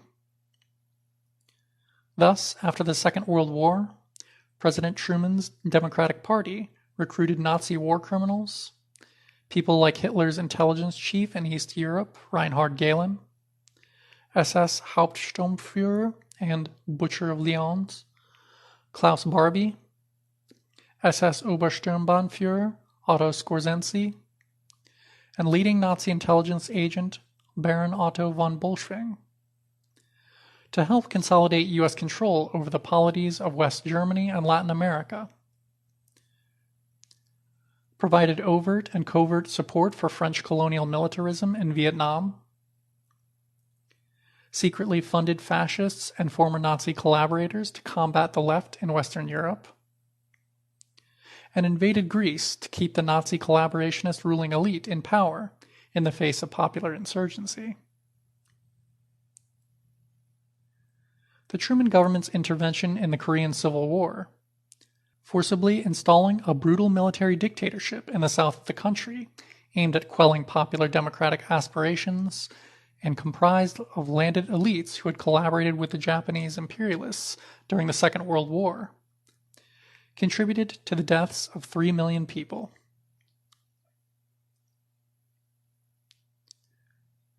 In the 1960s, Democratic President John F. Kennedy's government orchestrated the invasion of Cuba at the Bay of Pigs. It also escalated U.S. involvement in Vietnam to stabilize that country's dependent status and propped up a right-wing dictatorship headed by Ngo Dinh Diem in the partitioned south of the country after the rule of French invaders had crumbled under popular pressure. Since, as the U.S. itself admitted, communists would have won in free elections, the U.S. government under Kennedy began bombing Vietnam to crush the anti-imperialist movement there.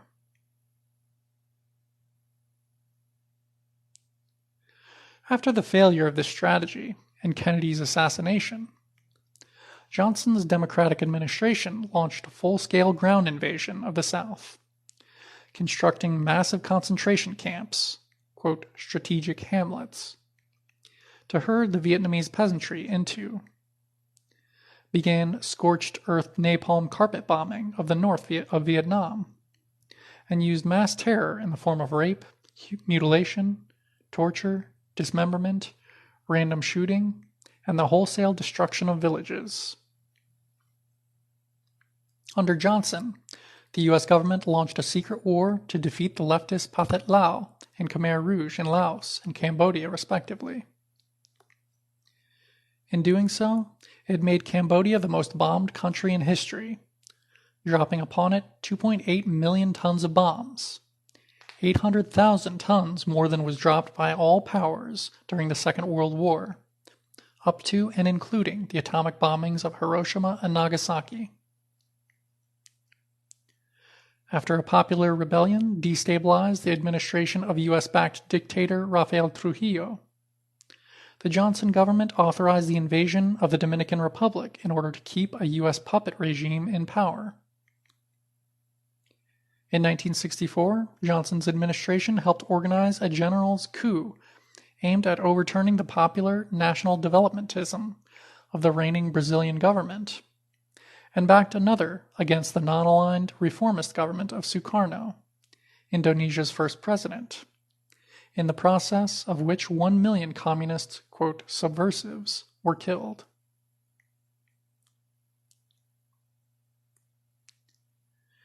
In 1965, Greece's King Constantine II received CIA aid in removing liberal socialist Prime Minister George Papandreou from power.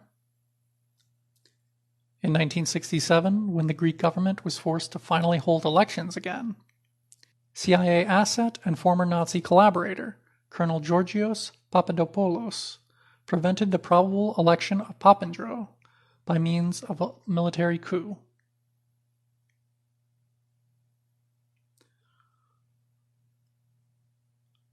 From 1977 to 81, the increased flow of weapons from the administration of Democratic President Jimmy Carter led to the slaughter of 200,000 people in East Timor, which had been invaded by General Suharto's Indonesian army in 1975.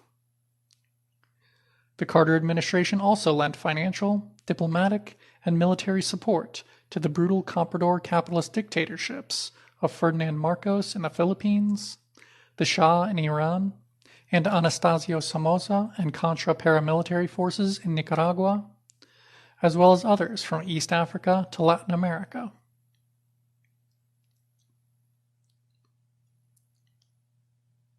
Between 1993 and 2001, the administration of Democratic President Bill Clinton armed the government of Colombia as it engaged in massive human rights violations in a proxy war against its superexploited peasantry on the pretext of combating Marxist, but not establishment, quote, narco-terrorism. The Clinton government bombed more countries than any other peacetime president. Its targets including Iraq, Yugoslavia, Sudan, Somalia, and Afghanistan. Sanctions imposed by the Clinton government and its British ally, described in a letter of protest signed by 70 Democratic and Republican members of Congress as, quote, infanticide masquerading as policy, in the full knowledge of their potential and actual consequences, killed over 1 million people in Iraq, half of them children. In 1999, as a leading NATO power, the Clinton administration dropped 79,000 tons of bombs, 10,000 cruise missiles, 35,000 cluster bombs, and tons of depleted uranium on Yugoslavia and its civilian infrastructure for 78 days, causing the internal displacement of over 1 million people, the deaths of over 2,000, and the injury of 4,000. Whilst cynically proclaiming its desire to stop, quote, genocidal ethnic cleansing, though only by Serb forces, in Yugoslavia, the Clinton government bankrolled Turkish repression, leading to the slaughter of around 40,000 Kurds. Footnote: see The Liberal Holocaust, Imperialism and the Democratic Party.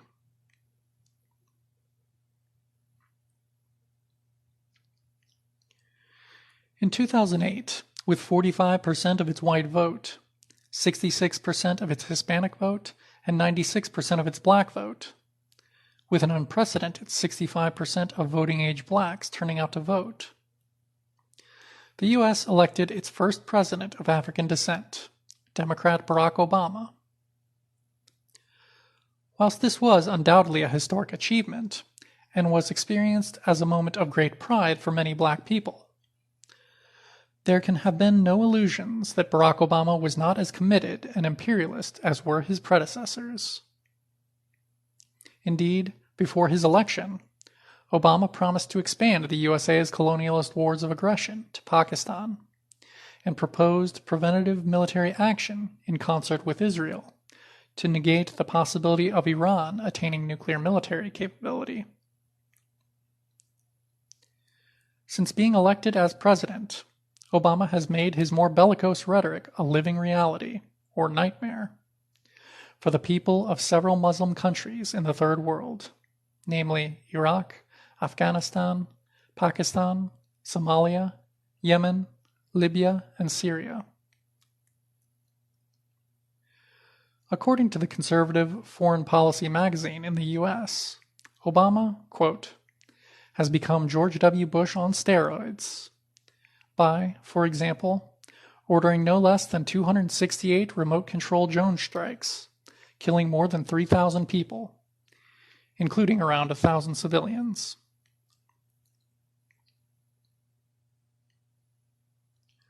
Black America, meanwhile, even its, quote, left, reformist political vehicles, has completely failed to question its social chauvinist commitment to Obama's presidency. Thus, the U.S. government has been free to launch a war of aggression against a sovereign African nation, Libya, in which it armed, trained, and helped organize a rebel force composed of Islamic fundamentalists, monarchists, intelligence service assets, comprador capitalists, and anti-black racists, who have since publicly lynched hundreds of black Africans and ethnically cleansed large parts of the country of the same. In addition, Obama launched a proxy invasion of Somalia at the height of its worst drought in 60 years, and cut food aid to the country, thus condemning many tens of thousands to death by starvation. Even within the U.S. itself, Obama publicly denies the significance of, quote, race, to the disproportionate impact the current recession is having on black people in terms of employment, health care, and home ownership. Yet black approval ratings of Obama remain between 80 and 90%.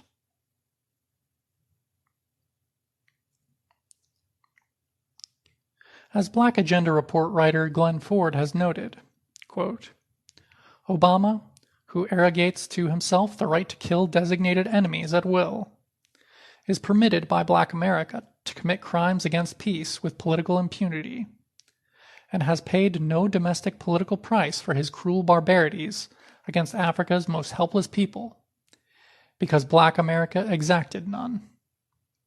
End quote.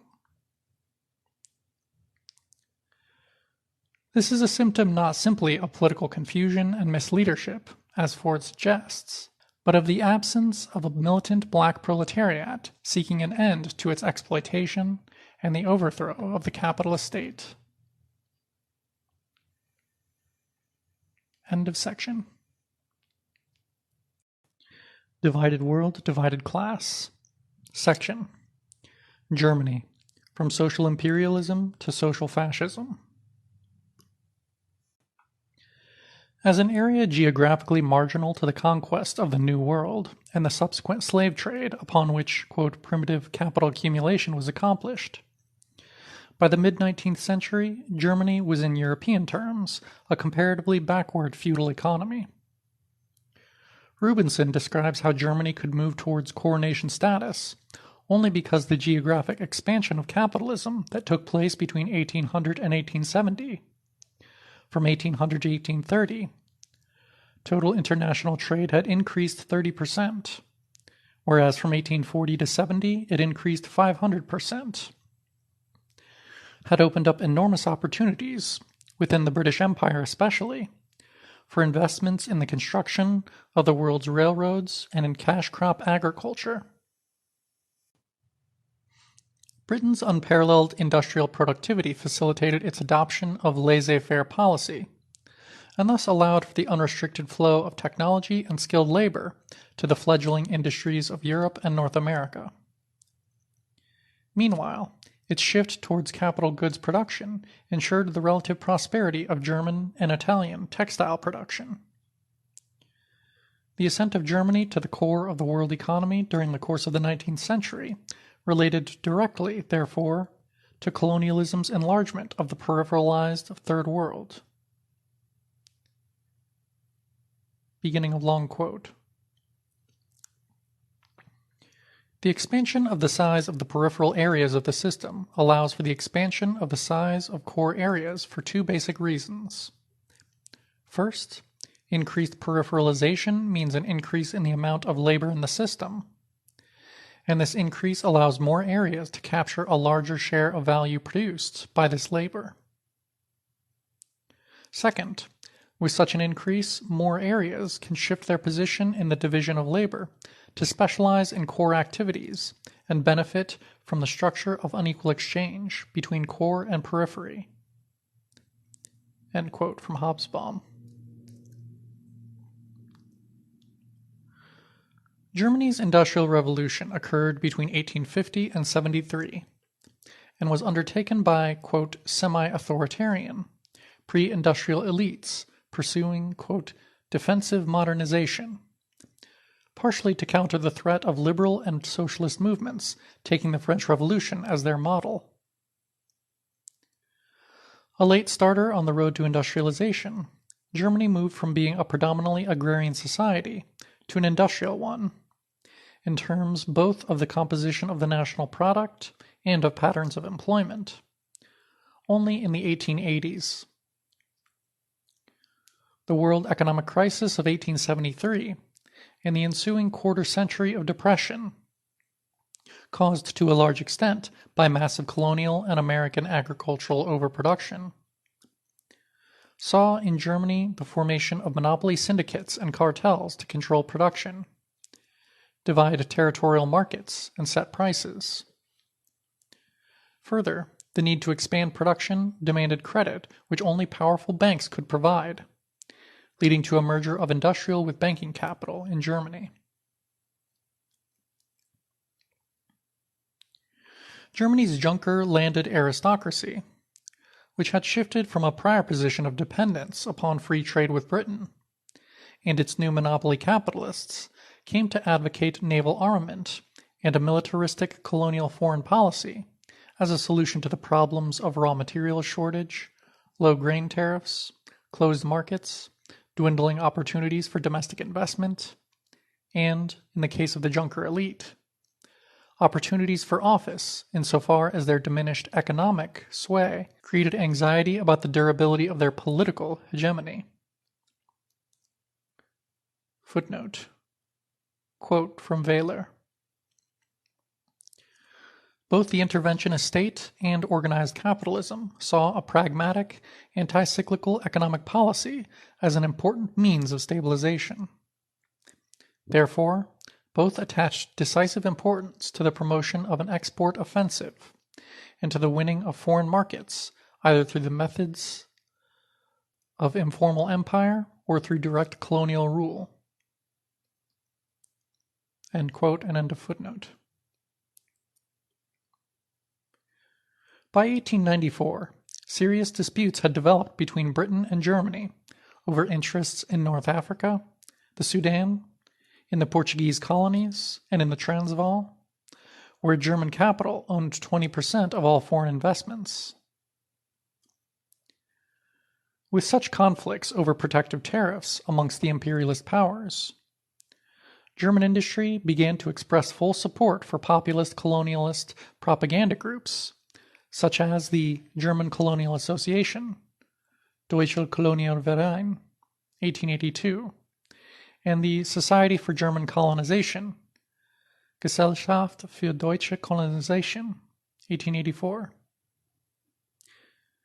These were openly social imperialist in the Rhodesian mold, insisting that, quote, colonial expansion abroad would ease politico-economic pressure amongst the domestic working class.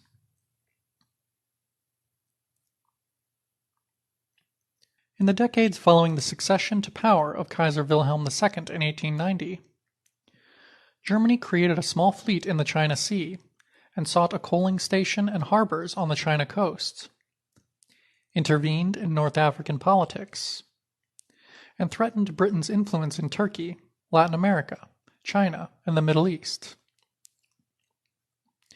It built up a colonial system consisting of bases, duly populated by German settlers, in East Africa, Southwest Africa, Cameroon, New Guinea, Togo, the Caroline, Palua and Mariana Islands, the Marshall Islands, Samoa, and Kiao Chau.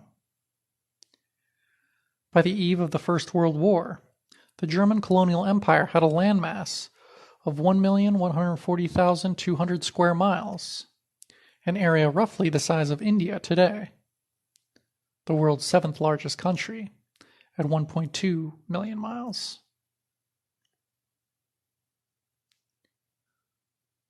Footnote.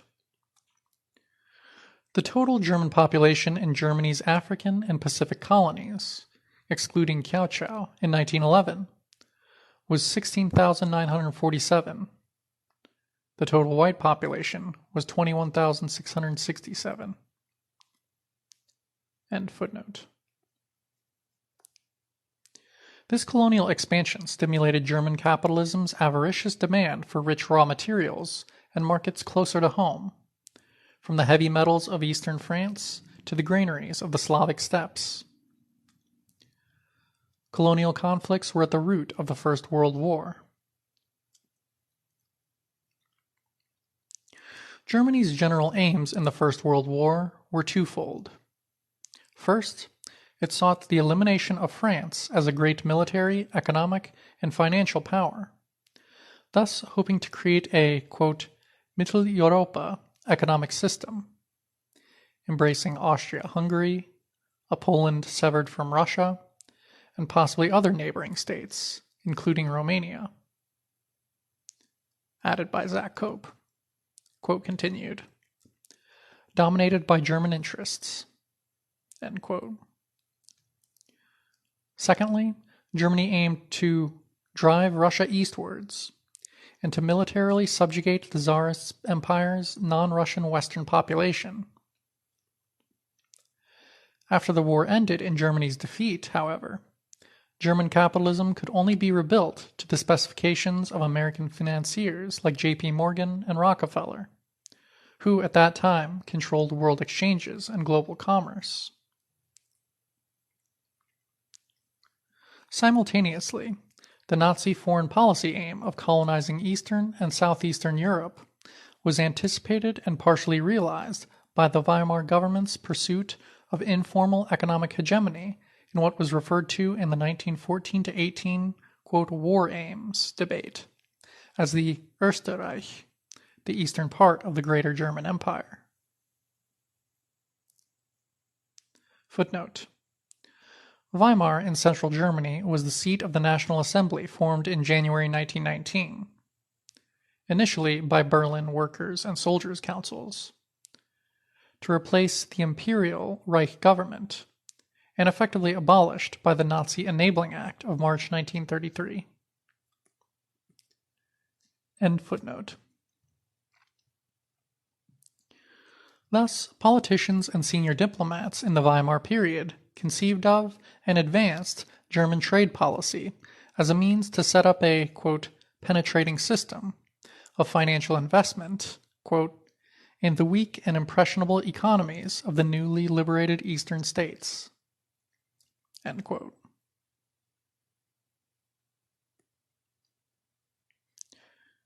Soon, however, the world crisis of capitalism between 1929 and 33 brought mass unemployment and the specter of socialism hovering to the political surface in the imperialist countries. Nowhere more so than in Germany, where the number of communist voters rose to 6 million in 1932. The Social Democrats had lost ground, but still had around 8 million voters. Germany's big and small bourgeoisie soon turned to fascism, the program of a flailing capitalist elite which cannot rule other than on an aggressive, anti-labor, and belligerent imperialist foundation.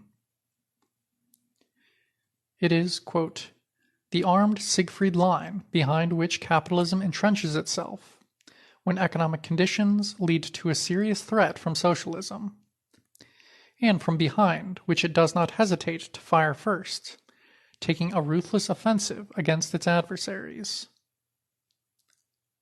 End quote from Smith.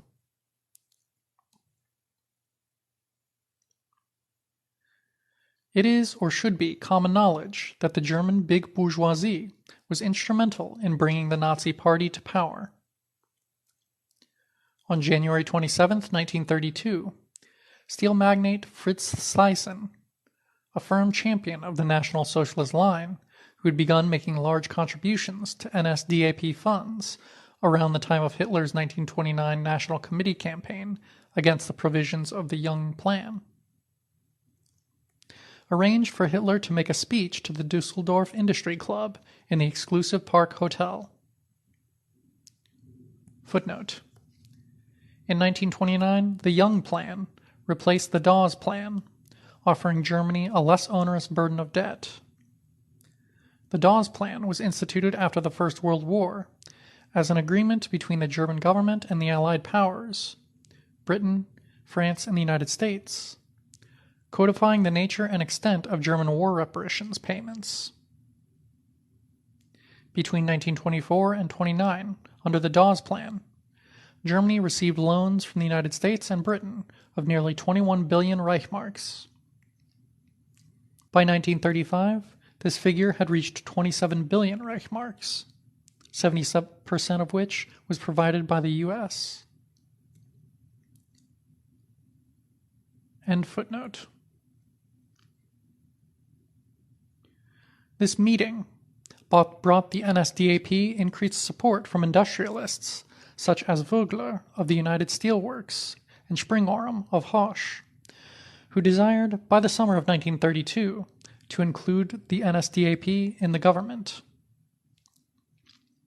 Both Thyssen and wealthy banker and convinced Nazi Hjalmar Schacht wanted to have Hitler as the next German chancellor.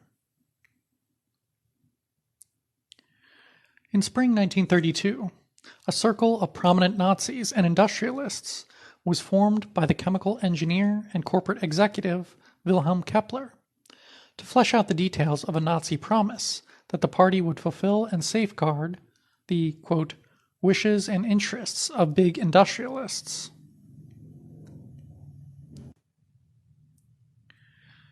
In November of the same year, German industrialists recommended the Nazi cause to President von Hindenburg in a letter signed by entrepreneurial luminaries such as Kuno, Schacht, Vogler, Thyssen, Krupp, Siemens, Springorum, and Bosch.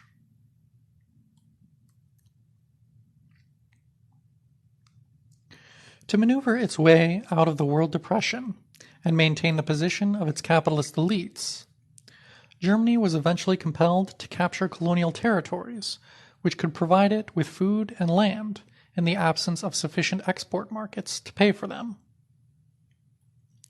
The Nazi state gave a temporary boost to German industry by embarking upon a massive rearmament and public works program afforded by Finance Minister Schacht's MEFO, Metallurgische Forschungsgesellschaft, bills of credit, which allowed state debt to rise to 10% of the national income in 1938. However, the Nazi war economy, arms production was 38% of German GNP in 1938, and its attendant restriction of consumer goods supply resulted in domestic inflation and a revaluation of the Reichsmark against both sterling and the dollar, which made it more expensive for Germany to increase grain imports.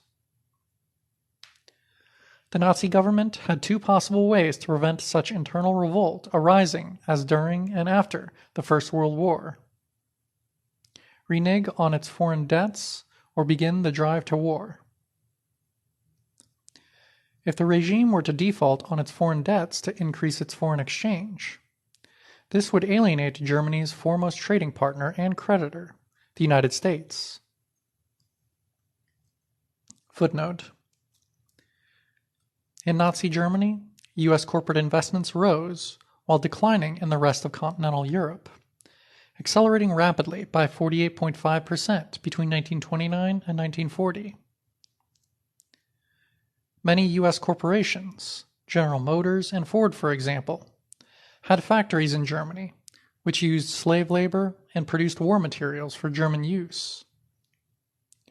During the Second World War, U.S. and British bombers deliberately avoided hitting these factories, and they received compensation from the American taxpayer after the war for any damage done to them. In the years immediately preceding the Second World War, Nazi Germany received nearly $1 billion in investment from the United States and Great Britain, and fully 50% of the raw materials and other supplies needed by its military economy came from Great Britain, France, the U.S., and their colonial territories. End of footnote. Alternatively, if Germany could win a swift and decisive victory over the USSR, Soviet consumption could be diverted to ensure the physical subsistence of the German population and the continued profitability of German industry.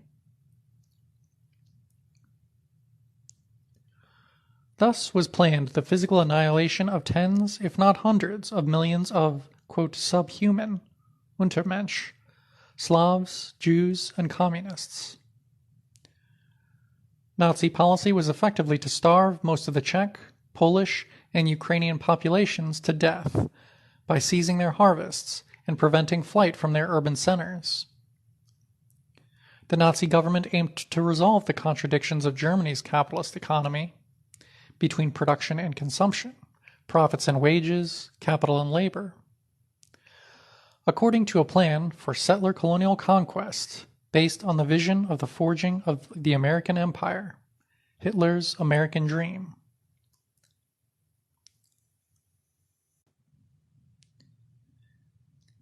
In Mein Kampf, Hitler described how Germany and England were to divide the world between them, with Germany expanding eastward in the same way as England had already expanded westward in America and south in India and Africa. As he put it, quote, "Russia's space is our India, and, as the Englishman rules with a handful of forces, so we shall rule this our colonial space." End quote. Hitler always insisted that in Russia, Germany should follow the example of British rule in India.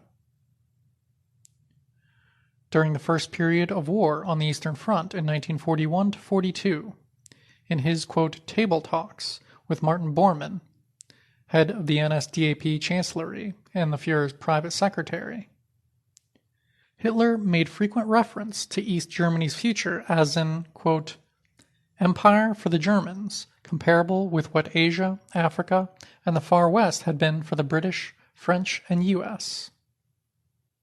End quote. Not only would Germany utilize advanced American production techniques to satisfy consumer demand, then, but the Lebensraum, afforded by the conquest of Eastern Europe and the USSR, and the annihilation of their indigenous inhabitants through starvation and force of arms, would provide the economic conditions for a white, quote, Aryan, property-owning, quote, democracy to flourish.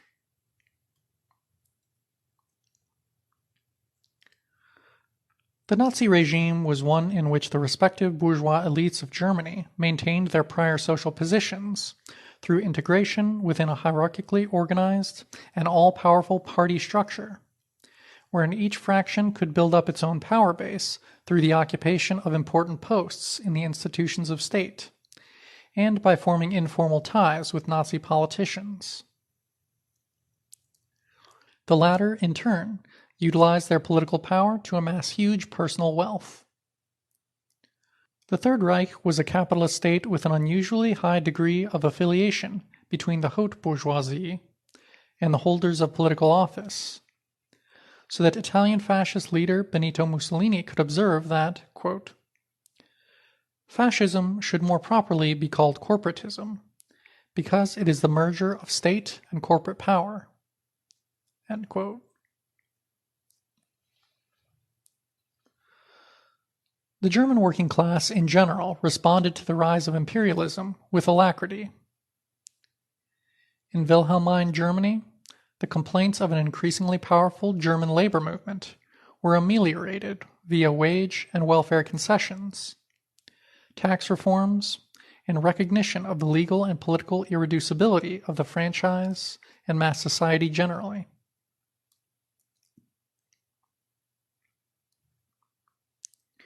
Between 1871 and 1914, German economic growth continued along an upward path, with intervening downturns mainly constituting what German professor of history Volker Bergon has called periods of, quote, retarded growth, as opposed to reversals of the general trend.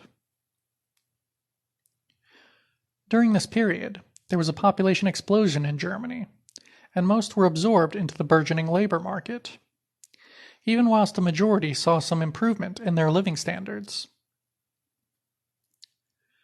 Nonetheless, income differentials were very pronounced in Imperial Germany, with much of the increase in wage rates accruing to the skilled working class, the labor aristocracy that constituted the Social Democratic Party's Sozialdemokratische Partei Deutschlands, SPD, major support base.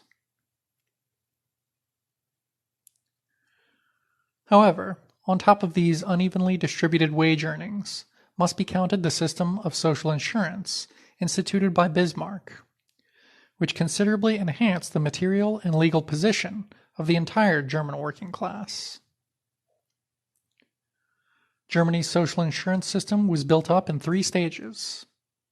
Health insurance was introduced in 1883, followed by accident insurance in 1884, and old age and invalid insurance in 1889.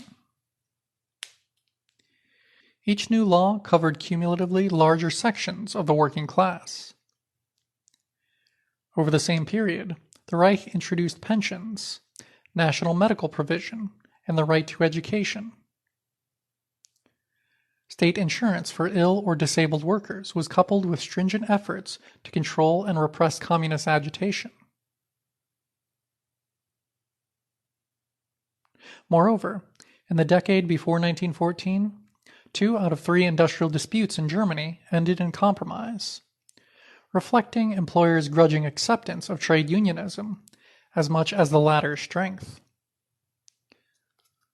Companies like Bosch became convinced that official recognition of trade unions was the best means available for guaranteeing the continuity of production, workers' productivity, and, indeed, forestalling major wage increases forced by a too powerful trade union organization. Through reformism, the expanding trade union movement, and the survival of petty bourgeois artisan traditions, the SPD quickly became assimilated to the existing social order in Germany. As British economist and historian Roger Fletcher notes, beginning of long quote, conditions appeared to be improving after 1890, holding out some hope of a peaceful, piecemeal working-class integration into the political nation. In any event, such developments as the gradual bureaucratization of the labor movement, the growth of a labor aristocracy and rising working-class affluence made a revolutionary upheaval increasingly improbable." End quote.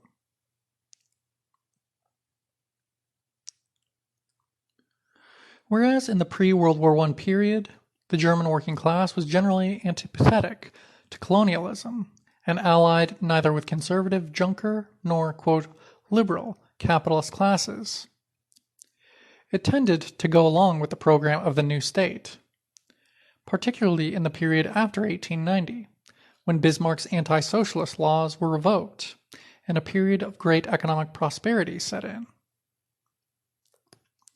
Thus, the survival of, quote, authoritarian and anti-democratic structures in state and society resulted less from blind prostration before the imperial myth than because workers perceived good reasons for associating the chances of reform with the fortunes of empire. End quote. Throughout the Second Reich, vocal appeals were made by the, quote, revisionist, anti-communist, wing of the SPD in support of integrating the increasingly militant German working class into the political life of the state via imperialism.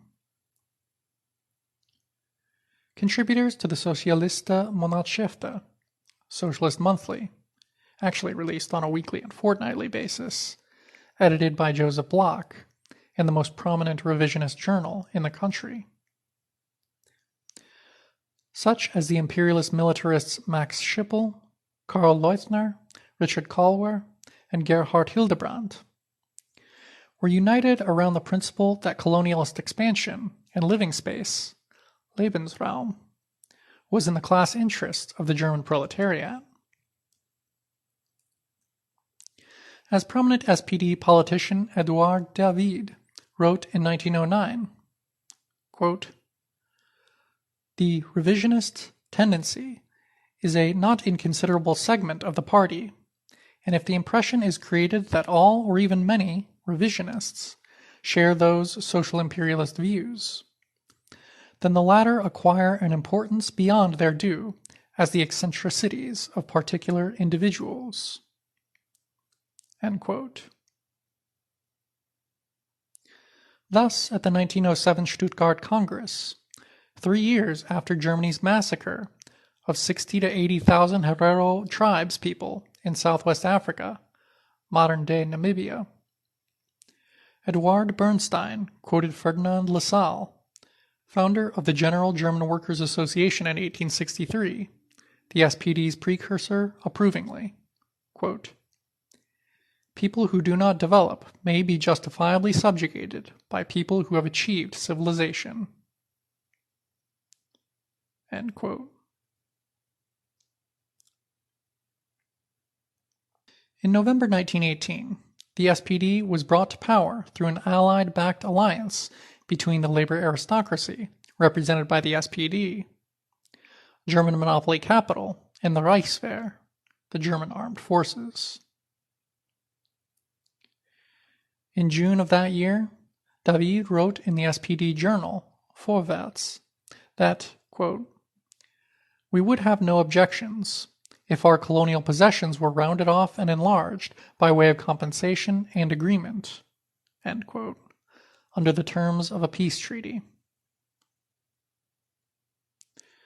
The SPD attempted to convince German workers that the colonies would become the nationalized property of a social democratic republic, and would assure all German citizens of an, quote, "increase in production and wealth," end quote, full employment, and, quote, "human happiness."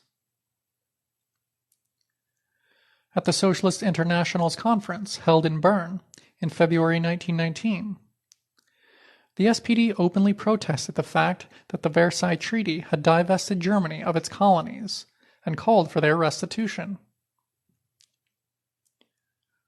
Whilst there were differences in ideological and rhetorical emphasis between it and the openly colonialist right wing of the SPD, Gustav Nosk, Ludwig Kessel, Max Cohen, Hermann Kranold, Max Schippel, Paul Loeb, Paul Kampfmeier, and others around the aforementioned Socialiste Monatshefte, the, quote, moderate majority of the SPD preferred to call for mandates for German colonies to be awarded by the League of Nations.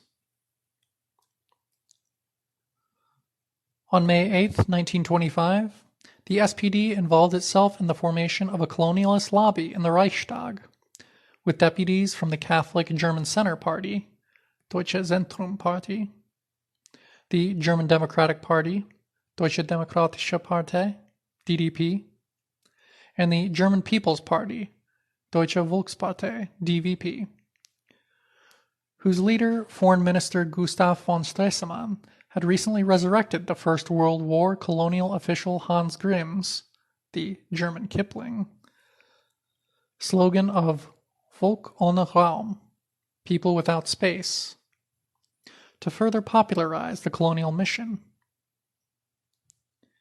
In 1928, at the Marseille Conference, SPD spokesman and finance minister Rudolf Hilferding again demanded colonies for Germany.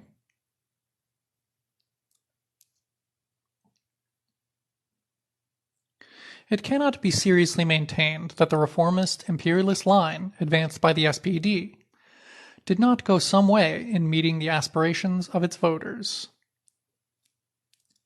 Beginning of long quote from Crew.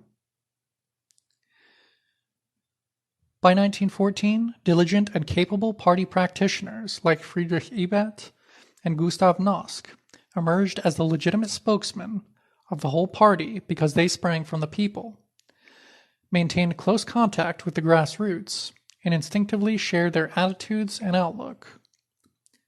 To a large extent, it is true to say that, quote, reformism, gradualism, and a non-political trade union movement were all the result of the need to meet effectively the challenge of the social and industrial conditions, end quote, confronting ordinary German workers in an age of exceptionally rapid economic modernization. End of long quote.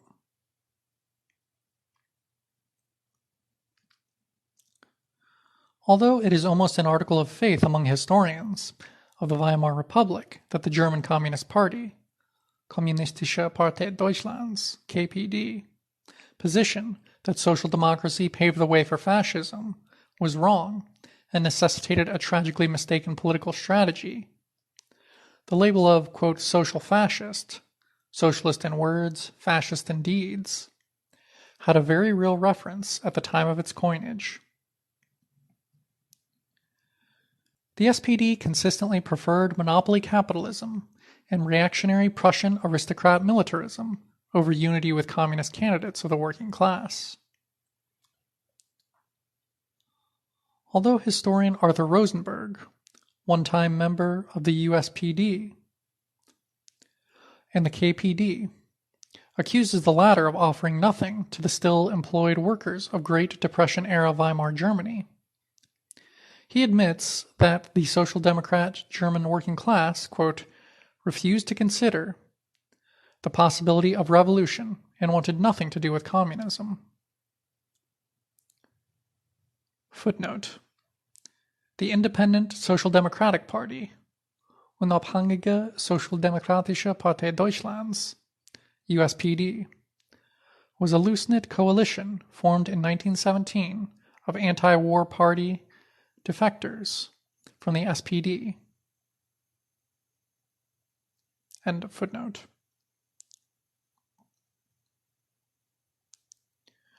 This contradiction points to a considerable strategic, and not merely tactical, gap between the two German working-class parties in this critical period.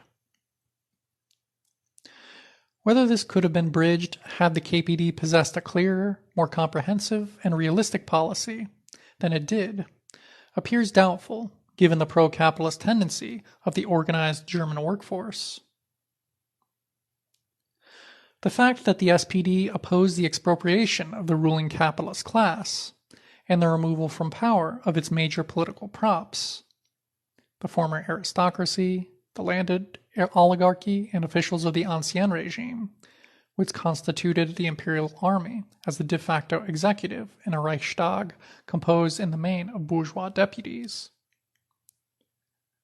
shows the serious difficulty which revolutionary as opposed to counter-revolutionary forces faced. This fact does not, of course, absolve the KPD of what Rosenberg alleges was its utopianism, ultra-left posturing, and generalized lumpen naivete. However, it does illuminate an alternative explanation for the failure of socialist forces in Germany to meet the challenge of the fascist rise to power. Briefly, that failure was not principally a product of the problematic or sectarian tactics of the KPD, but rather of the lack of a material base for successful anti-fascist politics, that is, a terribly exploited and oppressed working class. As Rosenberg said of the SPD, quote, "A party that could not sever its connection with the constitutional state could hardly act as the leader of a new revolutionary movement." End quote. Footnote. Rosenberg and Vogt goes further in stressing the reactionary politics of the SPD.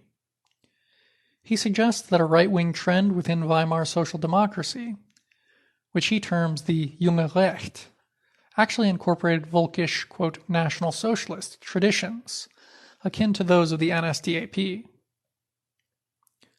Like the NSDAP, the Weimar-era SPD right was fully committed to ethnic national chauvinism, eastward expansion, and was, quote, covetous of the reactionary Mittelstand. End of footnote. In 1933, the German people brought Nazism to power by the free ballot.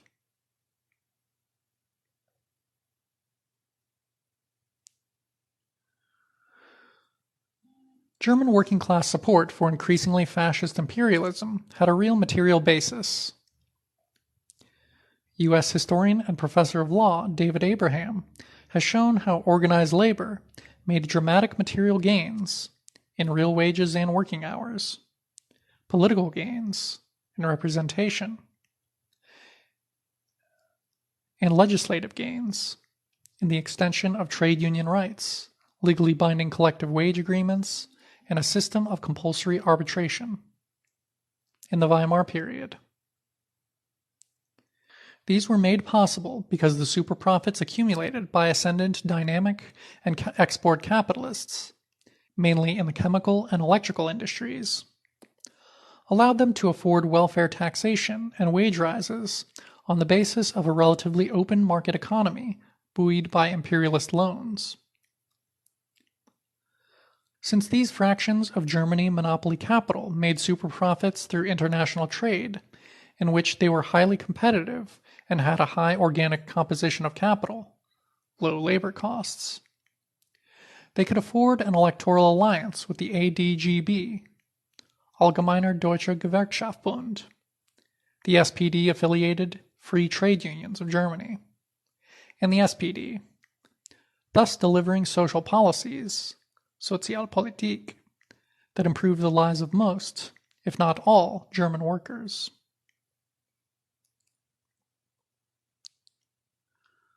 By 1931, however, as the world market became moribund, the dynamic and export industries became more dependent on the home market for their profits, and thus more committed to reversing the social and wage gains of organized labor. Heavy industry, which had always stringently opposed both these and the payment of reparations, demanded tariffs that would have meant restricted international markets for the products of Germany's dynamic and export industries. Politically, by July 1932, the Nazi Party was the only force which might, quote, provide a mass base while conceivably offering a program acceptable to both fractions of industry, end quote. Thus, while hitherto the dynamic and export fractions of German monopoly industry have been opposed to the price fixing and quotas of the heavy industry cartels in iron and steel, which raised their own production costs considerably, the Great Depression of 1929 to 33 saw capitalist industry in Germany become politically united to overcome the gamut of economic and political Sozialpolitik. Ultimately, the haute bourgeoisie was prepared to abolish representative democracy to ensure its position, and made a deal with the petty bourgeois National Socialist German Workers' Party to secure a mass base for an imperialist solution to the crisis.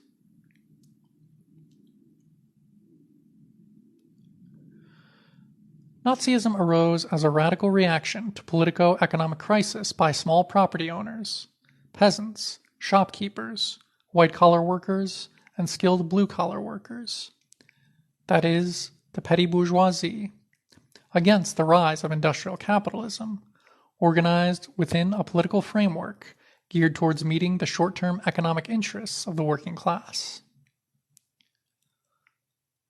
According to Hungarian scholar Mihaly Vadja, quote, "What gave fascism its mass effect was precisely the fact that it provided the conservative rebellion with an ideology, and, equally important, with an organizational framework, and the illusory possibility of a classless society on the basis of and within the framework of the existing class society." End quote.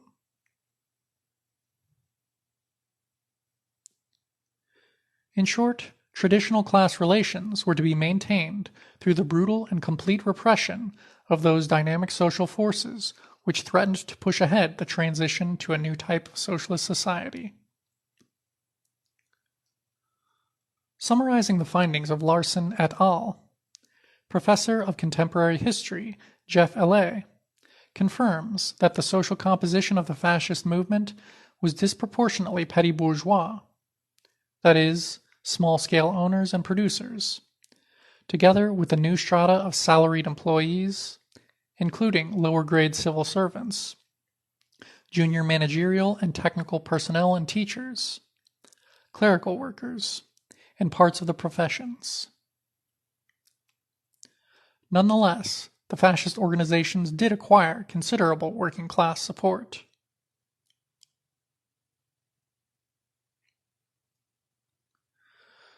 The German working-class movement had opposed the NSDAP from the latter's inception, and Berlin in particular was considered the Rote Festung, the Red Fortress, in Nazi jargon. Yet, whereas the Nazi Party was unremittingly hostile to communism, they expressly championed the interests of the working class. Thus, the NSDAP promoted the ideals of full employment, social services, pensions, social insurance, profit sharing, and the welfare state in general, successfully presenting itself as steering a middle course between laissez-faire capitalism and the dictatorship of the proletariat. Moreover, the Nazis pragmatically adopted the revolutionary rhetoric of the left to convince workers of its anti-capitalist credentials. In short, the Nazis were viciously opposed to proletarian class struggle, but not working class advancement within the imperialist system.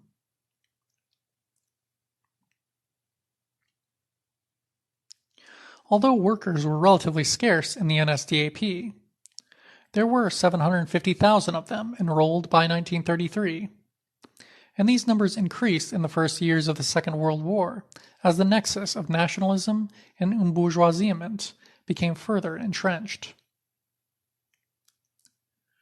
According to Mason, the bulk of working-class support for the Nazis, 40% of the Nazi vote came from workers, and 1 worker in every 4 voted for Hitler in July 1932, was drawn from the youthful urban lumpenproletariat, public employees, especially in the post office, railway and city service sectors, and those in the small business sectors of provincial Germany. The number of workers voting for the NSDAP in the first Reichstag elections of 1932 was greater than the number of workers voting for the SPD or the KPD individually, though not greater than the number voting for the SPD and KPD combined. Around 55% of men in the SA, Sturmabteilung, or stormtroopers, the paramilitary and strongly petty bourgeois socialist paramilitary wing of the NSDAP, came from working-class backgrounds. Nonetheless, nearly half the working-class newcomers to the NSDAP ranks between 1925 and 32 came from villages of under 5,000, and proportionally, few working-class SA men came from the big cities. Professor of Modern History Dick Geary concludes, beginning of long quote, "The working-class presence among those who voted for Hitler can be made to correlate positively with the proportion of working classes in the electorate as a whole, only when foremen, daily helps, workers in domestic industry, and, significantly, agricultural laborers are included in the definition of working class. When rural laborers, who inhabited a world quite different to that of the city dweller and factory employee, often paid in kind or subject to landlord pressure, are removed from the equation, a slight negative correlation arises between Nazi support and working-class presence. And if workers in craft, as distinct from factory, sectors, are also removed from the equation, the correlation becomes even more negative. It is negative too in the large cities, where, the closer we look at the factory working class, the lower the percentage becomes for NSDAP.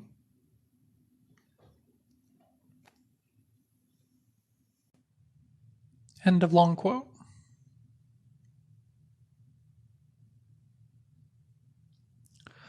Only 13% of the unemployed, who comprised some 30% of the manual working class in the middle of 1932, and were overwhelmingly concentrated in the big cities and in large-scale manufacture, supported the National Socialists as compared with 29% who voted for the KPD. Although there was some defection of former SPD voters to the Nazis, there was little from the KPD, 83% of whose membership was working class. Local studies of the labor vote further suggest that most defections from the SPD benefited the communists rather than the Nazis. Nonetheless, quote, German labor was a pillar of the Nazi Party from 1925 to 33. U.S. Professor of Sociology, Political Science, and History, William Brustein, whose application of rational choice sociological theory to the study of Italian and German fascism has done much to illuminate the role of economic motivation in the rise of these movements, confirms a strong correlation between workers' social aspirations and a tendency to join the Nazi Party. As such, proportionately more skilled, blue-collar and white-collar workers than semi- and unskilled workers joined the party. The Nazi Party drew substantial support from the German working class, which comprised about 40% of party joiners for each year between 1925 and 32. Brustein identifies 5 reasons for such support. First, the Nazi Party was a vehemently nationalistic party, particularly in comparison to the SPD and KPD. The Nazis were seen by many workers as uncompromisingly prioritizing German working class interests above all other national working class interests. Second, Nazi support for protective tariffs, expanded domestic markets, and a continental economic zone in southeastern Europe, quote, corresponded closely to the economic interests of workers in the import-oriented industrial sector. End quote. Thus, rates of support for the Nazi Party were highest among those workers in industries producing primarily for the domestic market: food production, construction, mining, clothing, and woodworking, and lower amongst those in industries producing primarily for the export market: chemicals, electrical technology, machinery, and textiles. Third, the Nazi Party successfully presented itself as a staunch proponent of job creation and state pump priming of the economy. Thus, workers in industrial branches in which the Nazi Party determined jobs would be created, for example, in construction and woodworking industries, important for the Nazis' public housing, highways, dams, and canal construction projects, had high proportions of workers joining the party. Fourth, those German workers who were not organized in trade unions or were dissatisfied with the unions considered the Nazi Party an attractive alternative to the traditional working-class organizations. Thus, Nazism was attractive to those workers with a traditional antipathy to socialist politics, workers who had voted for the National Liberals under the Reich and for the DVP in the early years of Weimar.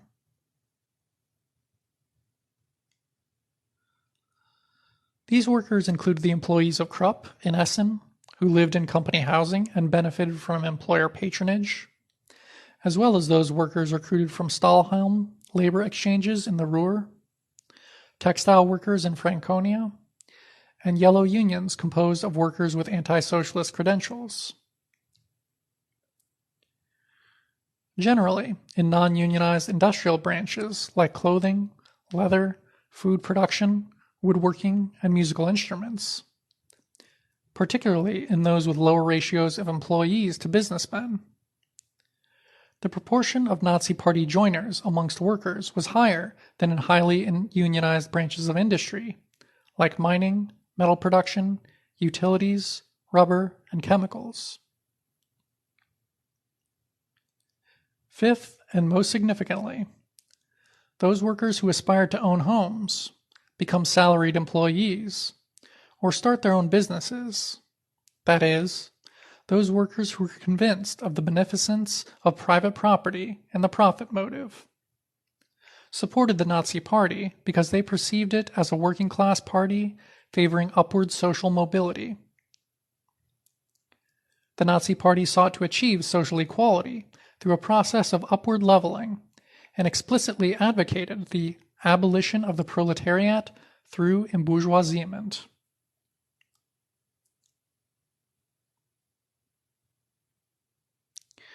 After 10 years of Nazi rule, though both productivity and profits increased, real hourly wages, adjusted for inflation, increased by less than 1%, and working hours were an average 10% longer than they had been in 1929. Considering labor's relative share of national income, the purchasing power of wages and the intensity of work, the real income of the majority of German workers fell slightly between 1929 and 38, though they improved greatly between 1933 and 37, compared to the final 4 years of the Weimar period, 1929 to 33. At the same time, the labor aristocracy of the, quote, Aryan workforce in the Third Reich, those non-Jewish German workers in key industries, such as construction and materials, optical and fine mechanical instruments, and certain types of machine building, as well as the expanding salariat, saw its weekly earnings rise by as much as 30%. Despite completely destroying and terrorizing its independent political organs, the KPD, the SPD, and the ADGB in that order, and thus guaranteeing that the fundamental property relations of capitalism remained intact, the Nazis made certain political, economic, and cultural overtures to the working class, which did not go unnoticed or unappreciated by significant portions of it. Beginning of long quote by Grunberger. During the last years of the Third Reich, the workers displayed closer affinity with the rest of German society than they had done in the final stages either of the Empire or the Weimar Republic. The explanation for this phenomenon could be expressed as a coefficient of nationalism and embourgeoisement, both of which are highly effective devices for encouraging social integration. Nazi nationalism, focusing on the, quote, ex-worker, Hitler, transmuted the lowliest German into a member of Europe's, quote, master race. Embourgeoisement meant that by purchasing wireless sets, theater tickets, strength through joy holidays, and undeliverable people's cars, the workers could slough off their proletarian skins.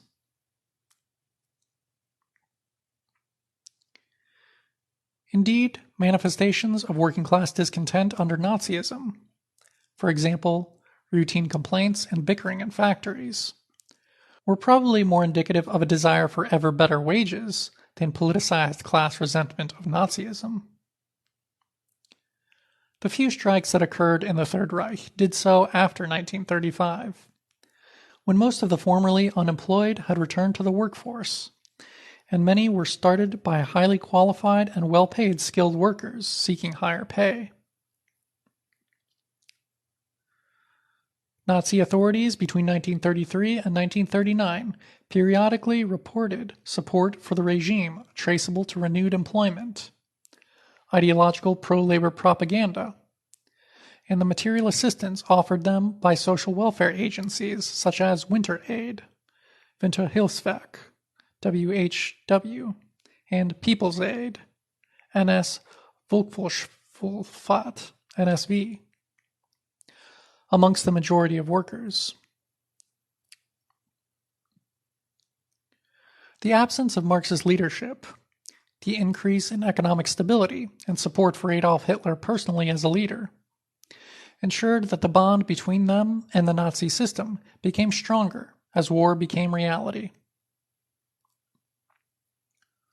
Ultimately, Nazi economic policy, a form of authoritarian social imperialism, made some improvements to the lives of many German workers, at the expense of inculcating in them a complacent drive to war and genocidal parasitism.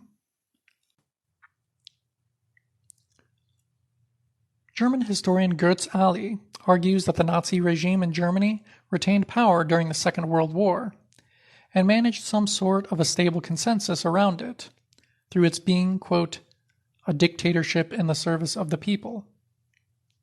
End quote. Footnote. Ali has previously highlighted the economic logic of the Jewish Holocaust. See Browning 1995 for a summary of the debate between those, quote, functionalists who, like Ali, stress the economic origins of the Nazi drive to genocide, and, quote, intentionalists who stress the primacy of its ideological and, pragmatically speaking, quote, irrational aspects. End of footnote.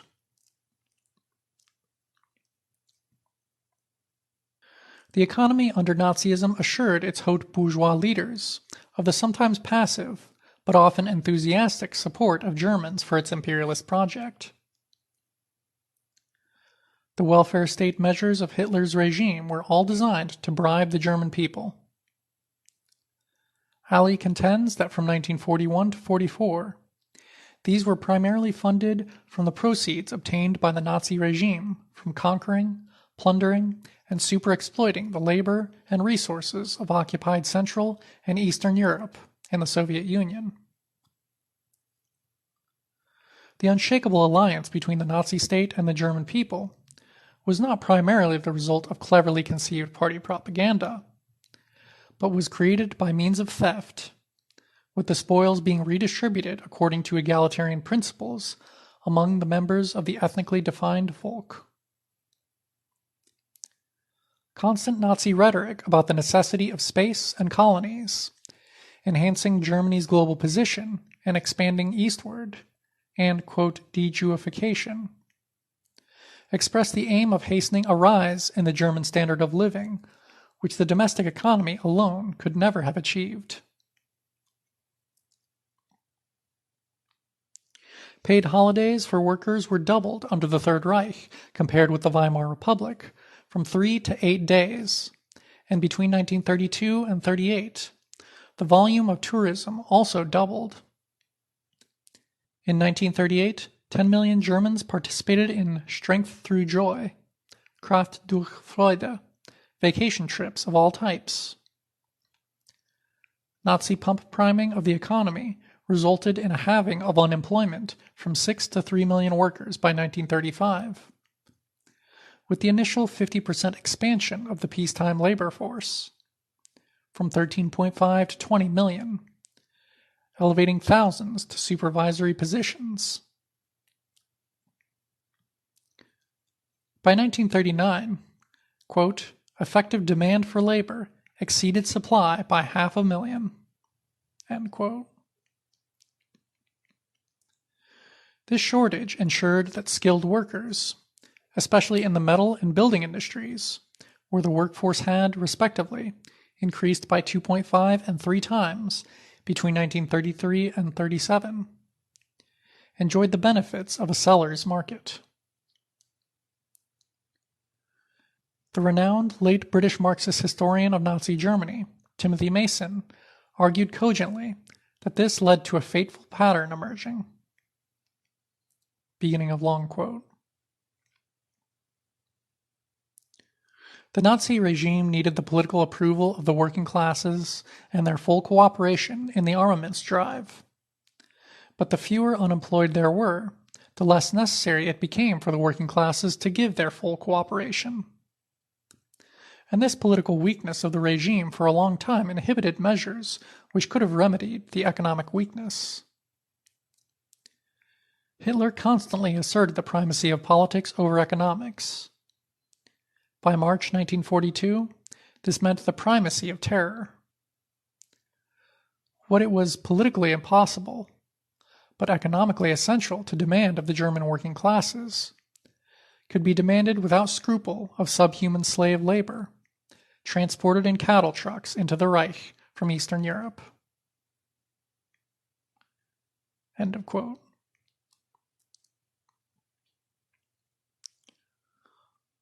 Under the Nazis, German pensions were increased, and the government issued very generous price subsidies and tax breaks to German farmers. 70% of Germans escaped the wartime 50% income tax demand. Mandatory health and unemployment insurance was introduced for all, quote, Aryan workers in Germany. At the same time, the Nazi government proved willing to tax the wealthy bourgeoisie, which had profited handsomely throughout the period, to fund its social imperialist state. Ali claims that while the companies were heavily taxed at the rate of 20% in 1933, up to 40% in 1940, and eventually rising to 55%, the average German wage earner paid no direct war taxes from 1939 to 1945. Ali contends that roughly 60 million low and middle-income Germans, 75% of the population, paid at most 10% of German war costs, better-off Germans around 20%, and foreigners, forced laborers, and Jews roughly 70%. Footnote. Ali claims that over 2/3 of the Nazi military budget was accounted for by the contributions of the conquered countries, the wages of forced laborers, and the confiscated property of European Jews. Tooze, however, insists that actual military expenditures, accounted for after the German defeat, were funded at about 50% on a credit basis, therefore demonstrating that the German, as opposed to the foreign, share of Nazi war costs is much higher than Ali suggests. Ali has protested that the inclusion of the national debt is wrong, if one analyzes the successes of Hitler in terms of popular mood. Quote, then as now, writes Ali in 2005, people are interested in the national debt only in passing, but they scream when suddenly their taxes are raised to 10 or even 50%. This is what matters in my analysis. It deals with the speculative interaction between people and leadership, and not due to the defeat of the war costs." End quote. In 2009, by way of comparison, the U.S. trade deficit was $380.7 billion, a sum rather larger than the GDP of the entire African continent, excluding South Africa, Nigeria, Egypt, Algeria, and Libya. End of footnote.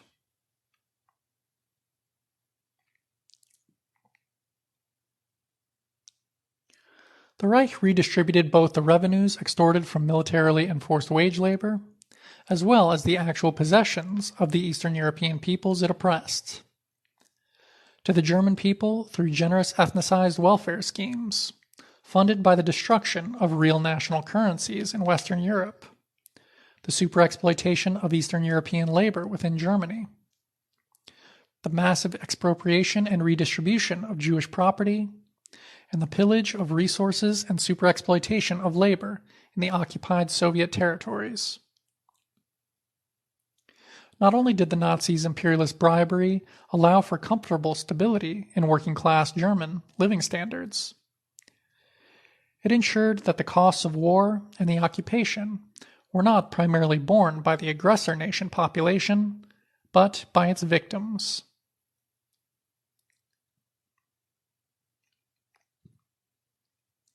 Between 1890 and 1933, the better-off German workers, as represented politically by the SPD and organized within the ADGB, were prepared to compromise with imperialism insofar as they were guaranteed a rising standard of living and enhanced political representation. After finding itself in a much compromised position in the Third Reich before the Second World War, the expansive German labor aristocracy made its wartime peace with fascist imperialism on the basis of a parasitic relationship between itself and the plundered and enslaved Jews and Slavs, Bismarck's, quote, "inferior race in relation to Germans pure of any admixture," end quote, of Central and Eastern Europe. Thus, the economic and political development of the German working class between the founding of the German Reich in 1871 and the defeat of fascism in 1945 is intimately connected to the phenomenon of social imperialism, which allowed a reactionary labor aristocracy to form in Germany, one that sought to preserve its position within the capitalist world system at any cost. In having facilitated increasingly aggressive and ultimately fascist imperialism, the history of German labor dramatically highlights the contradiction between the class interests of the labor aristocracy and the international working class. End of section. Divided World, Divided Class. Section. Fascism and the Labor Aristocracy. Although, quote, fascism is often used as a catch-all term of abuse directed at any form of state diktat, the General Secretary of the Communist International, Bulgarian Georgy Dimitrov, famously defined it as, quote, the open terrorist dictatorship of the most reactionary, most chauvinist, and most imperialist elements of finance capital. End quote. Whilst this popular front conception of fascism is not incorrect, it lacks a certain specificity.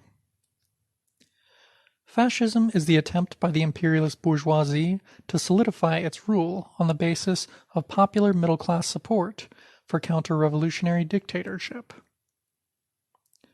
Ideologically, fascism is the relative admixture of authoritarianism, racism, militarism, and petty bourgeois socialism necessary to make this bid successful. In the first place, authoritarianism justifies right-wing dictatorship aimed at robbing and repressing any and all actual or potential opponents of imperialist rule. Secondly, racism, or extreme national chauvinism provides fascist rule with a pseudo-democratic facade, promising to level all distinctions of rank and class via national aggrandizement.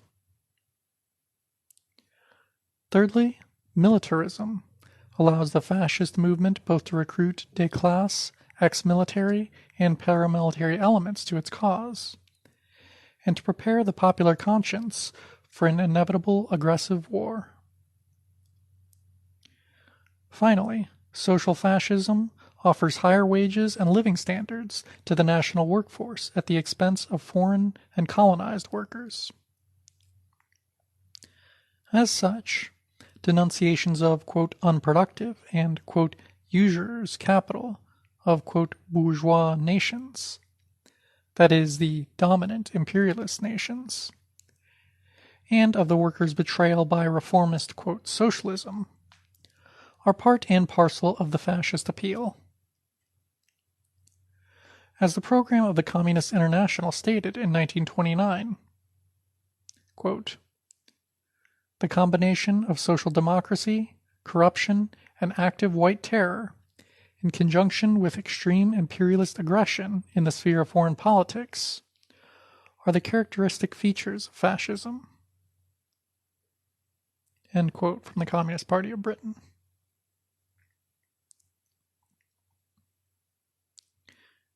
Geographically speaking, on its own soil, fascism is imperialist repression turned inward, whilst on foreign soil it is imperialist repression employed by comprador autocracies. The fascist state is an exceptional historical form of the bourgeois state, and, as such, Smith describes German military colonial policy in Southwest Africa as, quote, having presaged the genocidal policies of a later era in German history. End quote.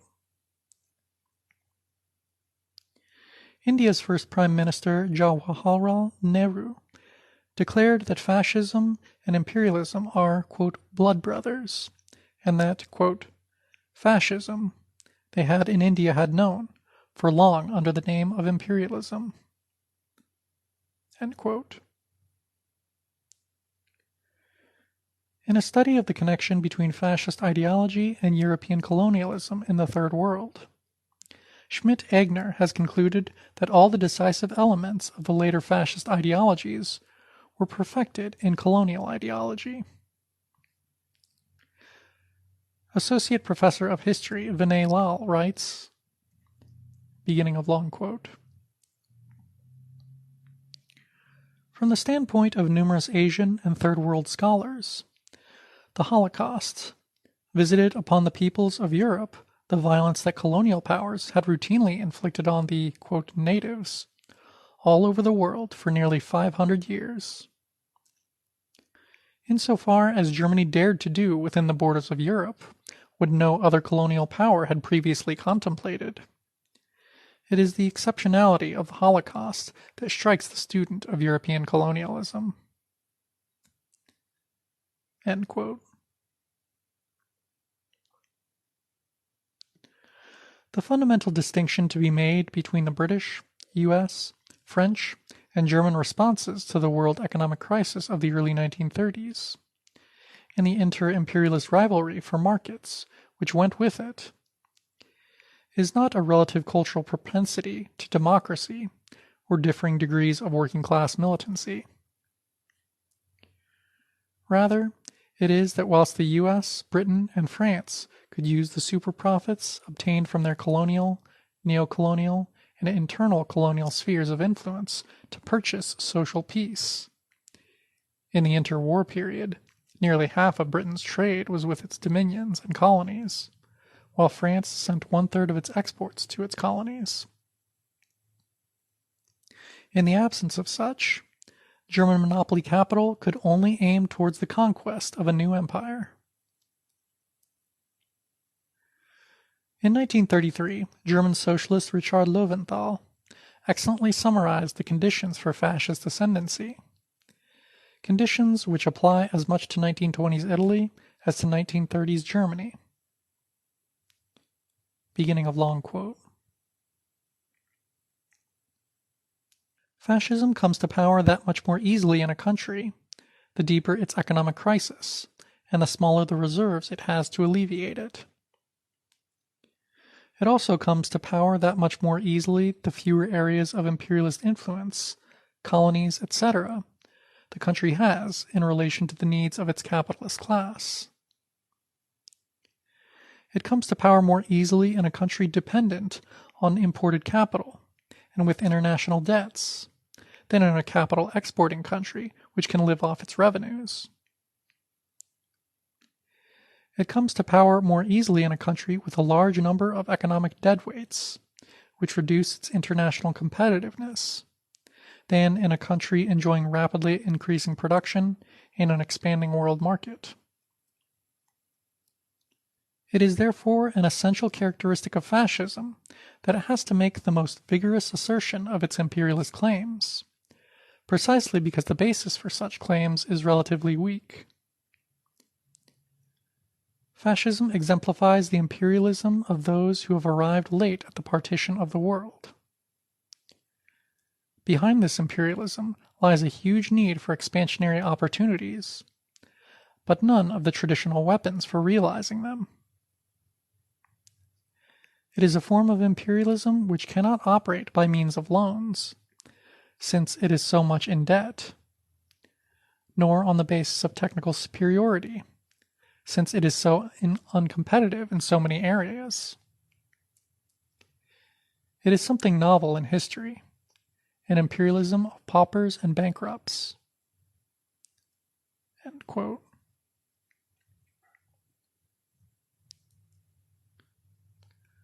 First world socialists, whether communists, social democrat, or anarchists, tacitly accept that domestic taxation affords the welfare state benefits of the imperialist countries, without examining whose labor pays for the taxable income in the first place. By singling out ultra-rich elites as the source of society's problems, and tailoring its message to the middle class and labor aristocracy, First World Socialism becomes First Worldist left populism. The latter is distinguishable from its right-wing variant only by its less openly racist appeal and its greater approval of public spending. As we have seen, monopoly capitalism and imperialism can easily coexist with social democratic redistribution of wealth to the metropolitan working classes. Sayles properly notes that the, quote, radical left in the imperialist countries is little more than, quote, an appendage to bourgeois liberalism, and in many cases serves as a buffer between capitalist colonialism and a people's struggle for independence and socialism. End quote. This, quote, radical left constitutes itself as such by pretending that the world capitalist system is reducible to the conflict between two equally transnational capitalist and working classes. The labor aristocracy whose interests it champions is as much a, quote, buffer between the people's struggle for independence and socialism and capitalist colonialism as are the neo-colonial elites of the oppressed nations. Like the First World working class and its representatives, the comprador bourgeoisie maintains a facade of democratic propriety, whilst, in reality, being entirely beholden to its bloody and rapacious imperialist sponsors.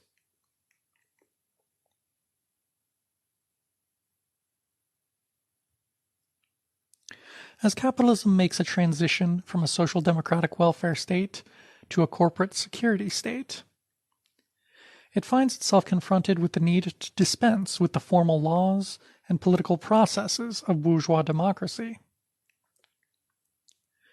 Typically, the labor aristocracy, particularly as it exists purely as a siphon to redistribute surplus value to the ruling class, provides a patina of democratic legitimacy via elections and union organizing to the increasingly repressive police bulwarks of monopoly capitalism. It enables fascism by neglecting to challenge imperialism as the source of its relative prosperity and even its basic needs for health and shelter.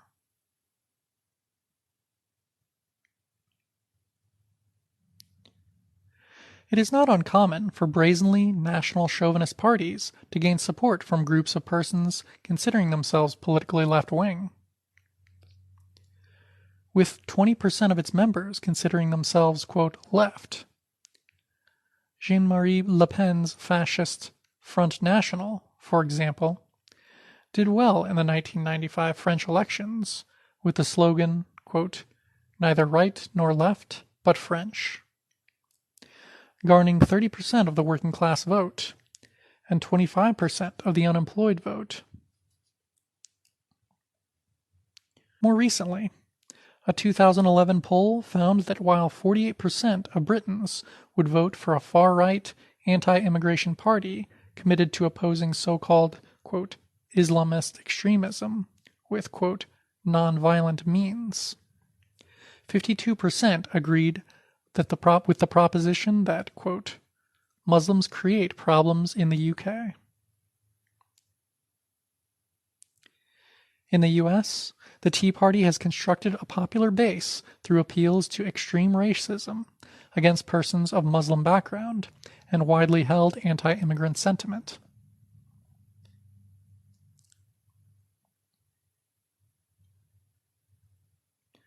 That Western workers are currently fascism's major constituency has been demonstrated as fact by political sociologist Daniel Oesch in his survey of literature showing an, quote, increasing proletarianization of right-wing populist parties' electorate since the 1990s.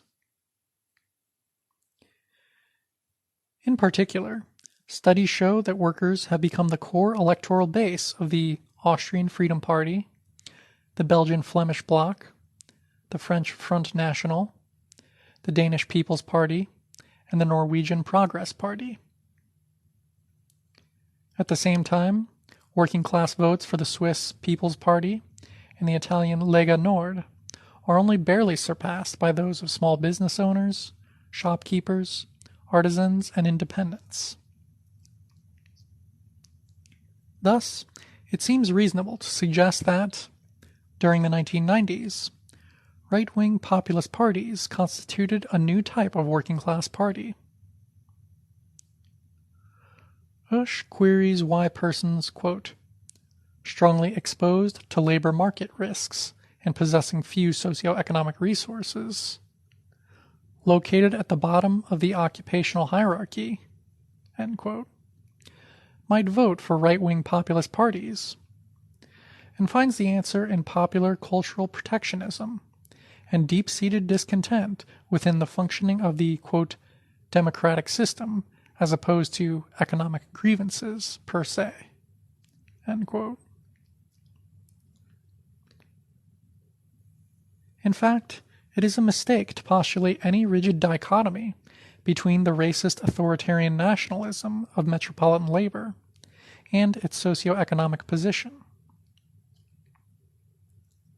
The degree of coronation workers' exposure to labor market risks and their possession of socioeconomic resources is directly related to their location, not at the bottom of the occupational hierarchy, but at the level of the global economy, right at its top. As such, the political intent to oppress, disenfranchise, and exclude, quote, non-white, non-Christian people from state boundaries is not simply based on actual or potential competition over jobs. Rather, it is an expression of, quote, working class support for an imperialist system that more and more openly subjects nations in order to monopolize their natural resources and capital. That global imperialism has found it necessary to admit persons from neo-colonized states across its borders for economic, diplomatic, political, and other reasons has consistently met with the disapproval of the coronation workforce. This has only intensified as Keynesian social democracy has been replaced with neoliberal economic restructuring and the accompanying rise of the racialized police state. The superwages of metropolitan labor do not only depend upon militarized borders and job market discrimination, but also on the degree to which metropolitan workers can influence state policy in their own favor. In the absence of social democratic and trade union vehicles, appropriate to an earlier phase of labor aristocratic organization, first world democracy, based as it is upon the oppression of more than 3/4 of the world's population, finds its sine qua non in racist national chauvinism.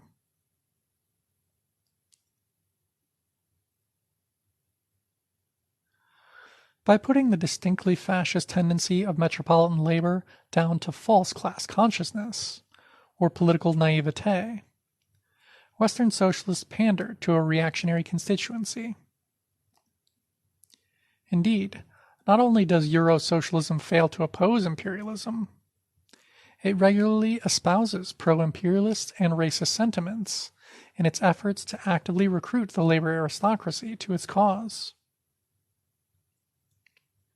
This was seen recently in the PCF's successful proposal to ban the face veil in France, and the European left's vociferous support for Western intervention in Libya and in Syria, tempered in the first case by the increasingly undeniable backwardsness of the pro-NATO rebels, and in the second by the exhausting pace of their progress. Typically, the militant approach of the Euro-socialist activist echoes the anti-corporate, anti-global, anti-finance, anti-government, protectionist, and pseudo-Marxian rhetoric of National Socialism. In both cases, since the extension of current living standards for the first world working class does not and cannot depend upon, quote, self-sufficiency or national productivity, monopoly capitalism must be maintained. And ignoring the imperialist roots of the first world, quote, wage, first worldist socialists contribute to a political culture of corporatism, parochialism, and national chauvinist belonging which can only bolster the position of the capitalist class globally.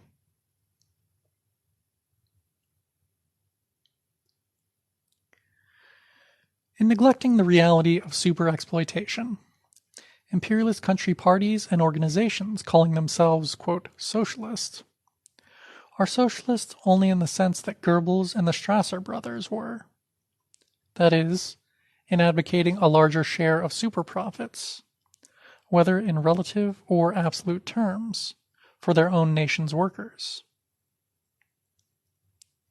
By contrast, a genuinely socialist program today means working to extricate third world countries from networks of imperialist parasitism by means of democratically asserting their sovereignty in the economic, political, legal, and cultural spheres. Without progressives making it crystal clear, however, that the success of such a program must bring about a decline in first world workers' living standards, at least temporarily, a recipe for, quote, socialist neocolonialism is being concocted. Footnote. Though not lucrative enough to spawn a mass labor aristocracy, there were elements of such, quote, socialist neocolonialism in relations between the Soviet Union and third world countries within its sphere of influence. See, for example, Tsokas, 1980, for a persuasive analysis of Cuba's penetration by Soviet, quote, social imperialism. End footnote.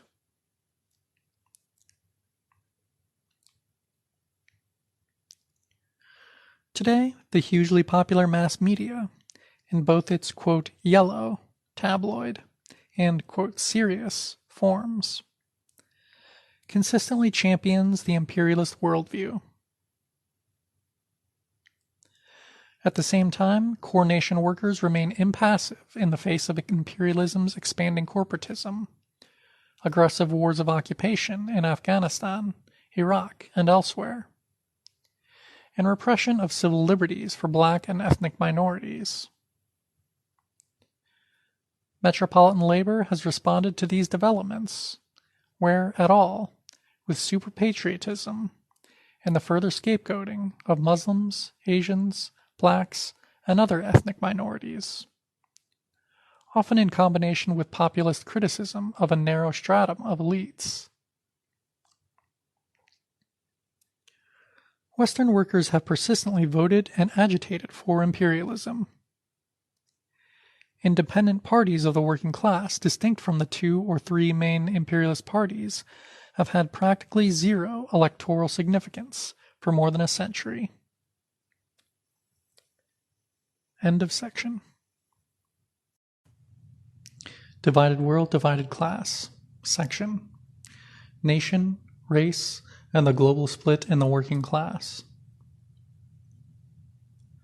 Globally, the same oligopolistic groups control the economy in both core and peripheral zones, so that when capitalism is challenged in one, it is challenged in the other. The interpenetration of capital in the North and South is reciprocated in imperialist international relations, both undergirded by and aiming at the extraction of additional surplus value. Politically, as Amin argues, any attempt to remove power from the predominant oligopolies of the, quote, imperialism of the triad must necessarily occur on a global scale.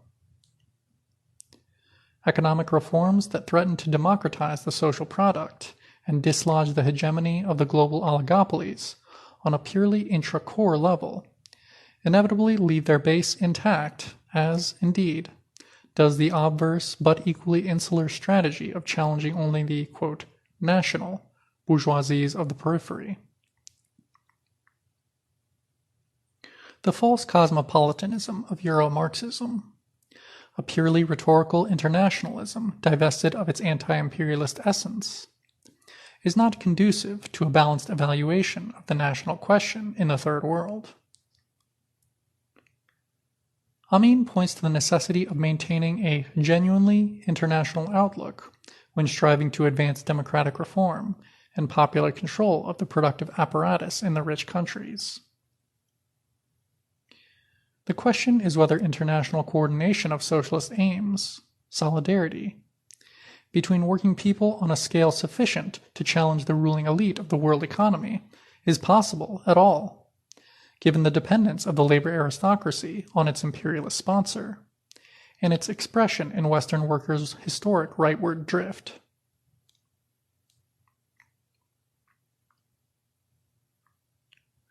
We have argued that the all-pervasive and prevalent racism and first-worldism of Western society, along with the all but total absence of any anti-imperialist popular movement amongst its inhabitants, can best be explained with reference to the profound intra-class unity subsisting within it. When there is a section of the population which occupies the lowest socioeconomic position by dint of its supposed, quote, race, nationality, or culture, those citizens or would-be citizens, marked as superordinate, will strive to extend and intensify the distinction in their own class interest. The prospect of embourgeoisement by such means depends upon the development of imperialist relations of production, that is, the incorporation of superexploited labor and oligopoly into the circuit of capital. The incompleteness of the imperialist project resulting from relatively profound class and intra-class rivalries at the world level periodically threatens core nation unity, which may thus be re-established on either right-wing or, quote, left-wing platforms. The political form that the reconstruction of imperialist nation unity may take depends on the following interrelated factors. Point. The fluidity and extent of the boundaries, economic, demographic, geographic, cultural, ideological, separating distinct so-called, quote, races, nations, and cultures, determines the success of moderate reformism. Point. The relative urgency or physical presence of a perceived threat to establish living standards emanating from A, subject populations, determines the viability of recourse to state repression. Point.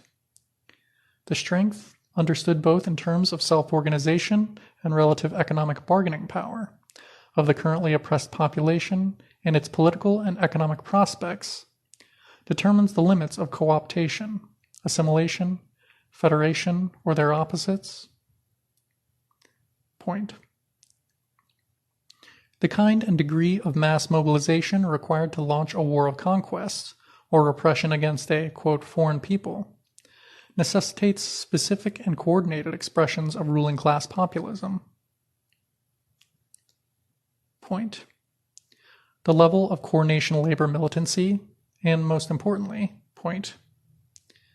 The availability of surplus value for the amelioration of objectively anti-capitalist tendencies in actually or potentially privileged groups.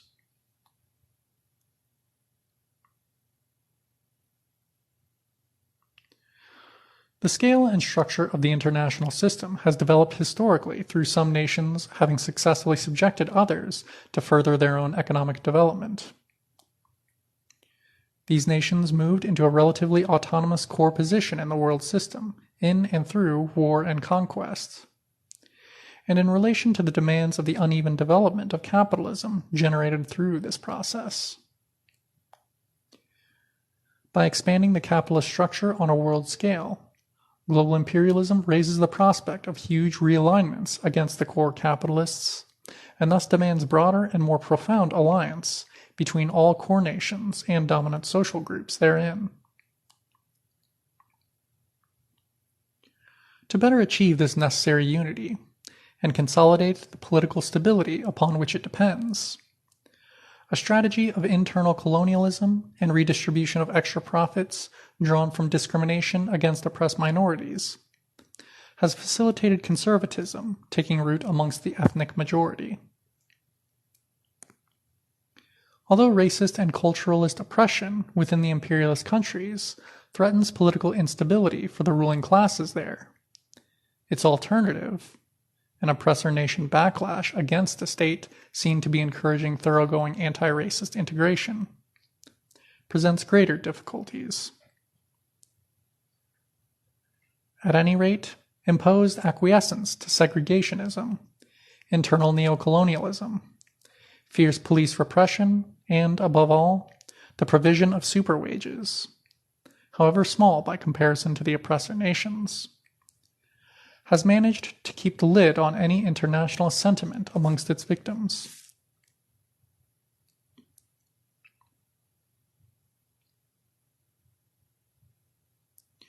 The sincerity of people in the First World desiring a more human and less terrible world is tempered by an inability or refusal to champion the interests of oppressed nationalities, as opposed to simply using their plight as a crude ideological analogy to point to a, quote, common oppression, or as a bargaining chip in a cynical strategy to pressure the ruling class to grant heightened privileges. There has been no truly popular labor internationalism in the core nations. Instead, there has been a history of labor complicity in the corporate and imperialist control of Third World trade union movements, electorally vouchsafed imperialist aggression, voluntary service in the imperialist army, and often murderous white supremacism on the grassroots level. Amongst the academic and intellectual left, both within the core nations and without, this benighted record has its counterpart in a determined and virtually universal refusal to account for the value of superexploitation and its significance to the transfiguration of the international class structure.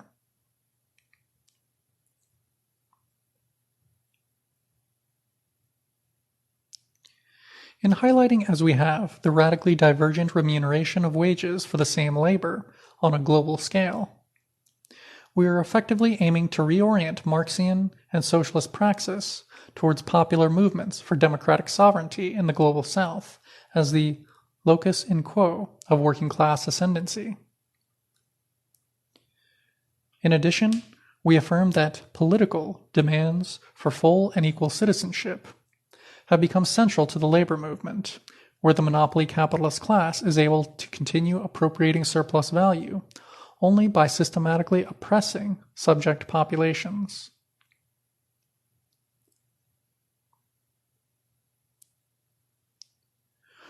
At the same time, we are aware that the partial fulfillment of these demands within a burgeoning system of neo-colonialist capitalism may ensure that subordinate groups within the First World both ameliorate and reinforce their relative marginality at the expense of the exploited workforce whose surplus labor must provide for their assimilation. Other than the obvious moral implications of group disadvantage within the First World, its relevance is primarily located in the enforcement of the political conditions for imperialist rule at the conjuncture, including by guaranteeing that the core nation working class be afforded a larger share of socially pacifying superprofits. It is in this regard crucial to assert that the facts on the demographic spread and composition of relative disadvantage in the rich countries are bad enough without either being exaggerated, as they routinely are on the, quote, left, or offered as prima facie evidence of exploitation. Challenging discrimination and oppression is not to be confused with class struggle as such, which principally revolves around the exploited section of the working class's retention or otherwise of the surplus value it creates. Since economic betterment for people in the rich countries is today intrinsically dependent on imperialism, militant struggles against institutional discrimination everywhere, and for decent living standards in the poor countries, must recognize the centrality of opposition to imperialism.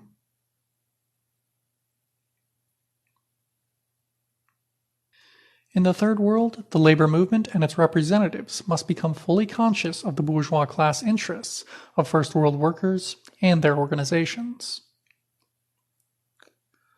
Although explicitly social imperialist doctrine is as rare on the left as the colonialist ideology of the, quote, white man's burden is on the right, the workers' movements of the First World are at least as politically aligned with imperialist foreign policy and its institutional vehicles as they were a century ago.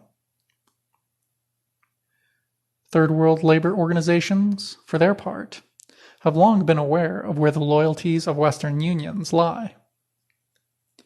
In July 1932, for instance, the All India Trade Union Congress, AITUC, refused to unify with the Indian Trade Union Federation, ITUF, because the latter was affiliated with both the Social Democratic International Federation of Trade Unions at Amsterdam and the International Labour Organization at Geneva. The AITUC was opposed to joining either organization, quote, both of which they claimed supported the imperialist policies of the European powers, end quote.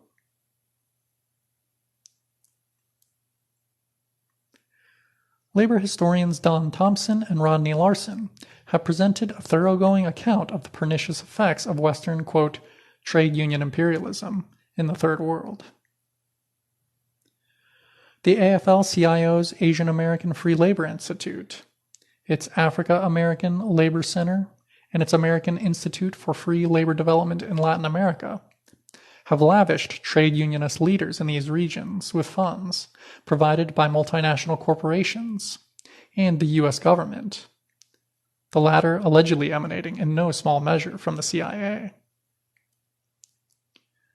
This bribery was successfully aimed at creating pliant and conservative unions detached from and hostile to the struggles of militant peasant and worker organizations, but fully committed to supporting and or integrating with semi-fascist comprador capitalist regimes friendly to the U.S. State Department.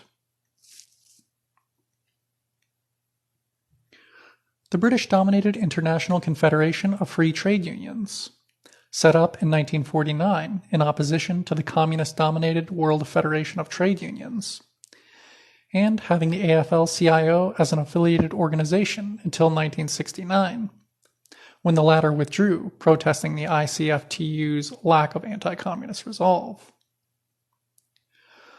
Whilst less blatantly pro-imperialist, and having demonstrated some commitment to building independent trade unions in the Third World, has similarly served as an indirect means of imposing the will of Western governments on Third World workers. Although at the end of the 1960s only around 30% of its membership was non-Western, the ICFTU's African Regional Organization, Asian Regional Organization, and its Inter-American Regional Office, Regional Interamericana de Trabajadores, ORIT, a particularly reactionary organization stringently opposed even to social democratic and Christian influence in the labor movement, have functioned as conduits for funding by imperialist governments and national trade union centers directed towards establishing, quote, kept unions throughout the Third World.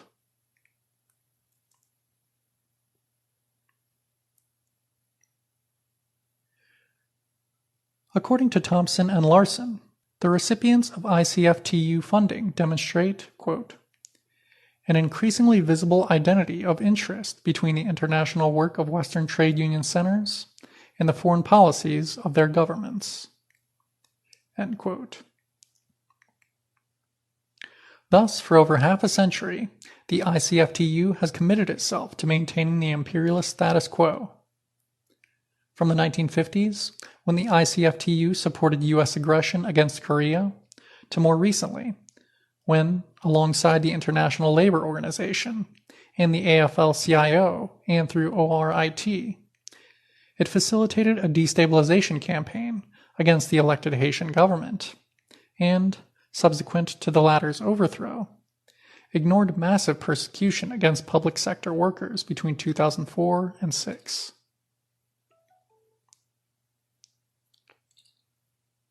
Cognizant of this fact, in 2010, COSATU, the Congress of South African Trade Unions, representing the country's biggest trade unions, issued a statement directly criticizing the northern constituents of the ICFTU for their complicity with imperialism's oppression of the Third World. Beginning of long quote. It is now even clearer that the designs of the global political economy are such that all structures and institutions in the North serve and reinforce the agenda of the global ruling class. In this regard, even trade unions see their main responsibility as, first and foremost, about the protection of the capitalist system, except questioning its excesses. They scorn every attempt to question its legitimacy and call for its challenge. It was deliberately designed by imperialism that they must see their future as tied to the existence and success of the system. This is why they defend with passion all that is seen to threaten the core elements of the system.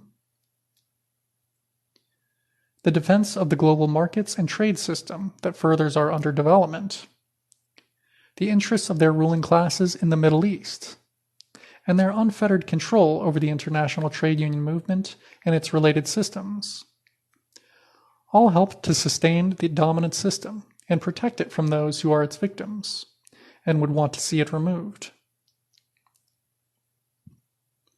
This is the basis for the ideological and political choices made by our comrades in the North in pursuing the trade union struggle. End quote. By Masaku, 2010. Footnote. Kim Skypes and Harry Kelber have both written extensively on how the United States labor movement consciously became an instrument of U.S. imperialist foreign policy. End footnote.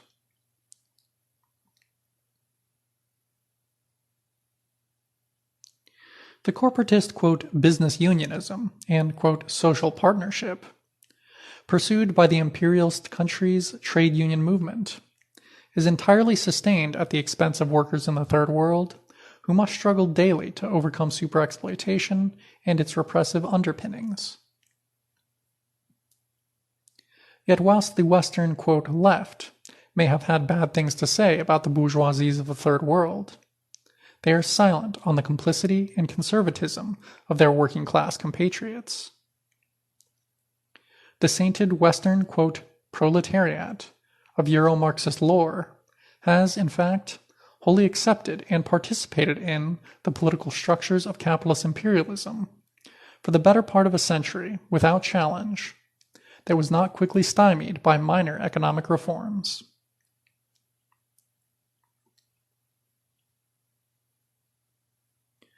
Genuine and effective opposition to capitalism and the burdens it imposes on the poorest, sickest, most oppressed, and most insecure members of first world society demands that the conservative, pro-capitalist tactics, strategy, and outlook of the Western labor movement be replaced by real international solidarity with those workers whose intense exploitation provides the foundation for the entire capitalist edifice, namely the producers of the Third World. Those trade unionists, activists, and progressive individuals in the rich countries seeking to link democratic and anti-war politics directly, programmatically and consistently to the struggles of working, impoverished, and oppressed people against capitalist militarism, have an uphill, but perhaps not unwinnable, battle on their hands. Yet it is not a battle that can be won, or even fought, if the basic class structure of the global economy is not grasped realistically. End section. Divided World, Divided Class. Appendix 1. Male wage rates for selected OECD and non-OECD countries. Average monthly wage rates for male OECD workers in 2002-3, $2,104. Male non-OECD workers in 2000-2003, $224. Inflation-adjusted average monthly wage rates for male OECD workers in 2007, $2,378. Inflation-adjusted average yearly wage rates for male OECD workers in 2007, $28,536. Monthly wage rates for male non-OECD workers in 2007, $253. Inflation-adjusted average yearly wage rates for male non-OECD workers in 2007, $3,036. Average hourly wage rates for male OECD workers, $17. Average hourly wage rates for male non-OECD workers, $1.50. Factorial difference between OECD and non-OECD wages, 11. Median global hourly wage, $9.25.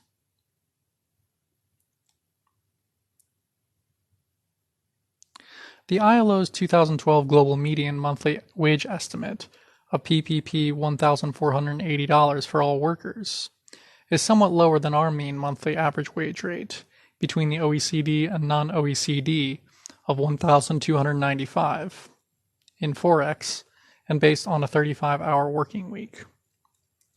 This is due to two factors. First, the ILO estimate gives more weight to countries which have more workers in them. Thus, for example, the average salary in China has more influence on the world average than the average salary in New Zealand, where far fewer people live and work. Second, the wage rates listed below are for male workers only. The inclusion of female workers in the total wage bill figures must reduce the global median wage considerably.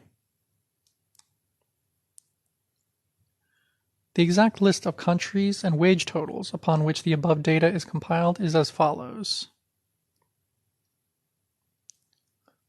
I'll give the name of the country and the average monthly wage in US dollars. This is for 2003. Mexico, $392.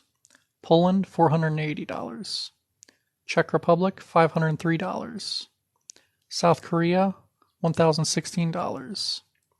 Italy, $1,432. Belgium, $1,670. Sweden, $1,810. Canada, $1,982. Iceland, $2,580. United Kingdom, $2,841. United States, $3,810. Norway, $3,900. Germany, $4,947. Now for non-OECD countries.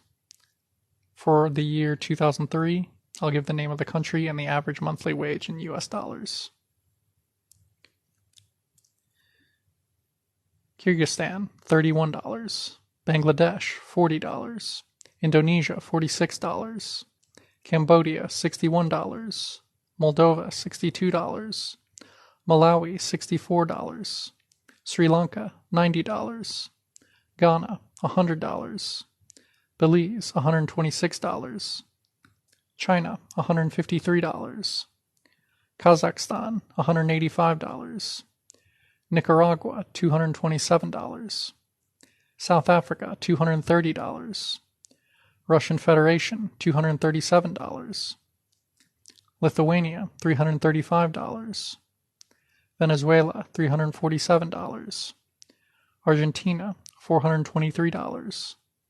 Peru, $475. Algeria, $479. Myanmar, $761. End of section. Divided World, Divided Class. Appendix 2, OECD Profits and the Trade Deficit. In 2010, world GDP was 62 trillion US dollars.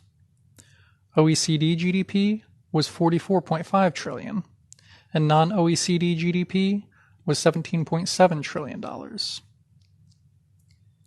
In 2008, the OECD ran a goods and services trade deficit with the rest of the world, an excess of imports over exports, of over $400 billion, 90% of which was held by the US, and 8% of which by the UK. If we subtract the 2008 trade deficit, whereby the OECD population is able to consume without paying, from average OECD profits in 2009, approximately 8.4 trillion US dollars, the latter were worth approximately 8 trillion US dollars.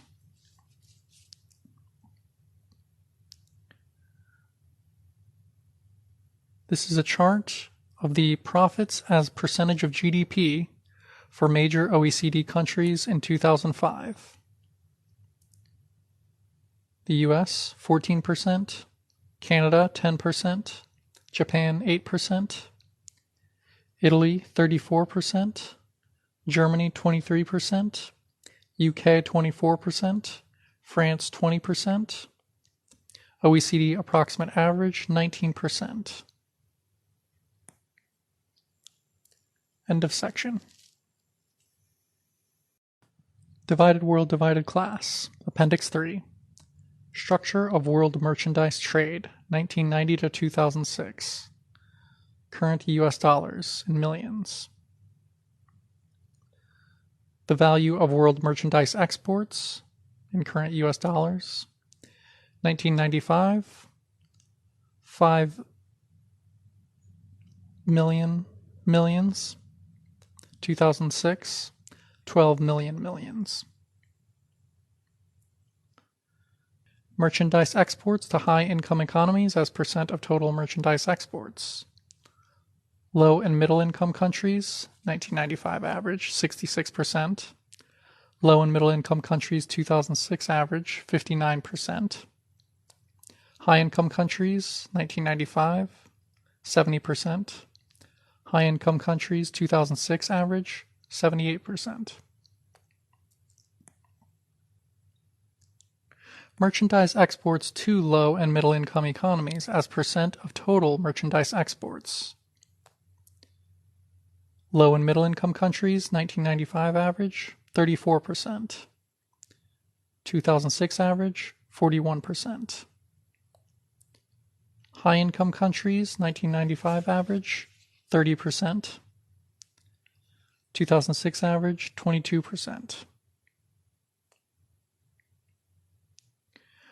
Value of merchandise exports by group. Low and middle income countries, 1995, 975,000 millions. High income countries, 1995, 4 million millions. Low and middle income countries, 2006, 3.6 million millions.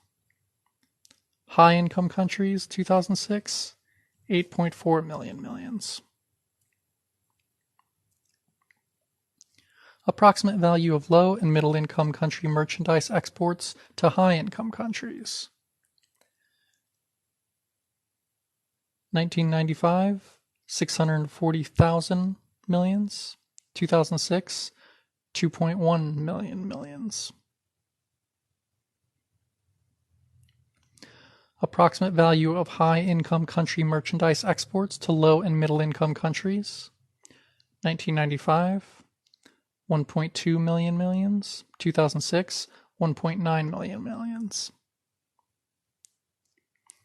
Agricultural raw materials, food, fuel, and ores and metals exports as percentage of low and middle income country average merchandise exports. 1995, 35%. 2006, 38%. Manufacturers exports as percentage of merchandise exports of high-income countries. 1995, 79%. 2006, 77%. Approximate value of agricultural raw materials, food, fuel, and ores and metals exports to high-income countries from low- and middle-income countries. 1995, 225,000 million. 2006, 815,000 million. Growth rate of value of agricultural raw materials, food, fuel, and ores and metal exports to high-income countries from low- and middle-income countries. From 1995 to 2006, 362% growth. Approximate value of manufacturers' exports from the high income to the low and middle income countries. 1995, 890,000 million. 2006, 1.3 million millions. Growth rate of value of manufacturers' exports from the high income to the low and middle income countries, 1995 to 2006, 54%.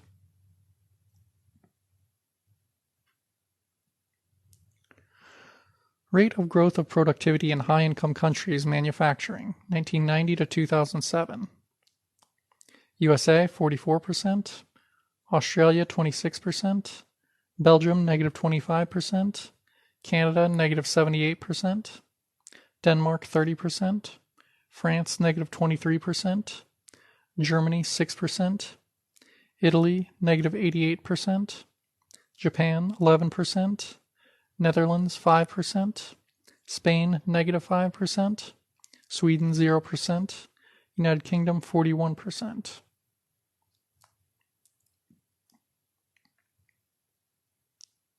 The average growth in manufacturing productivity, the ratio between unit cost of labor and real output, in selected high-income countries, USA, Australia, Belgium, Canada, Denmark, France, Germany, Italy, Japan, Netherlands, Spain, Sweden, and the United Kingdom, increased approximately 48% between 1995 and 2006. Value added per agricultural worker, that is, productivity in agriculture, increased by around 50% in the low and middle income countries between 1990 and 2003. End of section. Divided World, Divided Class. Section. Appendix 4. Unequal exchange and distorted currency valuation. The argument from unfair currency valuation suggests that the developed economies of the First World are able to purchase Third World goods and services at prices below their real value. On this model, currencies are undervalued if they are worth less than the PPP adjusted exchange rate, and overvalued if they are worth more. Unfair currency exchange ensures a huge and uncompensated transfer of value from the Third World to the First World. Establishing a global PPP would significantly lower the monetary value of First World income and raise the value of Third World income. Kohler has previously estimated, by multiplying the PPP weighted exchange rate deviation index, ERDI, between the center and periphery by the nominal volume of center-periphery trade, and then subtracting the latter, that the magnitude of unequal exchange in 1995 was 1.75 trillion US dollars. We may update this calculation using current figures. In 2010, nominal world GDP was 62.2 trillion US dollars, and world trade was 61% of global GDP, or 34.2 trillion US dollars. The OECD accounted for 67%, 25 trillion, of global exports as of 2008. Asia, Africa, Latin America, Eastern Europe, and the Middle East accounted for 33% of world exports, $13 trillion. 59.2%, $7.7 trillion of total non-OECD exports were to the OECD, and 40.8%, $5.3 trillion, of total non-OECD exports went to non-OECD countries.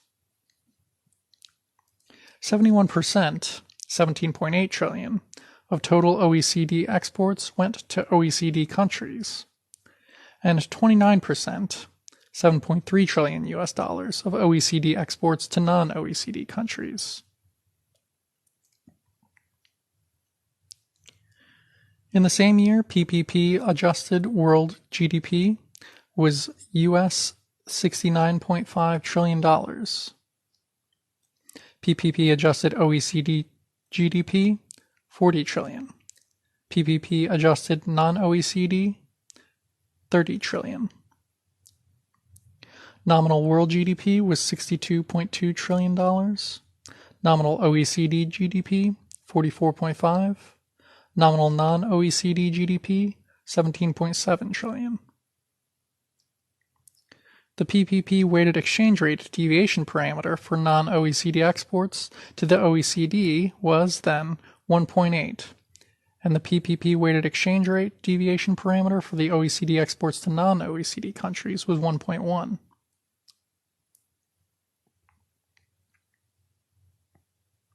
We can estimate that the loss of value to the Third World by unfair currency exchange by applying Kohler's formula as follows. T equals D times X minus X, where T is the magnitude of unfair currency exchange, transfer value. D is the PPP weighted exchange rate deviation. X is the nominal volume of center-periphery trade. And D times X is the true value of center-periphery trade. By doing so, we can estimate that the loss of value to the Third World by unfair currency exchange amounted to no less than US $6.9 trillion, $6.16 trillion from undervalued exports, and $730 billion from overvalued OECD imports in 2009.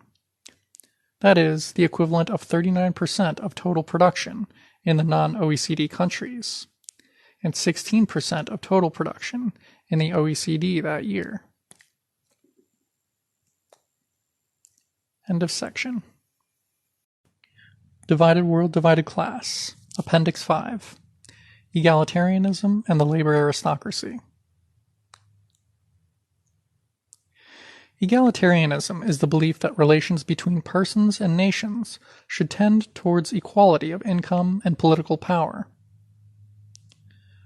Associated in modern times with the ideals of the French Revolution, for Marxists, egalitarianism is normally considered a radical bourgeois ideology, which is tangential to the historical reality of class struggle. Egalitarianism is alien to Marxist political economy, in the sense that socialist accounting does not proceed upon any moral imperative to level all incomes, but on a calculation based on value creation and distribution. First of all, Marx argues that under socialism, the principle of distribution is not one of precisely equal distribution of the social product to all citizens, but rather, quote, from each according to her abilities, to each according to her work performed. As such, those who contribute more value to society through their labor may expect to receive more of the social product than those who contribute less. Political considerations determined by the perceived need for particular kinds of labor may also enter into the income distribution in socialist society. Secondly, following an argument made by Aristotle, Marx argues that under communism, where the principle of, quote, from each according to her ability to each according to her needs applies, different individuals with different aptitudes, personal characteristics, and needs require particular and therefore potentially unequal distribution of the social product. Thirdly, Marxists often associate a purely egalitarian concern to alleviate poverty with reformism, arguing that capitalism cannot be transformed through a more equitable distribution of its products, since the unequal distribution of the social product follows directly from the private ownership of the means of production. Unless the means of production are socialized, inequality is inevitable, no matter how sincere the attempt to create equality at the level of consumption. Finally, by conceiving economics as a zero-sum game between haves and have-nots, strict egalitarianism as a kind of, quote, theory of the production relations, as opposed to the theory of the productive forces criticized by anti-imperialist Marxism, is opposed to historical materialism. The central thrust of the latter situates class struggle within an economic system conditioned by, and in turn conditioning, the development of the productive forces. Where these are maintained at a low level, the predominance of small-scale and individual units of production must tend to engender social inequalities and class divisions that may only be combated through high levels of state coercion.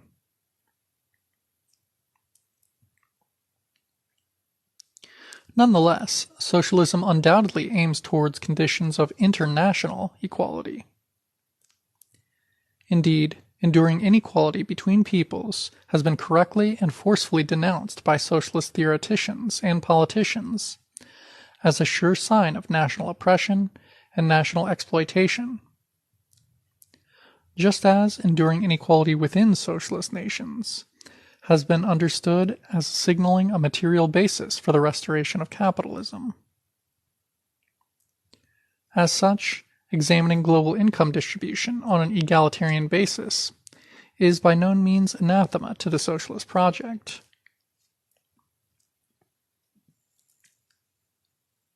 End of section. Divided World, Divided Class. Section. Global Inequality, a Millennial Perspective.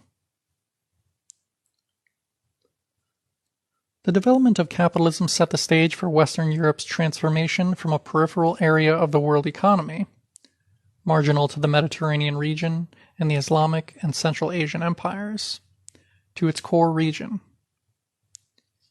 In Europe, in contrast to the Chinese and Islamic empires, political power was decentralized, whilst manorial lords controlled the extraction and distribution of surplus product in their fiefdoms. Due to this dislocated and fragmentary political economy, feudal lords had greater need of trading surpluses for strategically vital, especially military, commodities than did the world empires of the time. Moreover, by prohibiting merchants from acquiring scarce land and governmental power, the European lords of the Middle Ages forced them to invest in expanding trade and commerce. Thus, European merchants soon constructed geographically far-ranging commercial networks that could convert surpluses into commodities and commodities into money. Ultimately, although there were deep and extensive trading communities of interest in the Middle East, India, and China, the development of capitalism in the 16th century England proceeded on the basis of merchants being drawn into the realm of production as opposed to commerce alone.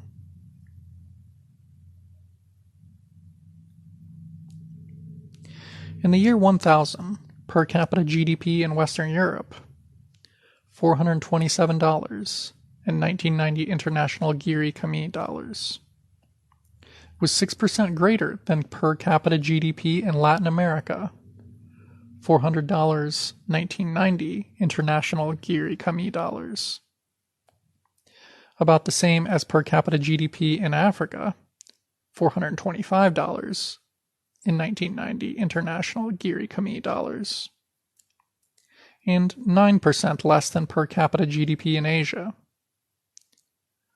$470 1990 international Giri Kami dollars.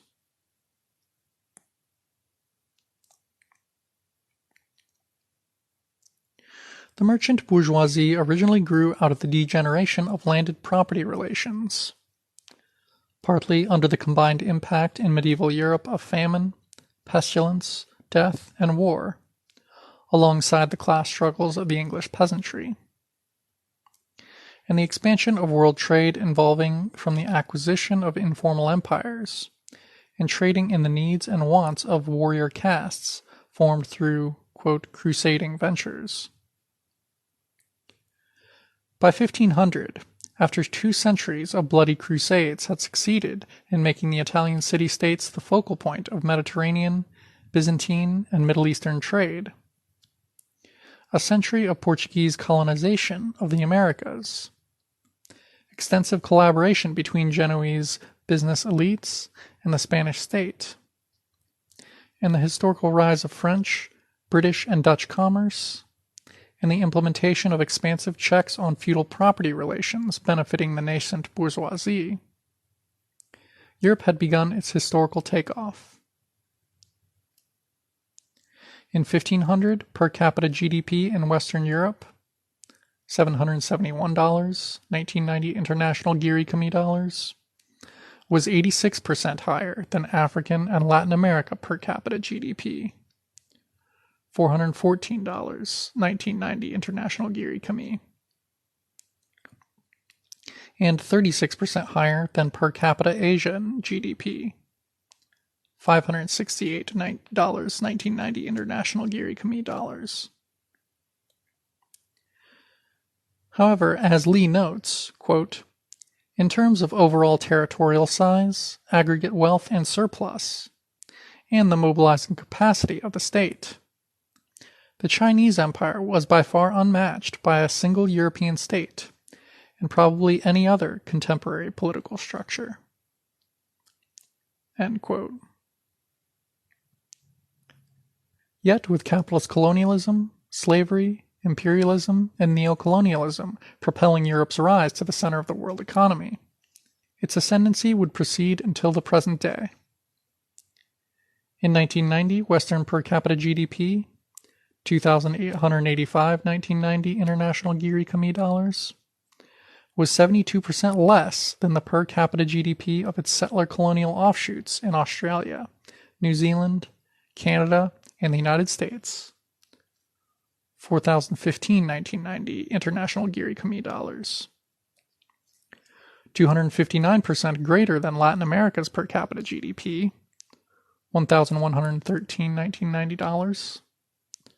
452% greater than the per capita GDP of Asia, $638,1990. And 480% greater than Africa's per GDP capita, $601,1990 international dollars.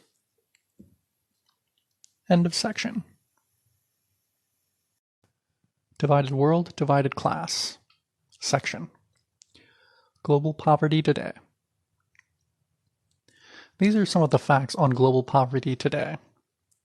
70% of the world's population lives in countries whose GDP per capita is below PPP US $5,000. 14% of the world's population live in countries with a GDP per capita of PPP $20,000 US dollars or higher. Only 4% of the world's population live in the, quote, missing middle, in countries with average incomes between $8,000 and $20,000 US purchasing power parity dollars. The world's average income is PPP US $3,500, and 75% of the world's population has an income of less than the average, with over 40% of those on less than $1,000 a year, or $2.73 a day. Only 10% has more than about US $10,000 a year. According to World Bank economists Yuri Dikonov and Michael Ward, the developed nations provided 85% of the people in the top 10% of the world by income in 1999. The income gap between the fifth of the world's people living in the richest countries and the fifth in the poorest was 74-1 in 1997, up from 60-1 in 1990 and 30-1 in 1960. To make the top 20% of the world by income, a person only needs to earn around $1,830 annually. As such, we can safely assume that everyone living and working legally in the OECD is in the top 20% of the world by income. According to the World Bank, the poorest 50% of the world accounted for 7.2% of all private consumption, while the richest 20% were responsible for a 76.6%, a ratio of nearly 27. This top global quintile, living in the highest income countries, had or consumed 86% of the world's GDP, the bottom fifth just 1%, 45% of all meat and fish, the bottom fifth just 5%, 82% of the world's export markets, the bottom fifth just 1%, 68% of foreign direct investment, the bottom fifth just 1%, 74% of the world's telephone lines, the bottom fifth 1.5%, 93.3% of internet users, the bottom fifth 0.2%, 84% of the world's paper, the bottom fifth 1.1%, 87% of the world's vehicles, the bottom fifth less than 1%, 58% of total energy, the bottom fifth just 4%. This situation has not been remedied in recent years either. According to World Bank figures, the number of people living in extreme poverty, less than $1 a day, fell by 25% between 1981 and 2001, and the proportion of the world's population living in extreme poverty fell by almost half, from 33 to 18%. The bad news is that if China is excluded, the number increased, and the number living on between $1 and $2 a day increased so much that the world total living on less than $2 a day increased. Even according to World Bank figures, not far short of half the world's population is living on an income of less than $2 a day.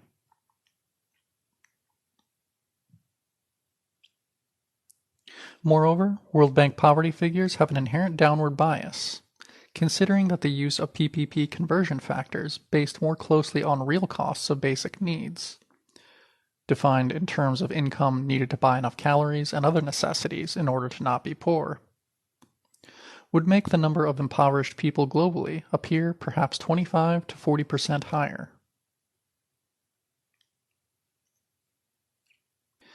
Between country inequality is rising fast, with absolute income gaps as, for example, between the top 10% of world income recipients, countries and individuals, and that of the bottom 10%, and between the top 10% and the intermediate 60%. China and India are reducing the absolute gap with the faltering middle-income states such as Mexico, Brazil, Russia, and Argentina, but not with the countries of North America, Western Europe, and Japan. If, as some evidence suggests, people commonly think about inequality in absolute rather than relative terms, those at the lower end feel more resentful and more inclined to migrate as absolute gaps increase, even as relative incomes become more equal. Our answer to the question, quote, "What is happening to income inequality?" should not be blind to absolute gaps. End section. Divided World, Divided Class. Section. Recent Growth Trends. The number of countries whose income gap, measured in GDP per capita, with the United States was enlarged between 1960 and 1999, was 51. The number of countries which reduced their income gap with the United States over that period was 45. In 4 countries there was no change, while the ratio of the highest to the lowest national GDP per capita has changed from 39 to 1 in 1960 to 115 to 1 in 1998, a worsening situation. Wade notes how, with countries grouped into deciles by GDP per capita, the growth rate of the bottom 6 between 1978 and 2000 was negative or nil, while the growth rate of the top 3 was substantially positive at 1.9% a year or more. Since 2000, the growth rate of world output has risen to 2.3% for 2001 to 3, and higher for 2003 to 6, probably resulting from a, quote, cyclical swing from a long period of low growth, amplified by unsustainable consumption by American consumers drawing on Japanese, German, and Chinese trade surpluses, and the wealth created by asset bubbles in equities and housing. End quote from Wade.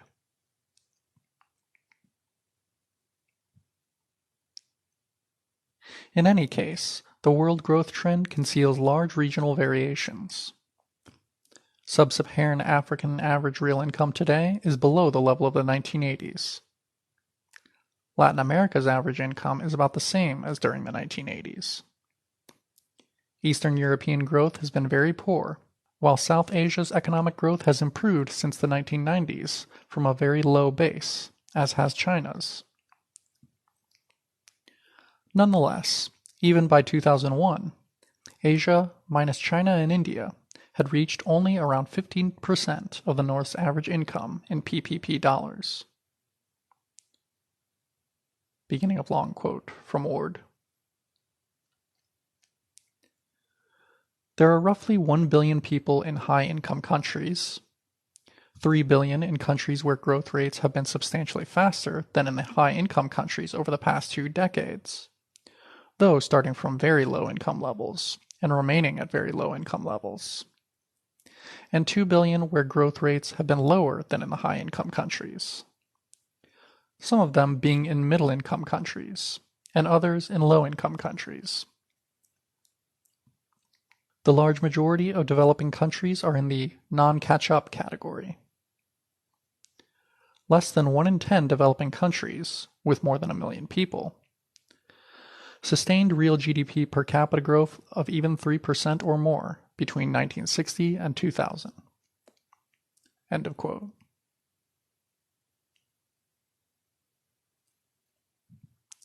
After 3 decades of neoliberal, quote, development strategies, the average income for developing countries is only around 15% that of the developed countries in PPP terms, and more like 5% in foreign exchange rate terms.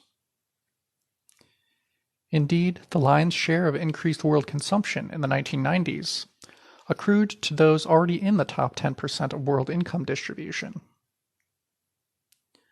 Between 1993 and 2001, 50 to 60% of the increase in world consumption accrued to those living on more than 10,000 PPP US dollars, 1993 rates.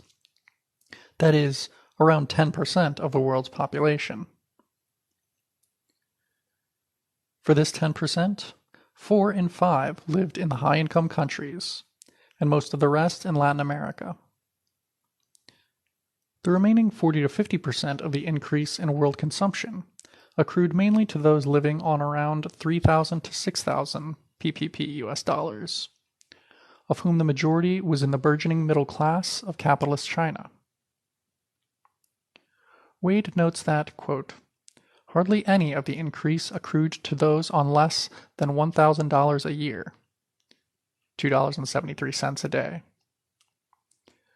Most of the latter lived in South Asia, Africa, and China. End quote.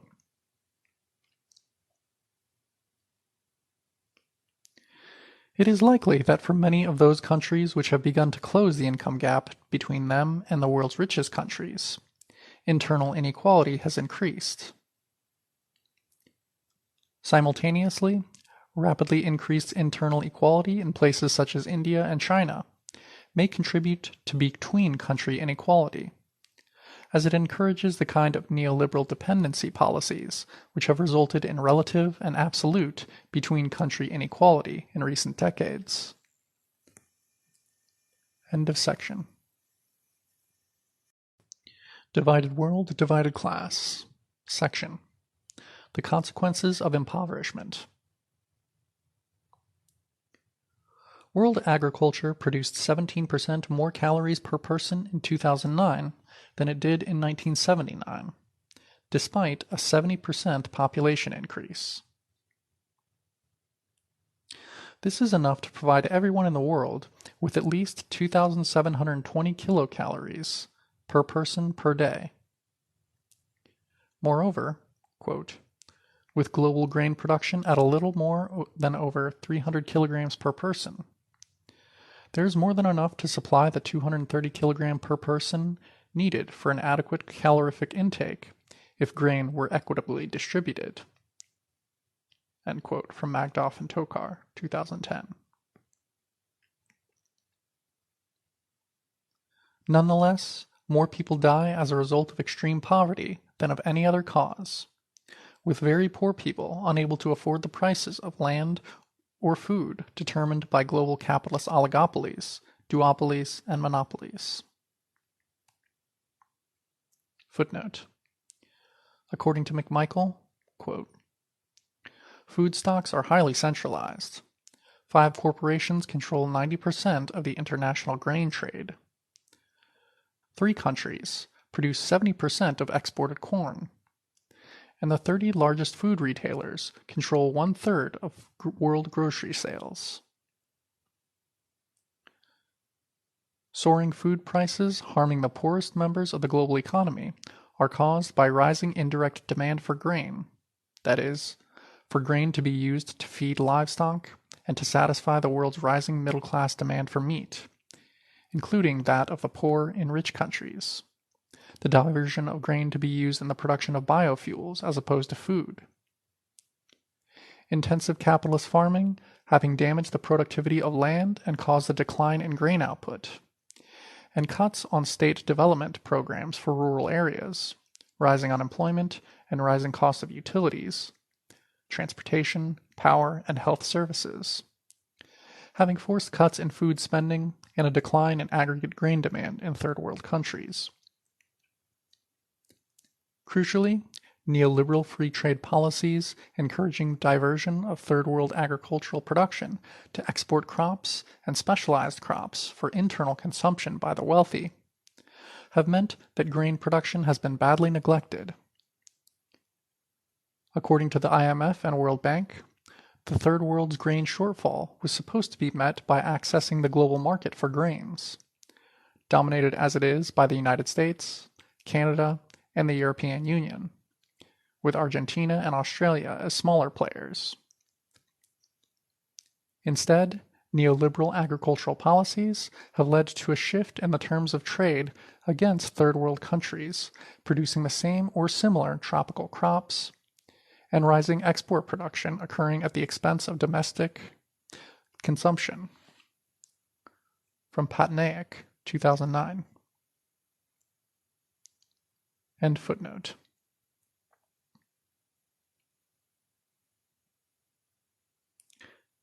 "40% of the world's population receives 5% of the world's income, while the richest 20% receive 75%.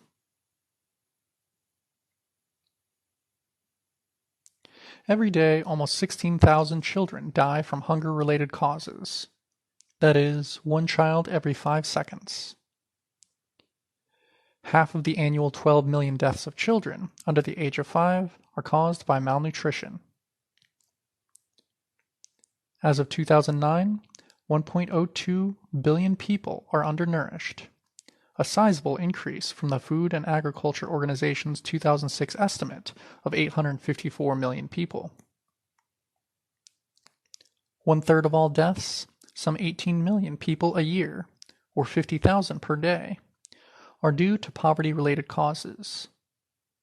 That equals 360 million people since 1990. The majority of these being women, with women making up 70% of those living in absolute poverty and over 60% of those suffering malnutrition, and children, or a population approaching that of the US. Almost all of these deaths occurred in, quote, developing countries, 80% of them in sub-Saharan Africa and South Asia, the two regions that also suffer from the highest rates of hunger and malnutrition. Most are attributed not to outright starvation, but to diseases that affect vulnerable children whose bodies have been weakened by hunger. Every year, more than 20 million low birth weight babies are born in developing countries and risk dying in infancy, while those who survive often suffer lifelong physical and cognitive disabilities. Over 146 million preschool-aged children suffer from chronic or acute hunger, and 18% of all hungry people are children under 5 years old. The result is either early death or, for those who survive longer, physical and mental stunting, which affects 31% of all third world children. A mere 12% of the world's population uses 85% of the world's water. End section. Divided World, Divided Class. Section. Implementing Global Egalitarianism. How would a more egalitarian distribution of global income affect the living standards of the citizens of the OECD? Global GDP in 2010 was $62.2 trillion US. World per capita GDP hovered around $9,276 in 2008. However, not all of GDP is available for personal consumption. In 2008, 22% of global GDP was consumed in gross domestic investment, GDI. That is, investment in physical plant, machinery, stock, etc. A further 17% was used for public consumption, state construction of roads, schools, hospitals, weapons of war, etc. That allows then for 61% for personal consumption. According to CIA figures, per capita GDP for the OECD is $37,083. Realistically adjusted for capital reinvestment and public expenditure, the average person in the OECD can expect an income under the current chronically unequal imperialist system of $22,621.